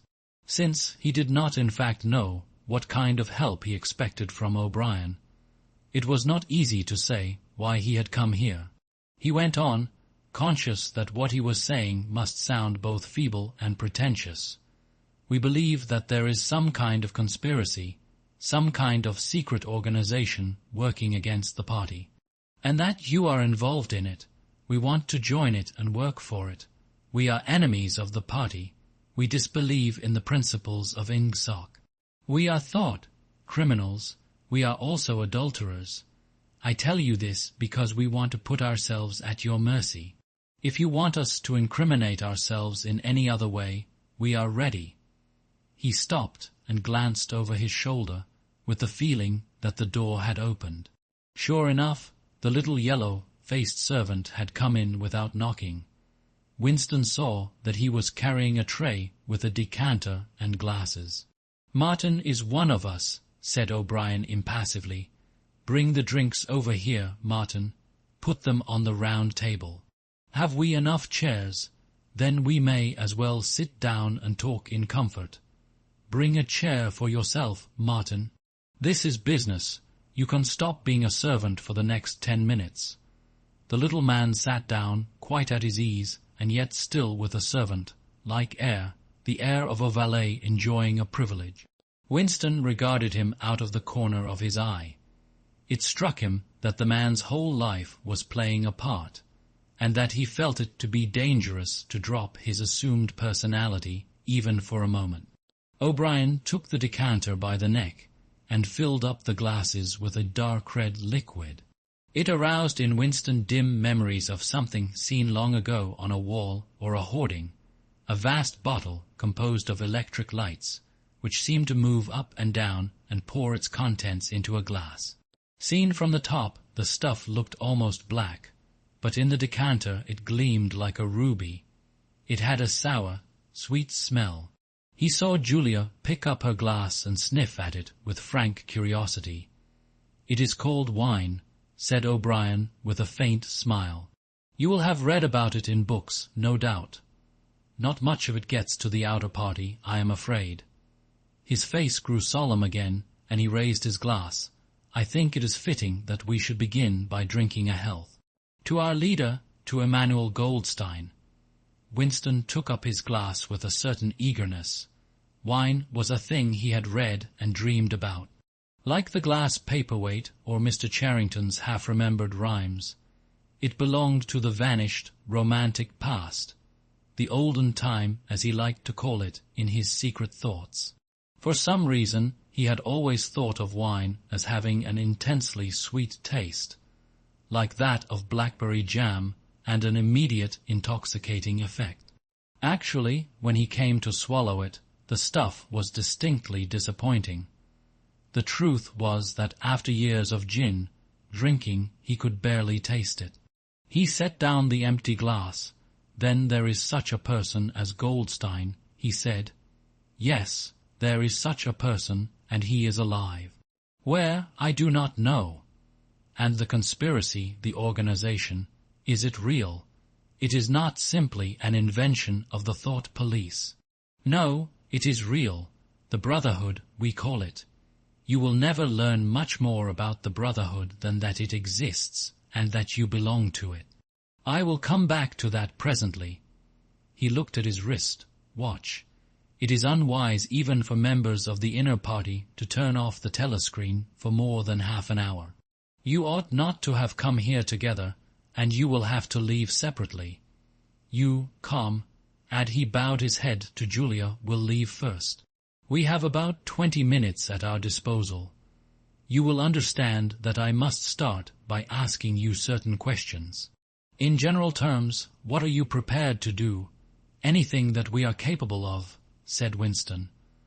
O'Brien had turned himself a little in his chair so that he was facing Winston. He almost ignored Julia, seeming to take it for granted that Winston could speak for her. For a moment the lids flitted down over his eyes. He began asking his questions in a low, expressionless voice, as though this were a routine, a sort of catechism, most of whose answers were known to him already. "You are prepared to give your lives?" "Yes."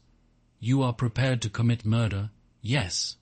"To commit acts of sabotage which may cause the death of hundreds of innocent people?" "Yes." "To betray your country to foreign powers?" "Yes."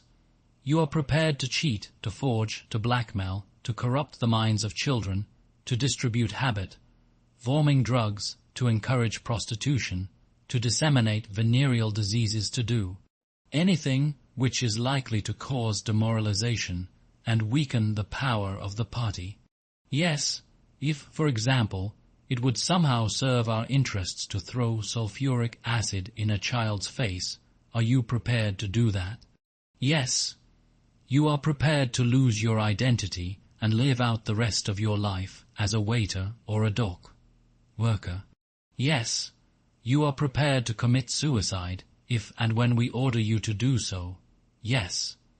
You are prepared, the two of you, to separate and never see one another again. No, broke in Julia. It appeared to Winston that a long time passed before he answered. For a moment he seemed even to have been deprived of the power of speech. His tongue worked soundlessly, forming the opening syllables first of one word, then of the other, over and over again. Until he had said it, he did not know which word he was going to say. "No," he said finally. "You did well to tell me," said O'Brien. "It is necessary for us to know everything." He turned himself toward Julia and added in a voice with somewhat more expression in it, "Do you understand that even if he survives, it may be as a different person, we may be obliged to give him a new identity. His face, his movements, the shape of his hands, the color of his hair, even his voice would be different. And you yourself might have become a different person. Our surgeons can alter people beyond recognition. Sometimes it is necessary. Sometimes we even amputate a limb." Winston could not help snatching another sidelong glance at Martin's Mongolian face. There were no scars that he could see. Julia had turned a shade paler, so that her freckles were showing, but she faced O'Brien boldly. She murmured something that seemed to be assent. "Good. Then that is settled." There was a silver box of cigarettes on the table. With a rather absent-minded air O'Brien pushed them towards the others, took one himself, then stood up and began to pace slowly to and fro, as though he could think better standing. They were very good cigarettes, very thick and well packed, with an unfamiliar silkiness in the paper. O'Brien looked at his wrist. "Watch again. You had better go back to your pantry, Martin," he said. "I shall switch on in a quarter of an hour. Take a good look at these comrades' faces before you go. You will be seeing them again. I may not." Exactly as they had done at the front door, the little man's dark eyes flickered over their faces. There was not a trace of friendliness in his manner. He was memorizing their appearance, but he felt no interest in them, or appeared to feel none. It occurred to Winston that a synthetic face was perhaps incapable of changing its expression. Without speaking or giving any kind of salutation, Martin went out, closing the door silently behind him. O'Brien was strolling up and down, one hand in the pocket of his black overalls, the other holding his cigarette. "You understand," he said, "that you will be fighting in the dark. You will always be in the dark. You will receive orders and you will obey them without knowing why. Later I shall send you a book from which you will learn the true nature of the society we live in, and the strategy by which we shall destroy it. When you have read the book, you will be full members of the Brotherhood. But between the general aims that we are fighting for and the immediate tasks of the moment, you will never know anything. I tell you that the Brotherhood exists, but I cannot tell you whether it numbers 100 members or 10 million. From your personal knowledge, you will never be able to say that it numbers even as many as a dozen. You will have 3 or 4 contacts who will be renewed from time to time as they disappear. As this was your first contact, it will be preserved. When you receive orders, they will come from me. If we find it necessary to communicate with you, it will be through Martin. When you are finally caught, you will confess. That is unavoidable, but you will have very little to confess, other than your own actions. You will not be able to betray more than a handful of unimportant people. Probably you will not even betray me. By that time I may be dead, or I shall have become a different person with a different face."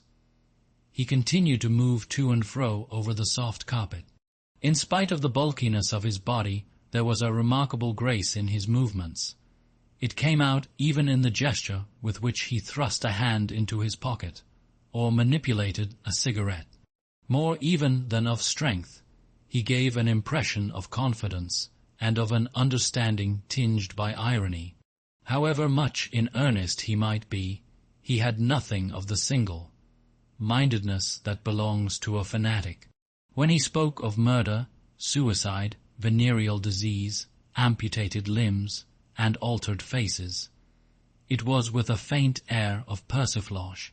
"This is unavoidable," his voice seemed to say. "This is what we have got to do, unflinchingly. But this is not what we shall be doing when life is worth living again." A wave of admiration, almost of worship, flowed out from Winston towards O'Brien. For the moment he had forgotten the shadowy figure of Goldstein. When you looked at O'Brien's powerful shoulders and his blunt, featured face, so ugly and yet so civilized, it was impossible to believe that he could be defeated. There was no stratagem that he was not equal to, no danger that he could not foresee. Even Julia seemed to be impressed. She had let her cigarette go out and was listening intently. O'Brien went on, "You will have heard rumors of the existence of the Brotherhood. No doubt you have formed your own picture of it. You have imagined, probably, a huge underworld of conspirators, meeting secretly in cellars, scribbling messages on walls, recognizing one another by code words or by special movements of the hand. Nothing of the kind exists. The members of the Brotherhood have no way of recognizing one another, and it is impossible for any one member to be aware of the identity of more than a few others. Goldstein himself, if he fell into the hands of the Thought Police, could not give them a complete list of members, or any information that would lead them to a complete list. No such list exists. The Brotherhood cannot be wiped out because it is not an organization in the ordinary sense. Nothing holds it together except an idea which is indestructible.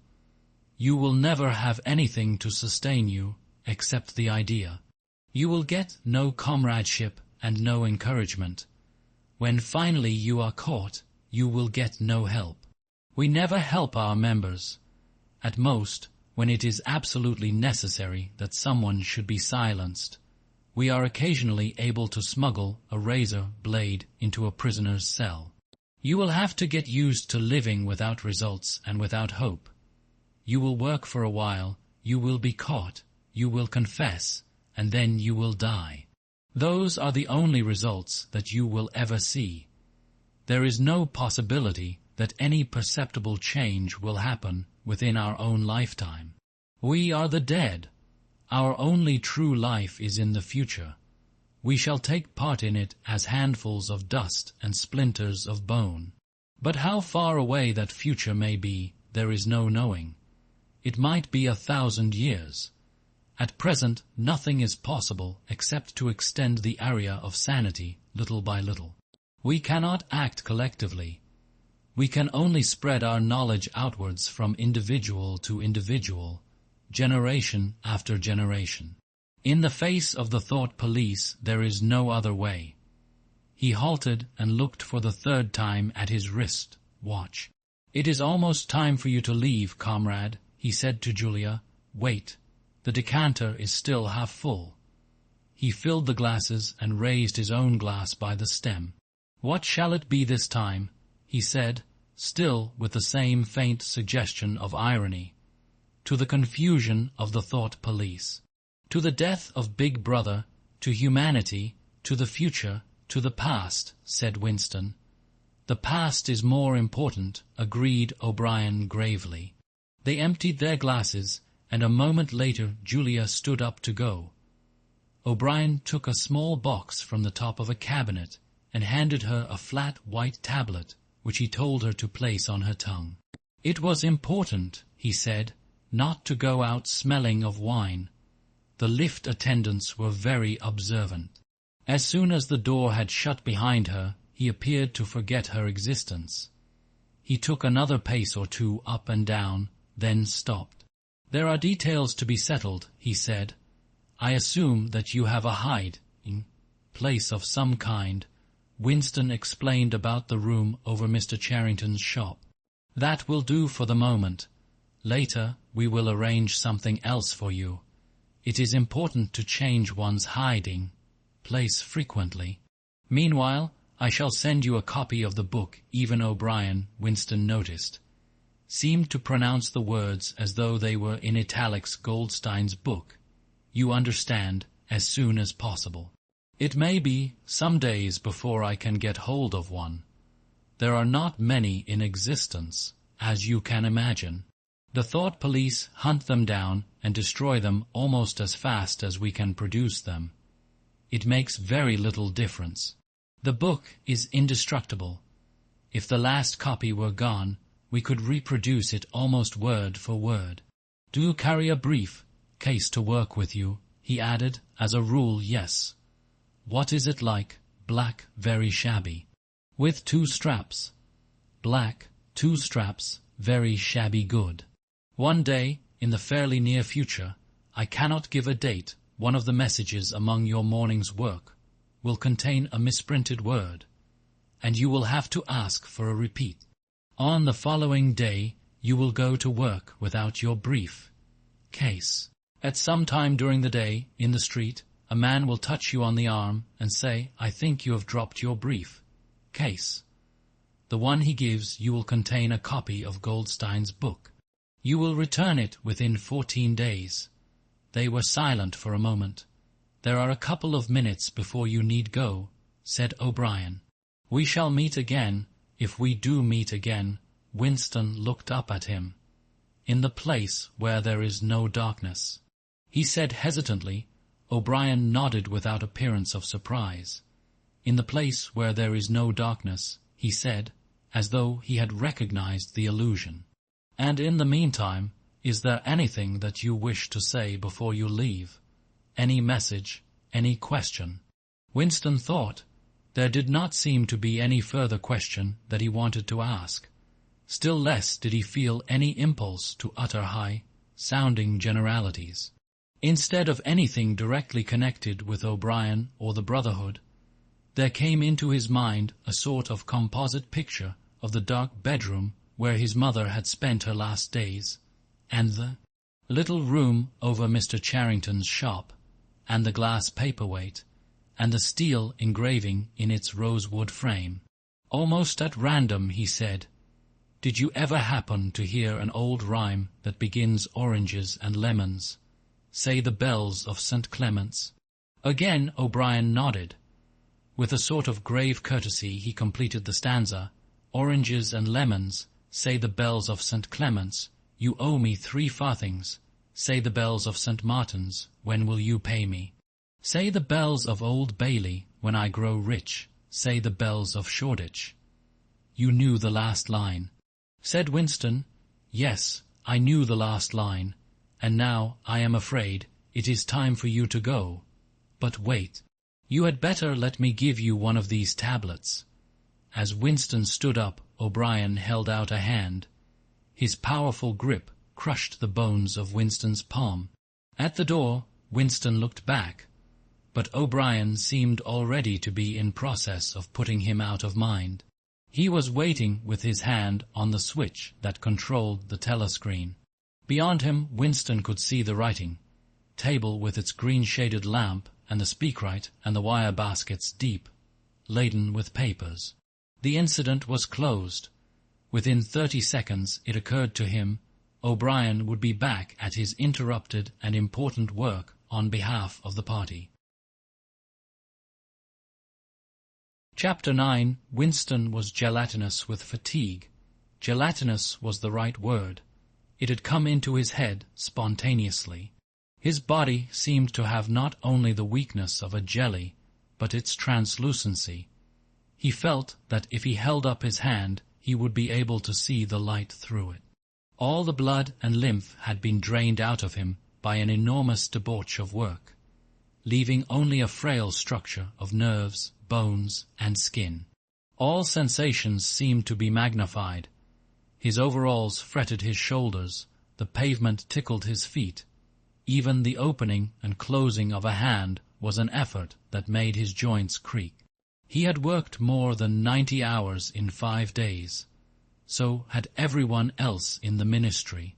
Now it was all over, and he had literally nothing to do, no party work of any description, until tomorrow morning. He could spend 6 hours in the hiding place and another 9 in his own bed.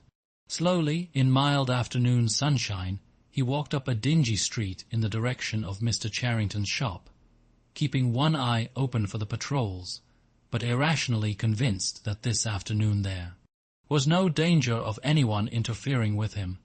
The heavy brief case that he was carrying bumped against his knee at each step, sending a tingling sensation up and down the skin of his leg. Inside it was the book, which he had now had in his possession for 6 days and had not yet opened, nor even looked at.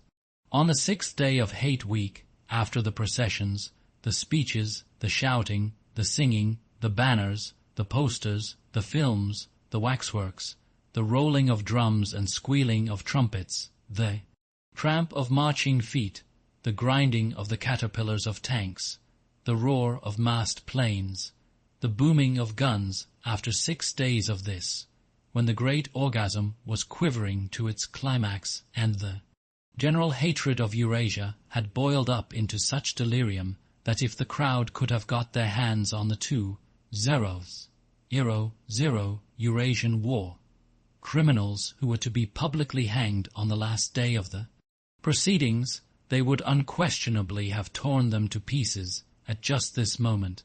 It had been announced that Oceania was not after all at war with Eurasia. Oceania was at war with Eastasia. Eurasia was an ally. There was, of course, no admission that any change had taken place. Merely it became known, with extreme suddenness and everywhere at once, that Eastasia and not Eurasia was the enemy. Winston was taking part in a demonstration in one of the central London squares at the moment when it happened. It was night, and the white faces and the scarlet banners were luridly floodlit. The square was packed with several thousand people, including a block of about 1,000 schoolchildren in the uniform of the spies. On a scarlet, draped platform, an orator of the inner party, a small lean man with disproportionately long arms and a large bald skull over which a few lank locks straggled, was haranguing the crowd. A little Rumpelstiltskin figure, contorted with hatred, he gripped the neck of the microphone with one hand while the other, enormous at the end of a bony arm, clawed the air menacingly above his head. His voice, made metallic by the amplifiers, boomed forth an endless catalogue of atrocities, massacres, deportations, lootings, rapings, torture of prisoners, bombing of civilians, lying propaganda, unjust aggressions, broken treaties. It was almost impossible to listen to him without being first convinced and then maddened. At every few moments the fury of the crowd boiled over, and the voice of the speaker was drowned by a wild beast-like roaring that rose uncontrollably from thousands of throats. The most savage yells of all came from the schoolchildren. The speech had been proceeding for perhaps 20 minutes when a messenger hurried on to the platform, and a scrap of paper was slipped into the speaker's hand. He unrolled and read it without pausing in his speech. Nothing altered in his voice or manner, or in the content of what he was saying, but suddenly the names were different. Without words said, a wave of understanding rippled through the crowd. Oceania was at war with Eastasia. The next moment there was a tremendous commotion. The banners and posters with which the square was decorated were all wrong. Quite half of them had the wrong faces on them. It was sabotage. The agents of Goldstein had been at work. There was a riotous interlude while posters were ripped from the walls, banners torn to shreds and trampled underfoot. The spies performed prodigies of activity in clambering over the rooftops and cutting the streamers that fluttered from the chimneys. But within 2 or 3 minutes it was all over. The orator, still gripping the neck of the microphone, his shoulders hunched forward, his free hand clawing at the air, had gone straight on with his speech. 1 minute more, and the feral roars of rage were again bursting from the crowd. The hate continued exactly as before, except that the target had been changed. The thing that impressed Winston in looking back was that the speaker had switched from one line to the other, actually in mid-sentence, not only without a pause, but without even breaking the syntax. But at the moment he had other things to preoccupy him. It was during the moment of disorder, while the posters were being torn down, that a man whose face he did not see had tapped him on the shoulder and said, "Excuse me, I think you've dropped your brief case." He took the brief case abstractedly, without speaking. He knew that it would be days before he had an opportunity to look inside it. The instant that the demonstration was over, he went straight to the Ministry of Truth, though the time was now nearly 23 hours. The entire staff of the ministry had done likewise, the orders already issuing from the telescreen, recalling them to their posts, were hardly necessary. Oceania was at war with Eastasia. Oceania had always been at war with Eastasia. A large part of the political literature of 5 years was now completely obsolete. Reports and records of all kinds, newspapers, books, pamphlets, films, sound tracks, photographs, all had to be rectified at lightning speed.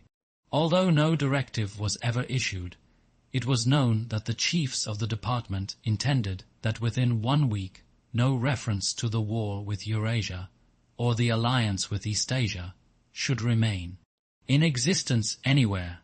The work was overwhelming, all the more so because the processes that it involved could not be called by their true names.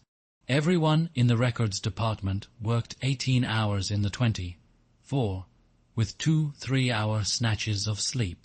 Mattresses were brought up from the cellars and pitched all over the corridors. Meals consisted of sandwiches and Victory coffee wheeled round on trolleys by attendants from the canteen. Each time that Winston broke off for one of his spells of sleep, he tried to leave his desk clear of work, and each time that he crawled back sticky-eyed and aching, it was to find that another shower of paper cylinders had covered the desk like a snowdrift, half burying the speakwrite and overflowing onto the floor, so that the first job was always to stack them into a neat enough pile to give him room to work. What was worst of all was that the work was by no means purely mechanical. Often it was enough merely to substitute one name for another, but any detailed report of events demanded care and imagination. Even the geographical knowledge that one needed in transferring the war from one part of the world to another was considerable. By the 3rd day his eyes ached unbearably, and his spectacles needed wiping every few minutes. It was like struggling with some crushing physical task, something which one had the right to refuse, and which one was nevertheless neurotically anxious to accomplish. In so far as he had time to remember it, he was not troubled by the fact that every word he murmured into the speakwrite, every stroke of his ink pencil, was a deliberate lie. He was as anxious as anyone else in the department that the forgery should be perfect. On the morning of the 6th day, the dribble of cylinders slowed down. For as much as half an hour, nothing came out of the tube, then one more cylinder, then nothing. Everywhere, at about the same time, the work was easing off. A deep and as it were secret sigh went through the department. A mighty deed, which could never be mentioned, had been achieved. It was now impossible for any human being to prove by documentary evidence that the war with Eurasia had ever happened. At 1200, it was unexpectedly announced that all workers in the ministry were free till tomorrow morning. Winston, still carrying the brief case containing the book, which had remained between his feet while he worked and under his body while he slept, went home, shaved himself, and almost fell asleep. In his bath, although the water was barely more than tepid, with a sort of voluptuous creaking in his joints, he climbed the stair above Mr. Charrington's shop. He was tired, but not sleepy any longer. He opened the window, lit the dirty little oil stove, and put on a pan of water for coffee. Julia would arrive presently. Meanwhile there was the book. He sat down in the sluttish armchair and undid the straps of the brief case. A heavy black volume, amateurishly bound, with no name or title on the cover. The print also looked slightly irregular. The pages were worn at the edges and fell apart easily, as though the book had passed through many hands. The inscription on the title page ran, "The Theory and Practice of Oligarchical Collectivism by Emmanuel Goldstein Winston," began reading, "Chapter I Ignorance is Strength Throughout Recorded Time," and, "Probably since the end of the Neolithic Age, there have been three kinds of people in the world, the high, the middle, and the low. They have been subdivided in many ways, they have borne countless different names, and their relative numbers, as well as their attitude towards one another, have varied from age to age, but the essential structure of society has never altered. Even after enormous upheavals and seemingly irrevocable changes, the same pattern has always reasserted itself, just as a gyroscope will always return to equilibrium, however far it is pushed one way or the other. The aims of these groups are entirely irreconcilable." Winston stopped reading, chiefly in order to appreciate the fact that he was reading in comfort and safety. He was alone. No telescreen, no ear at the keyhole, no nervous impulse to glance over his shoulder or cover the page with his hand. The sweet summer air played against his cheek. From somewhere far away there floated the faint shouts of children. In the room itself there was no sound except the insect voice of the clock. He settled deeper into the arm-chair and put his feet up on the fender. It was bliss, it was eternity. Suddenly, as one sometimes does with a book of which one knows that one will ultimately read and reread every word, he opened it at a different place and found himself at chapter Roman 3. He went on reading. Chapter Roman 3, War is Peace, the splitting up of the world into three great super-states, was an event which could be, and indeed was foreseen before the middle of the 20th century, with the absorption of Europe by Russia and of the British Empire by the United States. Two of the three existing powers, Eurasia and Oceania, were already effectively in being. The third, Eastasia, only emerged as a distinct unit after another decade of confused fighting. The frontiers between the three super-states are in some places arbitrary, and in others they fluctuate according to the fortunes of war, but in general they follow geographical lines. Eurasia comprises the whole of the northern part of the European and Asiatic land mass, from Portugal to the Bering Strait. Oceania comprises the Americas, the Atlantic islands including the British Isles, Australasia, and the southern portion of Africa.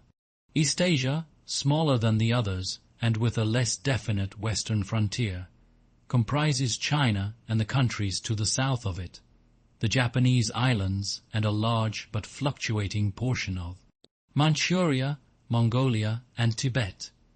In one combination or another, these three super-states are permanently at war and have been so for the past 25 years. War, however, is no longer the desperate, annihilating struggle that it was in the early decades of the 20th century. It is a warfare of limited aims between combatants who are unable to destroy one another, have no material cause for fighting, and are not divided by any genuine ideological difference. This is not to say that either the conduct of war or the prevailing attitude towards it has become less bloodthirsty or more chivalrous. On the contrary, war hysteria is continuous and universal in all countries, and such acts as raping, looting, the slaughter of children, the reduction of whole populations to slavery, and reprisals against prisoners which extend even to boiling and burying alive, are looked upon as normal, and, when they are committed by one's own side and not by the enemy, meritorious. But in a physical sense, war involves very small numbers of people, mostly highly trained specialists, and causes comparatively few casualties. The fighting, when there is any, takes place on the vague frontiers whose whereabouts the average man can only guess at, or round the floating fortresses which guard strategic spots on the sea lanes. In the centers of civilization, war means no more than a continuous shortage of consumption goods, and the occasional crash of a rocket bomb which may cause a few scores of deaths. War has in fact changed its character. More exactly, the reasons for which war is waged have changed in their order of importance. Motives which were already present to some small extent in the great wars of the early 20th century have now become dominant and are consciously recognized and acted upon. To understand the nature of the present war, for in spite of the regrouping which occurs every few years, it is always the same war, one must realize in the first place that it is impossible for it to be decisive. None of the three superstates could be definitively conquered even by the other two in combination. They are too evenly matched, and their natural defenses are too formidable. Eurasia is protected by its vast land spaces, Oceania by the width of the Atlantic and the Pacific, Eastasia by the fecundity and industriousness of its inhabitants. Secondly, there is no longer, in a material sense, anything to fight about. With the establishment of self-contained economies, in which production and consumption are geared to one another, the scramble for markets, which was a main cause of previous wars, has come to an end, while the competition for raw materials is no longer a matter of life and death. In any case, each of the three superstates is so vast that it can obtain almost all the materials that it needs within its own boundaries. In so far as the war has a direct economic purpose, it is a war for labor power. Between the frontiers of the superstates, and not permanently in the possession of any of them, there lies a rough quadrilateral with its corners at Tangier, Brazzaville, Darwin, and Hong Kong, containing within it about a fifth of the population of the earth. It is for the possession of these thickly populated regions and of the northern ice cap that the three powers are constantly struggling. In practice, no one power ever controls the whole of the disputed area. Portions of it are constantly changing hands, and it is the chance of seizing this or that fragment by a sudden stroke of treachery that dictates the endless changes of alignment.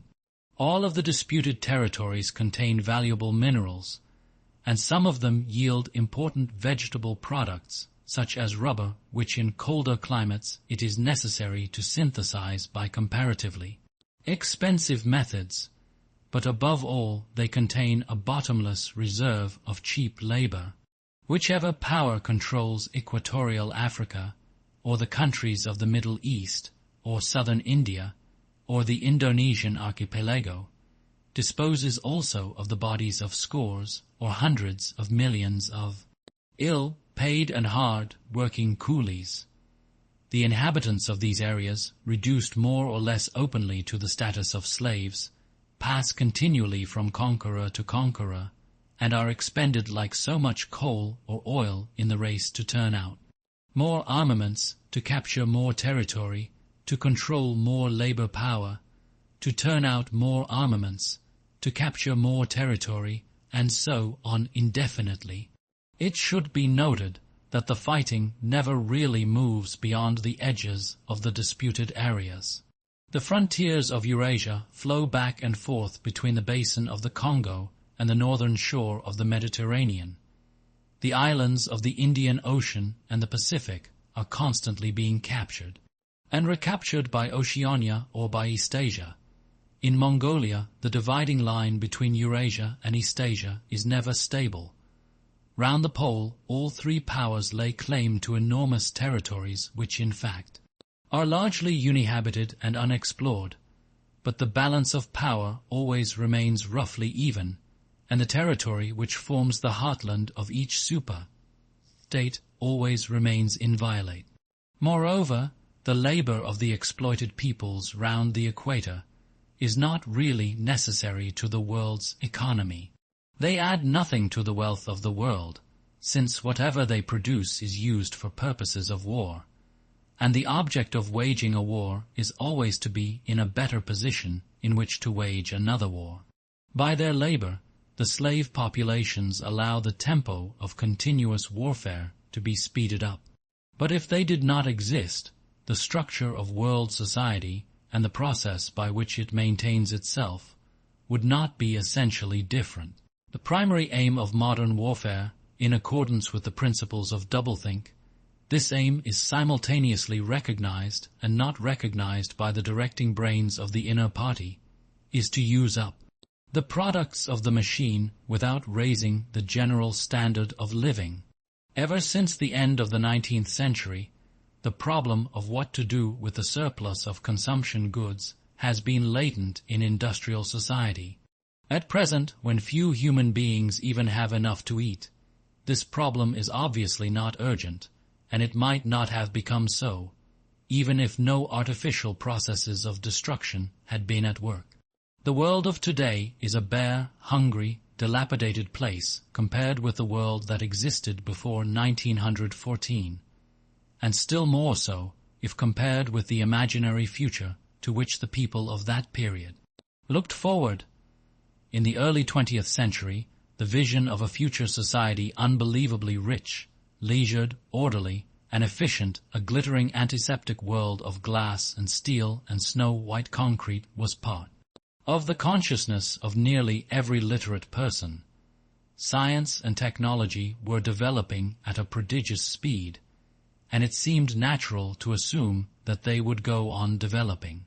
This failed to happen, partly because of the impoverishment caused by a long series of wars and revolutions, partly because scientific and technical progress depended on the empirical habit of thought, which could not survive in a strictly regimented society. As a whole, the world is more primitive today than it was 50 years ago. Certain backward areas have advanced, and various devices, always in some way connected with warfare and police espionage, have been developed, but experiment and invention have largely stopped, and the ravages of the atomic war of the 1950s have never been fully repaired. Nevertheless, the dangers inherent in the machine are still there. From the moment when the machine first made its appearance, it was clear to all thinking people that the need for human drudgery, and therefore to a great extent for human inequality, had disappeared. If the machine were used deliberately for that end, hunger, overwork, dirt, illiteracy, and disease could be eliminated within a few generations. And in fact, without being used for any such purpose, but by a sort of automatic process by producing wealth which it was sometimes impossible not to distribute, the machine did raise the living standards of the average human, and being very greatly over a period of about 50 years at the end of the 19th and the beginning of the 20th centuries. But it was also clear that an all-round increase in wealth threatened the destruction indeed, in some sense, was the destruction of a hierarchical society. In a world in which everyone worked short hours, had enough to eat, lived in a house with a bathroom and a refrigerator, and possessed a motor, car, or even an aeroplane, the most obvious and perhaps the most important form of inequality would already have disappeared. If it once became general, wealth would confer no distinction. It was possible, no doubt, to imagine a society in which wealth, in the sense of personal possessions and luxuries, should be evenly distributed, while power remained in the hands of a small, privileged caste. But in practice such a society could not long remain stable. For if leisure and security were enjoyed by all alike, the great mass of human beings who are normally stupefied by poverty would become literate and would learn to think for themselves. And when once they had done this, they would sooner or later realize that the privileged minority had no function, and they would sweep it away. In the long run, a hierarchical society was only possible on a basis of poverty and ignorance. To return to the agricultural past, as some thinkers about the beginning of the 20th century dreamed of doing, was not a practicable solution. It conflicted with the tendency towards mechanization which had become instinctive throughout almost the whole world, and moreover, any country which remained industrially backward was helpless in a military sense, and was bound to be dominated, directly or indirectly, by its more advanced rivals. Nor was it a satisfactory solution to keep the masses in poverty by restricting the output of goods. This happened to a great extent during the final phase of capitalism, roughly between 1920 and 1940. The economy of many countries was allowed to stagnate, land went out of cultivation, capital equipment was not added to, great blocks of the population were prevented from working and kept half alive by state charity, but this, too, entailed military weakness, and since the privations it inflicted were obviously unnecessary, it made opposition inevitable. The problem was how to keep the wheels of industry turning without increasing the real wealth of the world. Goods must be produced, but they must not be distributed, and in practice the only way of achieving this was by continuous warfare. The essential act of war is destruction, not necessarily of human lives, but of the products of human labor. War is a way of shattering to pieces, or pouring into the stratosphere, or sinking in the depths of the sea, materials which might otherwise be used to make the masses too comfortable, and hence, in the long run, too intelligent. Even when weapons of war are not actually destroyed, their manufacture is still a convenient way of expending labor power without producing anything that can be consumed. A floating fortress, for example, has locked up in it the labor that would build several hundred cargo ships. Ultimately, it is scrapped as obsolete, never having brought any material benefit to anybody, and with further enormous labors, another floating fortress is built. In principle, the war effort is always so planned as to eat up any surplus that might exist after meeting the bare needs of the population. In practice, the needs of the population are always underestimated, with the result that there is a chronic shortage of half the necessities of life. But this is looked on as an advantage. It is deliberate policy to keep even the favored groups somewhere near the brink of hardship, because a general state of scarcity increases the importance of small privileges and thus magnifies the distinction between one group and another. By the standards of the early 20th century, even a member of the inner party lives an austere, laborious kind of life. Nevertheless, the few luxuries that he does enjoy, his large, well-appointed flat, the better texture of his clothes, the better quality of his food and drink and tobacco, his 2 or 3 servants, his private motor, car or helicopter set him in a different world from a member of the outer party, and the members of the outer party have a similar advantage in comparison with the submerged masses, whom we call the proles. The social atmosphere is that of a besieged city, where the possession of a lump of horseflesh makes the difference between wealth and poverty, and at the same time the consciousness of being at war, and therefore in danger, makes the handing over of all power to a small caste seem the natural, unavoidable condition of survival. War, it will be seen, accomplishes the necessary destruction, but accomplishes it in a psychologically acceptable way. In principle, it would be quite simple to waste the surplus labor of the world by building temples and pyramids, by digging holes and filling them up again, or even by producing vast quantities of goods and then setting fire to them. But this would provide only the economic and not the emotional basis for a hierarchical society. What is concerned here is not the morale of masses, whose attitude is unimportant so long as they are kept steadily at work, but the morale of the party itself.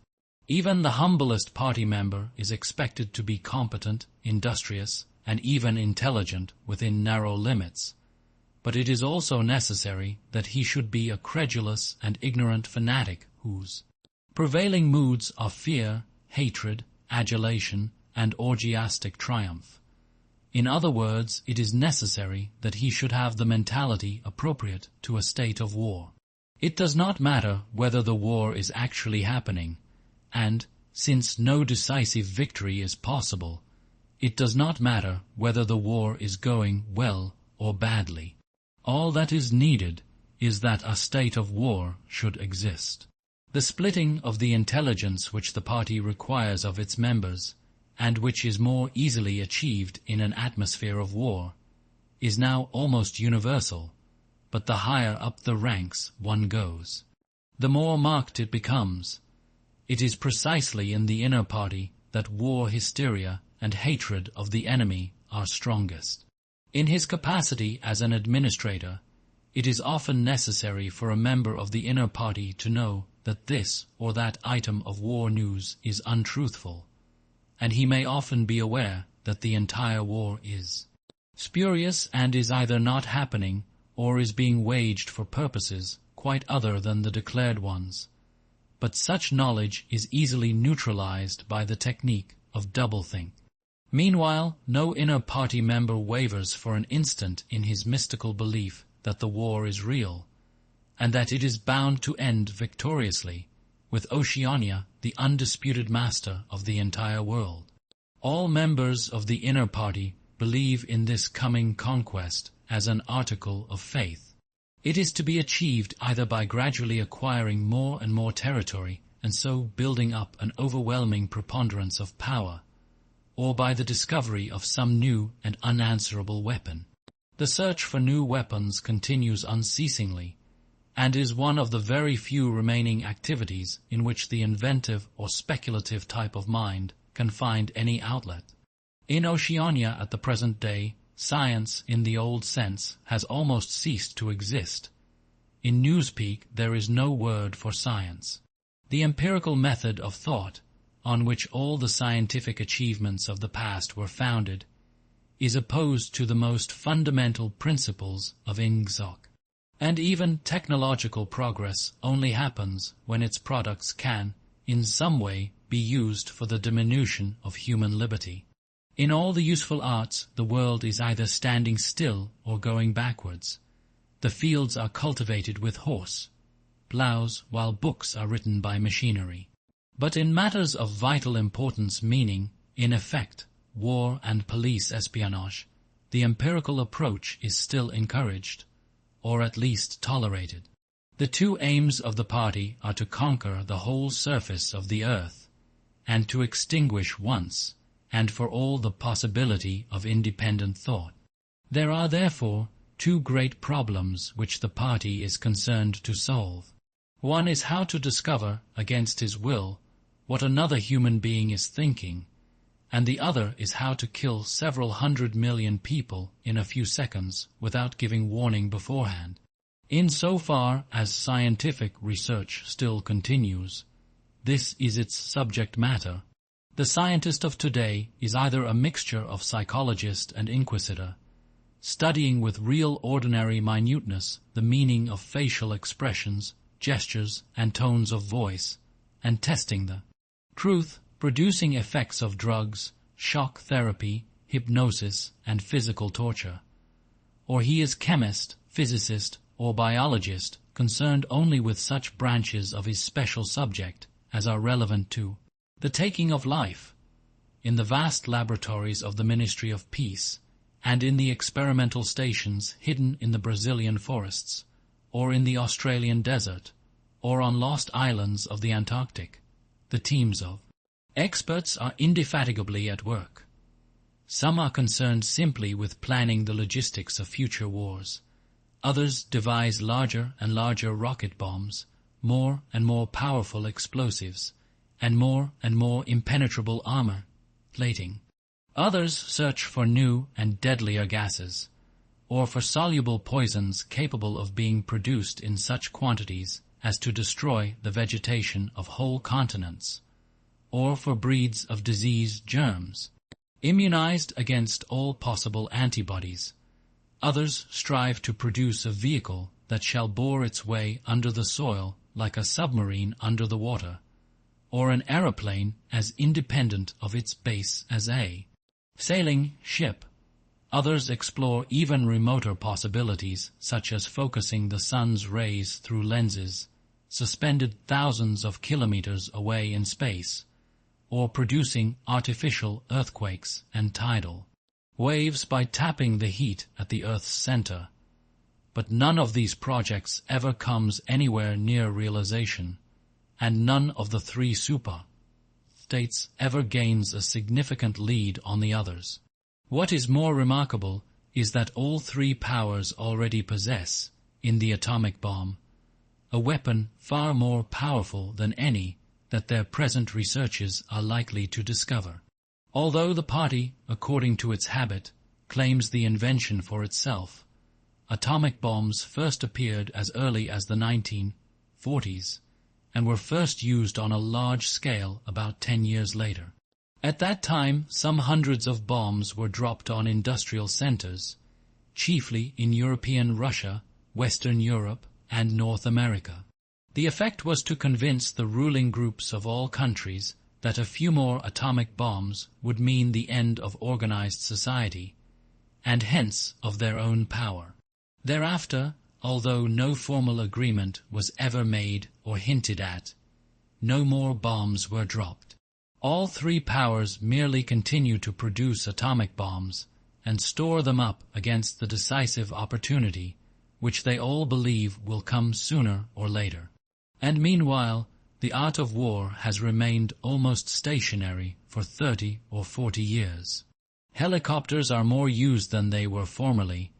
Bombing planes have been largely superseded by self-propelled projectiles, and the fragile, movable battleship has given way to the almost unsinkable floating fortress, but otherwise there has been little development. The tank, the submarine, the torpedo, the machine gun, even the rifle and the hand grenade are still in use. And in spite of the endless slaughters reported in the press and on the telescreens, the desperate battles of earlier wars, in which hundreds of thousands or even millions of men were often killed, in a few weeks have never been repeated. None of the three super-states ever attempts any maneuver which involves the risk of serious defeat. When any large operation is undertaken, it is usually a surprise attack against an ally. The strategy that all three powers are following, or pretend to themselves that they are following, is the same. The plan is, by a combination of fighting, bargaining, and well-timed strokes of treachery, to acquire a ring of bases completely encircling one or other of the rival states, and then to sign a pact of friendship with that rival, and remain on peaceful terms for so many years as to lull suspicion to sleep. During this time, rockets loaded with atomic bombs can be assembled at all the strategic spots. Finally, they will all be fired simultaneously, with effects so devastating as to make retaliation impossible. It will then be time to sign a pact of friendship with the remaining world power in preparation for another attack. This scheme, it is hardly necessary to say, is a mere daydream, impossible of realization. Moreover, no fighting ever occurs except in the disputed areas round the equator and the pole. No invasion of enemy territory is ever undertaken. This explains the fact that in some places the frontiers between the superstates are arbitrary. Eurasia, for example, could easily conquer the British Isles, which are geographically part of Europe. Or on the other hand, it would be possible for Oceania to push its frontiers to the Rhine or even to the Vistula, but this would violate the principle, followed on all sides though never formulated, of cultural integrity. If Oceania were to conquer the areas that used once to be known as France and Germany, it would be necessary either to exterminate the inhabitants, a task of great physical difficulty, or to assimilate a population of about 100 million people, who, so far as technical development goes, are roughly on the oceanic level. The problem is the same for all three superstates. It is absolutely necessary to their structure that there should be no contact with foreigners, except, to a limited extent, with war prisoners and colored slaves. Even the official ally of the moment is always regarded with the darkest suspicion. War prisoners apart, the average citizen of Oceania never sets eyes on a citizen of either Eurasia or Eastasia, and he is forbidden the knowledge of foreign languages. If he were allowed contact with foreigners, he would discover that they are creatures similar to himself, and that most of what he has been told about them is lies. The sealed world in which he lives would be broken, and the fear, hatred, and self-righteousness on which his morale depends might evaporate. It is therefore realized on all sides that however often Persia, or Egypt, or Java, or Ceylon may change hands, the main frontiers must never be crossed by anything except bombs.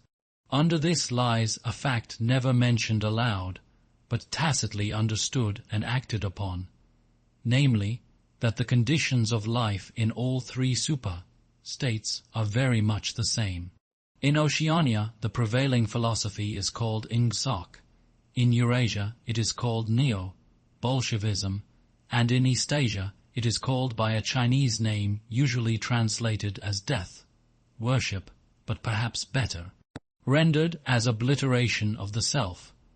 The citizen of Oceania is not allowed to know anything of the tenets of the other two philosophies, but he is taught to execrate them as barbarous outrages upon morality and common sense.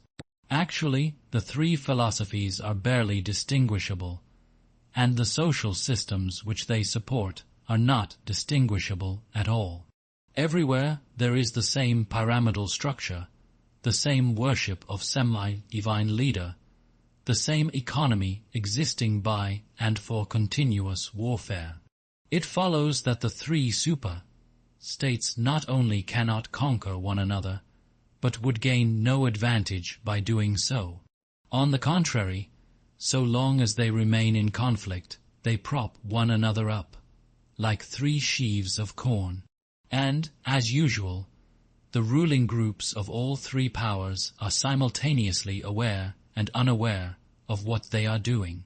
Their lives are dedicated to world conquest, but they also know that it is necessary that the war should continue everlastingly and without victory. Meanwhile, the fact that there is no danger of conquest makes possible the denial of reality, which is the special feature of Ingsoc and its rival systems of thought. Here it is necessary to repeat what has been said earlier, that by becoming continuous war has fundamentally changed its character. In past ages, a war, almost by definition, was something that sooner or later came to an end, usually in unmistakable victory or defeat. In the past, also, war was one of the main instruments by which human societies were kept in touch with physical reality. All rulers in all ages have tried to impose a false view of the world upon their followers, but they could not afford to encourage any illusion that tended to impair military efficiency. So long as defeat meant the loss of independence, or some other result generally held to be undesirable, the precautions against defeat had to be serious. Physical facts could not be ignored. In philosophy, or religion, or ethics, or politics, 2 and 2 might make 5, but when one was designing a gun or an aeroplane, they had to make 4. Inefficient nations were always conquered sooner or later, and the struggle for efficiency was inimical to illusions.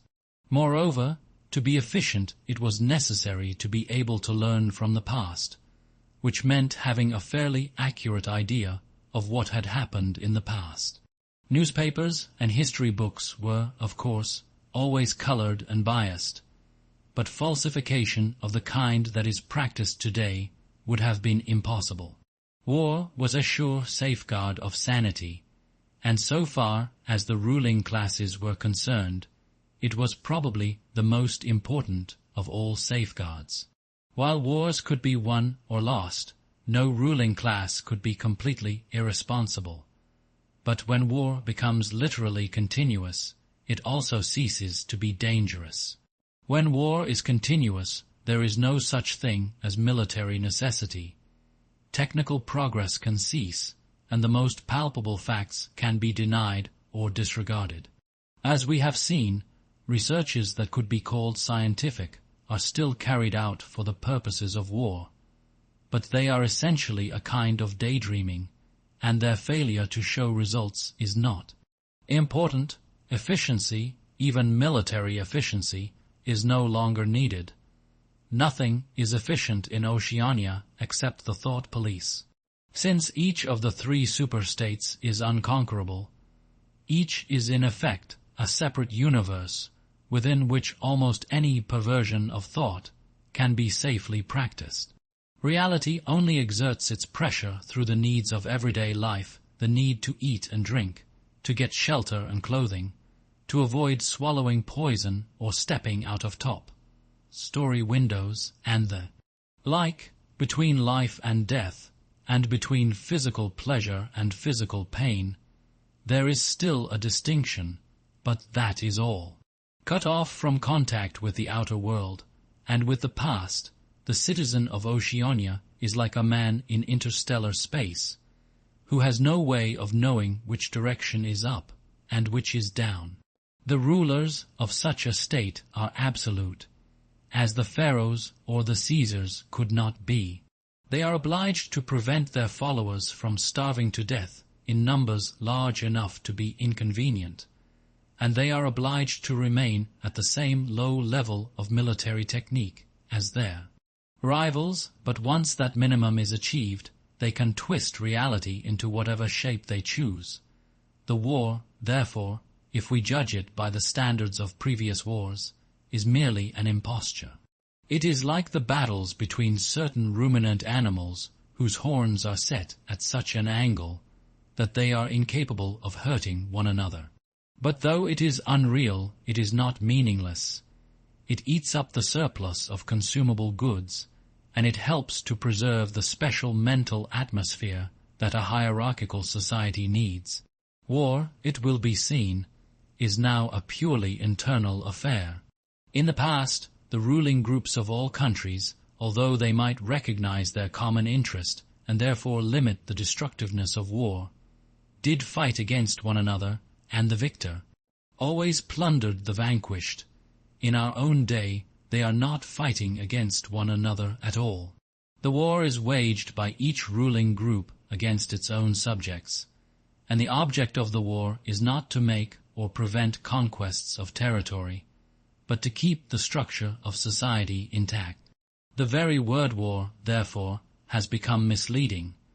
it would probably be accurate to say that by becoming continuous war has ceased to exist.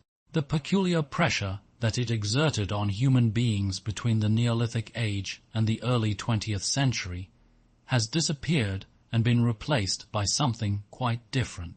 The effect would be much the same if the three superstates, instead of fighting one another, should agree to live in perpetual peace, each inviolate within its own boundaries. For in that case each would still be a self-contained universe, freed forever from the sobering influence of external danger. A peace that was truly permanent would be the same as a permanent war. This, although the vast majority of party members understand it only in a shallower sense, is the inner meaning of the party slogan, "War is peace." Winston stopped reading for a moment. Somewhere in remote distance a rocket bomb thundered. The blissful feeling of being alone with the forbidden book, in a room with no telescreen, had not worn off. Solitude and safety were physical sensations, mixed up somehow with the tiredness of his body, the softness of the chair, the touch of the faint breeze from the window that played upon his cheek. The book fascinated him, or more exactly it reassured him. In a sense it told him nothing that was new, but that was part of the attraction. It said what he would have said, if it had been possible for him to set his scattered thoughts in order. It was the product of a mind similar to his own, but enormously more powerful, more systematic, less fear-ridden. The best books, he perceived, are those that tell you what you know already. He had just turned back to chapter I when he heard Julia's footstep on the stair and started out of his chair to meet her. She dumped her brown tool bag on the floor and flung herself into his arms. It was more than a week since they had seen one another. "I've got the book," he said as they disentangled themselves. "Oh, you've got it. Good," she said without much interest, and almost immediately knelt down beside the oil stove to make the coffee. They did not return to the subject until they had been in bed for half an hour. The evening was just cool enough to make it worth while to pull up the counterpane. From below came the familiar sound of singing and the scrape of boots on the flagstones. The brawny red-armed woman whom Winston had seen there on his first visit was almost a fixture in the yard. There seemed to be no hour of daylight when she was not marching to and fro between the washtub and the line, alternately gagging herself with clothes pegs and breaking forth into lusty song. Julia had settled down on her side and seemed to be already on the point of falling asleep. He reached out for the book, which was lying on the floor, and sat up against the bedhead. "We must read it," he said. "You too.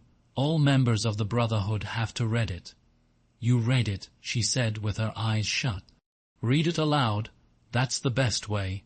Then you can explain it to me as you go." The clock's hands said 6, meaning 18.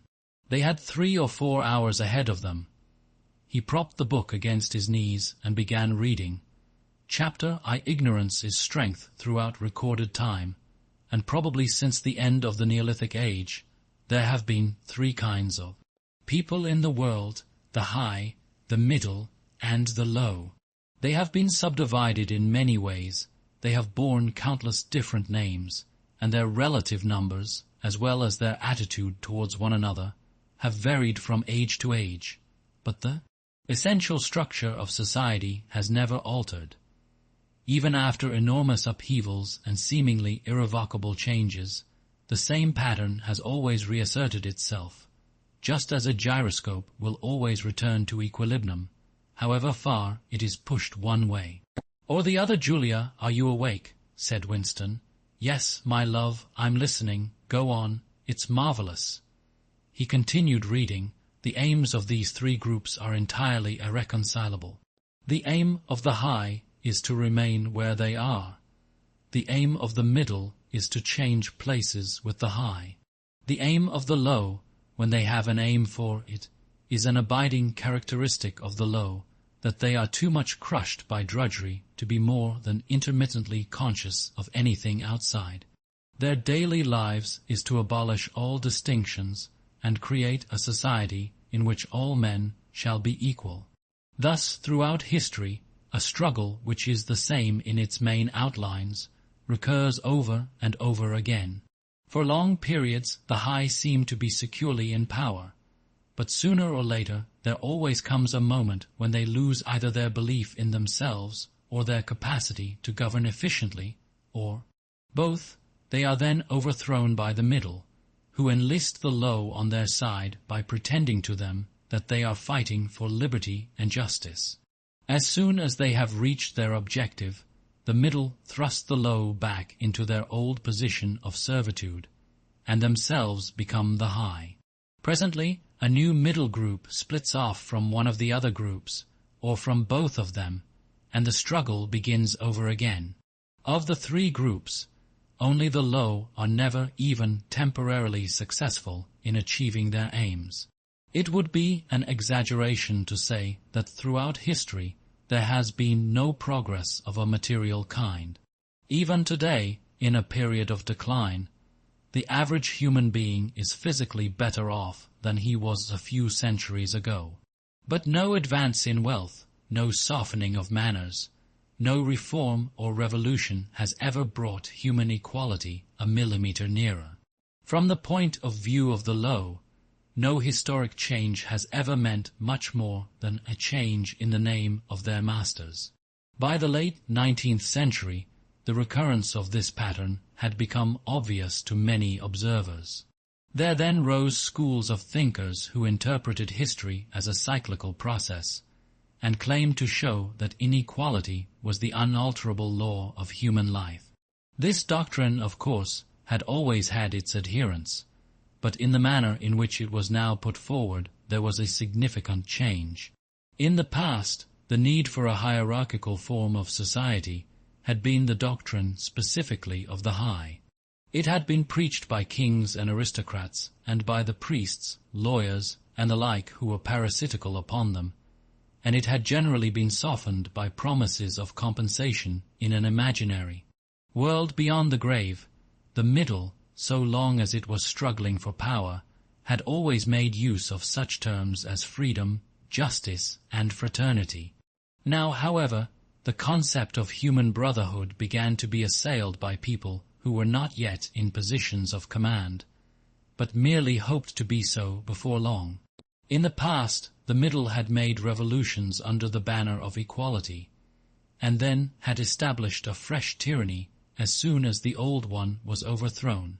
The new middle groups, in effect, proclaimed their tyranny beforehand. Socialism, a theory which appeared in the early 19th century and was the last link in a chain of thought stretching back to the slave rebellions of antiquity, was still deeply infected by the utopianism of past ages, but in each variant of socialism that appeared from about 1900 onwards, the aim of establishing liberty and equality was more and more openly abandoned.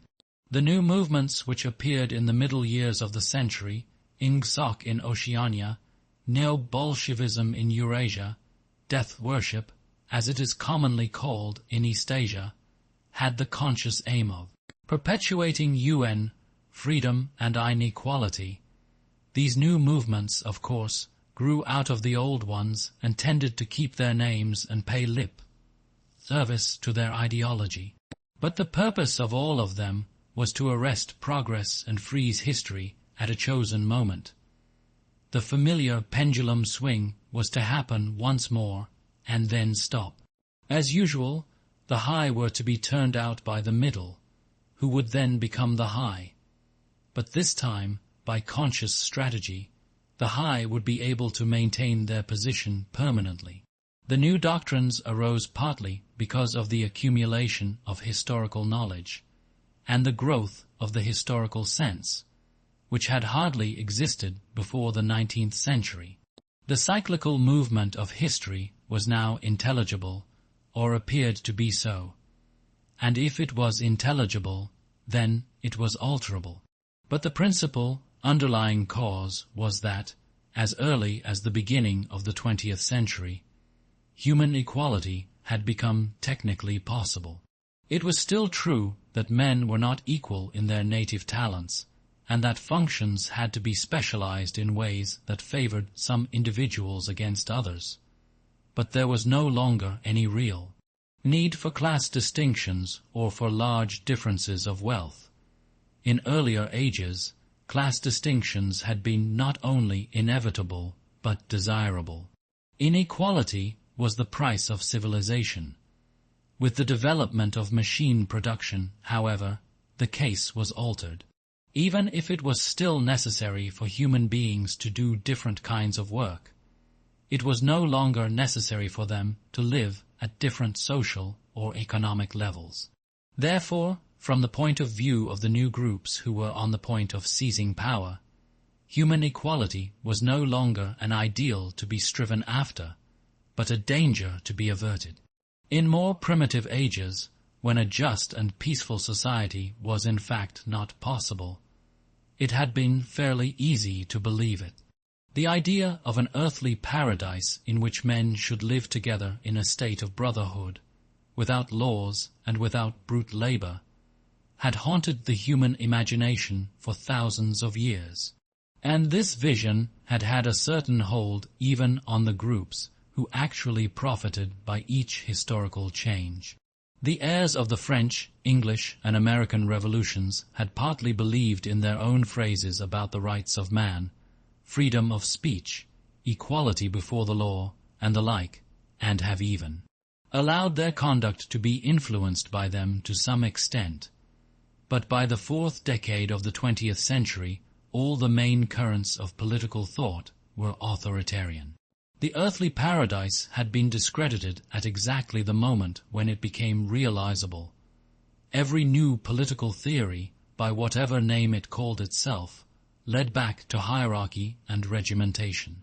And in the general hardening of outlook that set in round about 1930, practices which had been long abandoned, in some cases for hundreds of years, imprisonment without trial, the use of war, prisoners as slaves, public executions, torture to extract confessions, the use of hostages, and the deportation of whole populations not only became common again, but were tolerated and even defended by people who considered themselves enlightened and progressive.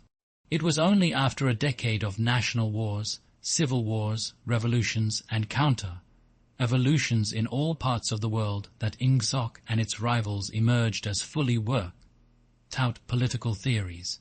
But they had been foreshadowed by the various systems, generally called totalitarian, which had appeared earlier in the century, and the main outlines of the world which would emerge from the prevailing chaos had long been obvious. What kind of people would control this world had been equally obvious. The new aristocracy was made up for the most part of bureaucrats, scientists, technicians, trade union organizers, publicity experts, sociologists, teachers, journalists, and professional politicians. These people, whose origins lay in the salaried middle class and the upper grades of the working class, had been shaped and brought together by the barren world of monopoly industry and centralized government.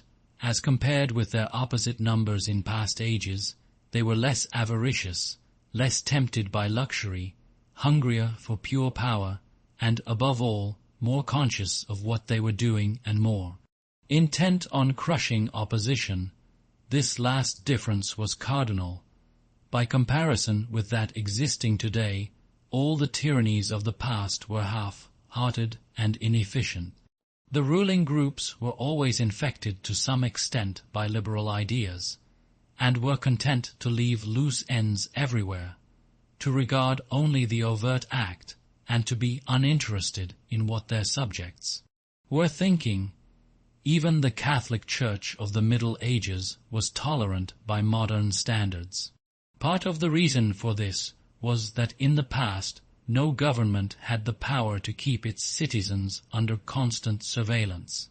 The invention of print, however, made it easier to manipulate public opinion, and the film and the radio carried the process further.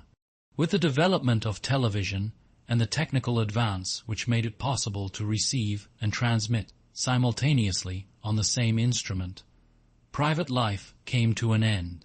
Every citizen, or at least every citizen important enough to be worth watching, could be kept for 24 hours a day under the eyes of the police and in the sound of official propaganda, with all other channels of communication closed. The possibility of enforcing not only complete obedience to the will of the state, but complete uniformity of opinion on all subjects, now existed for the first time. After the revolutionary period of the 50s and 60s, society regrouped itself, as always, into high, middle, and low. But the new high group, unlike all its forerunners, did not act upon instinct, but knew what was needed to safeguard its position. It had long been realized that the only secure basis for oligarchy is collectivism. Wealth and privilege are most easily defended when they are possessed jointly. The so-called abolition of private property, which took place in the middle years of the century, meant, in effect, the concentration of property in far fewer hands than before, but with this difference that the new owners were a group instead of a mass of individuals. Individually, no member of the party owns anything except petty personal belongings. Collectively, the party owns everything in Oceania because it controls everything and disposes of the products as it thinks fit. In the years following the revolution, it was able to step into this commanding position almost unopposed, because the whole process was represented as an act of collectivization. It had always been assumed that if the capitalist class were expropriated, socialism must follow, and unquestionably the capitalists had been expropriated. Factories, mines, land, houses, transport, everything had been taken away from them, and since these things were no longer private property, it followed that they must be public property. Ingsoc, which grew out of the earlier socialist movement and inherited its phraseology, has in fact carried out the main item in the socialist program, with the result foreseen and intended beforehand that economic inequality has been made permanent. But the problems of perpetuating a hierarchical society go deeper than this. There are only 4 ways in which a ruling group can fall from power. Either it is conquered from without, or it governs so inefficiently that the masses are stirred to revolt, or it allows a strong and discontented middle group to come into being, or it loses its own self-confidence and willingness to govern. These causes do not operate singly, and as a rule, all 4 of them are present in some degree. A ruling class which could guard against all of them would remain in power permanently. Ultimately, the determining factor is the mental attitude of the ruling class itself. After the middle of the present century, the first danger had in reality disappeared. Each of the 3 powers which now divide the world is in fact unconquerable, and could only become conquerable through slow demographic changes which a government with wide powers can easily avert. The second danger, also, is only a theoretical one. The masses never revolt of their own accord, and they never revolt merely because they are oppressed. Indeed, so long as they are not permitted to have standards of comparison, they never even become aware that they are oppressed. The recurrent economic crises of past times were totally unnecessary and are not now permitted to happen, but other and equally large dislocations can and do happen without having political results, because there is no way in which discontent can become articulate.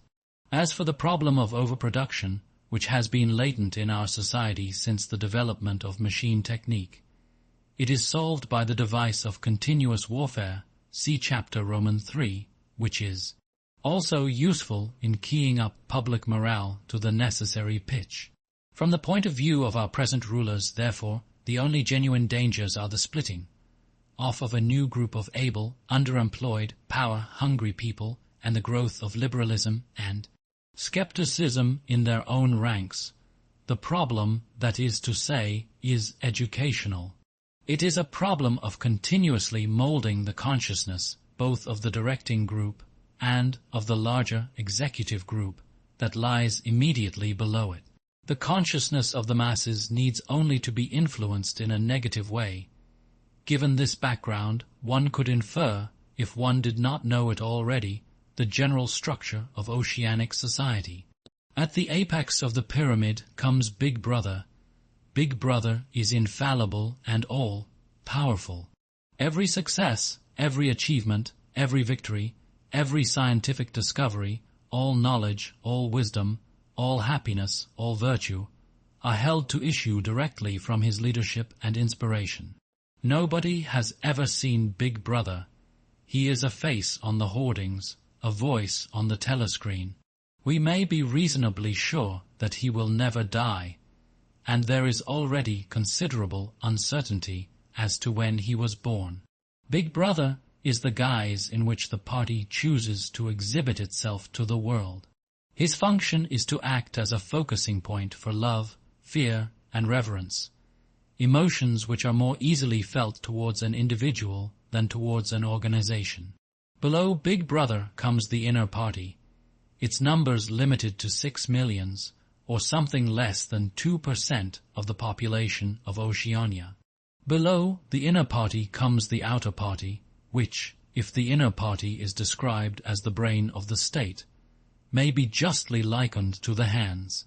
Below that come the dumb masses, whom we habitually refer to as the proles, numbering perhaps 85% of the population. In the terms of our earlier classification, the proles are the low, for the slave population of the equatorial lands who pass constantly from conqueror to conqueror are not permanent or necessary. Part of the structure, in principle, membership of these three groups is not hereditary. The child of inner party parents is in theory not born into the inner party. Admission to either branch of the party is by examination, taken at the age of 16. Nor is there any racial discrimination, or any marked domination of one province by another. Jews, Negroes, South Americans of pure Indian blood are to be found in the highest ranks of the party, and the administrators of any area are always drawn from the inhabitants of that area. In no part of Oceania do the inhabitants have the feeling that they are a colonial population ruled from a distant capital. Oceania has no capital, and its titular head is a person whose whereabouts nobody knows, except that English is its chief lingua franca and Newspeak its official language. It is not centralized in any way.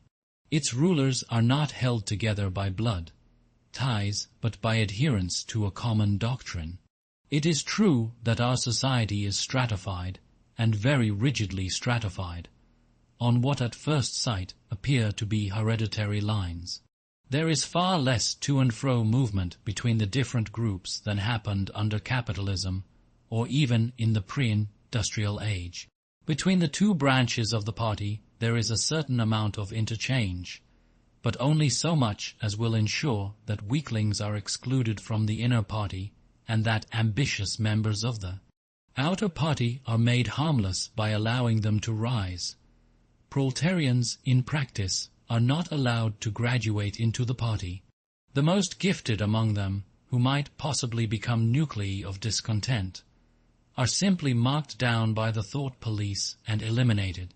But this state of affairs is not necessarily permanent, nor is it a matter of principle. The party is not a class in the old sense of the word. It does not aim at transmitting power to its own children as such, and if there were no other way of keeping the ablest people at the top, it would be perfectly prepared to recruit an entire new generation from the ranks of the proletariat.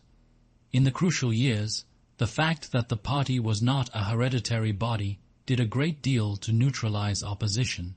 The older kind of socialist, who had been trained to fight against something called class privilege, assumed that what is not hereditary cannot be permanent.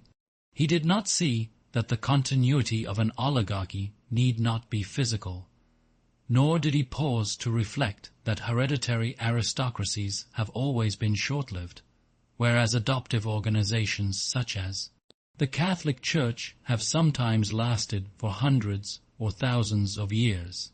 The essence of oligarchical rule is not father-son inheritance, but the persistence of a certain world, view and a certain way of life imposed by the dead upon the living. A ruling group is a ruling group so long as it can nominate its successors. The party is not concerned with perpetuating its blood, but with perpetuating itself. Who wields power is not important, provided that the hierarchical structure remains always the same.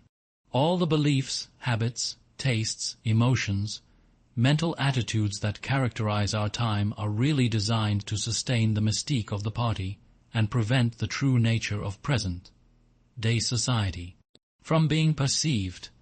Physical rebellion, or any preliminary move towards rebellion, is at present not possible. From the proletarians nothing is to be feared. Left to themselves, they will continue from generation to generation and from century to century, working, breeding, and dying, not only without any impulse to rebel, but without the power of grasping that the world could be other than it is.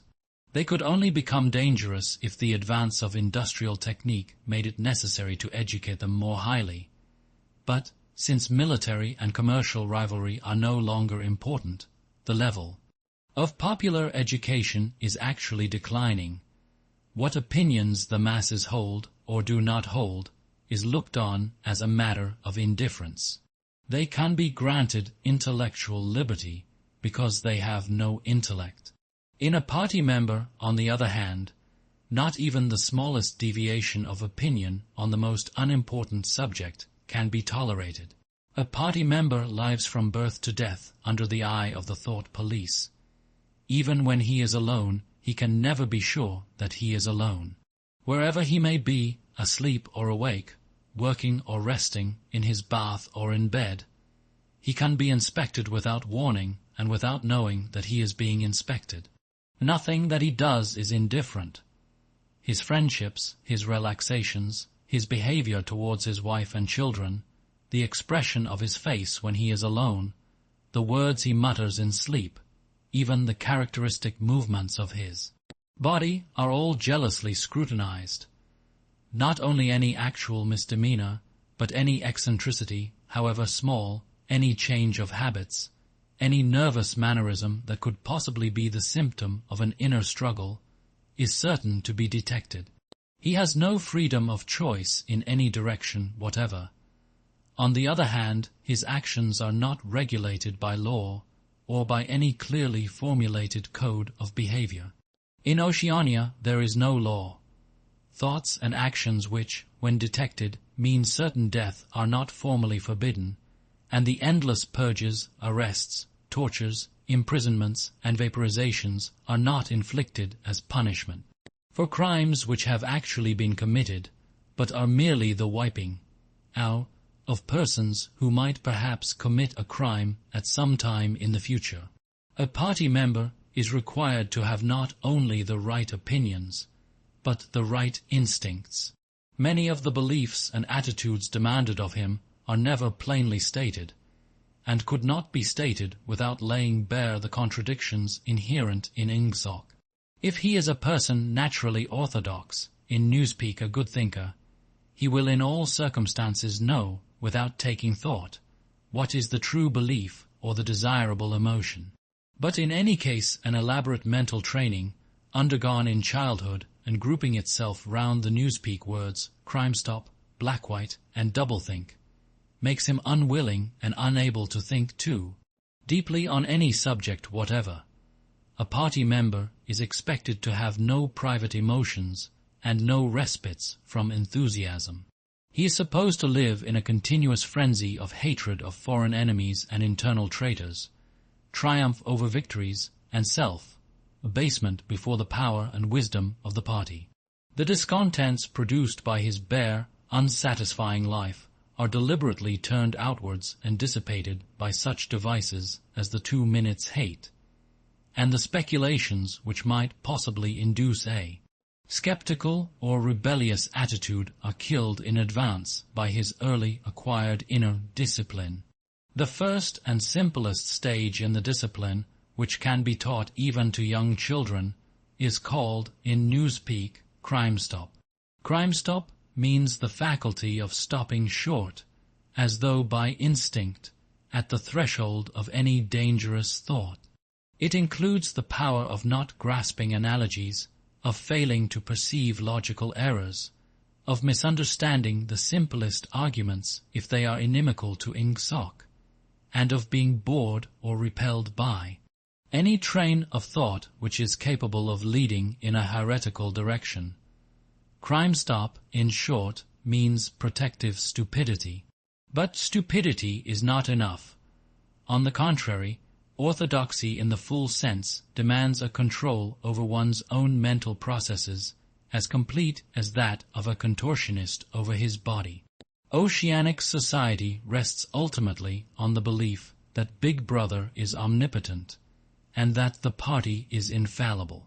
But since in reality Big Brother is not omnipotent and the party is not infallible, there is need for an unwearying, moment-to-moment flexibility in the treatment of facts. The key word here is black-white. Like so many Newspeak words, this word has 2 mutually contradictory meanings. Applied to an opponent, it means the habit of impudently claiming that black is white, in contradiction of the plain facts. Applied to a party member, it means a loyal willingness to say that black is white when party discipline demands this. But it means also the ability to believe that black is white, and more, to know that black is white, and to forget that one has ever believed the contrary. This demands a continuous alteration of the past, made possible by the system of thought which really embraces all the rest, and which is known in Newspeak as doublethink. The alteration of the past is necessary for 2 reasons, one of which is subsidiary and, so to speak, precautionary. The subsidiary reason is that the party member, like the proletarian, tolerates present-day conditions partly because he has no standards of comparison.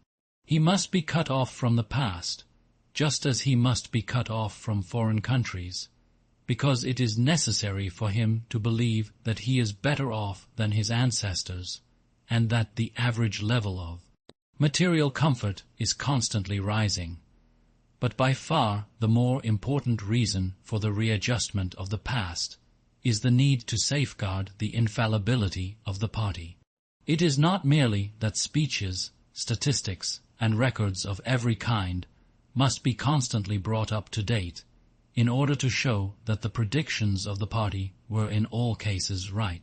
It is also that no change in doctrine or in political alignment can ever be admitted. For to change one's mind, or even one's policy, is a confession of weakness. If, for example, Eurasia or Eastasia, whichever it may be, is the enemy today, then that country must always have been the enemy. And if the facts say otherwise, then the facts must be altered. Thus history is continuously rewritten. This day-to-day falsification of the past, carried out by the Ministry of Truth, is as necessary to the stability of the regime as the work of repression and espionage carried out by the Ministry of Love. The mutability of the past is the central tenet of ingsoc. Past events, it is argued, have no objective existence, but survive only in written records and in human memories. The past is whatever the records and the memories agree upon. And since the party is in full control of all records, and in equally full control of the minds of its members, it follows that the past is whatever the party chooses to make it. It also follows that though the past is alterable, it never has been altered in any specific instance. For when it has been recreated in whatever shape is needed at the moment, then this new version is the past, and no different past can ever have existed. This holds good even when, as often happens, the same event has to be altered out of recognition several times in the course of a year. At all times the party is in possession of absolute truth, and clearly the absolute can never have been different from what it is now. It will be seen that the control of the past depends above all on the training of memory, to make sure that all written records agree with the orthodoxy of the moment is merely a mechanical act. But it is also necessary to remember that events happened in the desired manner, and if it is necessary to rearrange one's memories or to tamper with written records, then it is necessary to forget that one has done so. The trick of doing this can be learned like any other mental technique. It is learned by the majority of party members, and certainly by all who are intelligent as well as orthodox. In old speak it is called, quite frankly, reality control. In Newspeak it is called doublethink, though doublethink comprises much else as well.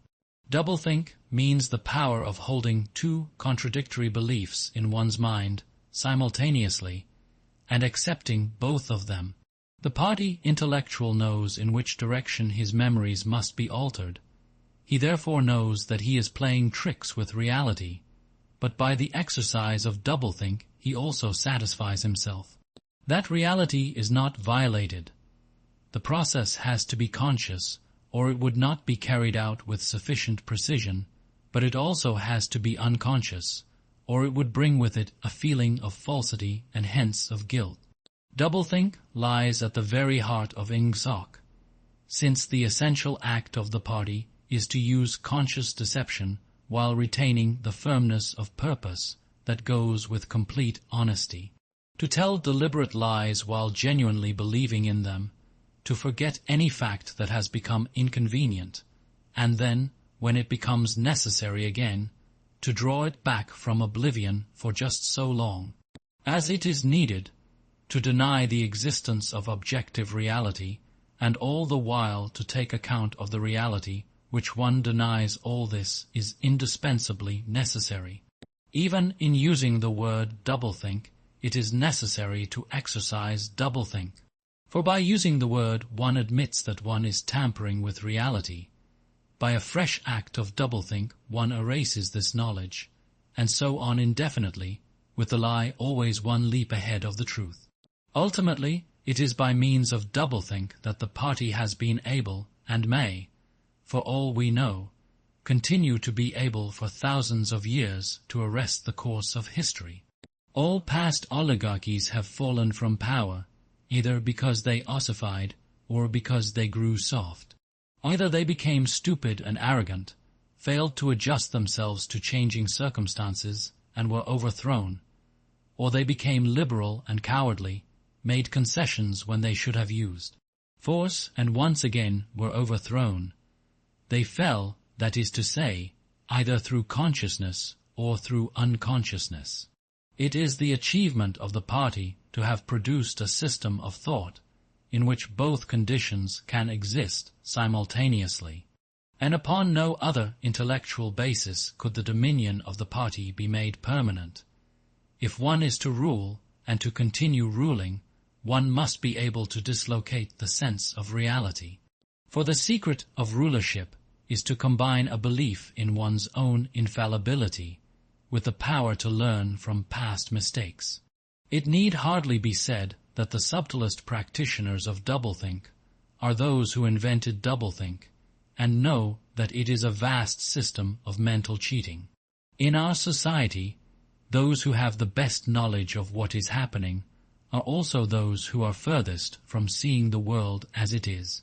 In general, the greater the understanding, the greater the delusion, the more intelligent, the less sane. One clear illustration of this is the fact that war hysteria increases in intensity as one rises in the social scale. Those whose attitude towards the war is most nearly rational are the subject peoples of the disputed territories. To these people, the war is simply a continuous calamity which sweeps to and fro over their bodies like a tidal wave. Which side is winning is a matter of complete indifference to them.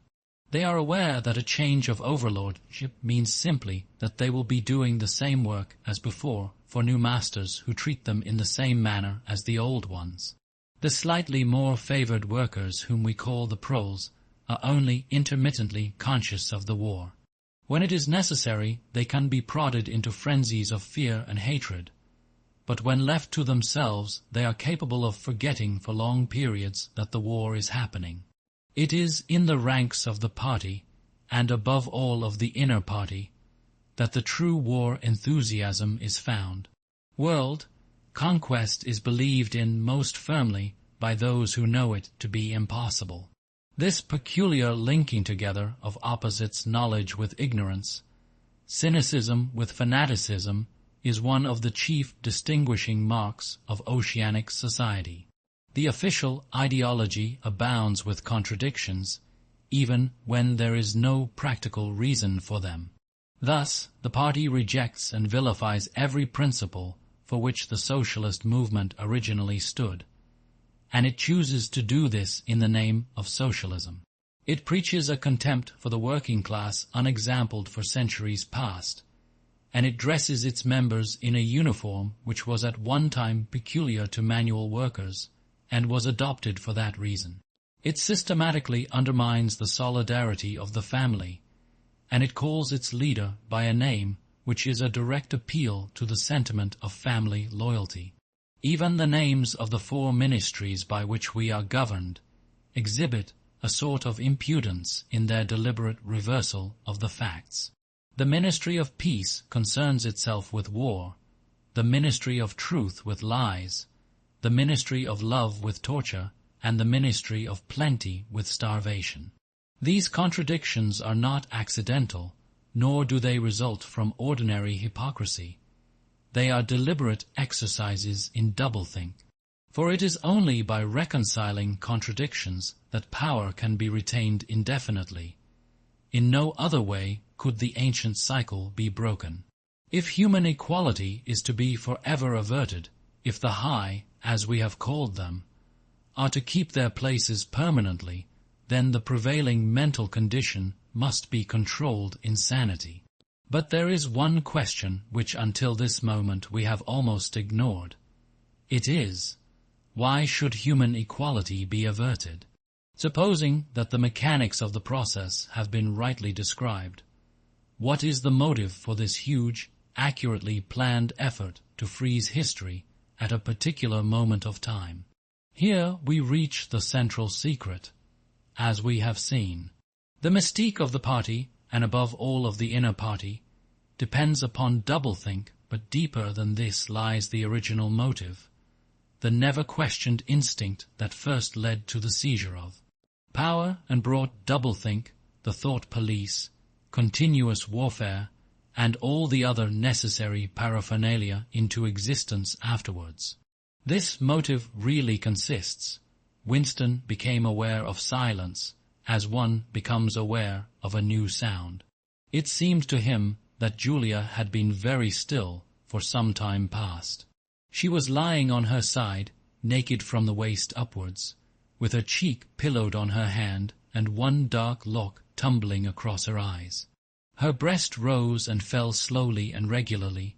Julia. No answer. Julia, are you awake? No answer.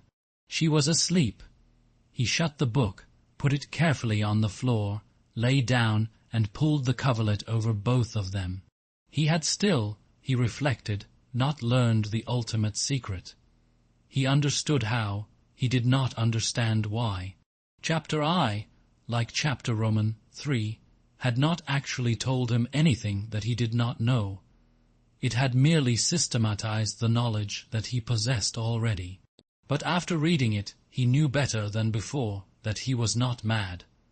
Being in a minority, even a minority of one, did not make you mad.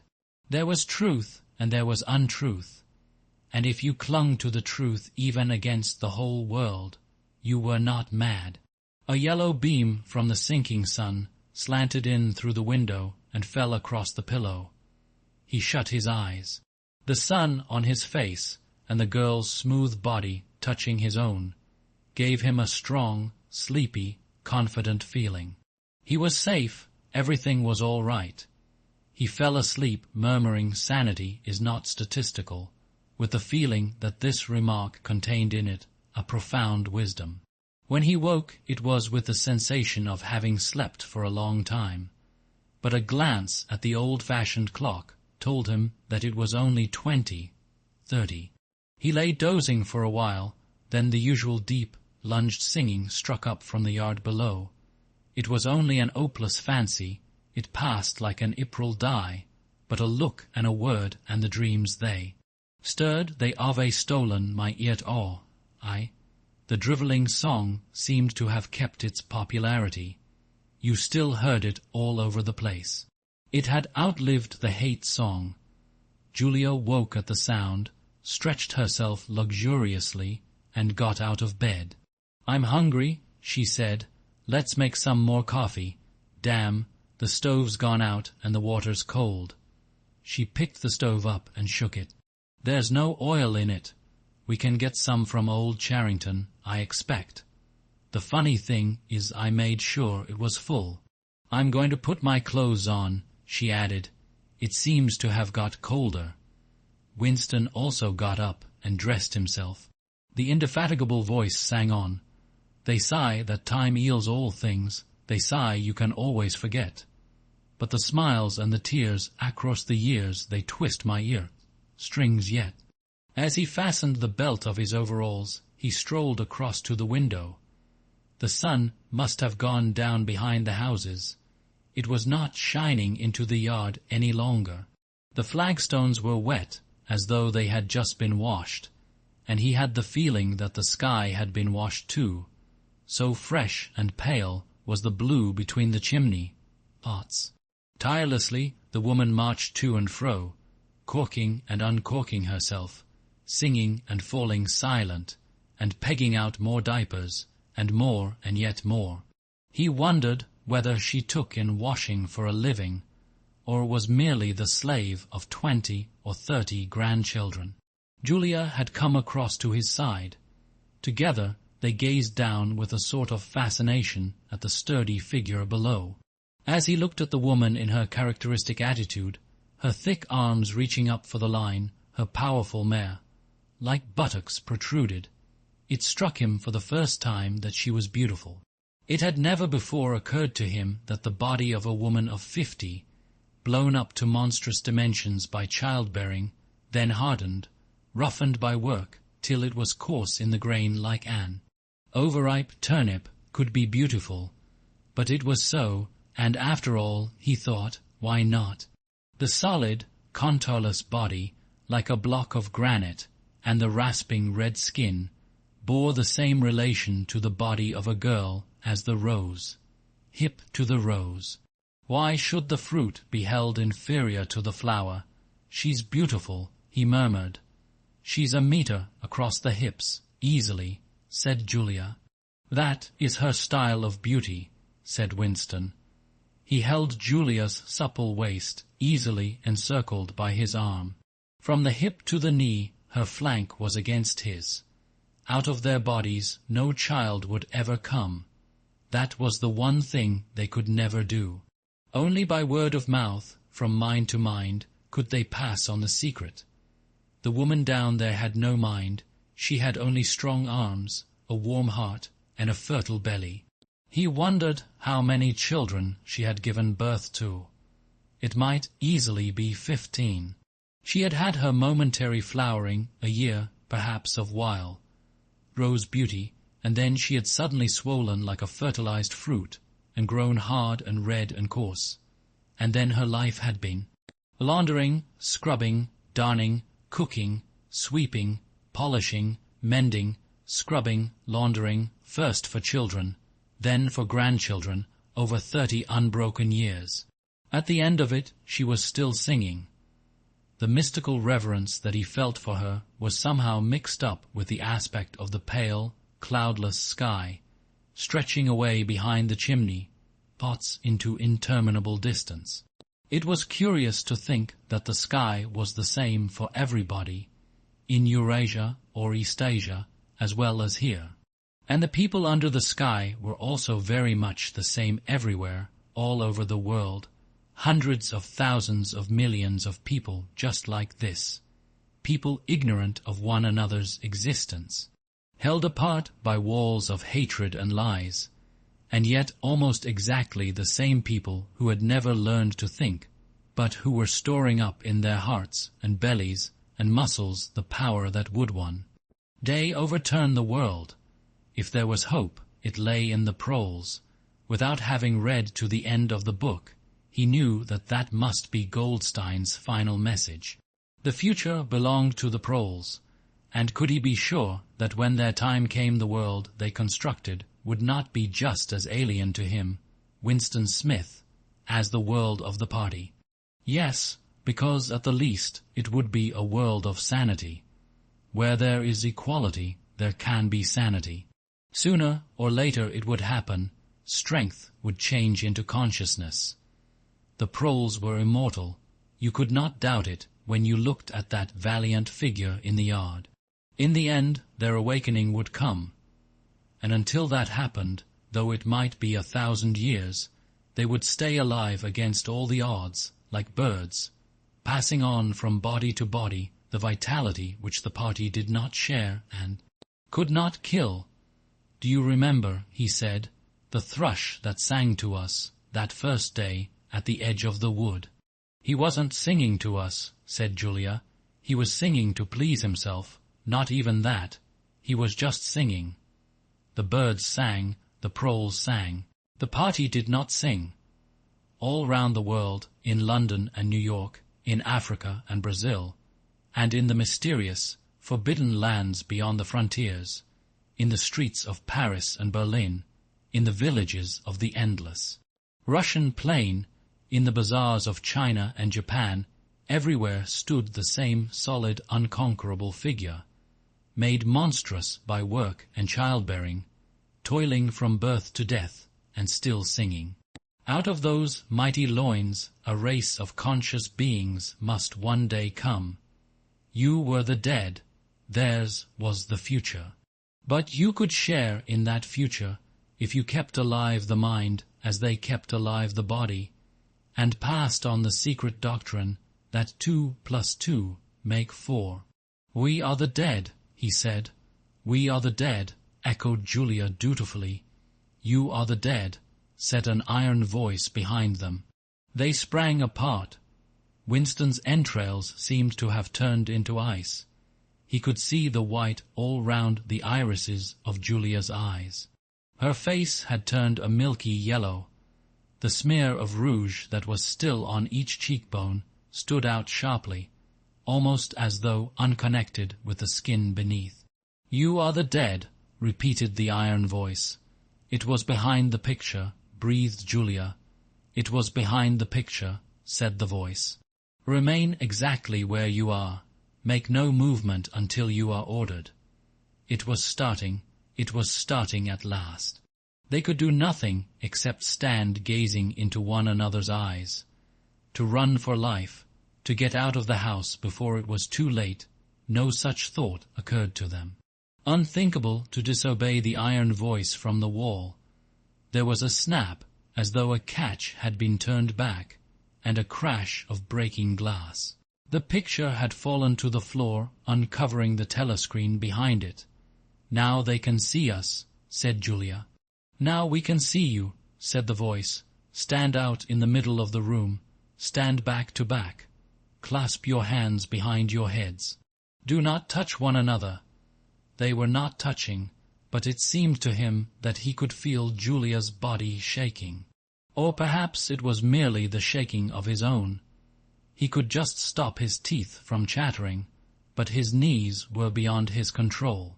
There was a sound of trampling boots below, inside the house and outside. The yard seemed to be full of men. Something was being dragged across the stones.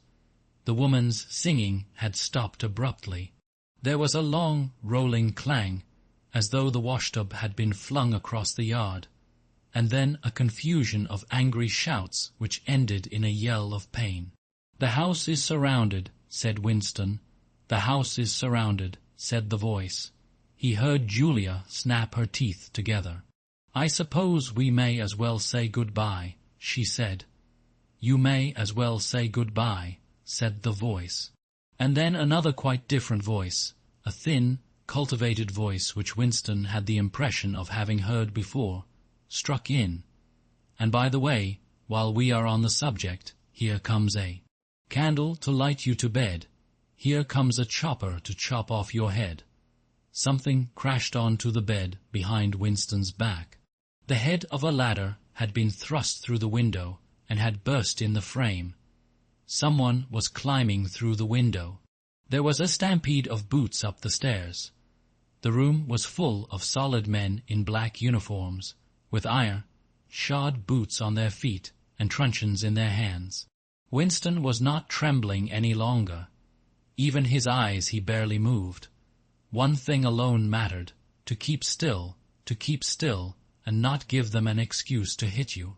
A man with a smooth prize fighter's jowl, in which the mouth was only a slit, paused opposite him, balancing his truncheon meditatively between thumb and forefinger. Winston met his eyes. The feeling of nakedness, with one's hands behind one's head, and one's face and body all exposed, was almost unbearable. The man protruded the tip of a white tongue, licked the place where his lips should have been, and then passed on. There was another crash. Someone had picked up the glass paperweight from the table and smashed it to pieces on the hearth. Stone. The fragment of coral, a tiny crinkle of pink like a sugar rose, bud from a cake, rolled across the mat. How small, thought Winston, how small it always was. There was a gasp and a thump behind him, and he received a violent kick on the ankle, which nearly flung him off his balance. One of the men had smashed his fist into Julia's solar plexus, doubling her up like a pocket ruler. She was thrashing about on the floor, fighting for breath. Winston dared not turn his head even by a millimeter, but sometimes her livid, gasping face came within the angle of his vision. Even in his terror, it was as though he could feel the pain in his own body, the deadly pain which nevertheless was less urgent than the struggle to get back her breath. He knew what it was like, the terrible, agonizing pain which was there all the while, but could not be suffered yet, because before all else it was necessary to be able to breathe. Then 2 of the men hoisted her up by knees and shoulders, and carried her out of the room like a sack. Winston had a glimpse of her face, upside down, yellow and contorted, with the eyes shut, and still with a smear of rouge on either cheek, and that was the last he saw of her. He stood dead still. No one had hit him yet. Thoughts which came of their own accord, but seemed totally uninteresting, began to flit through his mind. He wondered whether they had got Mr. Charrington. He wondered what they had done to the woman in the yard. He noticed that he badly wanted to urinate, and felt a faint surprise, because he had done so only 2 or 3 hours ago. He noticed that the clock on the mantelpiece said 9, meaning 21, but the light seemed too strong. Would not the light be fading at 20, 1 hour on an August evening? He wondered whether, after all, he and Julia had mistaken the time, had slept the clock round, and thought it was 20, 30, when really it was not 8:30 on the following morning. But he did not pursue the thought further. It was not interesting. There was another, lighter step in the passage. Mr. Charrington came into the room. The demeanour of the black-uniformed men suddenly became more subdued. Something had also changed in Mr. Charrington's appearance. His eye fell on the fragments of the glass paperweight. "Pick up those pieces," he said sharply. A man stooped to obey. The Cockney accent had disappeared. Winston suddenly realized whose voice it was that he had heard a few moments ago on the telescreen. Mr. Charrington was still wearing his old velvet jacket, but his hair, which had been almost white, had turned black. Also, he was not wearing his spectacles. He gave Winston a single sharp glance, as though verifying his identity, and then paid no more attention to him. He was still recognizable, but he was not the same person any longer. His body had straightened and seemed to have grown bigger. His face had undergone only tiny changes that had nevertheless worked a complete transformation. The black eyebrows were less bushy, the wrinkles were gone, the whole lines of the face seemed to have altered. Even the nose seemed shorter. It was the alert, cold face of a man of about 35. It occurred to Winston that for the first time in his life he was looking with knowledge at a member of the Thought Police. Part 3. Chapter 1. He did not know where he was. Presumably he was in the Ministry of Love, but there was no way of making certain. He was in a high, ceilinged windowless cell with walls of glittering white porcelain. Concealed lamps flooded it with cold light, and there was a low, steady humming sound which he supposed had something to do with the air supply. A bench or shelf, just wide enough to sit on, ran round the wall, broken only by the door, and at the end opposite the door, a lavatory pan with no wooden seat. There were 4 telescreens, one in each wall. There was a dull aching in his belly. It had been there ever since they had bundled him into the closed van and driven him away. But he was also hungry, with a gnawing, unwholesome kind of hunger. It might be 24 hours since he had eaten, it might be 36. He still did not know, probably never would know, whether it had been morning or evening when they arrested him. Since he was arrested, he had not been fed. He sat as still as he could on the narrow bench, with his hands crossed on his knee. He had already learned to sit still. If you made unexpected movements, they yelled at you from the telescreen. But the craving for food was growing upon him. What he longed for above all was a piece of bread. He had an idea that there were a few breadcrumbs in the pocket of his overalls. It was even possible, he thought this, because from time to time something seemed to tickle his leg, that there might be a sizable bit of crust there. In the end, the temptation to find out overcame his fear. He slipped a hand into his pocket. "Smith," yelled a voice from the telescreen. 6079 Smith W. Hands out of pockets in the cells, he sat still again, his hands crossed on his knee. Before being brought here, he had been taken to another place which must have been an ordinary prison or a temporary lock-up used by the patrols. He did not know how long he had been there, some hours at any rate. With no clocks and no daylight, it was hard to gauge the time. It was a noisy, evil-smelling place. They had put him into a cell similar to the one he was now in, but filthily dirty, and at all times crowded by 10 or 15 people. The majority of them were common criminals, but there were a few political prisoners among them. He had sat silent against the wall, jostled by dirty bodies, too preoccupied by fear and the pain in his belly to take much interest in his surroundings, but still noticing the astonishing difference in demeanor between the party prisoners and the others. The party prisoners were always silent and terrified, but the ordinary criminals seemed to care nothing for anybody. They yelled insults at the guards, fought back fiercely when their belongings were impounded, wrote obscene words on the floor, ate smuggled food which they produced from mysterious hiding places in their clothes, and even shouted down the telescreen when it tried to restore order. On the other hand, some of them seemed to be on good terms with the guards, called them by nicknames, and tried to wheedle cigarettes through the spy hole in the door. The guards, too, treated the common criminals with a certain forbearance, even when they had to handle them roughly. There was much talk about the force labor camps to which most of the prisoners expected to be sent. It was all right in the camps, he gathered, so long as you had good contacts and knew the ropes. There was bribery, favoritism, and racketeering of every kind. There was homosexuality and prostitution. There was even illicit alcohol distilled from potatoes. The positions of trust were given only to the common criminals, especially the gangsters and the murderers, who formed a sort of aristocracy. All the dirty jobs were done by the politicals. There was a constant command, go of prisoners of every description, drug, peddlers, thieves, bandits, black, marketeers, drunks, prostitutes. Some of the drunks were so violent that the other prisoners had to combine to suppress them.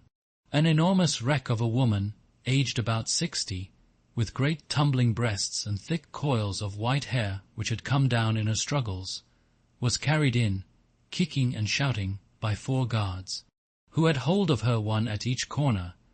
They wrenched off the boots with which she had been trying to kick them, and dumped her down across Winston's lap, almost breaking his thigh bones.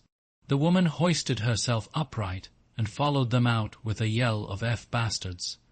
Then, noticing that she was sitting on something uneven, she slid off Winston's knees onto the bench. "Beg pardon, dearie," she said. "I wouldn't 'a' sat on you, only the buggers put me there. They don't know to treat a lady, do they?" She paused, patted her breast, and belched. "Pardon," she said, "I ain't myself, quite." She leant forward and vomited copiously on the floor. "That's better," she said, leaning back with closed eyes. "Never keep it down, that's what I say. Get it up while it's fresh on your stomach, like." She revived, turned to have another look at Winston, and seemed immediately to take a fancy to him. She put a vast arm round his shoulder and drew him towards her, breathing beer and vomit into his face. "What's your name, dearie?" she said. "Smith," said Winston. "Smith," said the woman. "That's funny. My name's Smith too. Why," she added sentimentally, "I might be your mother." She might, thought Winston, be his mother. She was about the right age and physique, and it was probable that people changed somewhat after 20 years in a force labor camp. No one else had spoken to him. To a surprising extent, the ordinary criminals ignored the party prisoners. The Parlits, they called them, with a sort of uninterested contempt. The party prisoners seemed terrified of speaking to anybody, and above all of speaking to one another. Only once, when 2 party members, both women, were pressed close together on the bench, he overheard amid the din of voices a few hurriedly whispered words, and in particular a reference to something called Room 101, which he did not understand. It might be 2 or 3 hours ago that they had brought him here. The dull pain in his belly never went away, but sometimes it grew better and sometimes worse, and his thoughts expanded or contracted accordingly. When it grew worse, he thought only of the pain itself and of his desire for food. When it grew better, panic took hold of him. There were moments when he foresaw the things that would happen to him with such actuality that his heart galloped and his breath stopped. He felt the smash of truncheons on his elbows and iron-shod boots on his shins. He saw himself grovelling on the floor, screaming for mercy through broken teeth. He hardly thought of Julia. He could not fix his mind on her. He loved her and would not betray her, but that was only a fact, known as he knew the rules of arithmetic. He felt no love for her, and he hardly even wondered what was happening to her.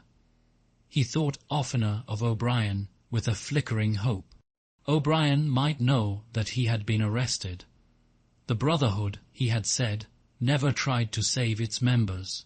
But there was the razor blade. They would send the razor blade if they could. There would be perhaps 5 seconds before the guard could rush into the cell. The blade would bite into him with a sort of burning coldness, and even the fingers that held it would be cut to the bone. Everything came back to his sick body, which shrank trembling from the smallest pain. He was not certain that he would use the razor blade even if he got the chance. It was more natural to exist from moment to moment, accepting another 10 minutes' life, even with the certainty that there was torture at the end of it. Sometimes he tried to calculate the number of porcelain bricks in the walls of the cell. It should have been easy, but he always lost count at some point or another. More often he wondered where he was, and what time of day it was. At one moment he felt certain that it was broad daylight outside, and at the next equally certain that it was pitch darkness. In this place, he knew instinctively, the lights would never be turned out. It was the place with no darkness. He saw now why O'Brien had seemed to recognize the illusion. In the Ministry of Love there were no windows. His cell might be at the heart of the building or against its outer wall. It might be 10 floors below ground or 30 above it. He moved himself mentally from place to place, and tried to determine by the feeling of his body whether he was perched high in the air or buried deep underground. There was a sound of marching boots outside. The steel door opened with a clang. A young officer, a trim black, uniformed figure who seemed to glitter all over with polished leather, and whose pale, straight-featured face was like a wax mask, stepped smartly through the doorway. He motioned to the guards outside to bring in the prisoner they were leading. The poet Ampleforth shambled into the cell. The door clanged shut again. Ampleforth made 1 or 2 uncertain movements from side to side, as though having some idea that there was another door to go out of, and then began to wander up and down the cell. He had not yet noticed Winston's presence. His troubled eyes were gazing at the wall about a meter above the level of Winston's head. He was shoeless. Large, dirty toes were sticking out of the holes in his socks. He was also several days away from a shave. A scrubby beard covered his face to the cheekbones, giving him an air of ruffianism that went oddly with his large, weak frame and nervous movements. Winston roused himself a little from his lethargy. He must speak to Ampleforth and risk the yell from the telescreen. It was even conceivable that Ampleforth was the bearer of the razor blade. Ampleforth, he said. There was no yell from the telescreen. Ampleforth paused, mildly startled. His eyes focused themselves slowly on Winston. "Ah, Smith," he said. "You too? What are you in for?" To tell you the truth, he sat down awkwardly on the bench opposite Winston. "There is only one offence, is there not?" he said. "And have you committed it?"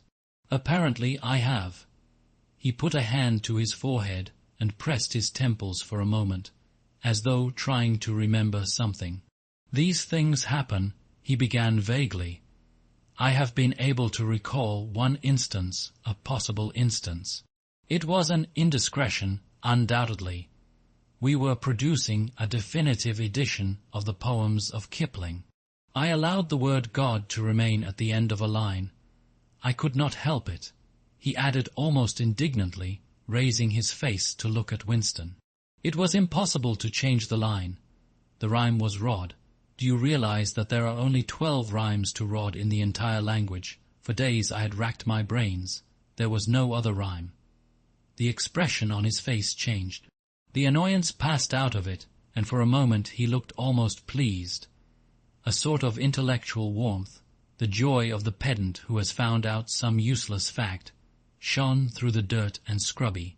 "Hare, has it ever occurred to you," he said, "that the whole history of English poetry has been determined by the fact that the English language lacks rhymes?" No, that particular thought had never. occurred to Winston, nor, in the circumstances, did it strike him as very important or interesting. "Do you know what time of day it is?" he said. Ampleforth looked startled again. "I had hardly thought about it. They arrested me, it could be 2 days ago, perhaps 3. His eyes flitted round the walls, as though he half expected to find a window somewhere. "There is no difference between night and day in this place. I do not see how one can calculate the time." They talked desultorily for some minutes. Then, without apparent reason, a yell from the telescreen bade them be silent. Winston sat quietly, his hands crossed. Ampleforth, too large to sit in comfort on the narrow bench, fidgeted from side to side, clasping his lank hands first round one knee, then round the other. The telescreen barked at him to keep still. Time passed. 20 minutes, an hour, it was difficult to judge. Once more there was a sound of boots outside. Winston's entrails contracted. Soon, very soon, perhaps in 5 minutes, perhaps now, the tramp of boots would mean that his own turn had come. The door opened. The cold-faced young officer stepped into the cell. With a brief movement of the hand he indicated Ampleforth. "Room 101, he said. Ampleforth marched clumsily out between the guards, his face vaguely perturbed, but uncomprehending. What seemed like a long time passed. The pain in Winston's belly had revived.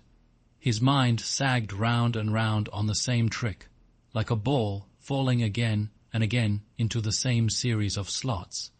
He had only 6 thoughts: the pain in his belly, a piece of bread, the blood and the screaming, O'Brien, Julia, the razor blade. There was another spasm in his entrails. The heavy boots were approaching.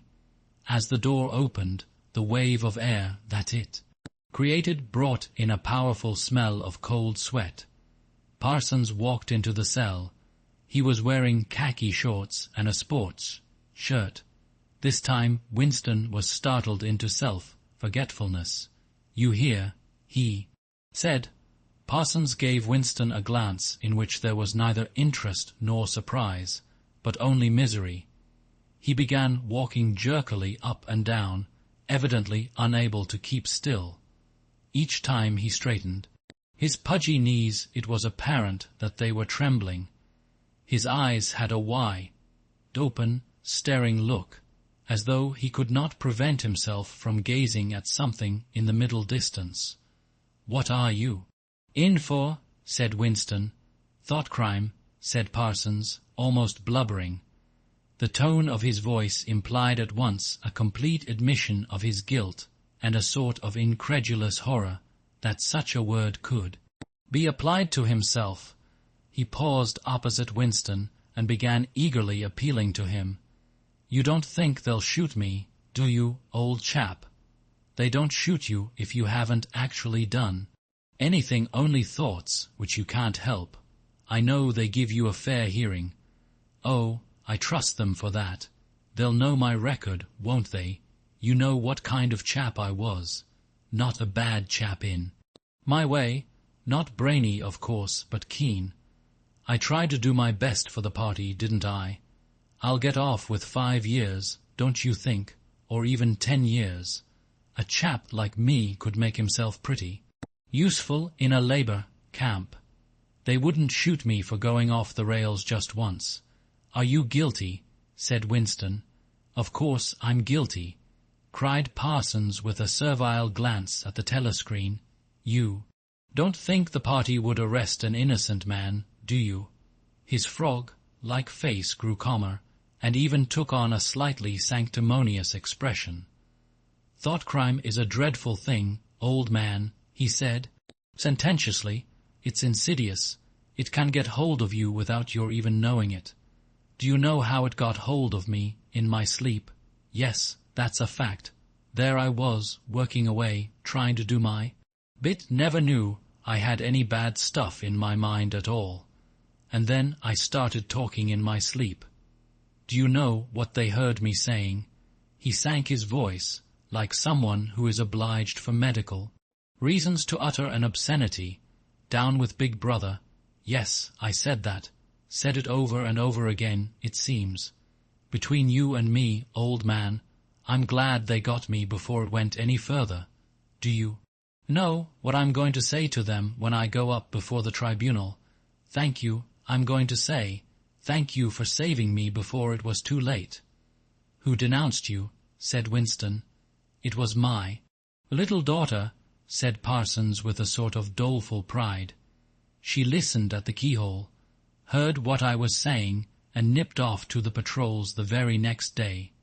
Pretty smart for a nipper of 7, eh? I don't bear her any grudge for it. In fact, I'm proud of her.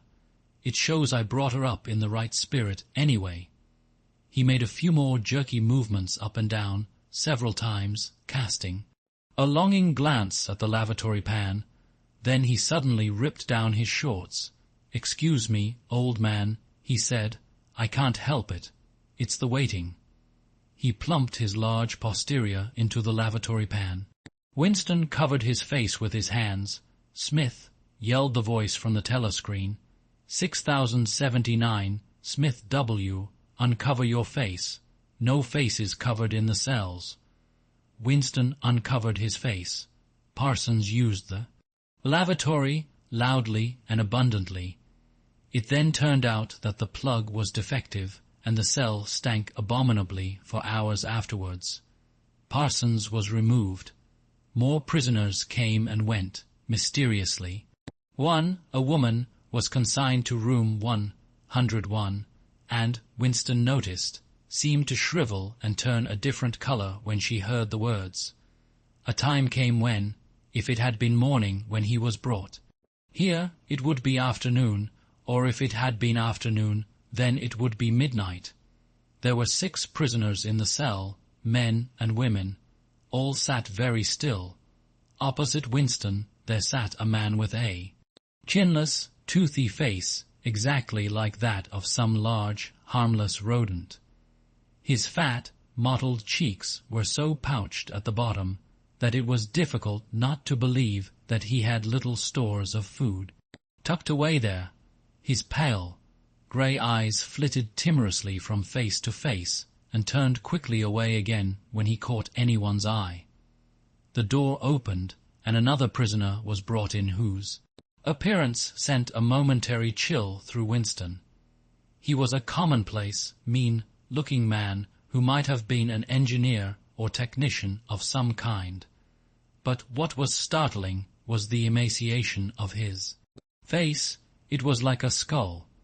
Because of its thinness, the mouth and eyes looked disproportionately large, and the eyes seemed filled with a murderous, unappeasable hatred of somebody or something. The man sat down on the bench at a little distance from Winston. Winston did not look at him again, but the tormented, skull-like face was as vivid in his mind as though it had been straight in front of his eyes. Suddenly he realized what was the matter. The man was dying of starvation. The same thought seemed to occur almost simultaneously to everyone in the cell. There was a very faint stirring. All the way round the bench, the eyes of the chinless man kept flitting towards the skull-faced man, then turning guiltily away, then being dragged back by an irresistible attraction. Presently he began to fidget on his seat. At last he stood up, waddled clumsily across the cell, dug down into the pocket of his overalls, and, with an abashed air, held out a grimy piece of bread to the skull-faced man. There was a furious, deafening roar from the telescreen. The chinless man jumped in his tracks. The skull-faced man had quickly thrust his hands behind his back, as though demonstrating to all the world that he refused the gift. "Bumstead," roared the voice. 2713, Bumstead J. "Let fall that piece of bread." The chinless man dropped the piece of bread on the floor. "Remain standing where you are," said the voice. "Face the door. Make no movement." The chinless man obeyed. His large, pouchy cheeks were quivering uncontrollably. The door clanged open as the young officer entered and stepped aside. there emerged from behind him a short, stumpy guard with enormous arms and shoulders. He took his stand opposite the chinless man, and then, at a signal from the officer, let free a frightful blow, with all the weight of his body behind it, full in the chinless man's mouth. The force of it seemed almost to knock him clear of the floor. His body was flung across the cell and fetched up against the base of the lavatory seat. For a moment he lay as though stunned, with dark blood oozing from his mouth and nose, a very faint whimpering or squeaking, which seemed unconscious, came out of him. Then he rolled over and raised himself unsteadily on hands and knees. Amid a stream of blood and saliva, the two halves of a dental plate fell out of his mouth. The prisoners sat very still, their hands crossed on their knees. The chinless man climbed back into his place. Down one side of his face the flesh was darkening. His mouth had swollen into a shapeless cherry-colored mass with a black hole in the middle of it. From time to time a little blood dripped on to the breast of his overalls. His grey eyes still flitted from face to face, more guiltily than ever, as though he were trying to discover how much the others despised him for his humiliation. The door opened. With a small gesture the officer indicated the skull-faced man.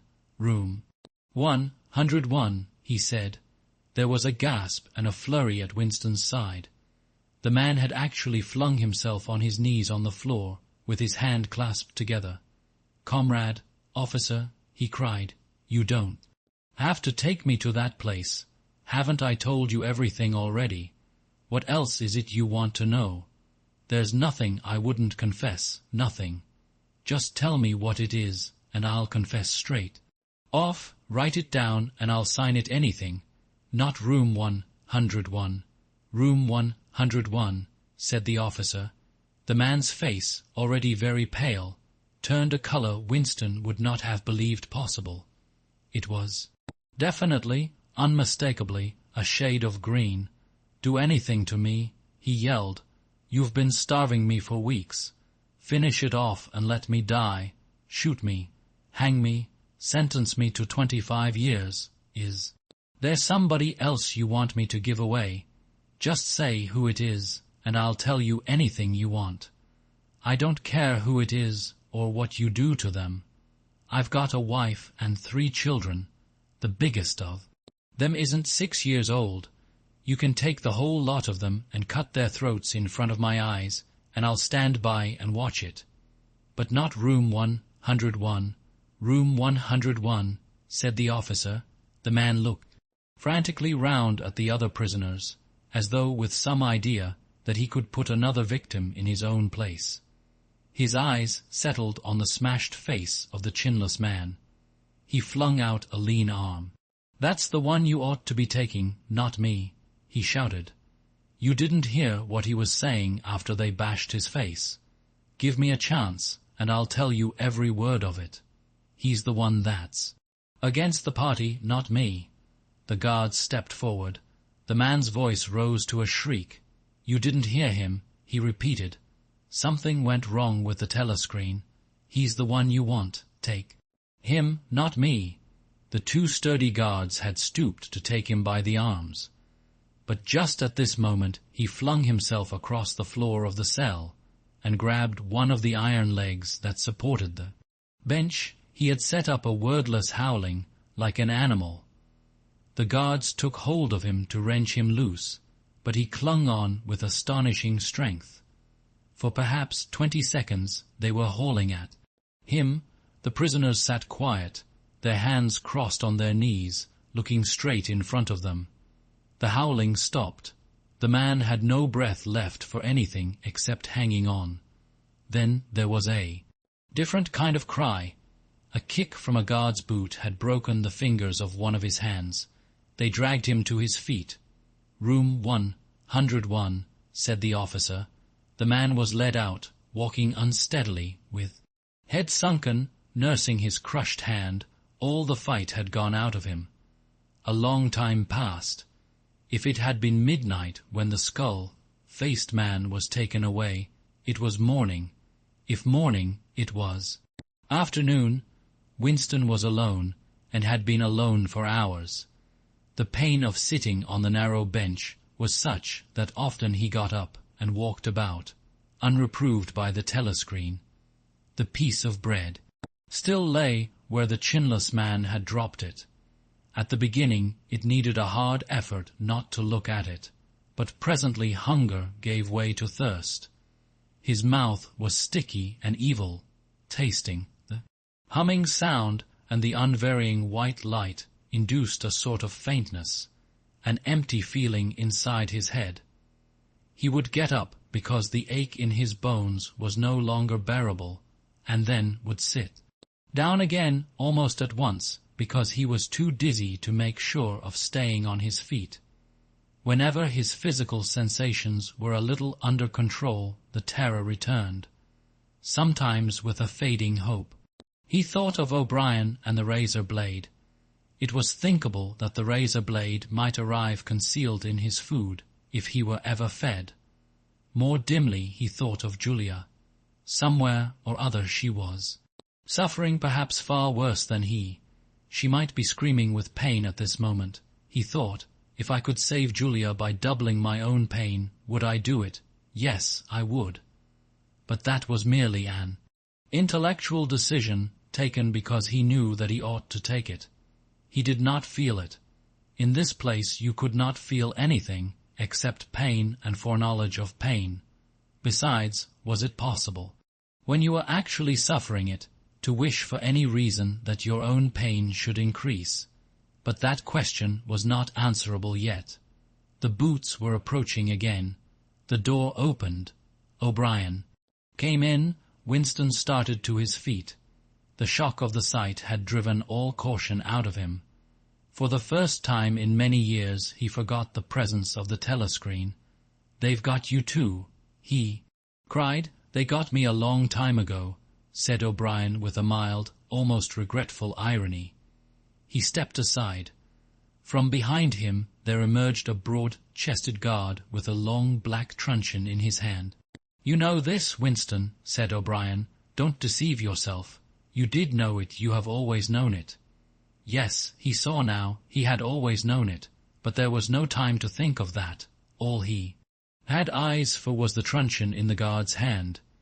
It might fall anywhere, on the crown, on the tip of the ear, on the upper arm, on the elbow. He had slumped to his knees, almost paralyzed, clasping the stricken elbow with his other hand. Everything had exploded into yellow light. Inconceivable that one blow could cause such pain. The light cleared, and he could see the other two looking down at him. The guard was laughing at his contortions. One question, at any rate, was answered. Never, for any reason on earth, could you wish for an increase of pain. You could wish only one thing, that it should stop. Nothing in the world was so bad as physical pain. In the face of pain there are no heroes, he thought over and over as he writhed on the floor, clutching uselessly at his disabled left arm. Chapter 2. He was lying on something that felt like a camp bed, except that it was higher off the ground and that he was fixed down in some way so that he could not move. Light that seemed stronger than usual was falling on his face. O'Brien was standing at his side, looking down at him intently. At the other side of him stood a man in a white coat, holding a hypodermic syringe. Even after his eyes were open, he took in his surroundings only gradually. He had the impression of swimming up into this room from some quite different world, a sort of underwater world far beneath it. How long he had been down there he did not know. Since the moment when they arrested him, he had not seen darkness or daylight. Besides, his memories were not continuous. There had been times when consciousness, even the sort of consciousness that one has in sleep, had stopped dead and started again after a blank interval. But whether the intervals were of days or weeks or only seconds, there was no way of knowing. With that first blow on the elbow, the nightmare had started. Later, he was to realize that all that then happened was merely a preliminary, a routine interrogation to which nearly all prisoners were subjected.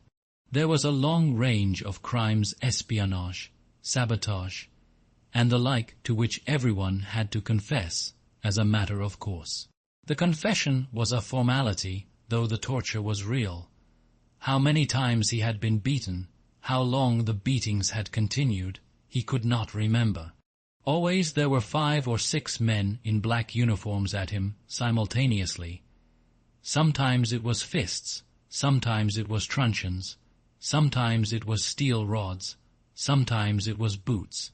There were times when he rolled about the floor, as shameless as an animal, writhing his body this way and that in an endless, hopeless effort to dodge the kicks, and simply inviting more and yet more kicks in his ribs, in his belly, on his elbows, on his shins, in his groin, in his testicles, on the bone at the base of his spine.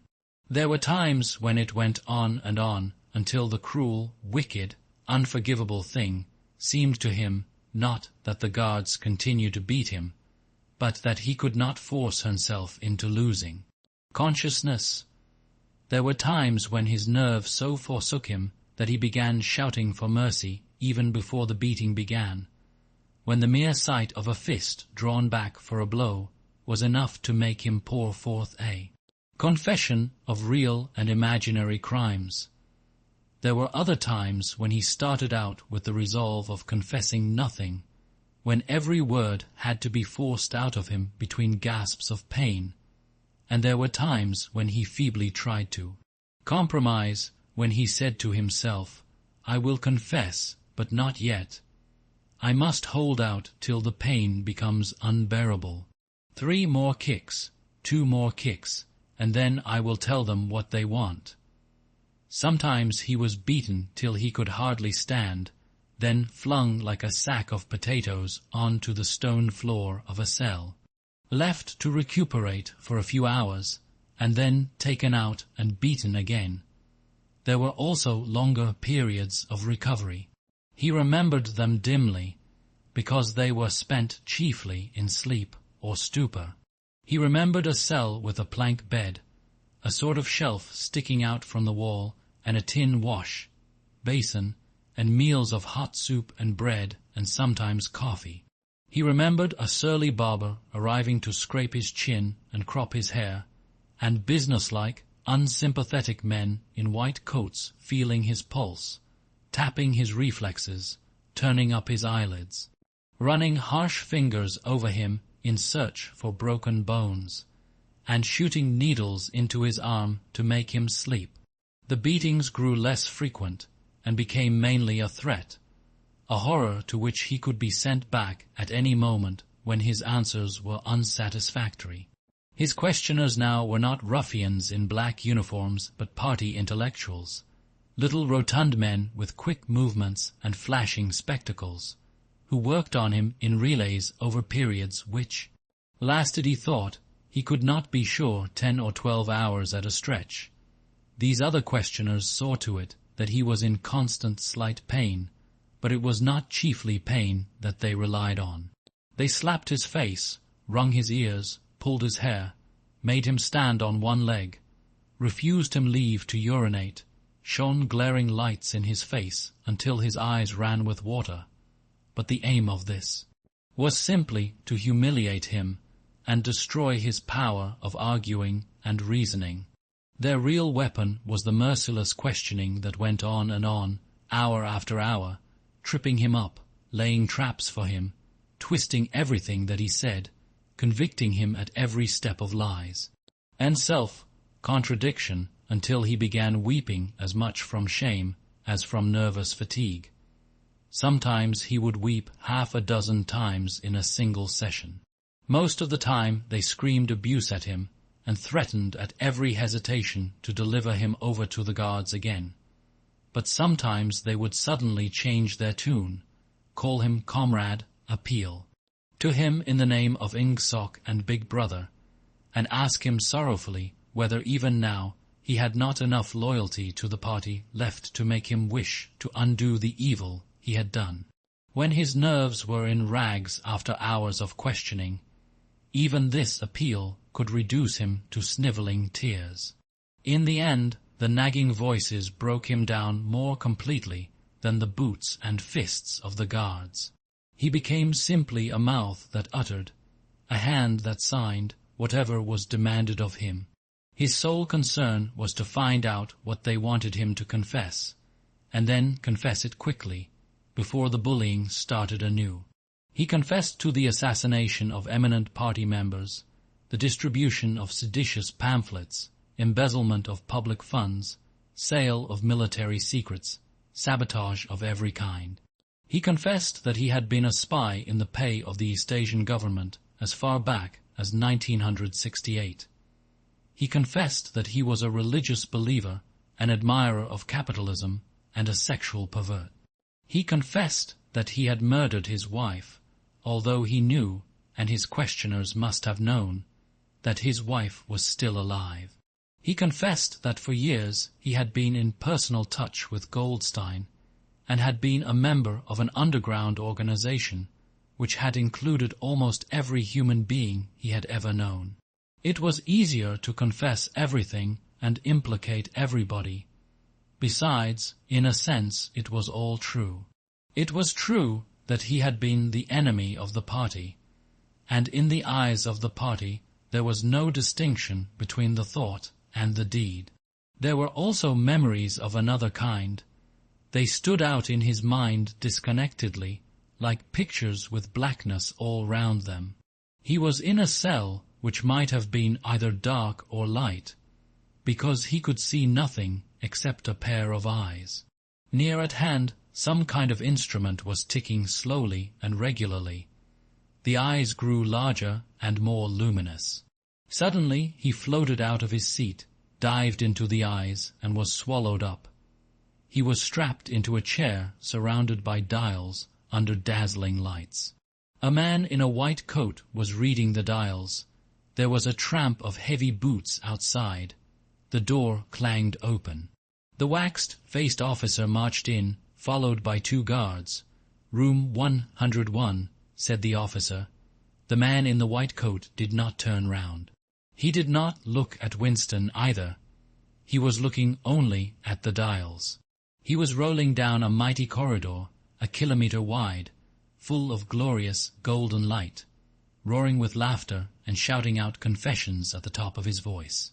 He was confessing everything, even the things he had succeeded in holding back under the torture.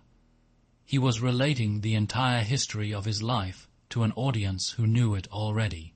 With him were the guards, the other questioners, the men in white coats, O'Brien, Julia, Mr. Charrington, all rolling down the corridor together and shouting with laughter.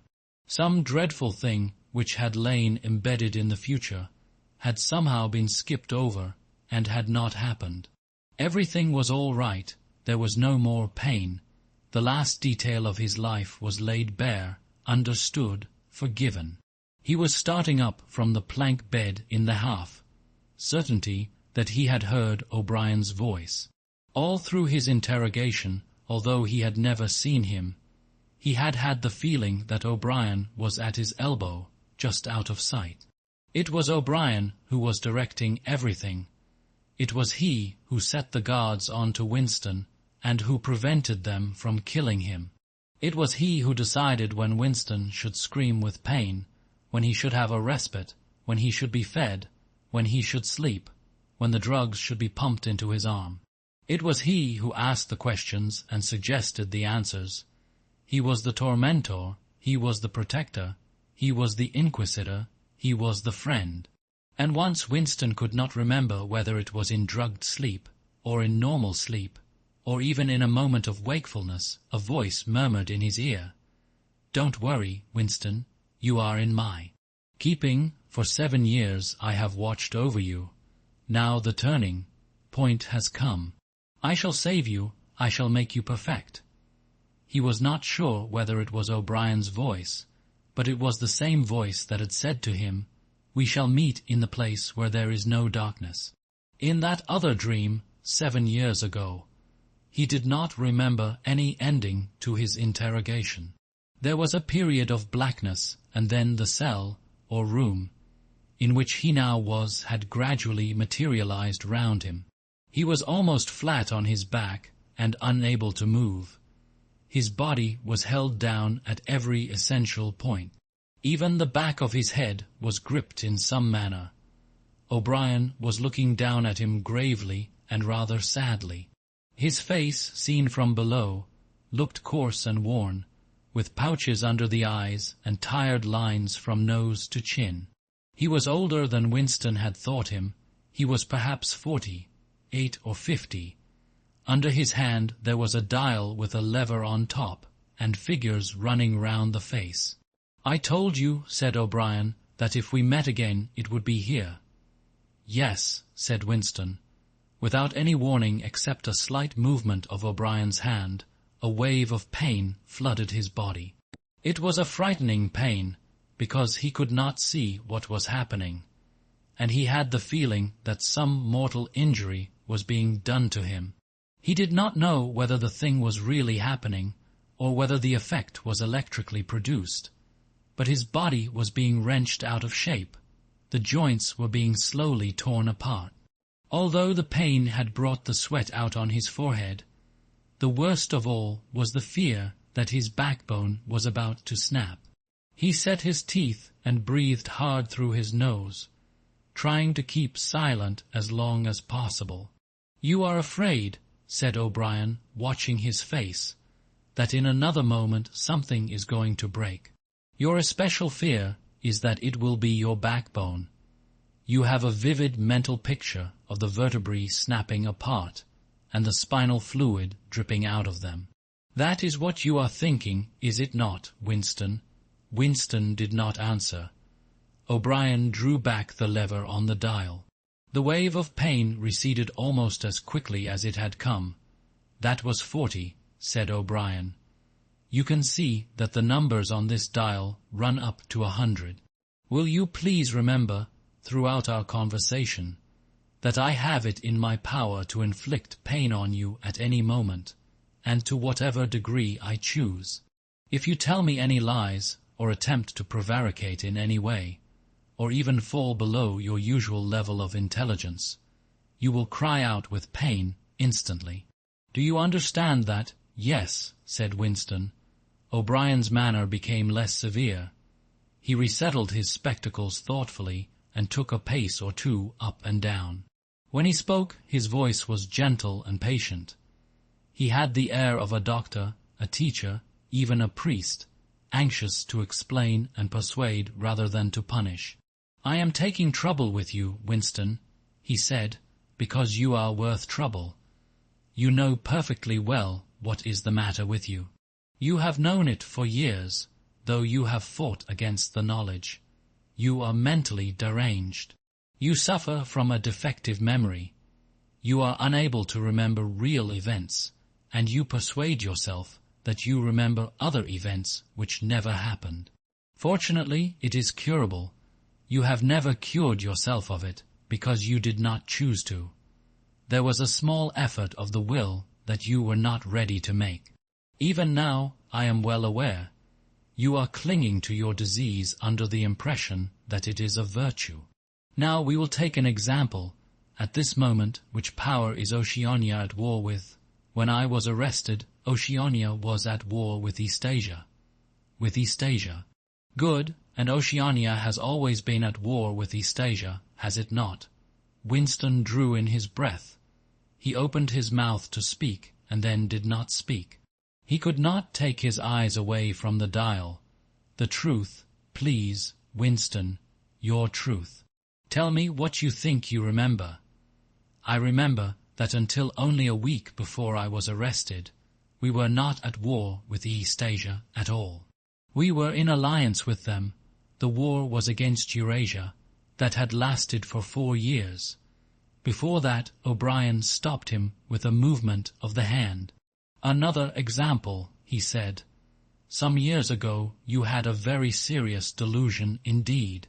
You believed that 3 men, 3 one-time party members named Jones, Aronson, and Rutherford men, who were executed for treachery and sabotage after making the fullest possible confession, were not guilty of the crimes they were charged with.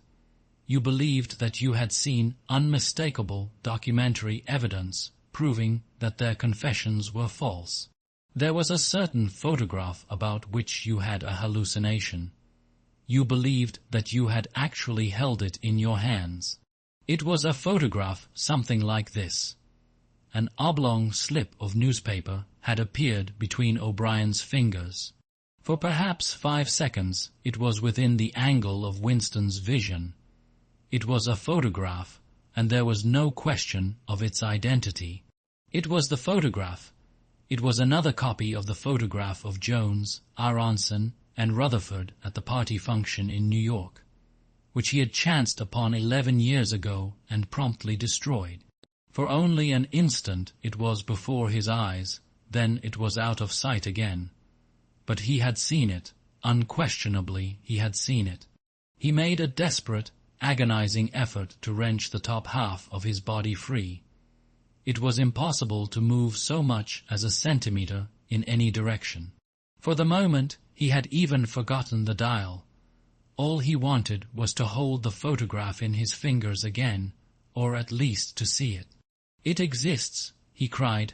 "No," said O'Brien. He stepped across the room. There was a memory hole in the opposite wall. O'Brien lifted the grating. Unseen, the frail slip of paper was whirling away on the current of warm air. It was vanishing in a flash of flame. O'Brien turned away from the wall. "Ashes," he said. "Not even identifiable ashes. Dust. It does not exist. It never existed. But it did exist. It does exist. It exists in memory. I remember it. You remember it." "I do not remember it," said O'Brien. Winston's heart sank. That was doublethink. He had a feeling of deadly helplessness. If he could have been certain that O'Brien was lying, it would not have seemed to matter. But it was perfectly possible that O'Brien had really forgotten the photograph. And if so, then already he would have forgotten his denial of remembering it, and forgotten the act of forgetting. How could one be sure that it was simple trickery? Perhaps that lunatic dislocation in the mind could really happen. That was the thought that defeated him. O'Brien was looking down at him speculatively. More than ever, he had the air of a teacher taking pains with a wayward but promising child. "There is a party slogan dealing with the control of the past," he said. "Repeat it, if you please." "Who controls the past controls the future. Who controls the present controls the past," repeated Winston obediently. "Who controls the present controls the past," said O'Brien, nodding his head with slow approval. "Is it your opinion, Winston, that the past has real existence?" Again the feeling of helplessness descended upon Winston. His eyes flitted towards the dial.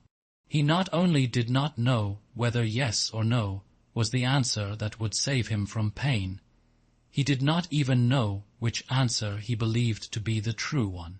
O'Brien smiled faintly. "You are no metaphysician, Winston," he said.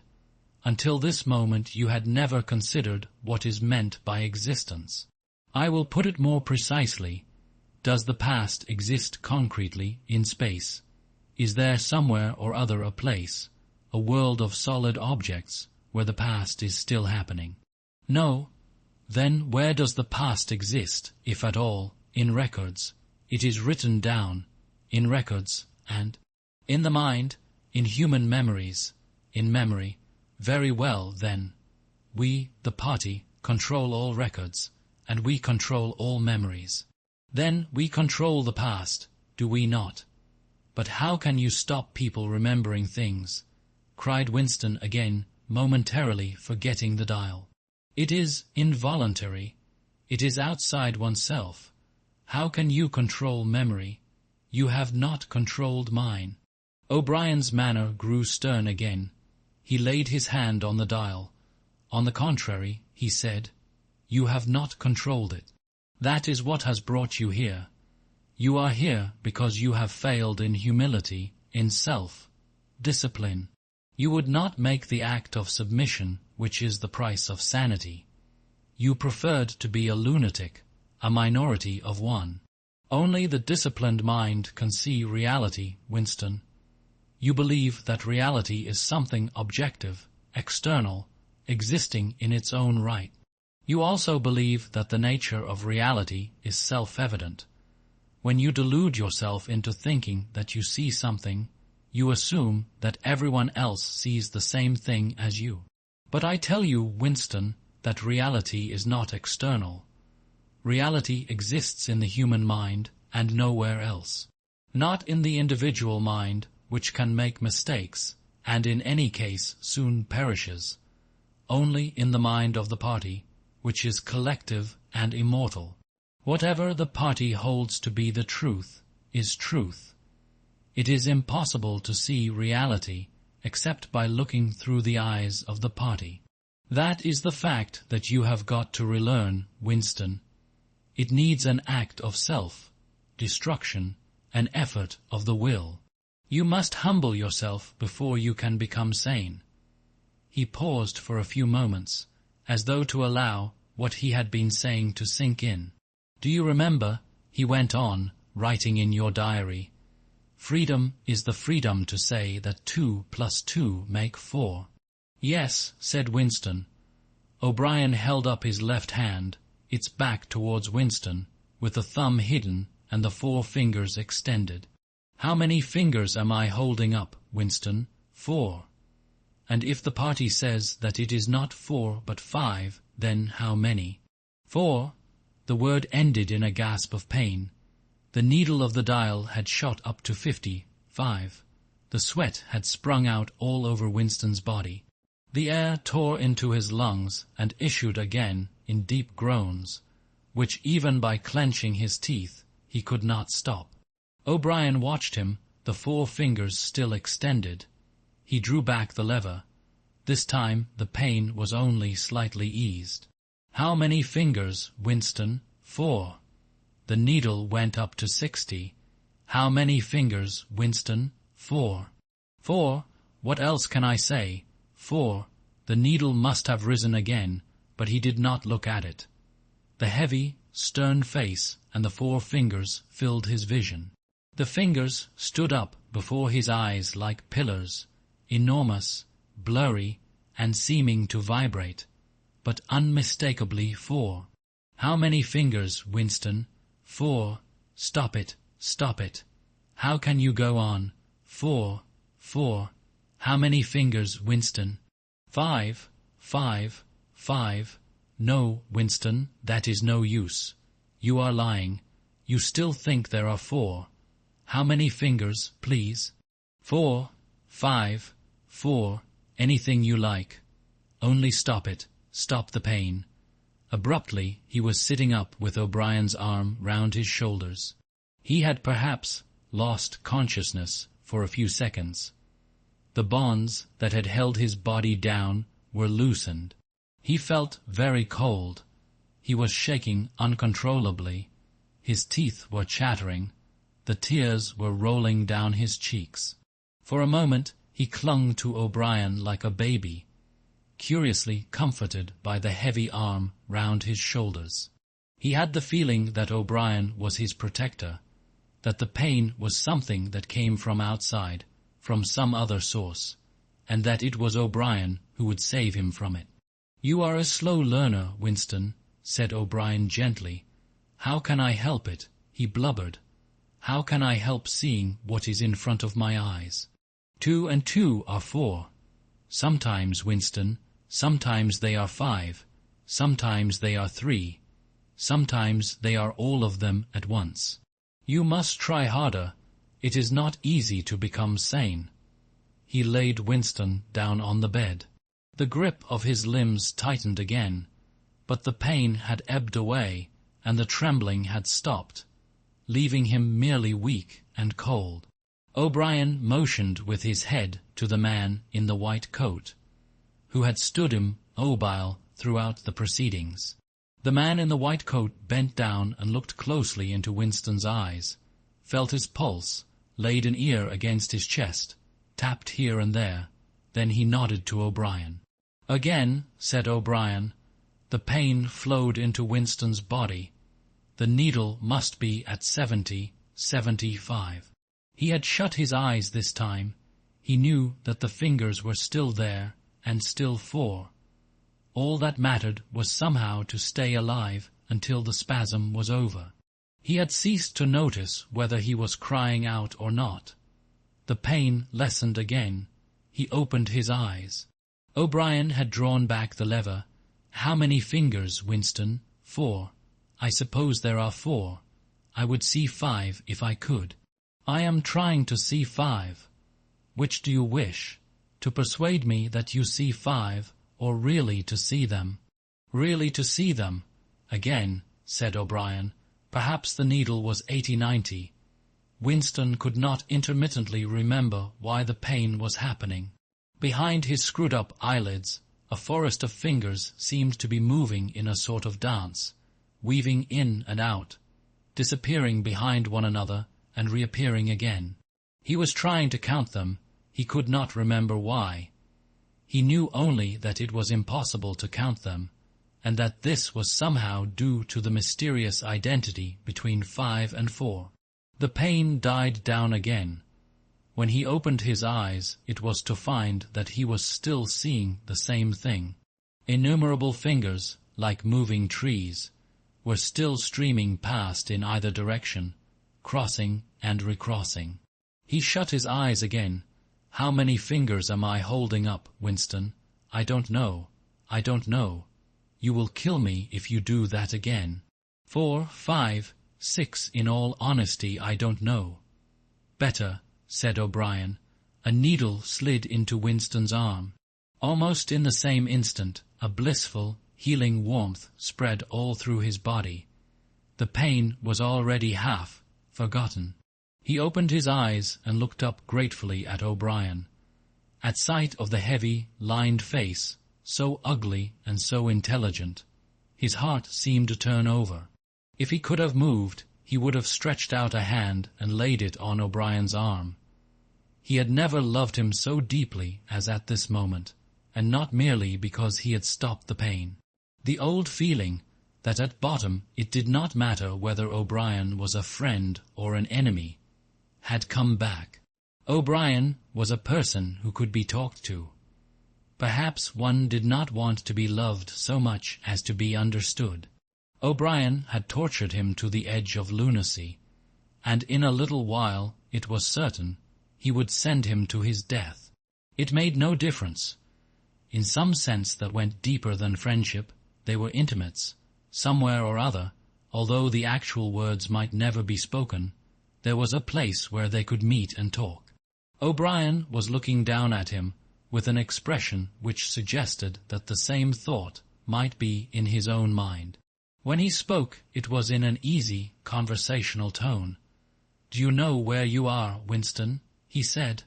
"I don't know. I can guess. In the Ministry of Love." "Do you know how long you have been here?" "I don't know. Days, weeks, months. I think it is months." "And why do you imagine that we bring people to this place?" "To make them confess." "No, that is not the reason. Try again. To punish them." "No," exclaimed O'Brien. His voice had changed extraordinarily, and his face had suddenly become both stern and animated. "No, not merely to extract your confession, not to punish you. Shall I tell you why we have brought you here? To cure you, to make you sane. Will you understand, Winston, that no one whom we bring to this place ever leaves our hands uncured? We are not interested in those stupid crimes that you have committed. The party is not interested in the overt act. The thought is all we care about. We do not merely destroy our enemies, we change them. Do you understand what I mean by that?" He was bending over Winston. His face looked enormous because of its nearness, and hideously ugly because it was seen from below. Moreover, it was filled with a sort of exaltation, a lunatic intensity. Again Winston's heart shrank. If it had been possible, he would have cowered deeper into the bed. He felt certain that O'Brien was about to twist the dial out of sheer wantonness. At this moment, however, O'Brien turned away. He took a pace or two up and down. Then he continued less vehemently. "The first thing for you to understand is that in this place there are no martyrdoms. You have read of the religious persecutions of the past. In the Middle Ages there was the Inquisition. It was a failure. It set out to eradicate heresy and ended by perpetuating it. For every heretic it burned at the stake, thousands of others rose up. Why was that? Because the Inquisition killed its enemies in the open, and killed them while they were still unrepentant. In fact, it killed them because they were unrepentant. Men were dying because they would not abandon their true beliefs. Naturally, all the glory belonged to the victim, and all the shame to the inquisitor who burned him. Later, in the 20th century, there were the totalitarians, as they were called. There were the German Nazis and the Russian communists. The Russians persecuted heresy more cruelly than the Inquisition had done, and they imagined that they had learned from the mistakes of the past. They knew, at any rate, that one must not make martyrs. Before they exposed their victims to public trial, they deliberately set themselves to destroy their dignity. They wore them down by torture and solitude until they were despicable, cringing wretches, confessing whatever was put into their mouths, covering themselves with abuse, accusing and sheltering, behind one another, whimpering for mercy. And yet, after only a few years, the same thing had happened over again. The dead men had become martyrs, and their degradation was forgotten. Once again, why was it? In the first place, because the confessions that they had made were obviously extorted and untrue. We do not make mistakes of that kind. All the confessions that are uttered here are true. We make them true. And above all, we do not allow the dead to rise up against us. You must stop imagining that posterity will vindicate you, Winston. Posterity will never hear of you. You will be lifted clean out from the stream of history. We shall turn you into gas and pour you into the stratosphere. Nothing will remain of you, not a name in a register, not a memory in a living brain. You will be annihilated in the past as well as in the future. You will never have existed. Then why bother to torture me? Thought Winston with a momentary bitterness.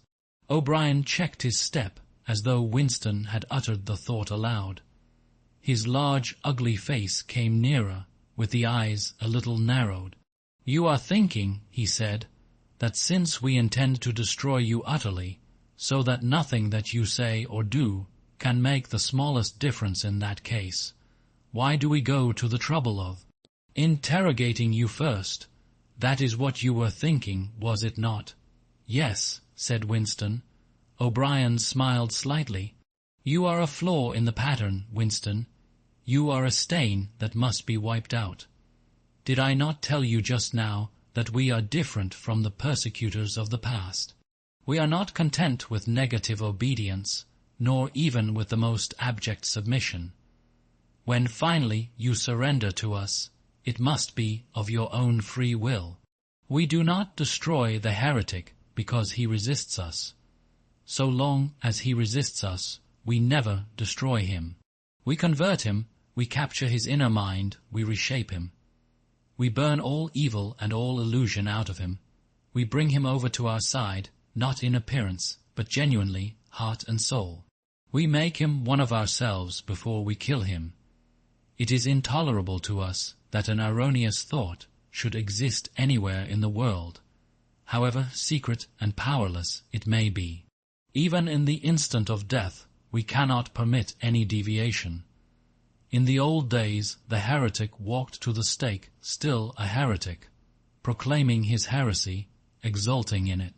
Even the victim of the Russian purges could carry rebellion locked up in his skull as he walked down the passage waiting for the bullet. But we make the brain perfect before we blow it out. The command of the old despotisms was thou shalt not. The command of the totalitarians was thou shalt. Our command is thou art. No one whom we bring to this place ever stands out against us.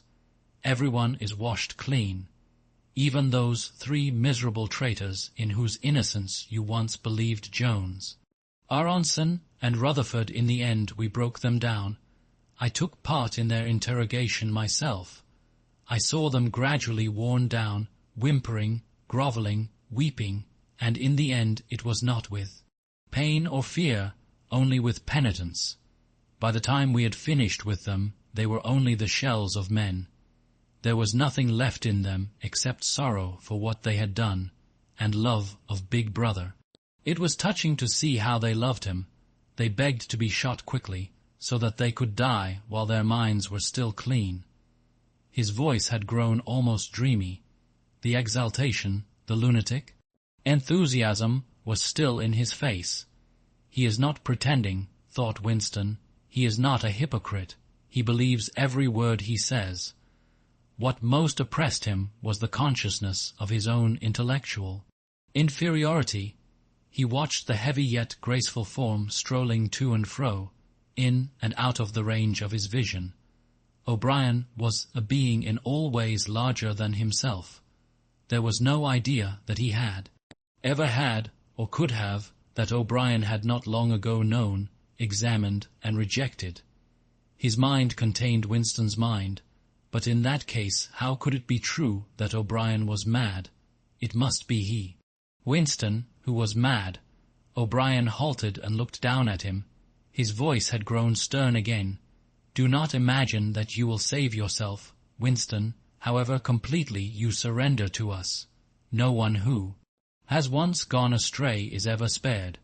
And even if we chose to let you live out the natural term of your life, still you would never escape from us. What happens to you here is forever. Understand that in advance. We shall crush you down to the point from which there is no coming back. Things will happen to you from which you could not recover if you lived 1,000 years. Never again will you be capable of ordinary human feeling. Everything will be dead inside you.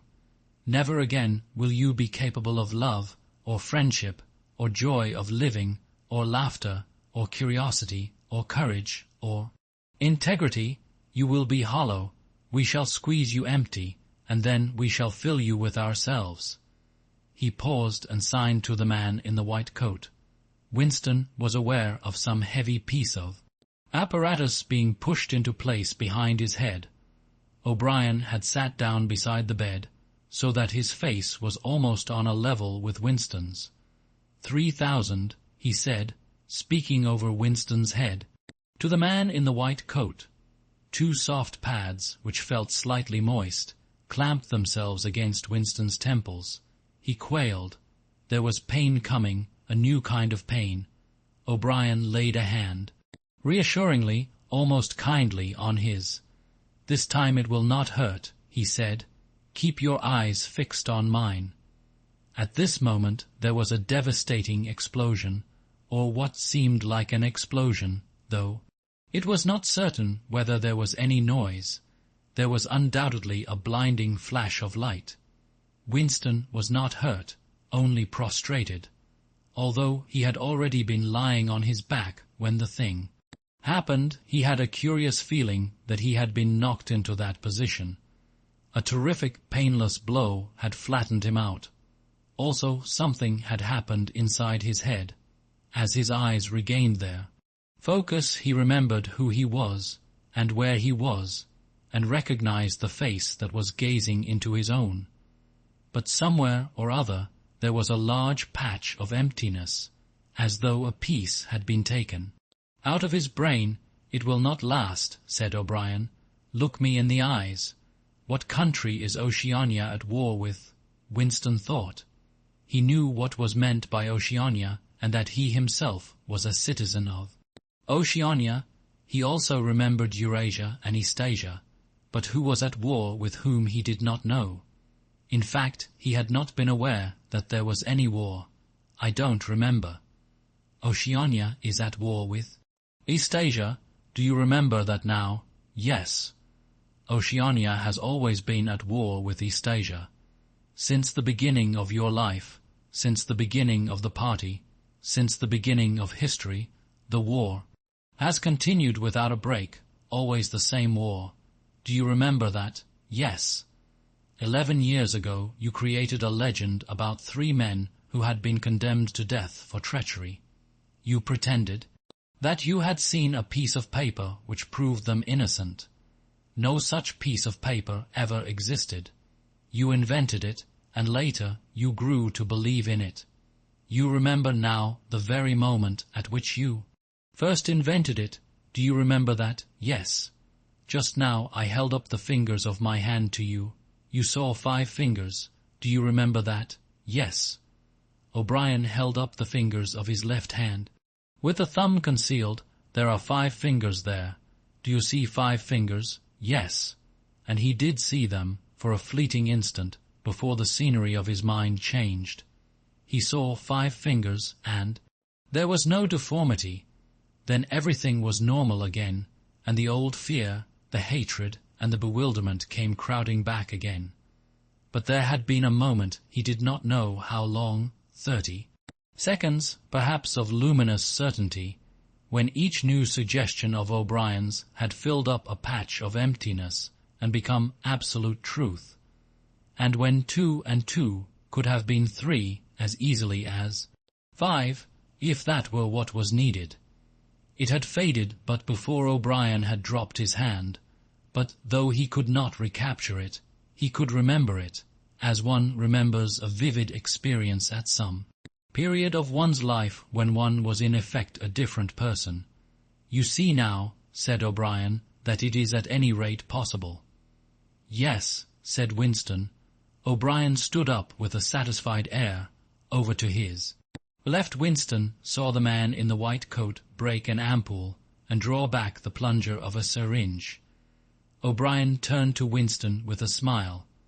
In almost the old manner he resettled his spectacles on his nose.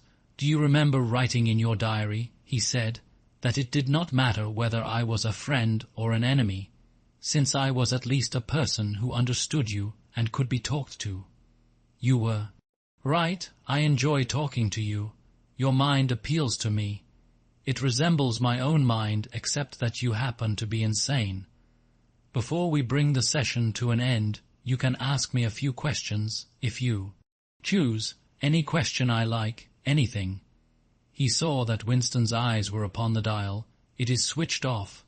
What is your first question? What have you done with Julia? Said Winston. O'Brien smiled again. She betrayed you, Winston, immediately, unreservedly. I have seldom seen anyone come over to us so promptly. You would hardly recognize her if you saw her. All her rebelliousness, her deceit, her folly, her dirty-mindedness, everything has been burned out of her. It was a perfect conversion, a textbook case. You tortured her. O'Brien left this unanswered. Next question, he said, does Big Brother exist? Of course he exists. The party exists. Big Brother is the embodiment of the party. Does he exist in the same way as I exist? You do not exist, said O'Brien. Once again the sense of helplessness assailed him. He knew, or he could imagine, the arguments which proved his own non-existence. But they were nonsense. They were only a play on words. Did not the statement, "You do not exist," contain a logical absurdity? But what use was it to say so? His mind shriveled as he thought of the unanswerable, mad arguments with which O'Brien would demolish him. I think I exist, he said wearily. I am conscious of my own identity. I was born and I shall die. I have arms and legs. I occupy a particular point in space. No other solid object can occupy the same point simultaneously. in that sense, does Big Brother exist. It is of no importance. He exists. Will Big Brother ever die? Of course not. How could he die? Next question. Does the Brotherhood exist? That, Winston, you will never know. If we choose to set you free when we have finished with you, and if you live to be 90 years old, still, you will never learn whether the answer to that question is yes or no. As long as you live, it will be an unsolved riddle in your mind. Winston lay silent. His breast rose and fell a little faster. He still had not asked the question that had come into his mind the first. He had got to ask it, and yet it was as though his tongue would not utter it. There was a trace of amusement in O'Brien's face. Even his spectacles seemed to wear an ironical gleam. He knows, thought Winston suddenly, he knows what I am going to ask. At the thought, the words burst out of him. What is in room 101? The expression on O'Brien's face did not change. He answered dryly, You know what is in room 101, Winston. Everyone knows what is in room 101. He raised a finger to the man in the white coat. Evidently the session was at an end. A needle jerked into Winston's arm. He sank almost instantly into deep sleep. Chapter 3. There are 3 stages in your reintegration, said O'Brien. There is learning, there is understanding, and there is acceptance. It is time for you to enter upon the 2nd stage. As always, Winston was lying flat on his back, but of late his bonds were looser. They still held him to the bed, but he could move his knees a little, and could turn his head from side to side, and raise his arms from the elbow. The dial, also, had grown to be less of a terror. He could evade its pangs if he was quick-witted enough. It was chiefly when he showed stupidity that O'Brien pulled the lever.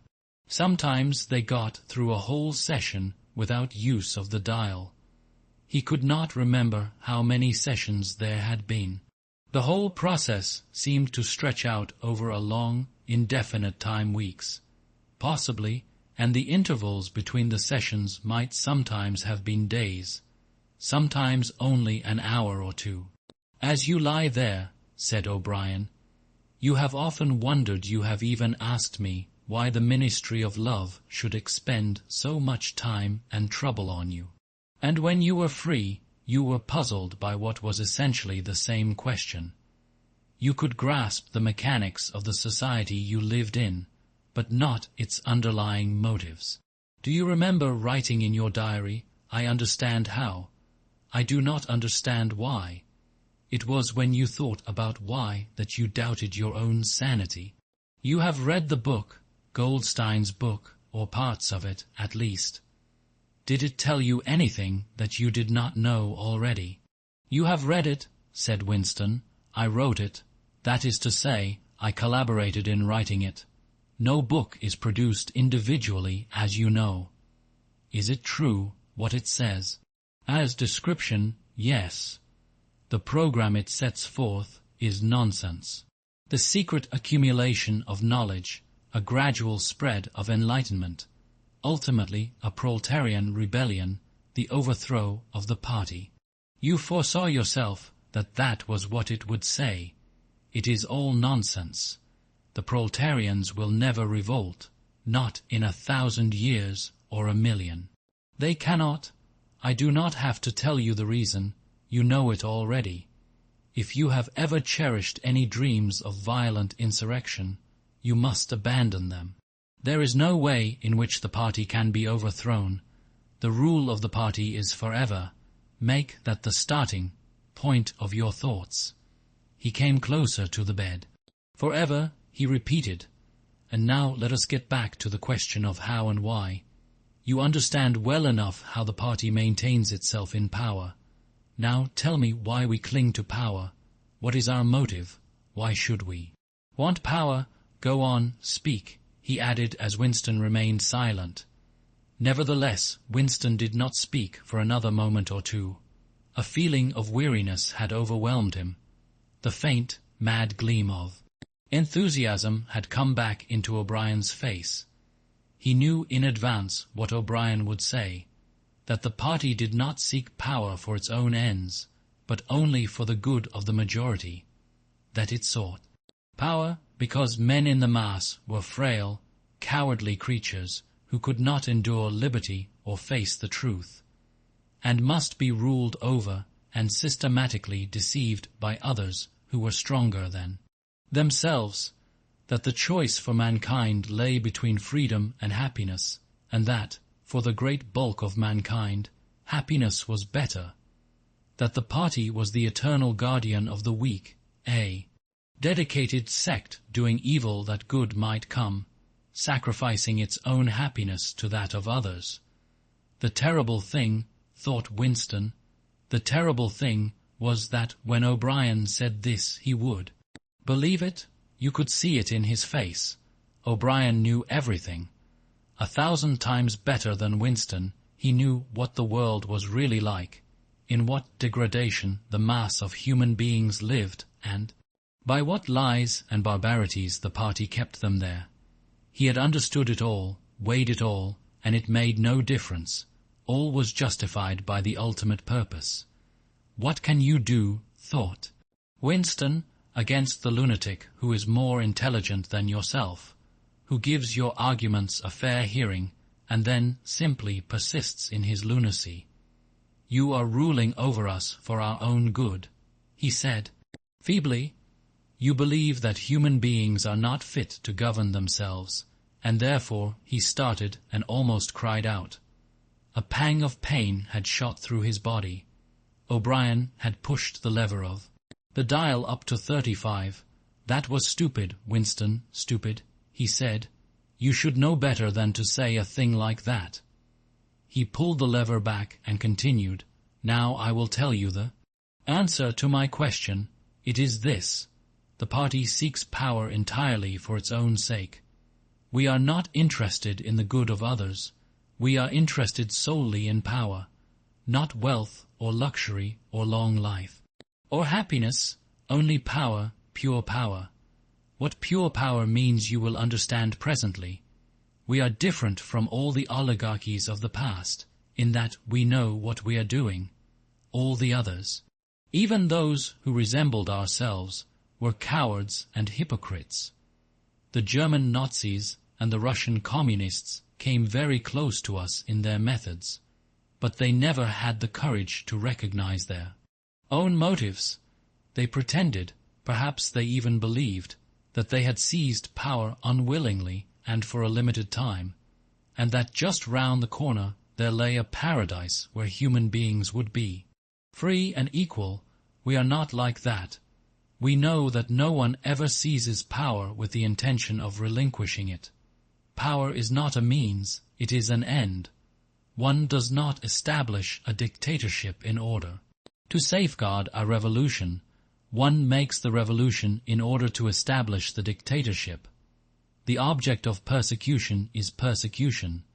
The object of torture is torture. The object of power is power. Now, do you begin to understand me? Winston was struck, as he had been struck before, by the tiredness of O'Brien's face. It was strong and fleshy and brutal. It was full of intelligence and a sort of controlled passion before which he felt himself helpless, but it was tired. There were pouches under the eyes, the skin sagged from the cheekbones. O'Brien leaned over him, deliberately bringing the worn face nearer. You are thinking, he said, that my face is old and tired. You are thinking that I talk of power, and yet I am not even able to prevent the decay of my own body. Can you not understand, Winston, that the individual is only a cell? The weariness of the cell is the vigor of the organism. Do you die when you cut your fingernails? He turned away from the bed and began strolling up and down again, one hand in his pocket. We are the priests of power, he said. God is power, but at present power is only a word so far as you are concerned. it is time for you to gather some idea of what power means. The first thing you must realize is that power is collective. The individual only has power in so far as he ceases to be an individual. You know the party slogan, "Freedom is slavery." Has it ever occurred to you that it is reversible? Slavery is freedom.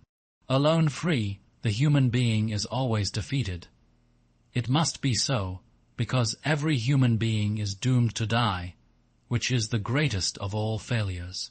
But if he can make complete, utter submission, if he can escape from his identity, if he can merge himself in the party so that he is the party, then he is all, powerful and immortal.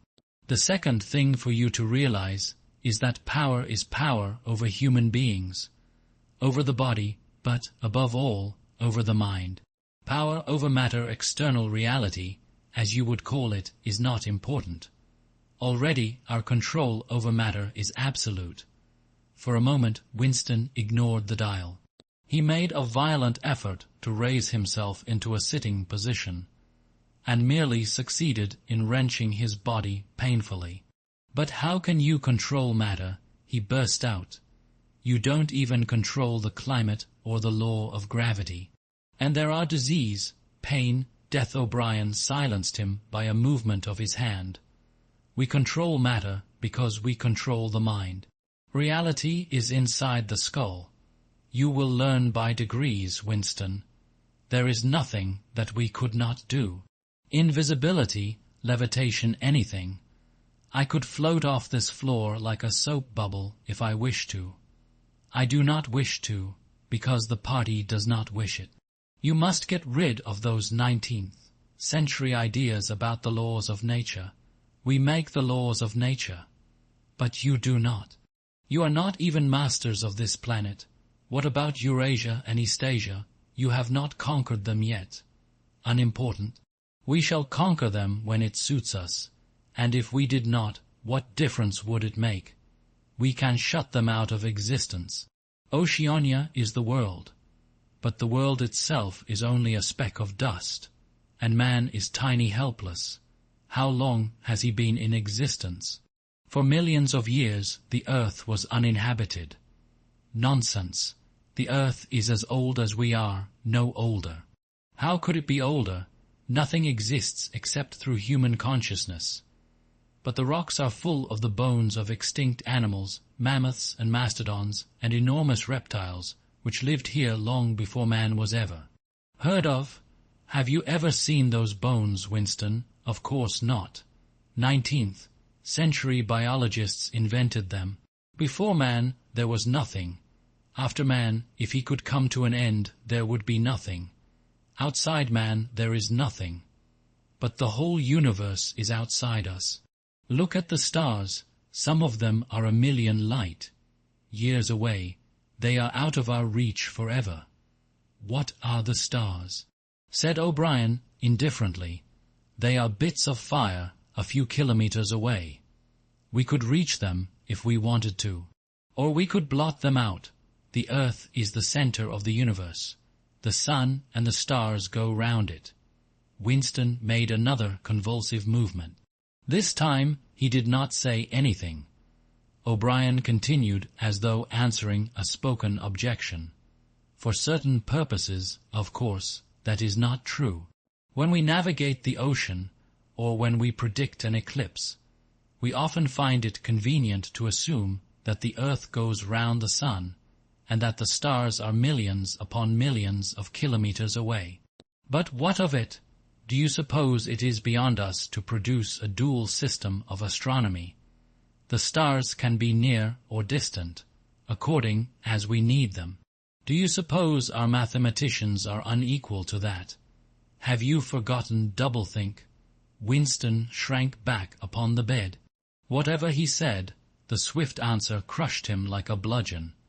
And yet he knew that he was in the right. The belief that nothing exists outside your own mind, surely there must be some way of demonstrating that it was false. Had it not been exposed long ago as a fallacy? There was even a name for it, which he had forgotten. A faint smile twitched the corners of O'Brien's mouth as he looked down at him. "I told you, Winston," he said, "that metaphysics is not your strong point. The word you are trying to think of is solipsism, but you are mistaken. This is not solipsism. Collective solipsism, if you like. But that is a different thing, in fact, the opposite thing. All this is a digression," he added in a different tone. "The real power, the power we have to fight for night and day, is not power over things, but over men." He paused, and for a moment assumed again his air of a schoolmaster questioning a promising pupil. "How does one man assert his power over another, Winston?" Winston thought. "By making him suffer," he said. "Exactly, by making him suffer. Obedience is not enough. Unless he is suffering, how can you be sure that he is obeying your will and not his own? Power is in inflicting pain and humiliation. Power is in tearing human minds to pieces and putting them together again in new shapes of your own choosing. Do you begin to see, then, what kind of world we are creating? It is the exact opposite of the stupid hedonistic utopias that the old reformers imagined. A world of fear and treachery and torment, a world of trampling and being trampled upon, a world which will grow not less but more merciless as it refines itself.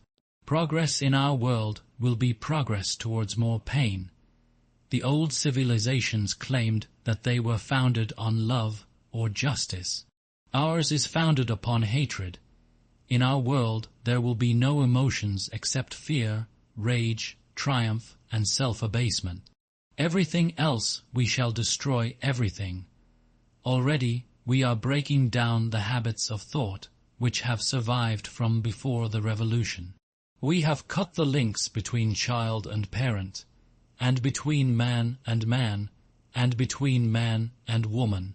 No one dares trust a wife or a child or a friend any longer.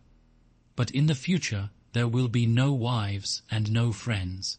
Children will be taken from their mothers at birth, as one takes eggs from a hen. The sex instinct will be eradicated.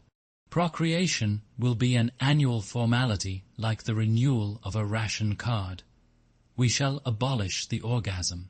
Our neurologists are at work upon it now.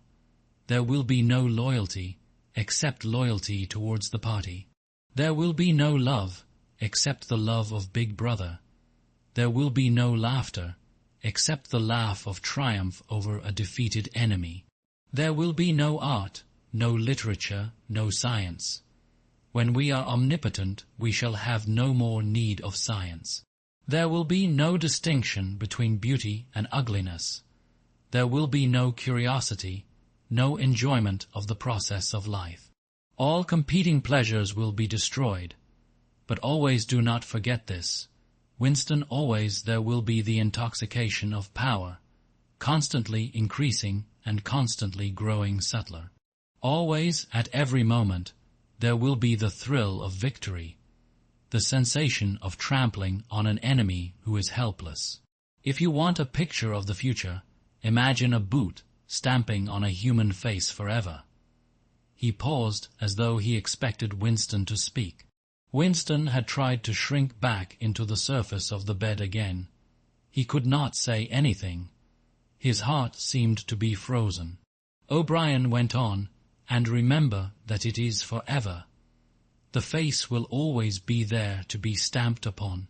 The heretic, the enemy of society, will always be there, so that he can be defeated and humiliated over again. Everything that you have undergone since you have been in our hands, all that will continue, and worse. The espionage, the betrayals, the arrests, the tortures, the executions, the disappearances will never cease. It will be a world of terror as much as a world of triumph.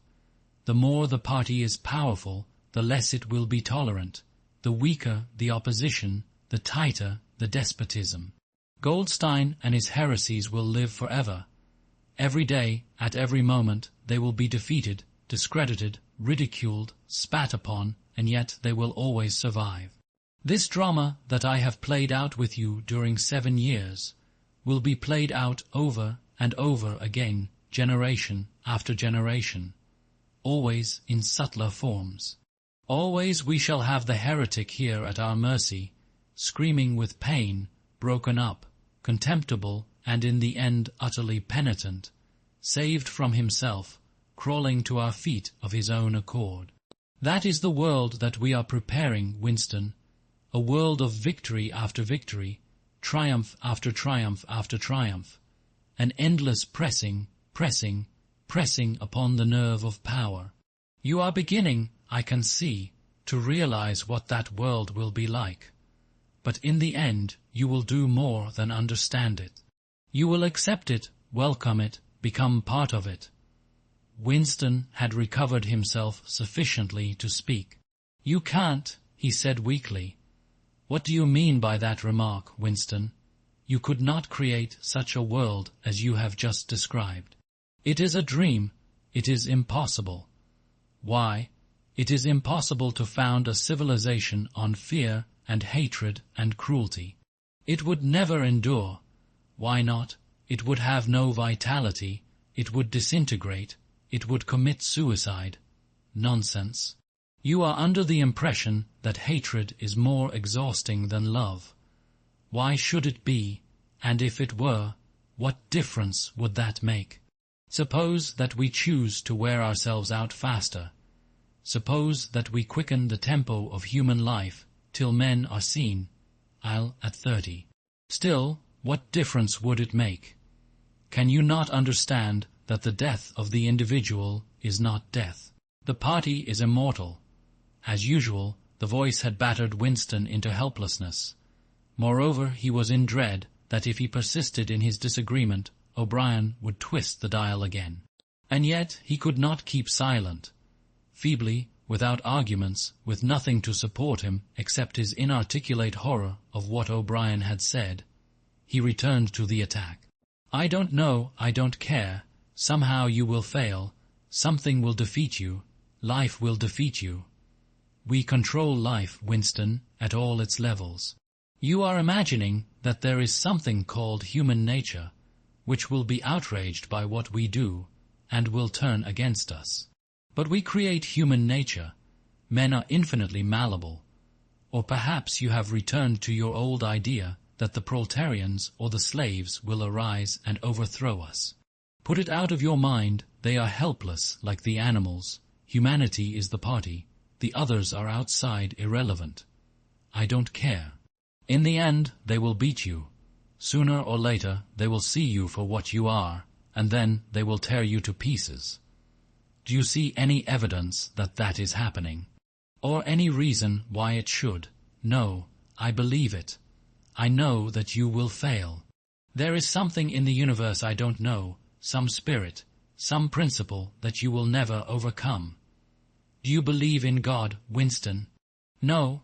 Then what is it, this principle that will defeat us? I don't know. The spirit of man. And do you consider yourself a man? Yes. If you are a man, Winston, you are the last man. Your kind is extinct. We are the inheritors. Do you understand that you are alone? You are outside history. You are non-existent. His manner changed, and he said more harshly, "And you consider yourself morally superior to us, with our lies and our cruelty?" "Yes, I consider myself superior." O'Brien did not speak. 2 other voices were speaking.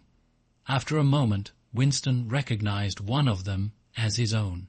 It was a sound track of the conversation he had had with O'Brien on the night when he had enrolled himself in the Brotherhood. He heard himself promising to lie, to steal, to forge, to murder, to encourage drug taking and prostitution, to disseminate venereal diseases, to throw vitriol in a child's face. O'Brien made a small impatient gesture, as though to say that the demonstration was hardly worth making. Then he turned a switch and the voices stopped. "Get up from that bed," he said. The bonds had loosened themselves. Winston lowered himself to the floor and stood up unsteadily. "You are the last man," said O'Brien. "You are the guardian of the human spirit. You shall see yourself as you are. Take off your clothes." Winston undid the bit of string that held his overalls together. The zip fastener had long since been wrenched out of them. He could not remember whether at any time since his arrest he had taken off all his clothes at one time. Beneath the overalls his body was looped with filthy yellowish rags, just recognizable as the remnants of underclothes.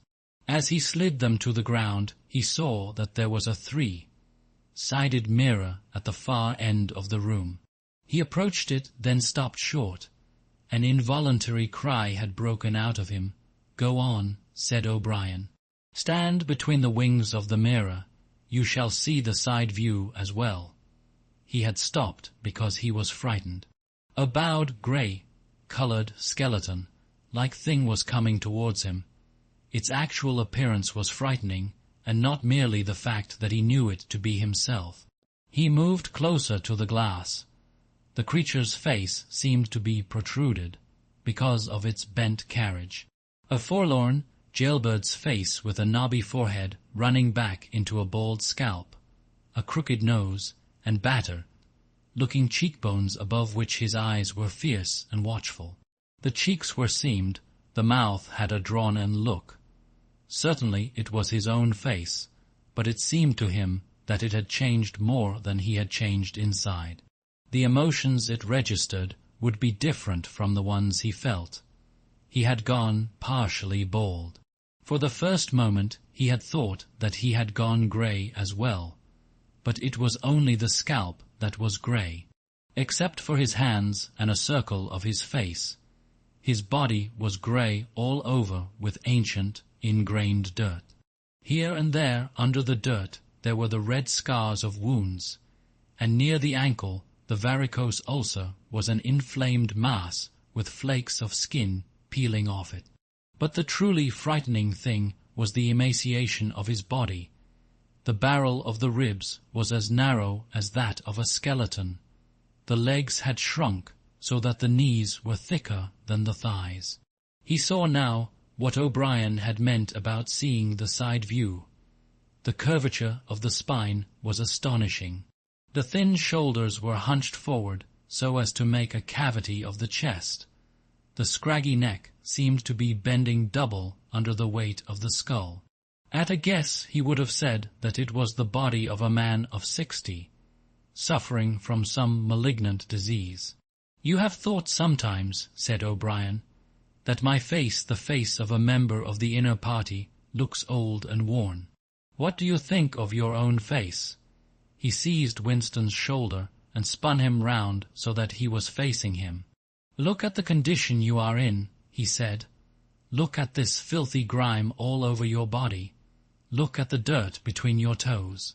Look at that disgusting running sore on your leg. Do you know that you stink like a goat? Probably you have ceased to notice it.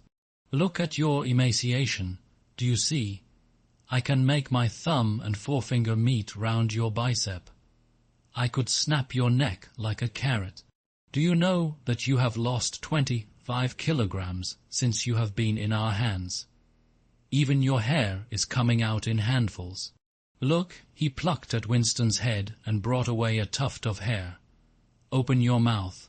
9, 10, 11 teeth left. How many had you when you came to us? And the few you have left are dropping out of your head. Look here." He seized one of Winston's remaining front teeth between his powerful thumb and forefinger. A twinge of pain shot through Winston's jaw. O'Brien had wrenched the loose tooth out by the roots. He tossed it across the cell. "You are rotting away," he said. "You are falling to pieces. What are you? A bag of filth. Now turn around and look into that mirror again. Do you see that thing facing you? That is the last man. If you are human, that is humanity. Now put your clothes on again." Winston began to dress himself with slow, stiff movements. Until now, He had not seemed to notice how thin and weak he was. Only one thought stirred in his mind, that he must have been in this place longer than he had imagined. Then, suddenly, as he fixed the miserable rags round himself, a feeling of pity for his ruined body overcame him. Before he knew what he was doing, he had collapsed onto a small stool that stood beside the bed and burst into tears. He was aware of his ugliness, his gracelessness, a bundle of bones in filthy underclothes sitting weeping in the harsh white light. But he could not stop himself. O'Brien laid a hand on his shoulder, almost kindly. "It will not last forever," he said. "You can escape from it whenever you choose. Everything depends on yourself." "You did it," sobbed Winston. "You reduced me to this state." "No, Winston, you reduced yourself to it. This is what you accepted when you set yourself up against the party. It was all contained in that first act. Nothing has happened that you did not foresee." He paused, and then went on. "We have beaten you, Winston. We have broken you up. You have seen what your body is like. Your mind is in the same state. I do not think there can be much pride left in you. You have been kicked and flogged and insulted. You have screamed with pain. You have rolled on the floor in your own blood and vomit. You have whimpered for mercy. You have betrayed everybody and everything. Can you think of a single degradation that has not happened to you?" Winston had stopped weeping, though the tears were still oozing out of his eyes. He looked up at O'Brien. "I have not betrayed Julia," he said. O'Brien looked down at him thoughtfully. "No," he said, "no, that is perfectly true. You have not betrayed Julia." The peculiar reverence for O'Brien, which nothing seemed able to destroy, flooded Winston's heart again. How intelligent, he thought, how intelligent. Never did O'Brien fail to understand what was said to him. Anyone else on earth would have answered promptly that he had betrayed Julia. For what was there that they had not screwed out of him under the torture? He had told them everything he knew about her, her habits, her character, her past life. He had confessed in the most trivial detail everything that had happened at their meetings, all that he had said to her and she to him, their black market meals, their adulteries, their vague plottings against the party, everything. And yet, in the sense in which he intended the word, he had not betrayed her.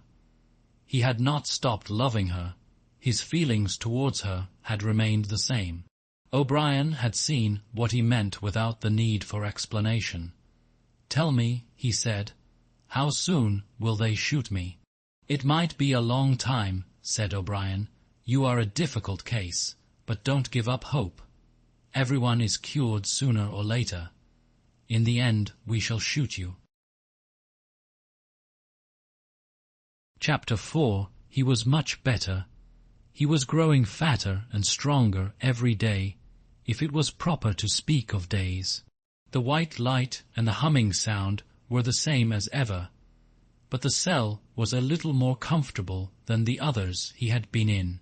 There was a pillow and a mattress on the plank bed, and a stool to sit on. They had given him a bath, and they allowed him to wash himself fairly frequently in a tin basin. They even gave him warm water to wash with. They had given him new underclothes and a clean suit of overalls.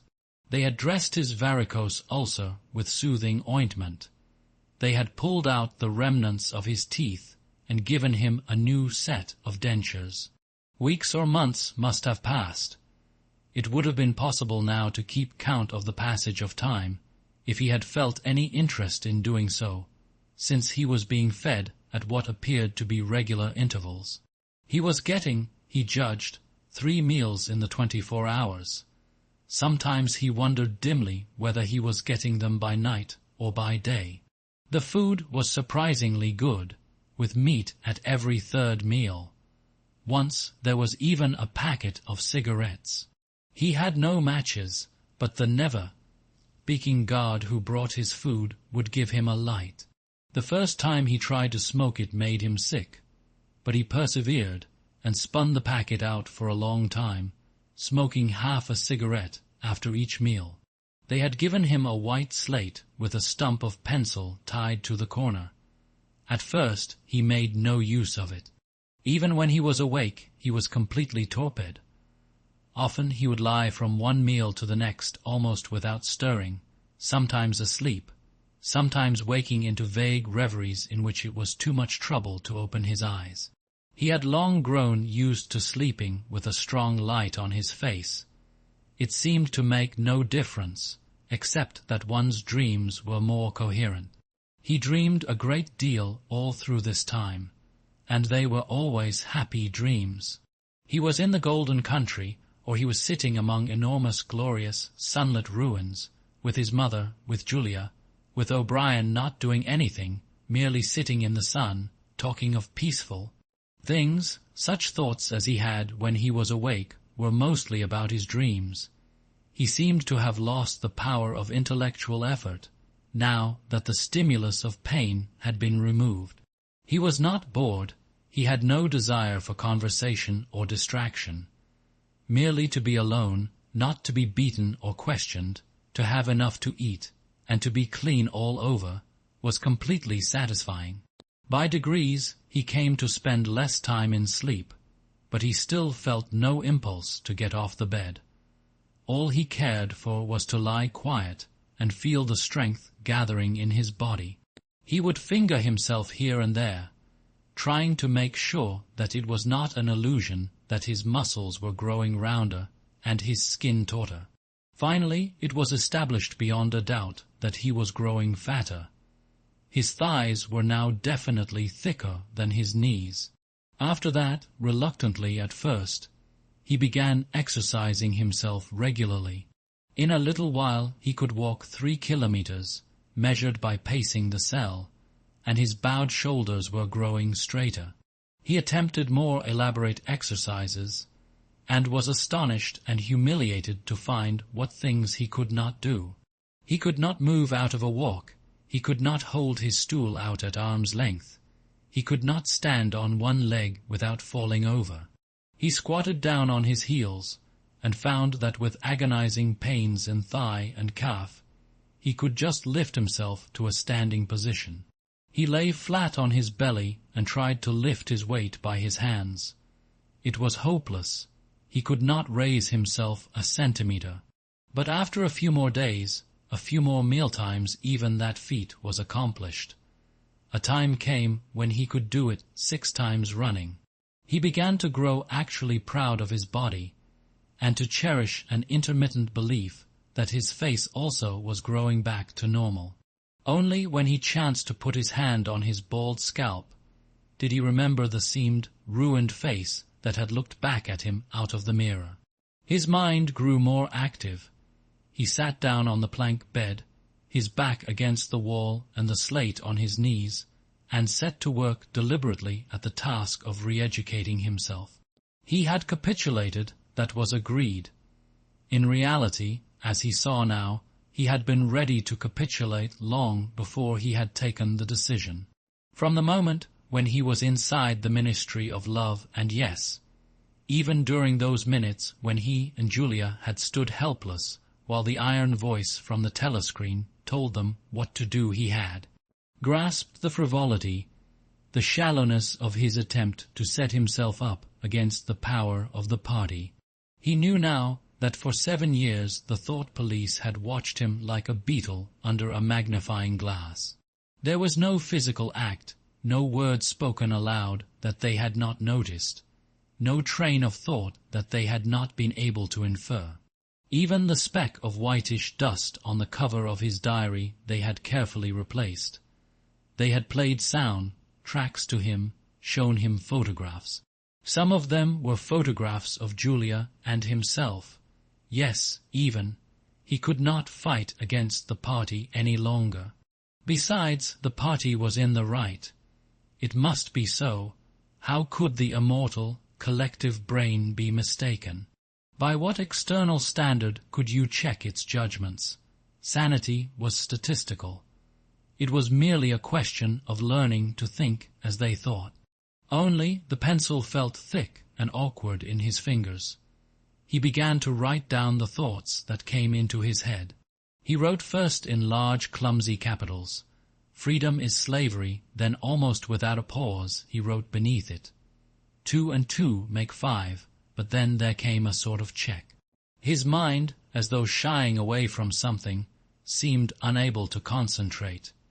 He knew that he knew what came next, but for the moment he could not recall it. When he did recall it, it was only by consciously reasoning out what it must be. It did not come of its own accord. He wrote, God is power, he accepted everything. The past was alterable. The past never had been altered. Oceania was at war with Eastasia. Oceania had always been at war with Eastasia. Jones, Aronson, and Rutherford were guilty of the crimes they were charged with. He had never seen the photograph that disproved their guilt. It had never existed. He had invented it. He remembered remembering contrary things, but those were false memories, products of self-deception. How easy it all was. Only surrender, and everything else followed.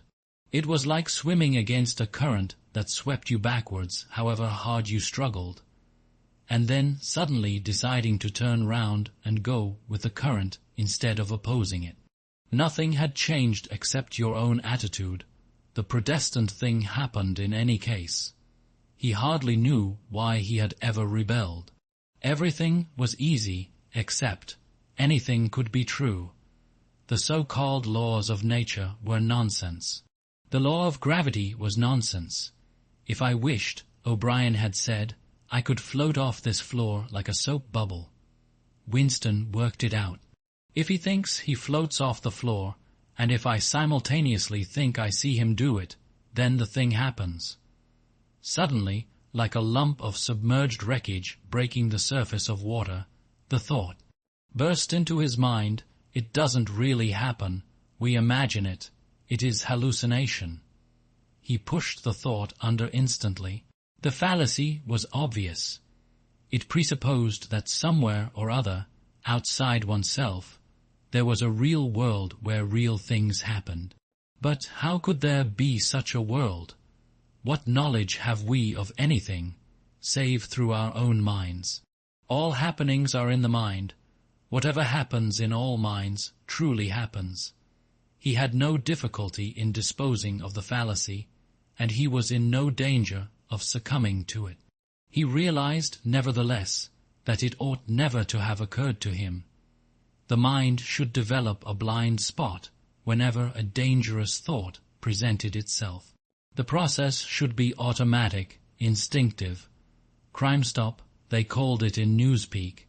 He set to work to exercise himself in Crime Stop. He presented himself with propositions. The party says the earth is flat. The party says that ice is heavier than water, and trained himself in not seeing or not understanding the arguments that contradicted them. It was not easy. It needed great powers of reasoning and improvisation. The arithmetical problems raised, for instance, by such a statement as 2 and 2 make 5, were beyond his intellectual grasp. It needed also a sort of athleticism of mind, an ability at one moment to make the most delicate use of logic, and at the next to be unconscious of the crudest logical errors. Stupidity was as necessary as intelligence, and as difficult to attain. All the while, with one part of his mind, he wondered how soon they would shoot him. Everything depends on yourself, O'Brien had said. But he knew that there was no conscious act by which he could bring it nearer. It might be 10 minutes hence, or 10 years. They might keep him for years in solitary confinement. They might send him to a labor camp. They might release him for a while, as they sometimes did. It was perfectly possible that before he was shot, the whole drama of his arrest and interrogation would be enacted all over again. The one certain thing was that death never came at an expected moment. The tradition, the unspoken tradition, somehow you knew it, though you never heard it said, was that they shot you from behind, always in the back of the head, without warning, as you walked down a corridor from cell to cell. One day, but one day was not the right expression, just as probably it was in the middle of the night. Once he fell into a strange, blissful reverie. He was walking down the corridor, waiting for the bullet. He knew that it was coming in another moment. Everything was settled, smoothed out, reconciled. There were no more doubts, no more arguments, no more pain, no more fear. His body was healthy and strong. He walked easily, with a joy of movement, and with a feeling of walking in sunlight. He was not any longer in the narrow white corridors in the Ministry of Love. He was in the enormous sunlit passage, a kilometre wide, down which he had seemed to walk in the delirium induced by drugs. He was in the golden country, following the foot track across the old rabbit-cropped pasture. He could feel the short, springy turf under his feet, and the gentle sunshine on his face. At the edge of the field were the elm trees, faintly stirring, and somewhere beyond that was the stream where the dace lay in the green pools under the willows. Suddenly he started up with a shock of horror. The sweat broke out on his backbone. He had heard himself cry aloud, "Julia! Julia! Julia, my love! Julia!" For a moment he had had an overwhelming hallucination of her presence. She had seemed to be not merely with him, but inside him. It was as though she had got into the texture of his skin. In that moment he had loved her far more than he had ever done when they were together and free. Also he knew that somewhere or other she was still alive and needed his help. He lay back on the bed and tried to compose himself. What had he done? How many years had he added to his servitude by that moment of weakness? In another moment he would hear the tramp of boots outside. They could not let such an outburst go unpunished. They would know now, if they had not known before, that he was breaking the agreement he had made with them. He obeyed the party, but he still hated the party. In the old days he had hidden a heretical mind beneath an appearance of conformity. Now he had retreated a step further. In the mind he had surrendered, but he had hoped to keep the inner heart inviolate. He knew that he was in the wrong, but he preferred to be in the wrong. They would understand that O'Brien would understand it. It was all confessed in that single foolish cry. He would have to start all over again. It might take years. He ran a hand over his face, trying to familiarize himself with the new shape. There were deep furrows in the cheeks. The cheekbones felt sharp, the nose flattened. Besides, since last seeing himself in the glass, he had been given a complete new set of teeth. It was not easy to preserve inscrutability when you did not know what your face looked like. In any case, mere control of the features was not enough. For the first time he perceived that if you want to keep a secret, you must also hide it from yourself. You must know all the while that it is there, but until it is needed, you must never let it emerge into your consciousness in any shape that could be given a name. From now onwards he must not only think right, he must feel right, dream right, and all the while he must keep his hatred locked up inside him like a ball of matter which was part of himself, and yet unconnected with the rest of him, a kind of cyst. One day they would decide to shoot him.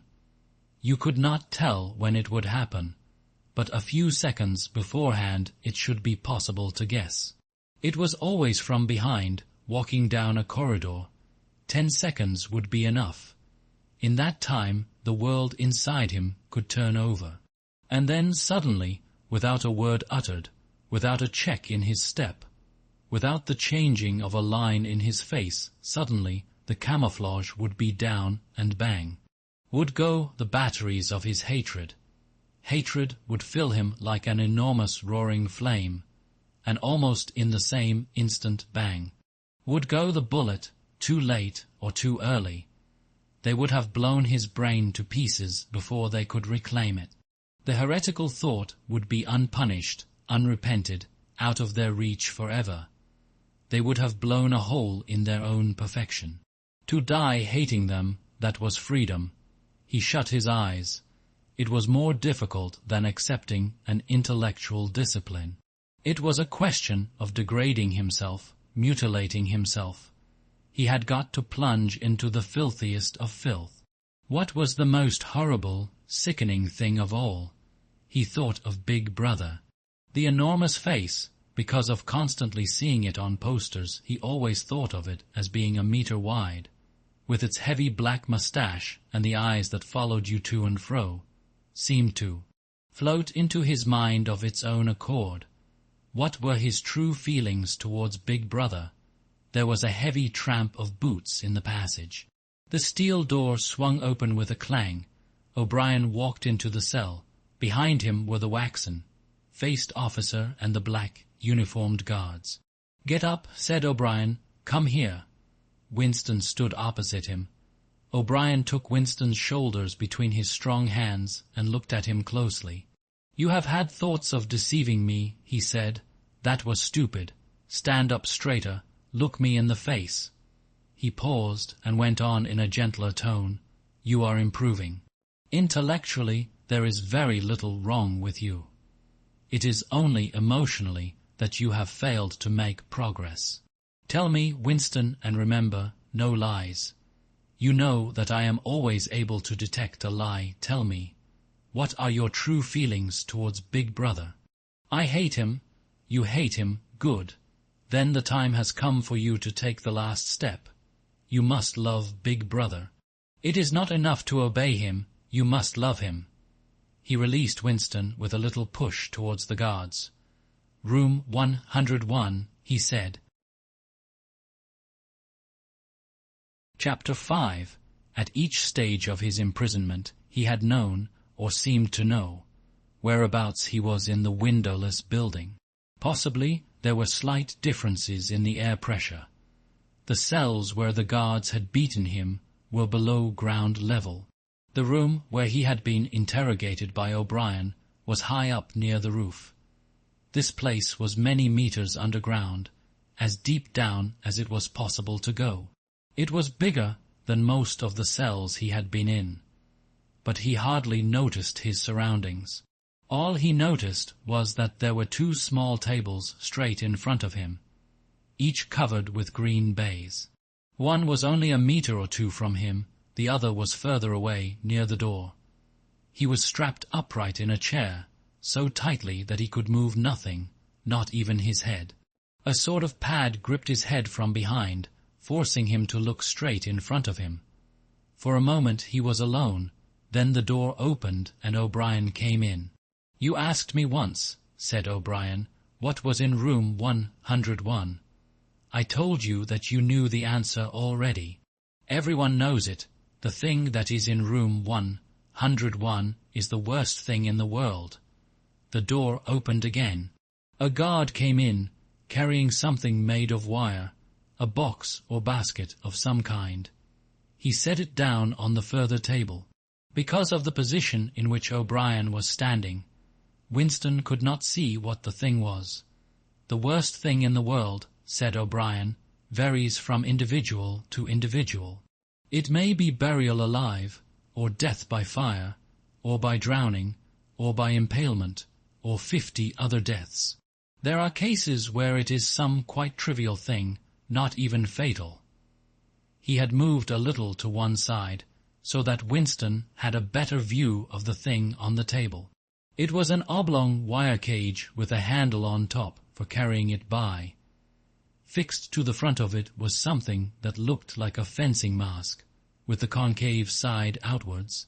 Although it was 3 or 4 meters away from him, he could see that the cage was divided lengthways into 2 compartments, and that there was some kind of creature in each. They were rats.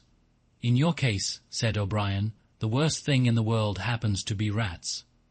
A sort of premonitory tremor, a fear of he was not certain what, had passed through Winston as soon as he caught his first glimpse of the cage, but at this moment the meaning of the mass-like attachment in front of it suddenly sank into him.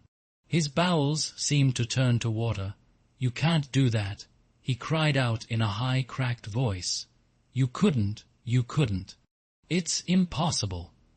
"Do you remember," said O'Brien, "the moment of panic that used to occur in your dreams? There was a wall of blackness in front of you, and a roaring sound in your ears.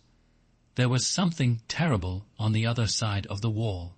You knew that you knew what it was, but you dared not drag it into the open. It was the rats that were on the other side of the wall." "O'Brien," said Winston, making an effort to control his voice, "you know this is not necessary.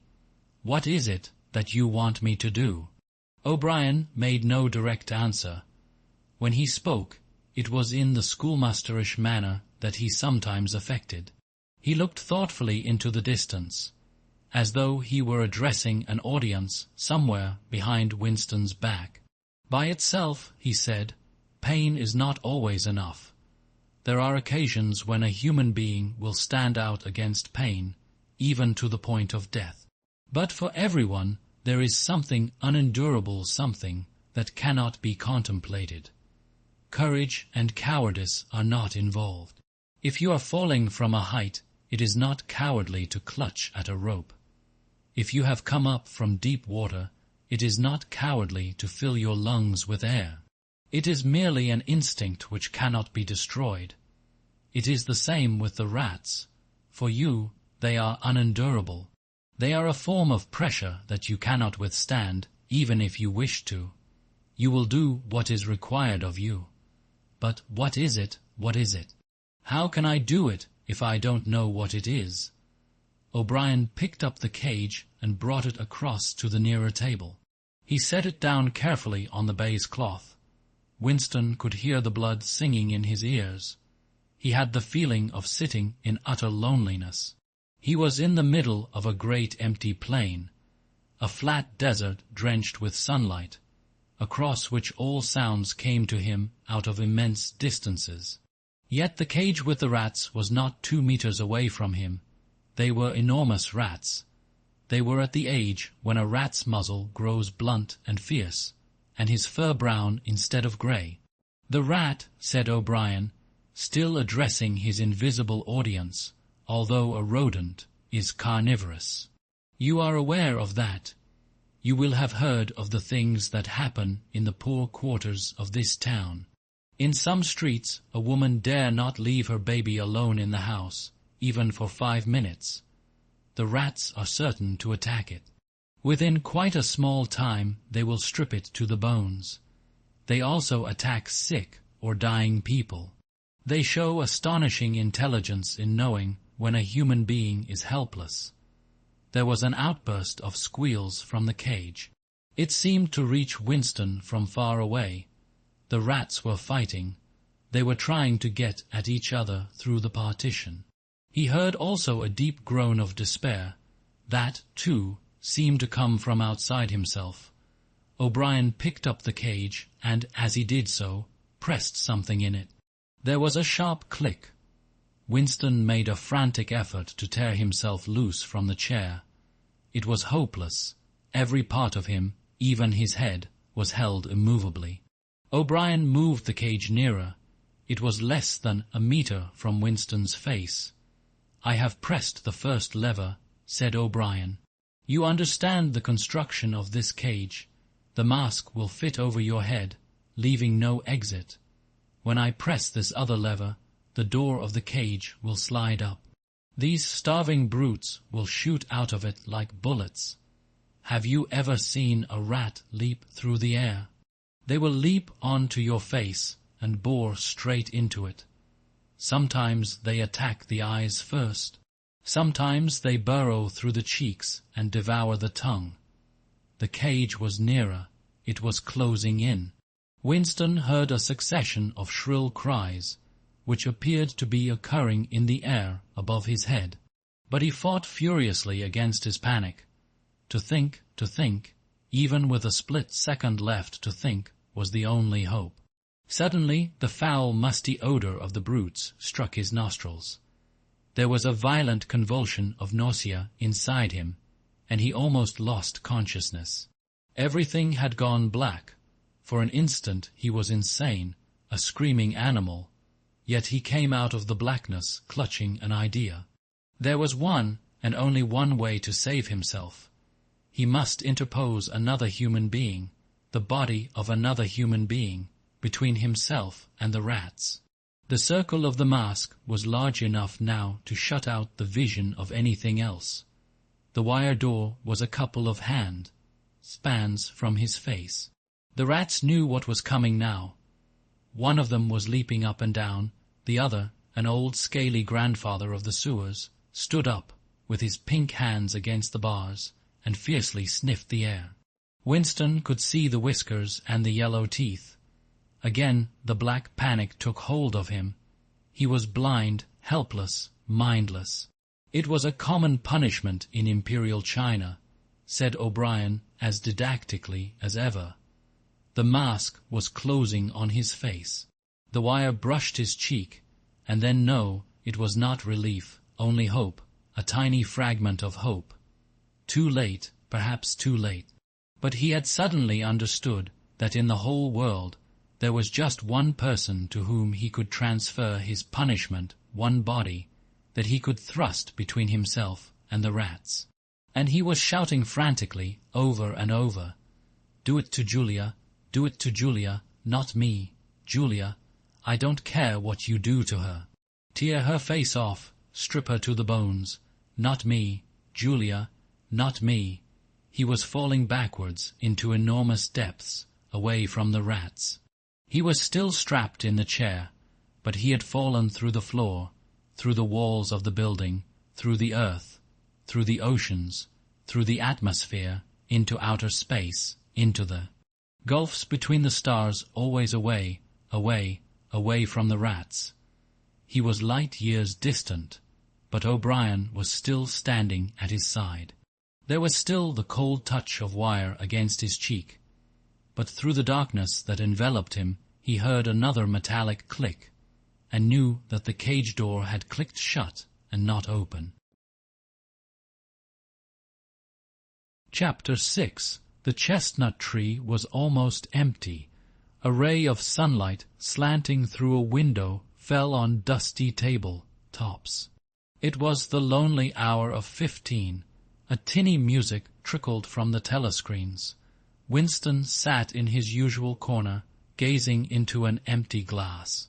Now and again he glanced up at a vast face which eyed him from the opposite wall. "Big Brother is watching you," the caption said. Unbidden, a waiter came and filled his glass up with Victory gin, shaking into it a few drops from another bottle with a quill through the cork. It was saccharin flavoured with cloves, the speciality of the café. Winston was listening to the telescreen. At present only music was coming out of it, but there was a possibility that at any moment there might be a special bulletin from the Ministry of Peace. The news from the African front was disquieting in the extreme. On and off he had been worrying about it all day. A Eurasian army, Oceania, was at war with Eurasia. Oceania had always been at war with Eurasia, was moving southward at terrifying speed. The midday bulletin had not mentioned any definite area, but it was probable that already the mouth of the Congo was a battlefield. Brazzaville and Leopoldville were in danger. One did not have to look at the map to see what it meant. It was not merely a question of losing Central Africa. For the first time in the whole war, the territory of Oceania itself was menaced. A violent emotion, not fear exactly but a sort of undifferentiated excitement, flared up in him, then faded again. He stopped thinking about the war. In these days he could never fix his mind on any one subject for more than a few moments at a time. He picked up his glass and drained it at a gulp. As always, the gin made him shudder and even retch slightly. The stuff was horrible. The cloves and saccharin, themselves disgusting enough in their sickly way, could not disguise the flat, oily smell, and what was worst of all was that the smell of gin, which dwelt with him night and day, was inextricably mixed up in his mind with the smell of those he never named them, even in his thoughts, and so far as it was possible, he never visualized them. They were something that he was half aware of, hovering close to his face, a smell that clung to his nostrils. As the gin rose in him, he belched through purple lips. He had grown fatter since they released him, and had regained his old color indeed, more than regained it. His features had thickened, the skin on nose and cheekbones was coarsely red. Even the bald scalp was too deep a pink. A waiter, again unbidden, brought the chessboard and the current issue of the Times, with the page turned down at the chess problem. Then, seeing that Winston's glass was empty, he brought the gin bottle and filled it. There was no need to give orders. They knew his habits. The chessboard was always waiting for him. His corner table was always reserved. Even when the place was full, he had it to himself, since nobody cared to be seen sitting too close to him. He never even bothered to count his drinks. At irregular intervals they presented him with a dirty slip of paper, which they said was the bill, but he had the impression that they always undercharged him. It would have made no difference if it had been the other way about. He had always plenty of money nowadays. He even had a job, a sinecure, more highly paid than his old job had been. The music from the telescreen stopped, and a voice took over. Winston raised his head to listen. No bulletins from the front, however. It was merely a brief announcement from the Ministry of Plenty. In the preceding quarter, it appeared, the 10th 3-year plan's quota for bootlaces had been overfulfilled by 98%. He examined the chess problem and set out the pieces. It was a tricky ending, involving a couple of knights. White to play and mate in 2 moves. Winston looked up at the portrait of Big Brother. White always mates, he thought with a sort of cloudy mysticism. Always, without exception, it is so arranged. In no chess problem since the beginning of the world has black ever won. Did it not symbolize the eternal, unvarying triumph of good over evil? The huge face gazed back at him, full of calm power. White always mates. The voice from the telescreen paused and added in a different and much graver tone.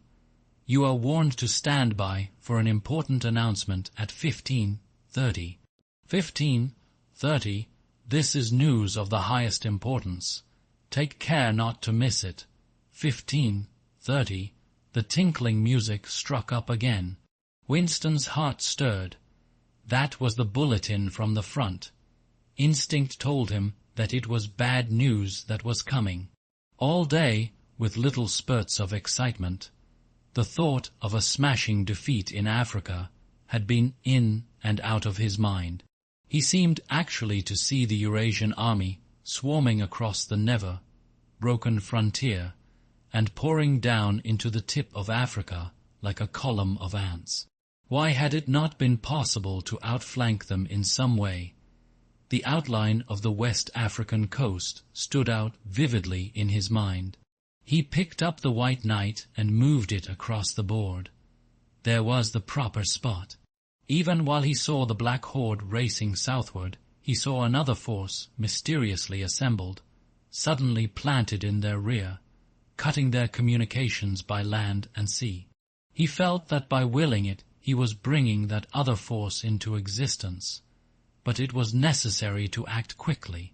If they could get control of the whole of Africa, if they had airfields and submarine bases at the Cape, it would cut Oceania in 2. It might mean anything: defeat, breakdown, the redivision of the world, the destruction of the party. He drew a deep breath, an extraordinary medley of feeling, but it was not a medley, exactly. Rather, it was successive layers of feeling, in which one could not say which layer was undermost struggled inside him. The spasm passed. He put the white knight back in its place, but for the moment he could not settle down to serious study of the chess problem. His thoughts wandered again. Almost unconsciously he traced with his finger in the dust on the table. 2 + 2 = 5. They can't get inside you, she had said. But they could get inside you. What happens to you here is forever, O'Brien had said. That was a true word. There were things, your own acts, from which you could never recover. Something was killed in your breast, burnt out, cauterized out. He had seen her, he had even spoken to her. There was no danger in it. He knew, as though instinctively, that they now took almost no interest in his doings. He could have arranged to meet her a second time if either of them had wanted to. Actually, it was by chance that they had met. It was in the park, on a vile, biting day in March, when the earth was like iron and all the grass seemed dead, and there was not a bud anywhere except a few crocuses which had pushed themselves up, to be dismembered by the wind. He was hurrying along with frozen hands and watering eyes when he saw her not 10 meters away from him. It struck him at once that she had changed in some ill-defined way. They almost passed one another without a sign. Then he turned and followed her, not very eagerly. He knew that there was no danger. Nobody would take any interest in him. She did not speak.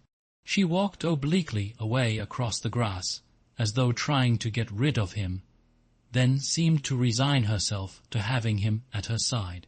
Presently they were in among a clump of ragged leafless shrubs, useless either for concealment or as protection from the wind. They halted. It was vilely cold.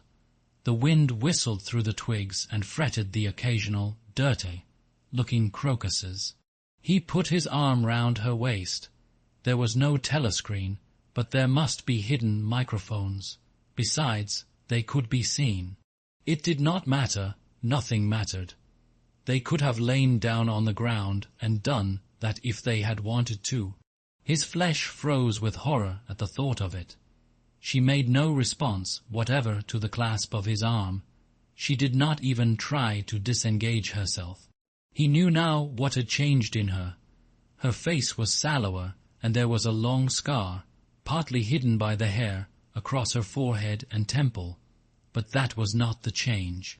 It was that her waist had grown thicker, and, in a surprising way, had stiffened. He remembered how once, after the explosion of a rocket bomb, he had helped to drag a corpse out of some ruins, and had been astonished not only by the incredible weight of the thing, but by its rigidity and awkwardness to handle, which made it seem more like stone than flesh. Her body felt like that. It occurred to him that the texture of her skin would be quite different from what it had once been. He did not attempt to kiss her, nor did they speak. As they walked back across the grass, she looked directly at him for the first time. It was only a momentary glance, full of contempt and dislike. He wondered whether it was a dislike that came purely out of the past, or whether it was inspired also by his bloated face and the water that the wind kept squeezing from his eyes. They sat down on 2 iron chairs, side by side, but not too close together. He saw that she was about to speak. She moved her clumsy shoe a few centimeters and deliberately crushed a twig. Her feet seemed to have grown broader, he noticed. "I betrayed you," she said baldly. "I betrayed you," he said. She gave him another quick look of dislike. "Sometimes," she said, "they threaten you with something you can't stand up to, can't even think about. And then you say, 'Don't do it to me, do it to somebody else, do it to so, and so.' And perhaps you might pretend afterwards that it was only a trick and that you just said it to make them stop and didn't really mean it, But that isn't true. At the time when it happens, you do mean it. You think there's no other way of saving yourself, and you're quite ready to save yourself that way. You want it to happen to the other person. You don't give a damn what they suffer. All you care about is yourself. All you care about is yourself, he echoed. And after that, you don't feel the same towards the other person any longer. No, he said, you don't feel the same. There did not seem to be anything more to say. The wind plastered their thin overalls against their bodies. Almost at once it became embarrassing to sit there in silence. Besides, it was too cold to keep still. She said something about catching her tube and stood up to go. "We must meet again," he said. "Yes," she said, "we must meet again." He followed irresolutely for a little distance, half a pace behind her. They did not speak again. She did not actually try to shake him off, but walked at just such a speed as to prevent his keeping abreast of her. He had made up his mind that he would accompany her as far as the tube station. But suddenly this process of trailing along in the cold seemed pointless and unbearable. He was overwhelmed by a desire not so much to get away from Julia as to get back to the Chestnut Tree Cafe, which had never seemed so attractive as at this moment. He had a nostalgic vision of his corner table, with the newspaper and the chessboard and the ever-flowing gin. Above all, it would be warm in there. The next moment, not altogether by accident, he allowed himself to become separated from her by a small knot of people. He made a half-hearted attempt to catch up, then slowed down, turned, and made off in the opposite direction. When he had gone 50 meters, he looked back. The street was not crowded, but already he could not distinguish her. Any one of a dozen hurrying figures might have been hers. Perhaps her thickened, stiffened body was no longer recognizable from behind. At the time when it happens, she had said, "You do mean it." He had meant it. He had not merely said it, he had wished it. He had wished that she, and not he, should be delivered over to the something changed in the music that trickled from the telescreen. A cracked and jeering note, a yellow note, came into it. And then perhaps it was not happening. Perhaps it was only a memory taking on the semblance of sound. A voice was singing. "Under the spreading chestnut tree, I sold you, and you sold me the..." Tears welled up in his eyes. A passing waiter noticed that his glass was empty and came back with the gin bottle. He took up his glass and sniffed at it. The stuff grew not less but more horrible with every mouthful he drank. But it had become the element he swam in. It was his life, his death, and his resurrection. It was gin that sank him into stupor every night, and gin that revived him every morning. When he woke, seldom before 1100, with gummed-up eyelids and fiery mouth and a back that seemed to be broken, it would have been impossible even to rise from the horizontal if it had not been for the bottle and teacup placed beside the bed overnight. Through the midday hours he sat with glazed face, the bottle handy, listening to the telescreen. From 15 to close, in time he was a fixture in the chestnut tree. No one cared what he did any longer, no whistle woke him, no telescreen admonished him. Occasionally, perhaps twice a week, he went to a dusty, forgotten, looking office in the Ministry of Truth and did a little work, or what was called work. He had been appointed to a subcommittee of a subcommittee, which had sprouted from one of the innumerable committees dealing with minor difficulties that arose in the compilation of the 11th edition of the Newspeak dictionary.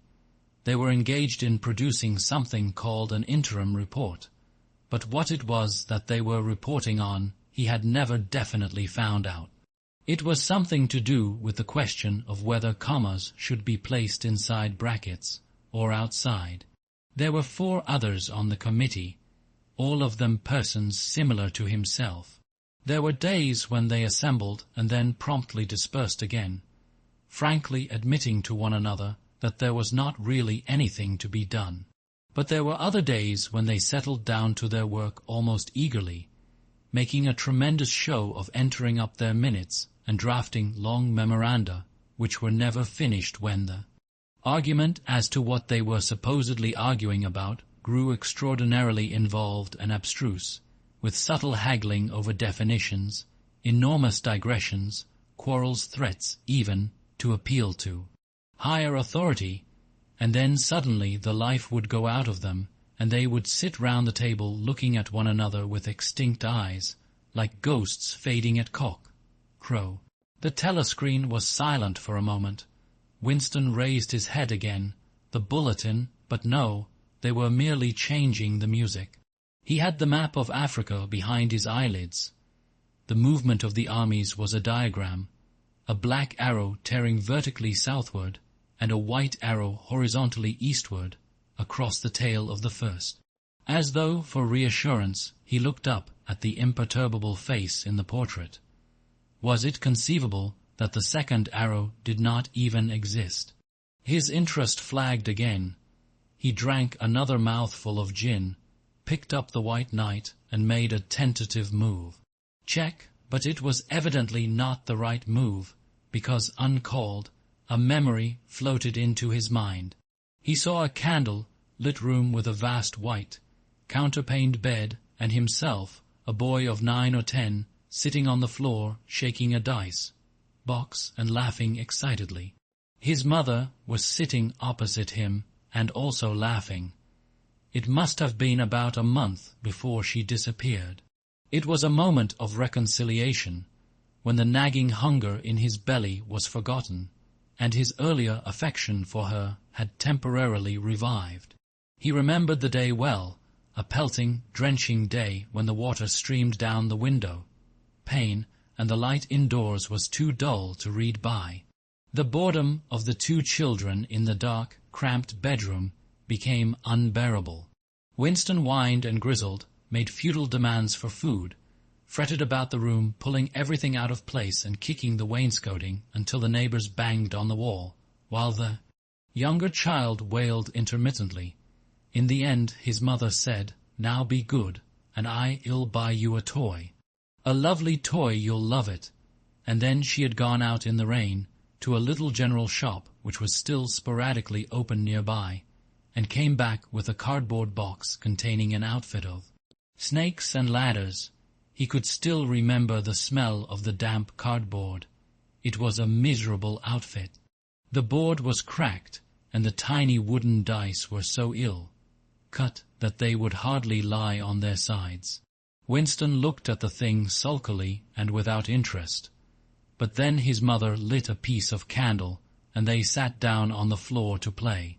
Soon he was wildly excited and shouting with laughter as the tiddly winks climbed hopefully up the ladders, and then came slithering down the snakes again, almost to the starting point. They played 8 games, winning 4 each. His tiny sister, too young to understand what the game was about, had sat propped up against a bolster, laughing because the others were laughing. For a whole afternoon they had all been happy together, as in his earlier childhood. He pushed the picture out of his mind. It was a false memory. He was troubled by false memories occasionally. They did not matter so long as one knew them for what they were. Some things had happened, others had not happened. He turned back to the chessboard and picked up the White Knight again. Almost in the same instant it dropped onto the board with a clatter. He had started as though a pin had run into him. A shrill trumpet call had pierced the air. It was the bulletin, victory. It always meant victory when a trumpet call preceded the news. A sort of electric drill ran through the cafe. Even the waiters had started and pricked up their ears. The trumpet call had let loose an enormous volume of noise. Already an excited voice was gabbling from the telescreen, but even as it started, it was almost drowned by a roar of cheering from outside. The news had run round the streets like magic. He could hear just enough of what was issuing from the telescreen to realize that it had all happened, as he had foreseen. A vast seaborne armada had secretly assembled a sudden blow in the enemy's rear, the white arrow tearing across the tail of the black. Fragments of triumphant phrases pushed themselves through the din. Vast strategic maneuver, perfect coordination, utter rout, 500,000 prisoners, complete demoralization, control of the whole of Africa, bring the war within measurable distance of its end, victory, greatest victory in human history, victory, victory, victory. Under the table, Winston's feet made convulsive movements. He had not stirred from his seat, but in his mind he was running, swiftly running. He was with the crowds outside, cheering himself deaf. He looked up again at the portrait of Big Brother, the colossus that bestrode the world, the rock against which the hordes of Asia dashed themselves in vain. He thought how 10 minutes ago, yes, only 10 minutes, there had still been equivocation in his heart, as he wondered whether the news from the front would be of victory or defeat. It was more than a Eurasian army that had perished. Much had changed in him since that first day in the Ministry of Love, but the final, indispensable, healing change had never happened until this moment. The voice from the telescreen was still pouring forth its tale of prisoners and booty and slaughter, but the shouting outside had died down a little. The waiters were turning back to their work. One of them approached with the gin bottle. Winston, sitting in a blissful dream, paid no attention as his glass was filled up. He was not running or cheering any longer. He was back in the Ministry of Love, with everything forgiven, his soul white as snow. He was in the public dock, confessing everything, implicating everybody. He was walking down the white, tiled corridor with the feeling of walking in sunlight and an armed guard at his back. The long, hoped for bullet was entering his brain. He gazed up at the enormous face. 40 years it had taken him to learn what kind of smile was hidden beneath the dark mustache.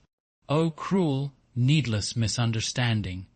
Oh, stubborn, self-willed exile from the loving breast!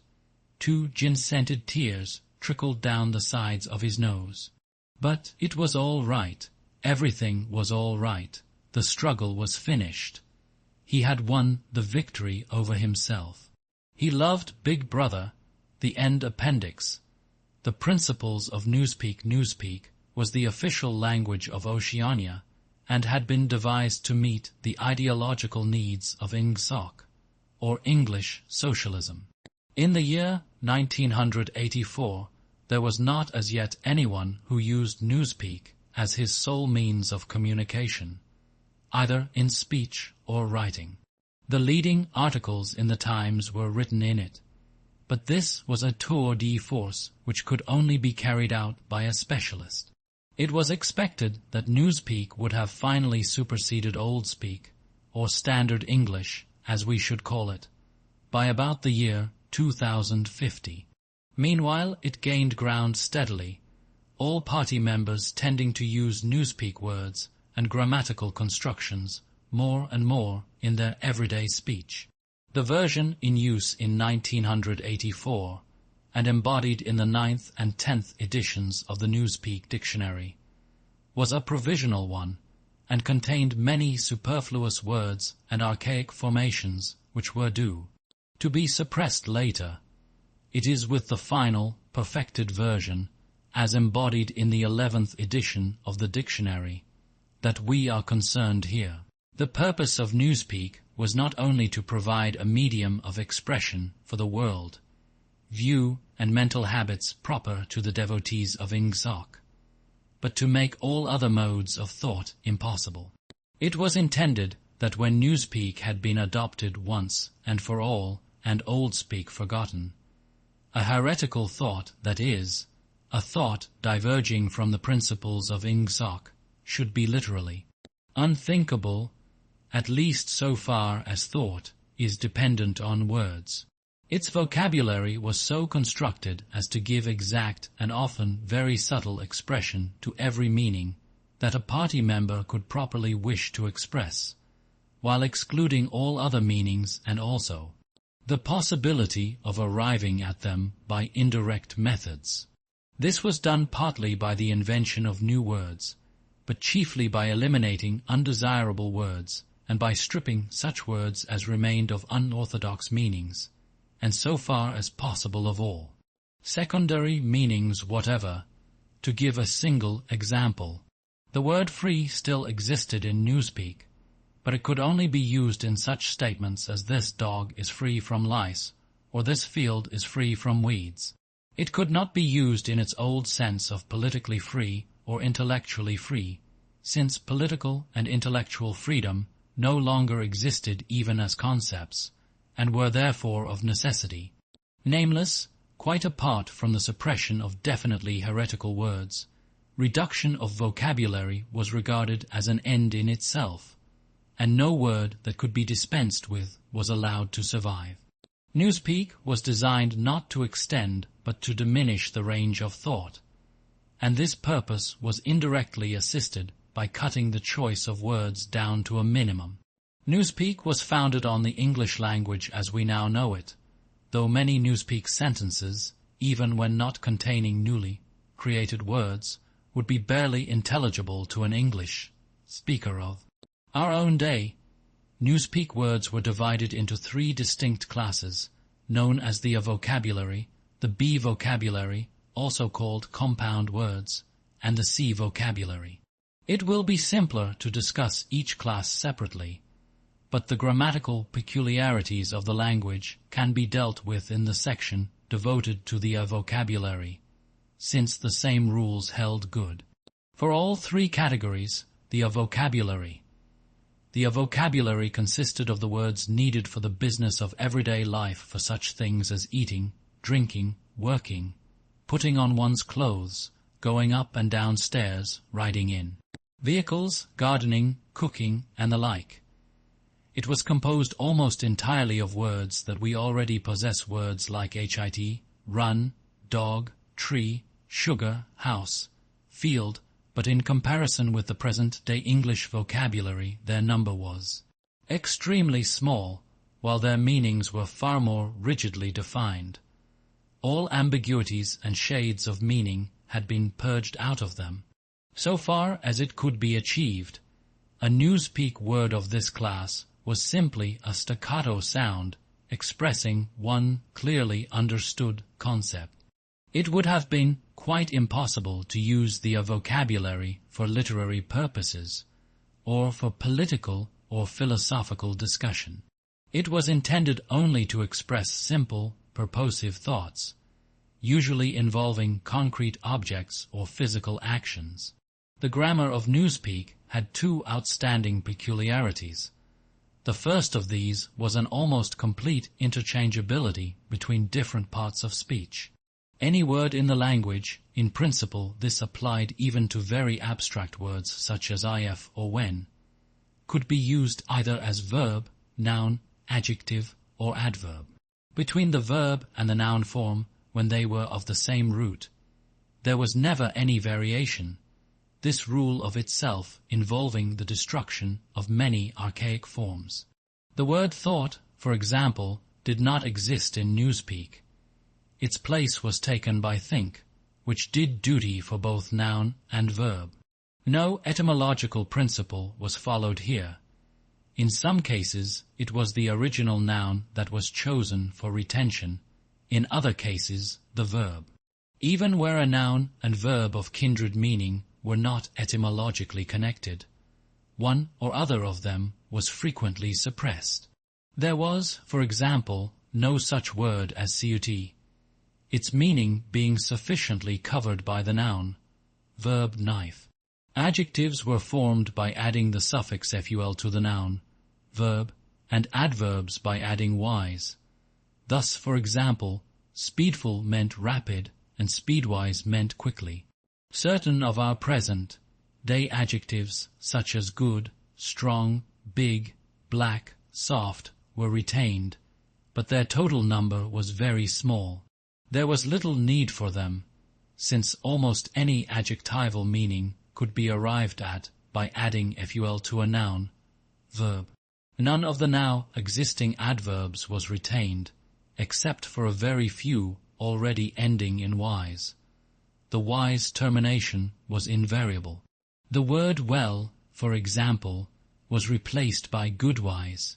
In addition, any word this again applied in principle to every word in the language could be negatived by adding the affix un, or could be strengthened by the affix plus, or, for still greater emphasis, double plus.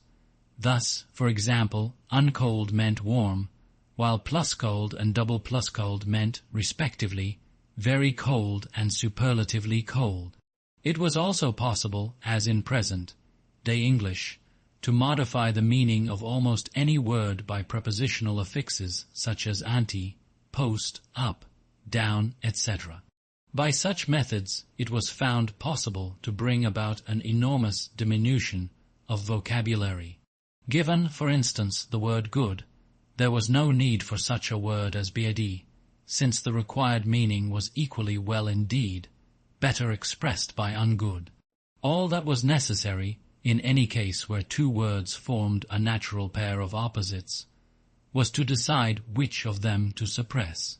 Dark, for example, could be replaced by unlight, or light by undark, according to preference. The second distinguishing mark of Newspeak grammar was its regularity. Subject to a few exceptions which are mentioned below, all inflections followed the same rules. Thus, in all verbs the preterite and the past participle were the same and ended in ed.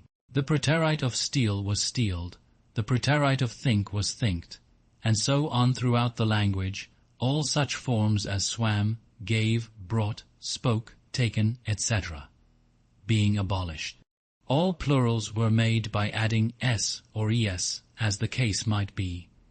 The plurals of man, ox, life, were man's, ox's, life's. Comparison of adjectives was invariably made by adding er, est, good, gooder, goodest, irregular forms, and the most formation being suppressed. The only classes of words that were still allowed to inflect irregularly were the pronouns, the relatives, the demonstrative adjectives, and the auxiliary verbs. All of these followed their ancient usage, except that whom had been scrapped as unnecessary, and the shall, should tenses had been dropped, all their uses being covered by will and would. There were also certain irregularities in word formation arising out of the need for rapid and easy speech. A word which was difficult to utter, or was liable to be incorrectly heard, was held to be ipso facto a bad word. Occasionally, therefore, for the sake of euphony, extra letters were inserted into a word, or an archaic formation was retained, but this need made itself felt chiefly in connection with the B vocabulary. Why so great an importance was attached to ease of pronunciation will be made clear later in this essay. The B vocabulary. The B vocabulary consisted of words which had been deliberately constructed for political purposes, words, that is to say, which not only had in every case a political implication, but were intended to impose a desirable mental attitude upon the person using them. Without a full understanding of the principles of Ingsoc, it was difficult to use these words correctly. In some cases they could be translated into Old Speak, or even into words taken from the vocabulary, but this usually demanded a long paraphrase and always involved the loss of certain overtones. The B words were a sort of verbal shorthand, often packing whole ranges of ideas into a few syllables, and at the same time more accurate and forcible than ordinary language. The B words were in all cases compound words. Compound words such as speakwrite were of course to be found in the vocabulary, but these were merely convenient abbreviations and had no special ideological color. They consisted of two or more words or portions of words welded together in an easily pronounceable form. The resulting amalgam was always a noun, verb, and inflected according to the ordinary rules. To take a single example, the word goodthink meaning, very roughly, orthodoxy, or, if one chose to regard it as a verb, to think in an orthodox manner. This inflected as follows: noun, verb goodthink, past tense and past participle goodthinked, present participle good thinking, adjective goodthinkful, adverb goodthinkwise, verbal noun. Good thinker. The B words were not constructed on any etymological plan. The words of which they were made up could be any parts of speech, and could be placed in any order and mutilated in any way which made them easy to pronounce while indicating their derivation. In the word crime-think, thought-crime, for instance, the think came second, whereas in think-pol, thought-police, it came first, and in the latter word police had lost its second syllable. Because of the great difficulty in securing euphony, irregular formations were commoner in the B vocabulary than in the A vocabulary. For example, the adjective forms of minitru, minipax, and minilove were, respectively, minitruthful, minipeaceful, and minilovely, simply because truthful, paxful, and loveful were slightly awkward to pronounce. In principle, however, all B words could inflect, and all inflected in exactly the same way. Some of the B words had highly subtilized meanings, barely intelligible to anyone who had not mastered the language as a whole. Consider, for example, such a typical sentence from a Times leading article as Oldthinker's Unbeliefeel Ingzok. The shortest rendering that one could make of this in old speak would be, those whose ideas were formed before the Revolution cannot have a full emotional understanding of the principles of English socialism. But this is not an adequate translation. To begin with, in order to grasp the full meaning of the Newspeak sentence quoted above, one would have to have a clear idea of what is meant by Ingzok. And in addition, only a person thoroughly grounded in Ingzok could appreciate the full force of the word Bellafeel, which implied a blind, enthusiastic acceptance difficult to imagine today, or of the word oldthink, which was inextricably mixed up with the idea of wickedness and decadence. But the special function of certain Newspeak words, of which oldthink was one, was not so much to express meanings as to destroy them. These words, necessarily few in number, had had their meanings extended until they contained within themselves whole batteries of words which, as they were sufficiently covered by a single, comprehensive term, could now be scrapped and forgotten. The greatest difficulty facing the compilers of the Newspeak Dictionary was not to invent new words, but, having invented them, to make sure what they meant. To make sure, that is to say, what ranges of words they cancelled by their existence. As we have already seen in the case of the word free, words which had once borne a heretical meaning were sometimes retained for the sake of convenience, but only with the undesirable meanings. Purged out of them, countless other words such as honor, justice, morality, internationalism, democracy, science, and religion had simply ceased to exist. A few blanket words covered them, and, in covering them, abolished them. All words grouping themselves round the concepts of liberty and equality, for instance, were contained in the single word crime-think, while all words grouping themselves round the concepts of objectivity and rationalism were contained in the single word oldthink. Greater precision would have been dangerous. What was required in a party member was an outlook similar to that of the ancient Hebrew who knew, without knowing much else, that all nations other than his own worshipped false gods. He did not need to know that these gods were called Baal, Osiris, Moloch, Ashtaroth, and the like. probably the less he knew about them the better for his orthodoxy. He knew Jehovah and the commandments of Jehovah. He knew, therefore, that all gods with other names or other attributes were false gods. In somewhat the same way, the party member knew what constituted right conduct, and in exceedingly vague, generalized terms, he knew what kinds of departure from it were possible. His sexual life, for example, was entirely regulated by the two Newspeak words sex crime, sexual immorality, and good sex, chastity. Sex crime covered all sexual misdeeds whatever. It covered fornication, adultery, homosexuality, and other perversions, and, in addition, normal intercourse practiced for its own sake. There was no need to enumerate them separately, since they were all equally culpable, and, in principle, all punishable by death. In the C vocabulary, which consisted of scientific and technical words, it might be necessary to give specialized names to certain sexual aberrations, but the ordinary citizen had no need of them. He knew what was meant by good sex, that is to say, normal intercourse between man and wife, for the sole purpose of begetting children, and without physical pleasure on the part of the woman. All else was sex crime. In Newspeak it was seldom possible to follow a heretical thought further than the perception that it was heretical. Beyond that point the necessary words were non-existent. No word in the B vocabulary was ideologically neutral. A great many were euphemisms. Such words, for instance, as Joy Camp, Force, Labor Camp, or Minipax Ministry of Peace, i.e. Ministry of War, meant almost the exact opposite of what they appeared to mean.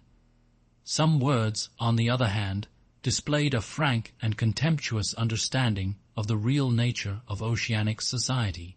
An example was prolfeed, meaning the rubbishy entertainment and spurious news which the party handed out to the masses. Other words, again, were ambivalent, having the connotation good when applied to the party and bad when applied to its enemies.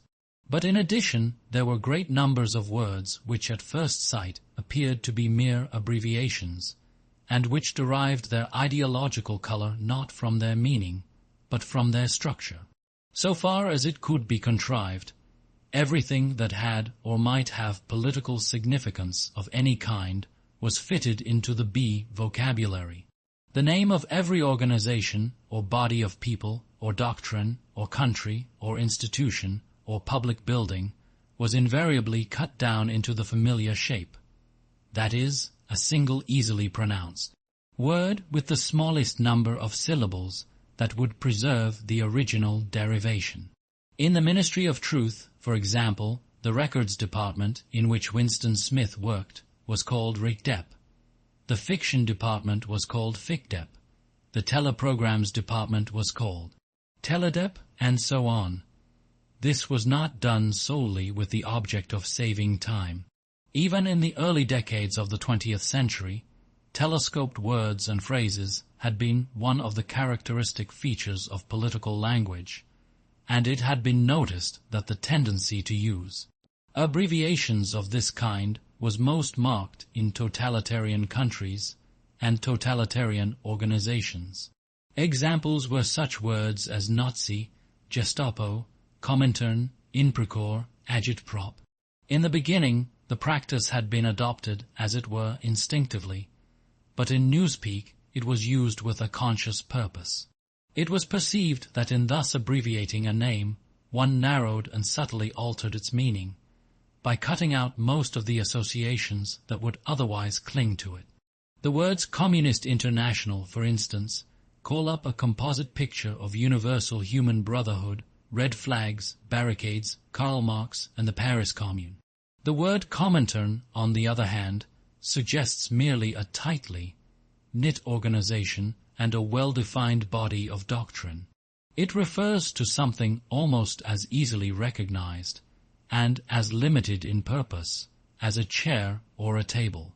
Comintern is a word that can be uttered almost without taking thought, whereas Communist International is a phrase over which one is obliged to linger, at least momentarily. In the same way, the associations called up by a word like minitru are fewer and more controllable than those called up by ministry of truth. This accounted not only for the habit of abbreviating whenever possible, but also for the almost exaggerated care that was taken to make every word easily pronounceable. In Newspeak, euphony outweighed every consideration other than exactitude of meaning. Regularity of grammar was always sacrificed to it when it seemed necessary. And rightly so, since what was required, above all for political purposes, was short-clipped words of unmistakable meaning which could be uttered rapidly and which roused the minimum of echoes in the speaker's mind. The words of the B vocabulary even gained in force from the fact that nearly all of them were very much alike. Almost invariably these words goodthink, minipax, prolfeed, sexcrime, joycamp, ingsoc, bellyfeel, thingpol, and countless others were words of 2 or 3 syllables, with the stress distributed equally between the first syllable and the last. The use of them encouraged a gabbling style of speech, at once staccato and monotonous. And this was exactly what was aimed at. The intention was to make speech, and especially speech on any subject not ideologically neutral, as nearly as possible independent of consciousness. For the purposes of everyday life, it was no doubt necessary, or sometimes necessary, to reflect before speaking. But a party member called upon to make a political or ethical judgment should be able to spray forth the correct opinions as automatically as a machine gun spraying forth bullets. His training fitted him to do this. The language gave him an almost foolproof instrument, and the texture of the words, with their harsh sound and a certain willful ugliness which was in accord with the spirit of Ingsoc, assisted the process still further. So did the fact of having very few words to choose from. Relative to our own, the Newspeak vocabulary was tiny, and new ways of reducing it were constantly being devised. Newspeak, indeed, differed from most all other languages in that its vocabulary grew smaller instead of larger every year. Each reduction was a gain, since the smaller the area of choice, the smaller the temptation to take thought. Ultimately, it was hoped to make articulate speech issue from the larynx, without involving the higher brain centers at all. This aim was frankly admitted in the Newspeak word duckspeak, meaning to quack like a duck. Like various other words in the B vocabulary, duckspeak was ambivalent in meaning. Provided that the opinions which were quacked out were orthodox ones, it implied nothing but praise, and when the Times referred to one of the orators of the party as a double plus good duck speaker, it was paying a warm and valued compliment. The C vocabulary was supplementary to the others, and consisted entirely of scientific and technical terms.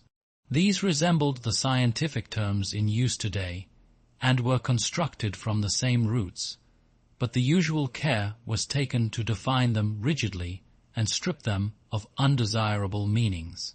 They followed the same grammatical rules as the words in the other 2 vocabularies. Very few of the C words had any currency either in everyday speech or in political speech. Any scientific worker or technician could find all the words he needed in the list devoted to his own speciality, but he seldom had more than a smattering of the words occurring in the other lists. Only a very few words were common to all lists, and there was no vocabulary expressing the function of science as a habit of mind, or a method of thought, irrespective of its particular branches. There was, indeed, no word for science, any meaning that it could possibly bear being already sufficiently covered by the word ingsoc. From the foregoing account it will be seen that in Newspeak the expression of unorthodox opinions above a very low level was nigh impossible. It was of course possible to utter heresies of a very crude kind, a species of blasphemy, It would have been possible, for example, to say Big Brother is ungood. But this statement, which to an orthodox ear merely conveyed a self-evident absurdity, could not have been sustained by reasoned argument, because the necessary words were not available. Ideas inimical to Ingsoc could only be entertained in a vague wordless form, and could only be named in very broad terms which lumped together and condemned whole groups of heresies without defining them. In doing so, one could, in fact, only use Newspeak for unorthodox purposes by illegitimately translating some of the words back into Oldspeak. For example, all mans are equal was a possible Newspeak sentence, but only in the same sense in which all men are red-haired is a possible Oldspeak sentence. It did not contain a grammatical error, but it expressed a palpable untruth, i.e., that all men are of equal size, weight, or strength. The concept of political equality no longer existed, and this secondary meaning had accordingly been purged out of the word equal. In 1984, when Oldspeak was still the normal means of communication, the danger theoretically existed that in using Newspeak words, one might remember their original meanings. In practice, it was not difficult for any person well grounded in doublethink to avoid doing this, but within a couple of generations, even the possibility of such a lapse would have vanished. A person growing up with Newspeak as his sole language would no more know that equal had once had the secondary meaning of politically equal, or that free had once meant intellectually free. Then, for instance, a person who had never heard of chess would be aware of the secondary meanings attaching to queen and rook. There would be many crimes and errors which it would be beyond his power to commit, simply because they were nameless and therefore unimaginable. And it was to be foreseen that with the passage of time the distinguishing characteristics of Newspeak would become more and more pronounced, its words growing fewer and fewer, their meanings more and more rigid, and the chance of putting them to improper uses always diminishing. When Oldspeak had been once and for all superseded, the last link with the past would have been severed. History had already been rewritten, but fragments of the literature of the past survived here and there, imperfectly censored, and so long as one retained one's knowledge of Oldspeak, it was possible to read them. In the future, such fragments, even if they chanced to survive, would be unintelligible and untranslatable. It was impossible to translate any passage of Oldspeak into Newspeak unless it either referred to some technical process or some very simple everyday action, or was already orthodox, good-thinkful, would be the Newspeak expression in tendency. In practice, this meant that no book written before approximately 1960 could be translated as a whole. Pro-evolutionary literature could only be subjected to ideological translation, that is, alteration in sense as well as language. Take, for example, the well-known passage from the Declaration of Independence. We hold these truths to be self-evident, that all men are created equal, that they are endowed by their Creator with certain inalienable rights, that among these are life, liberty, and the pursuit of happiness.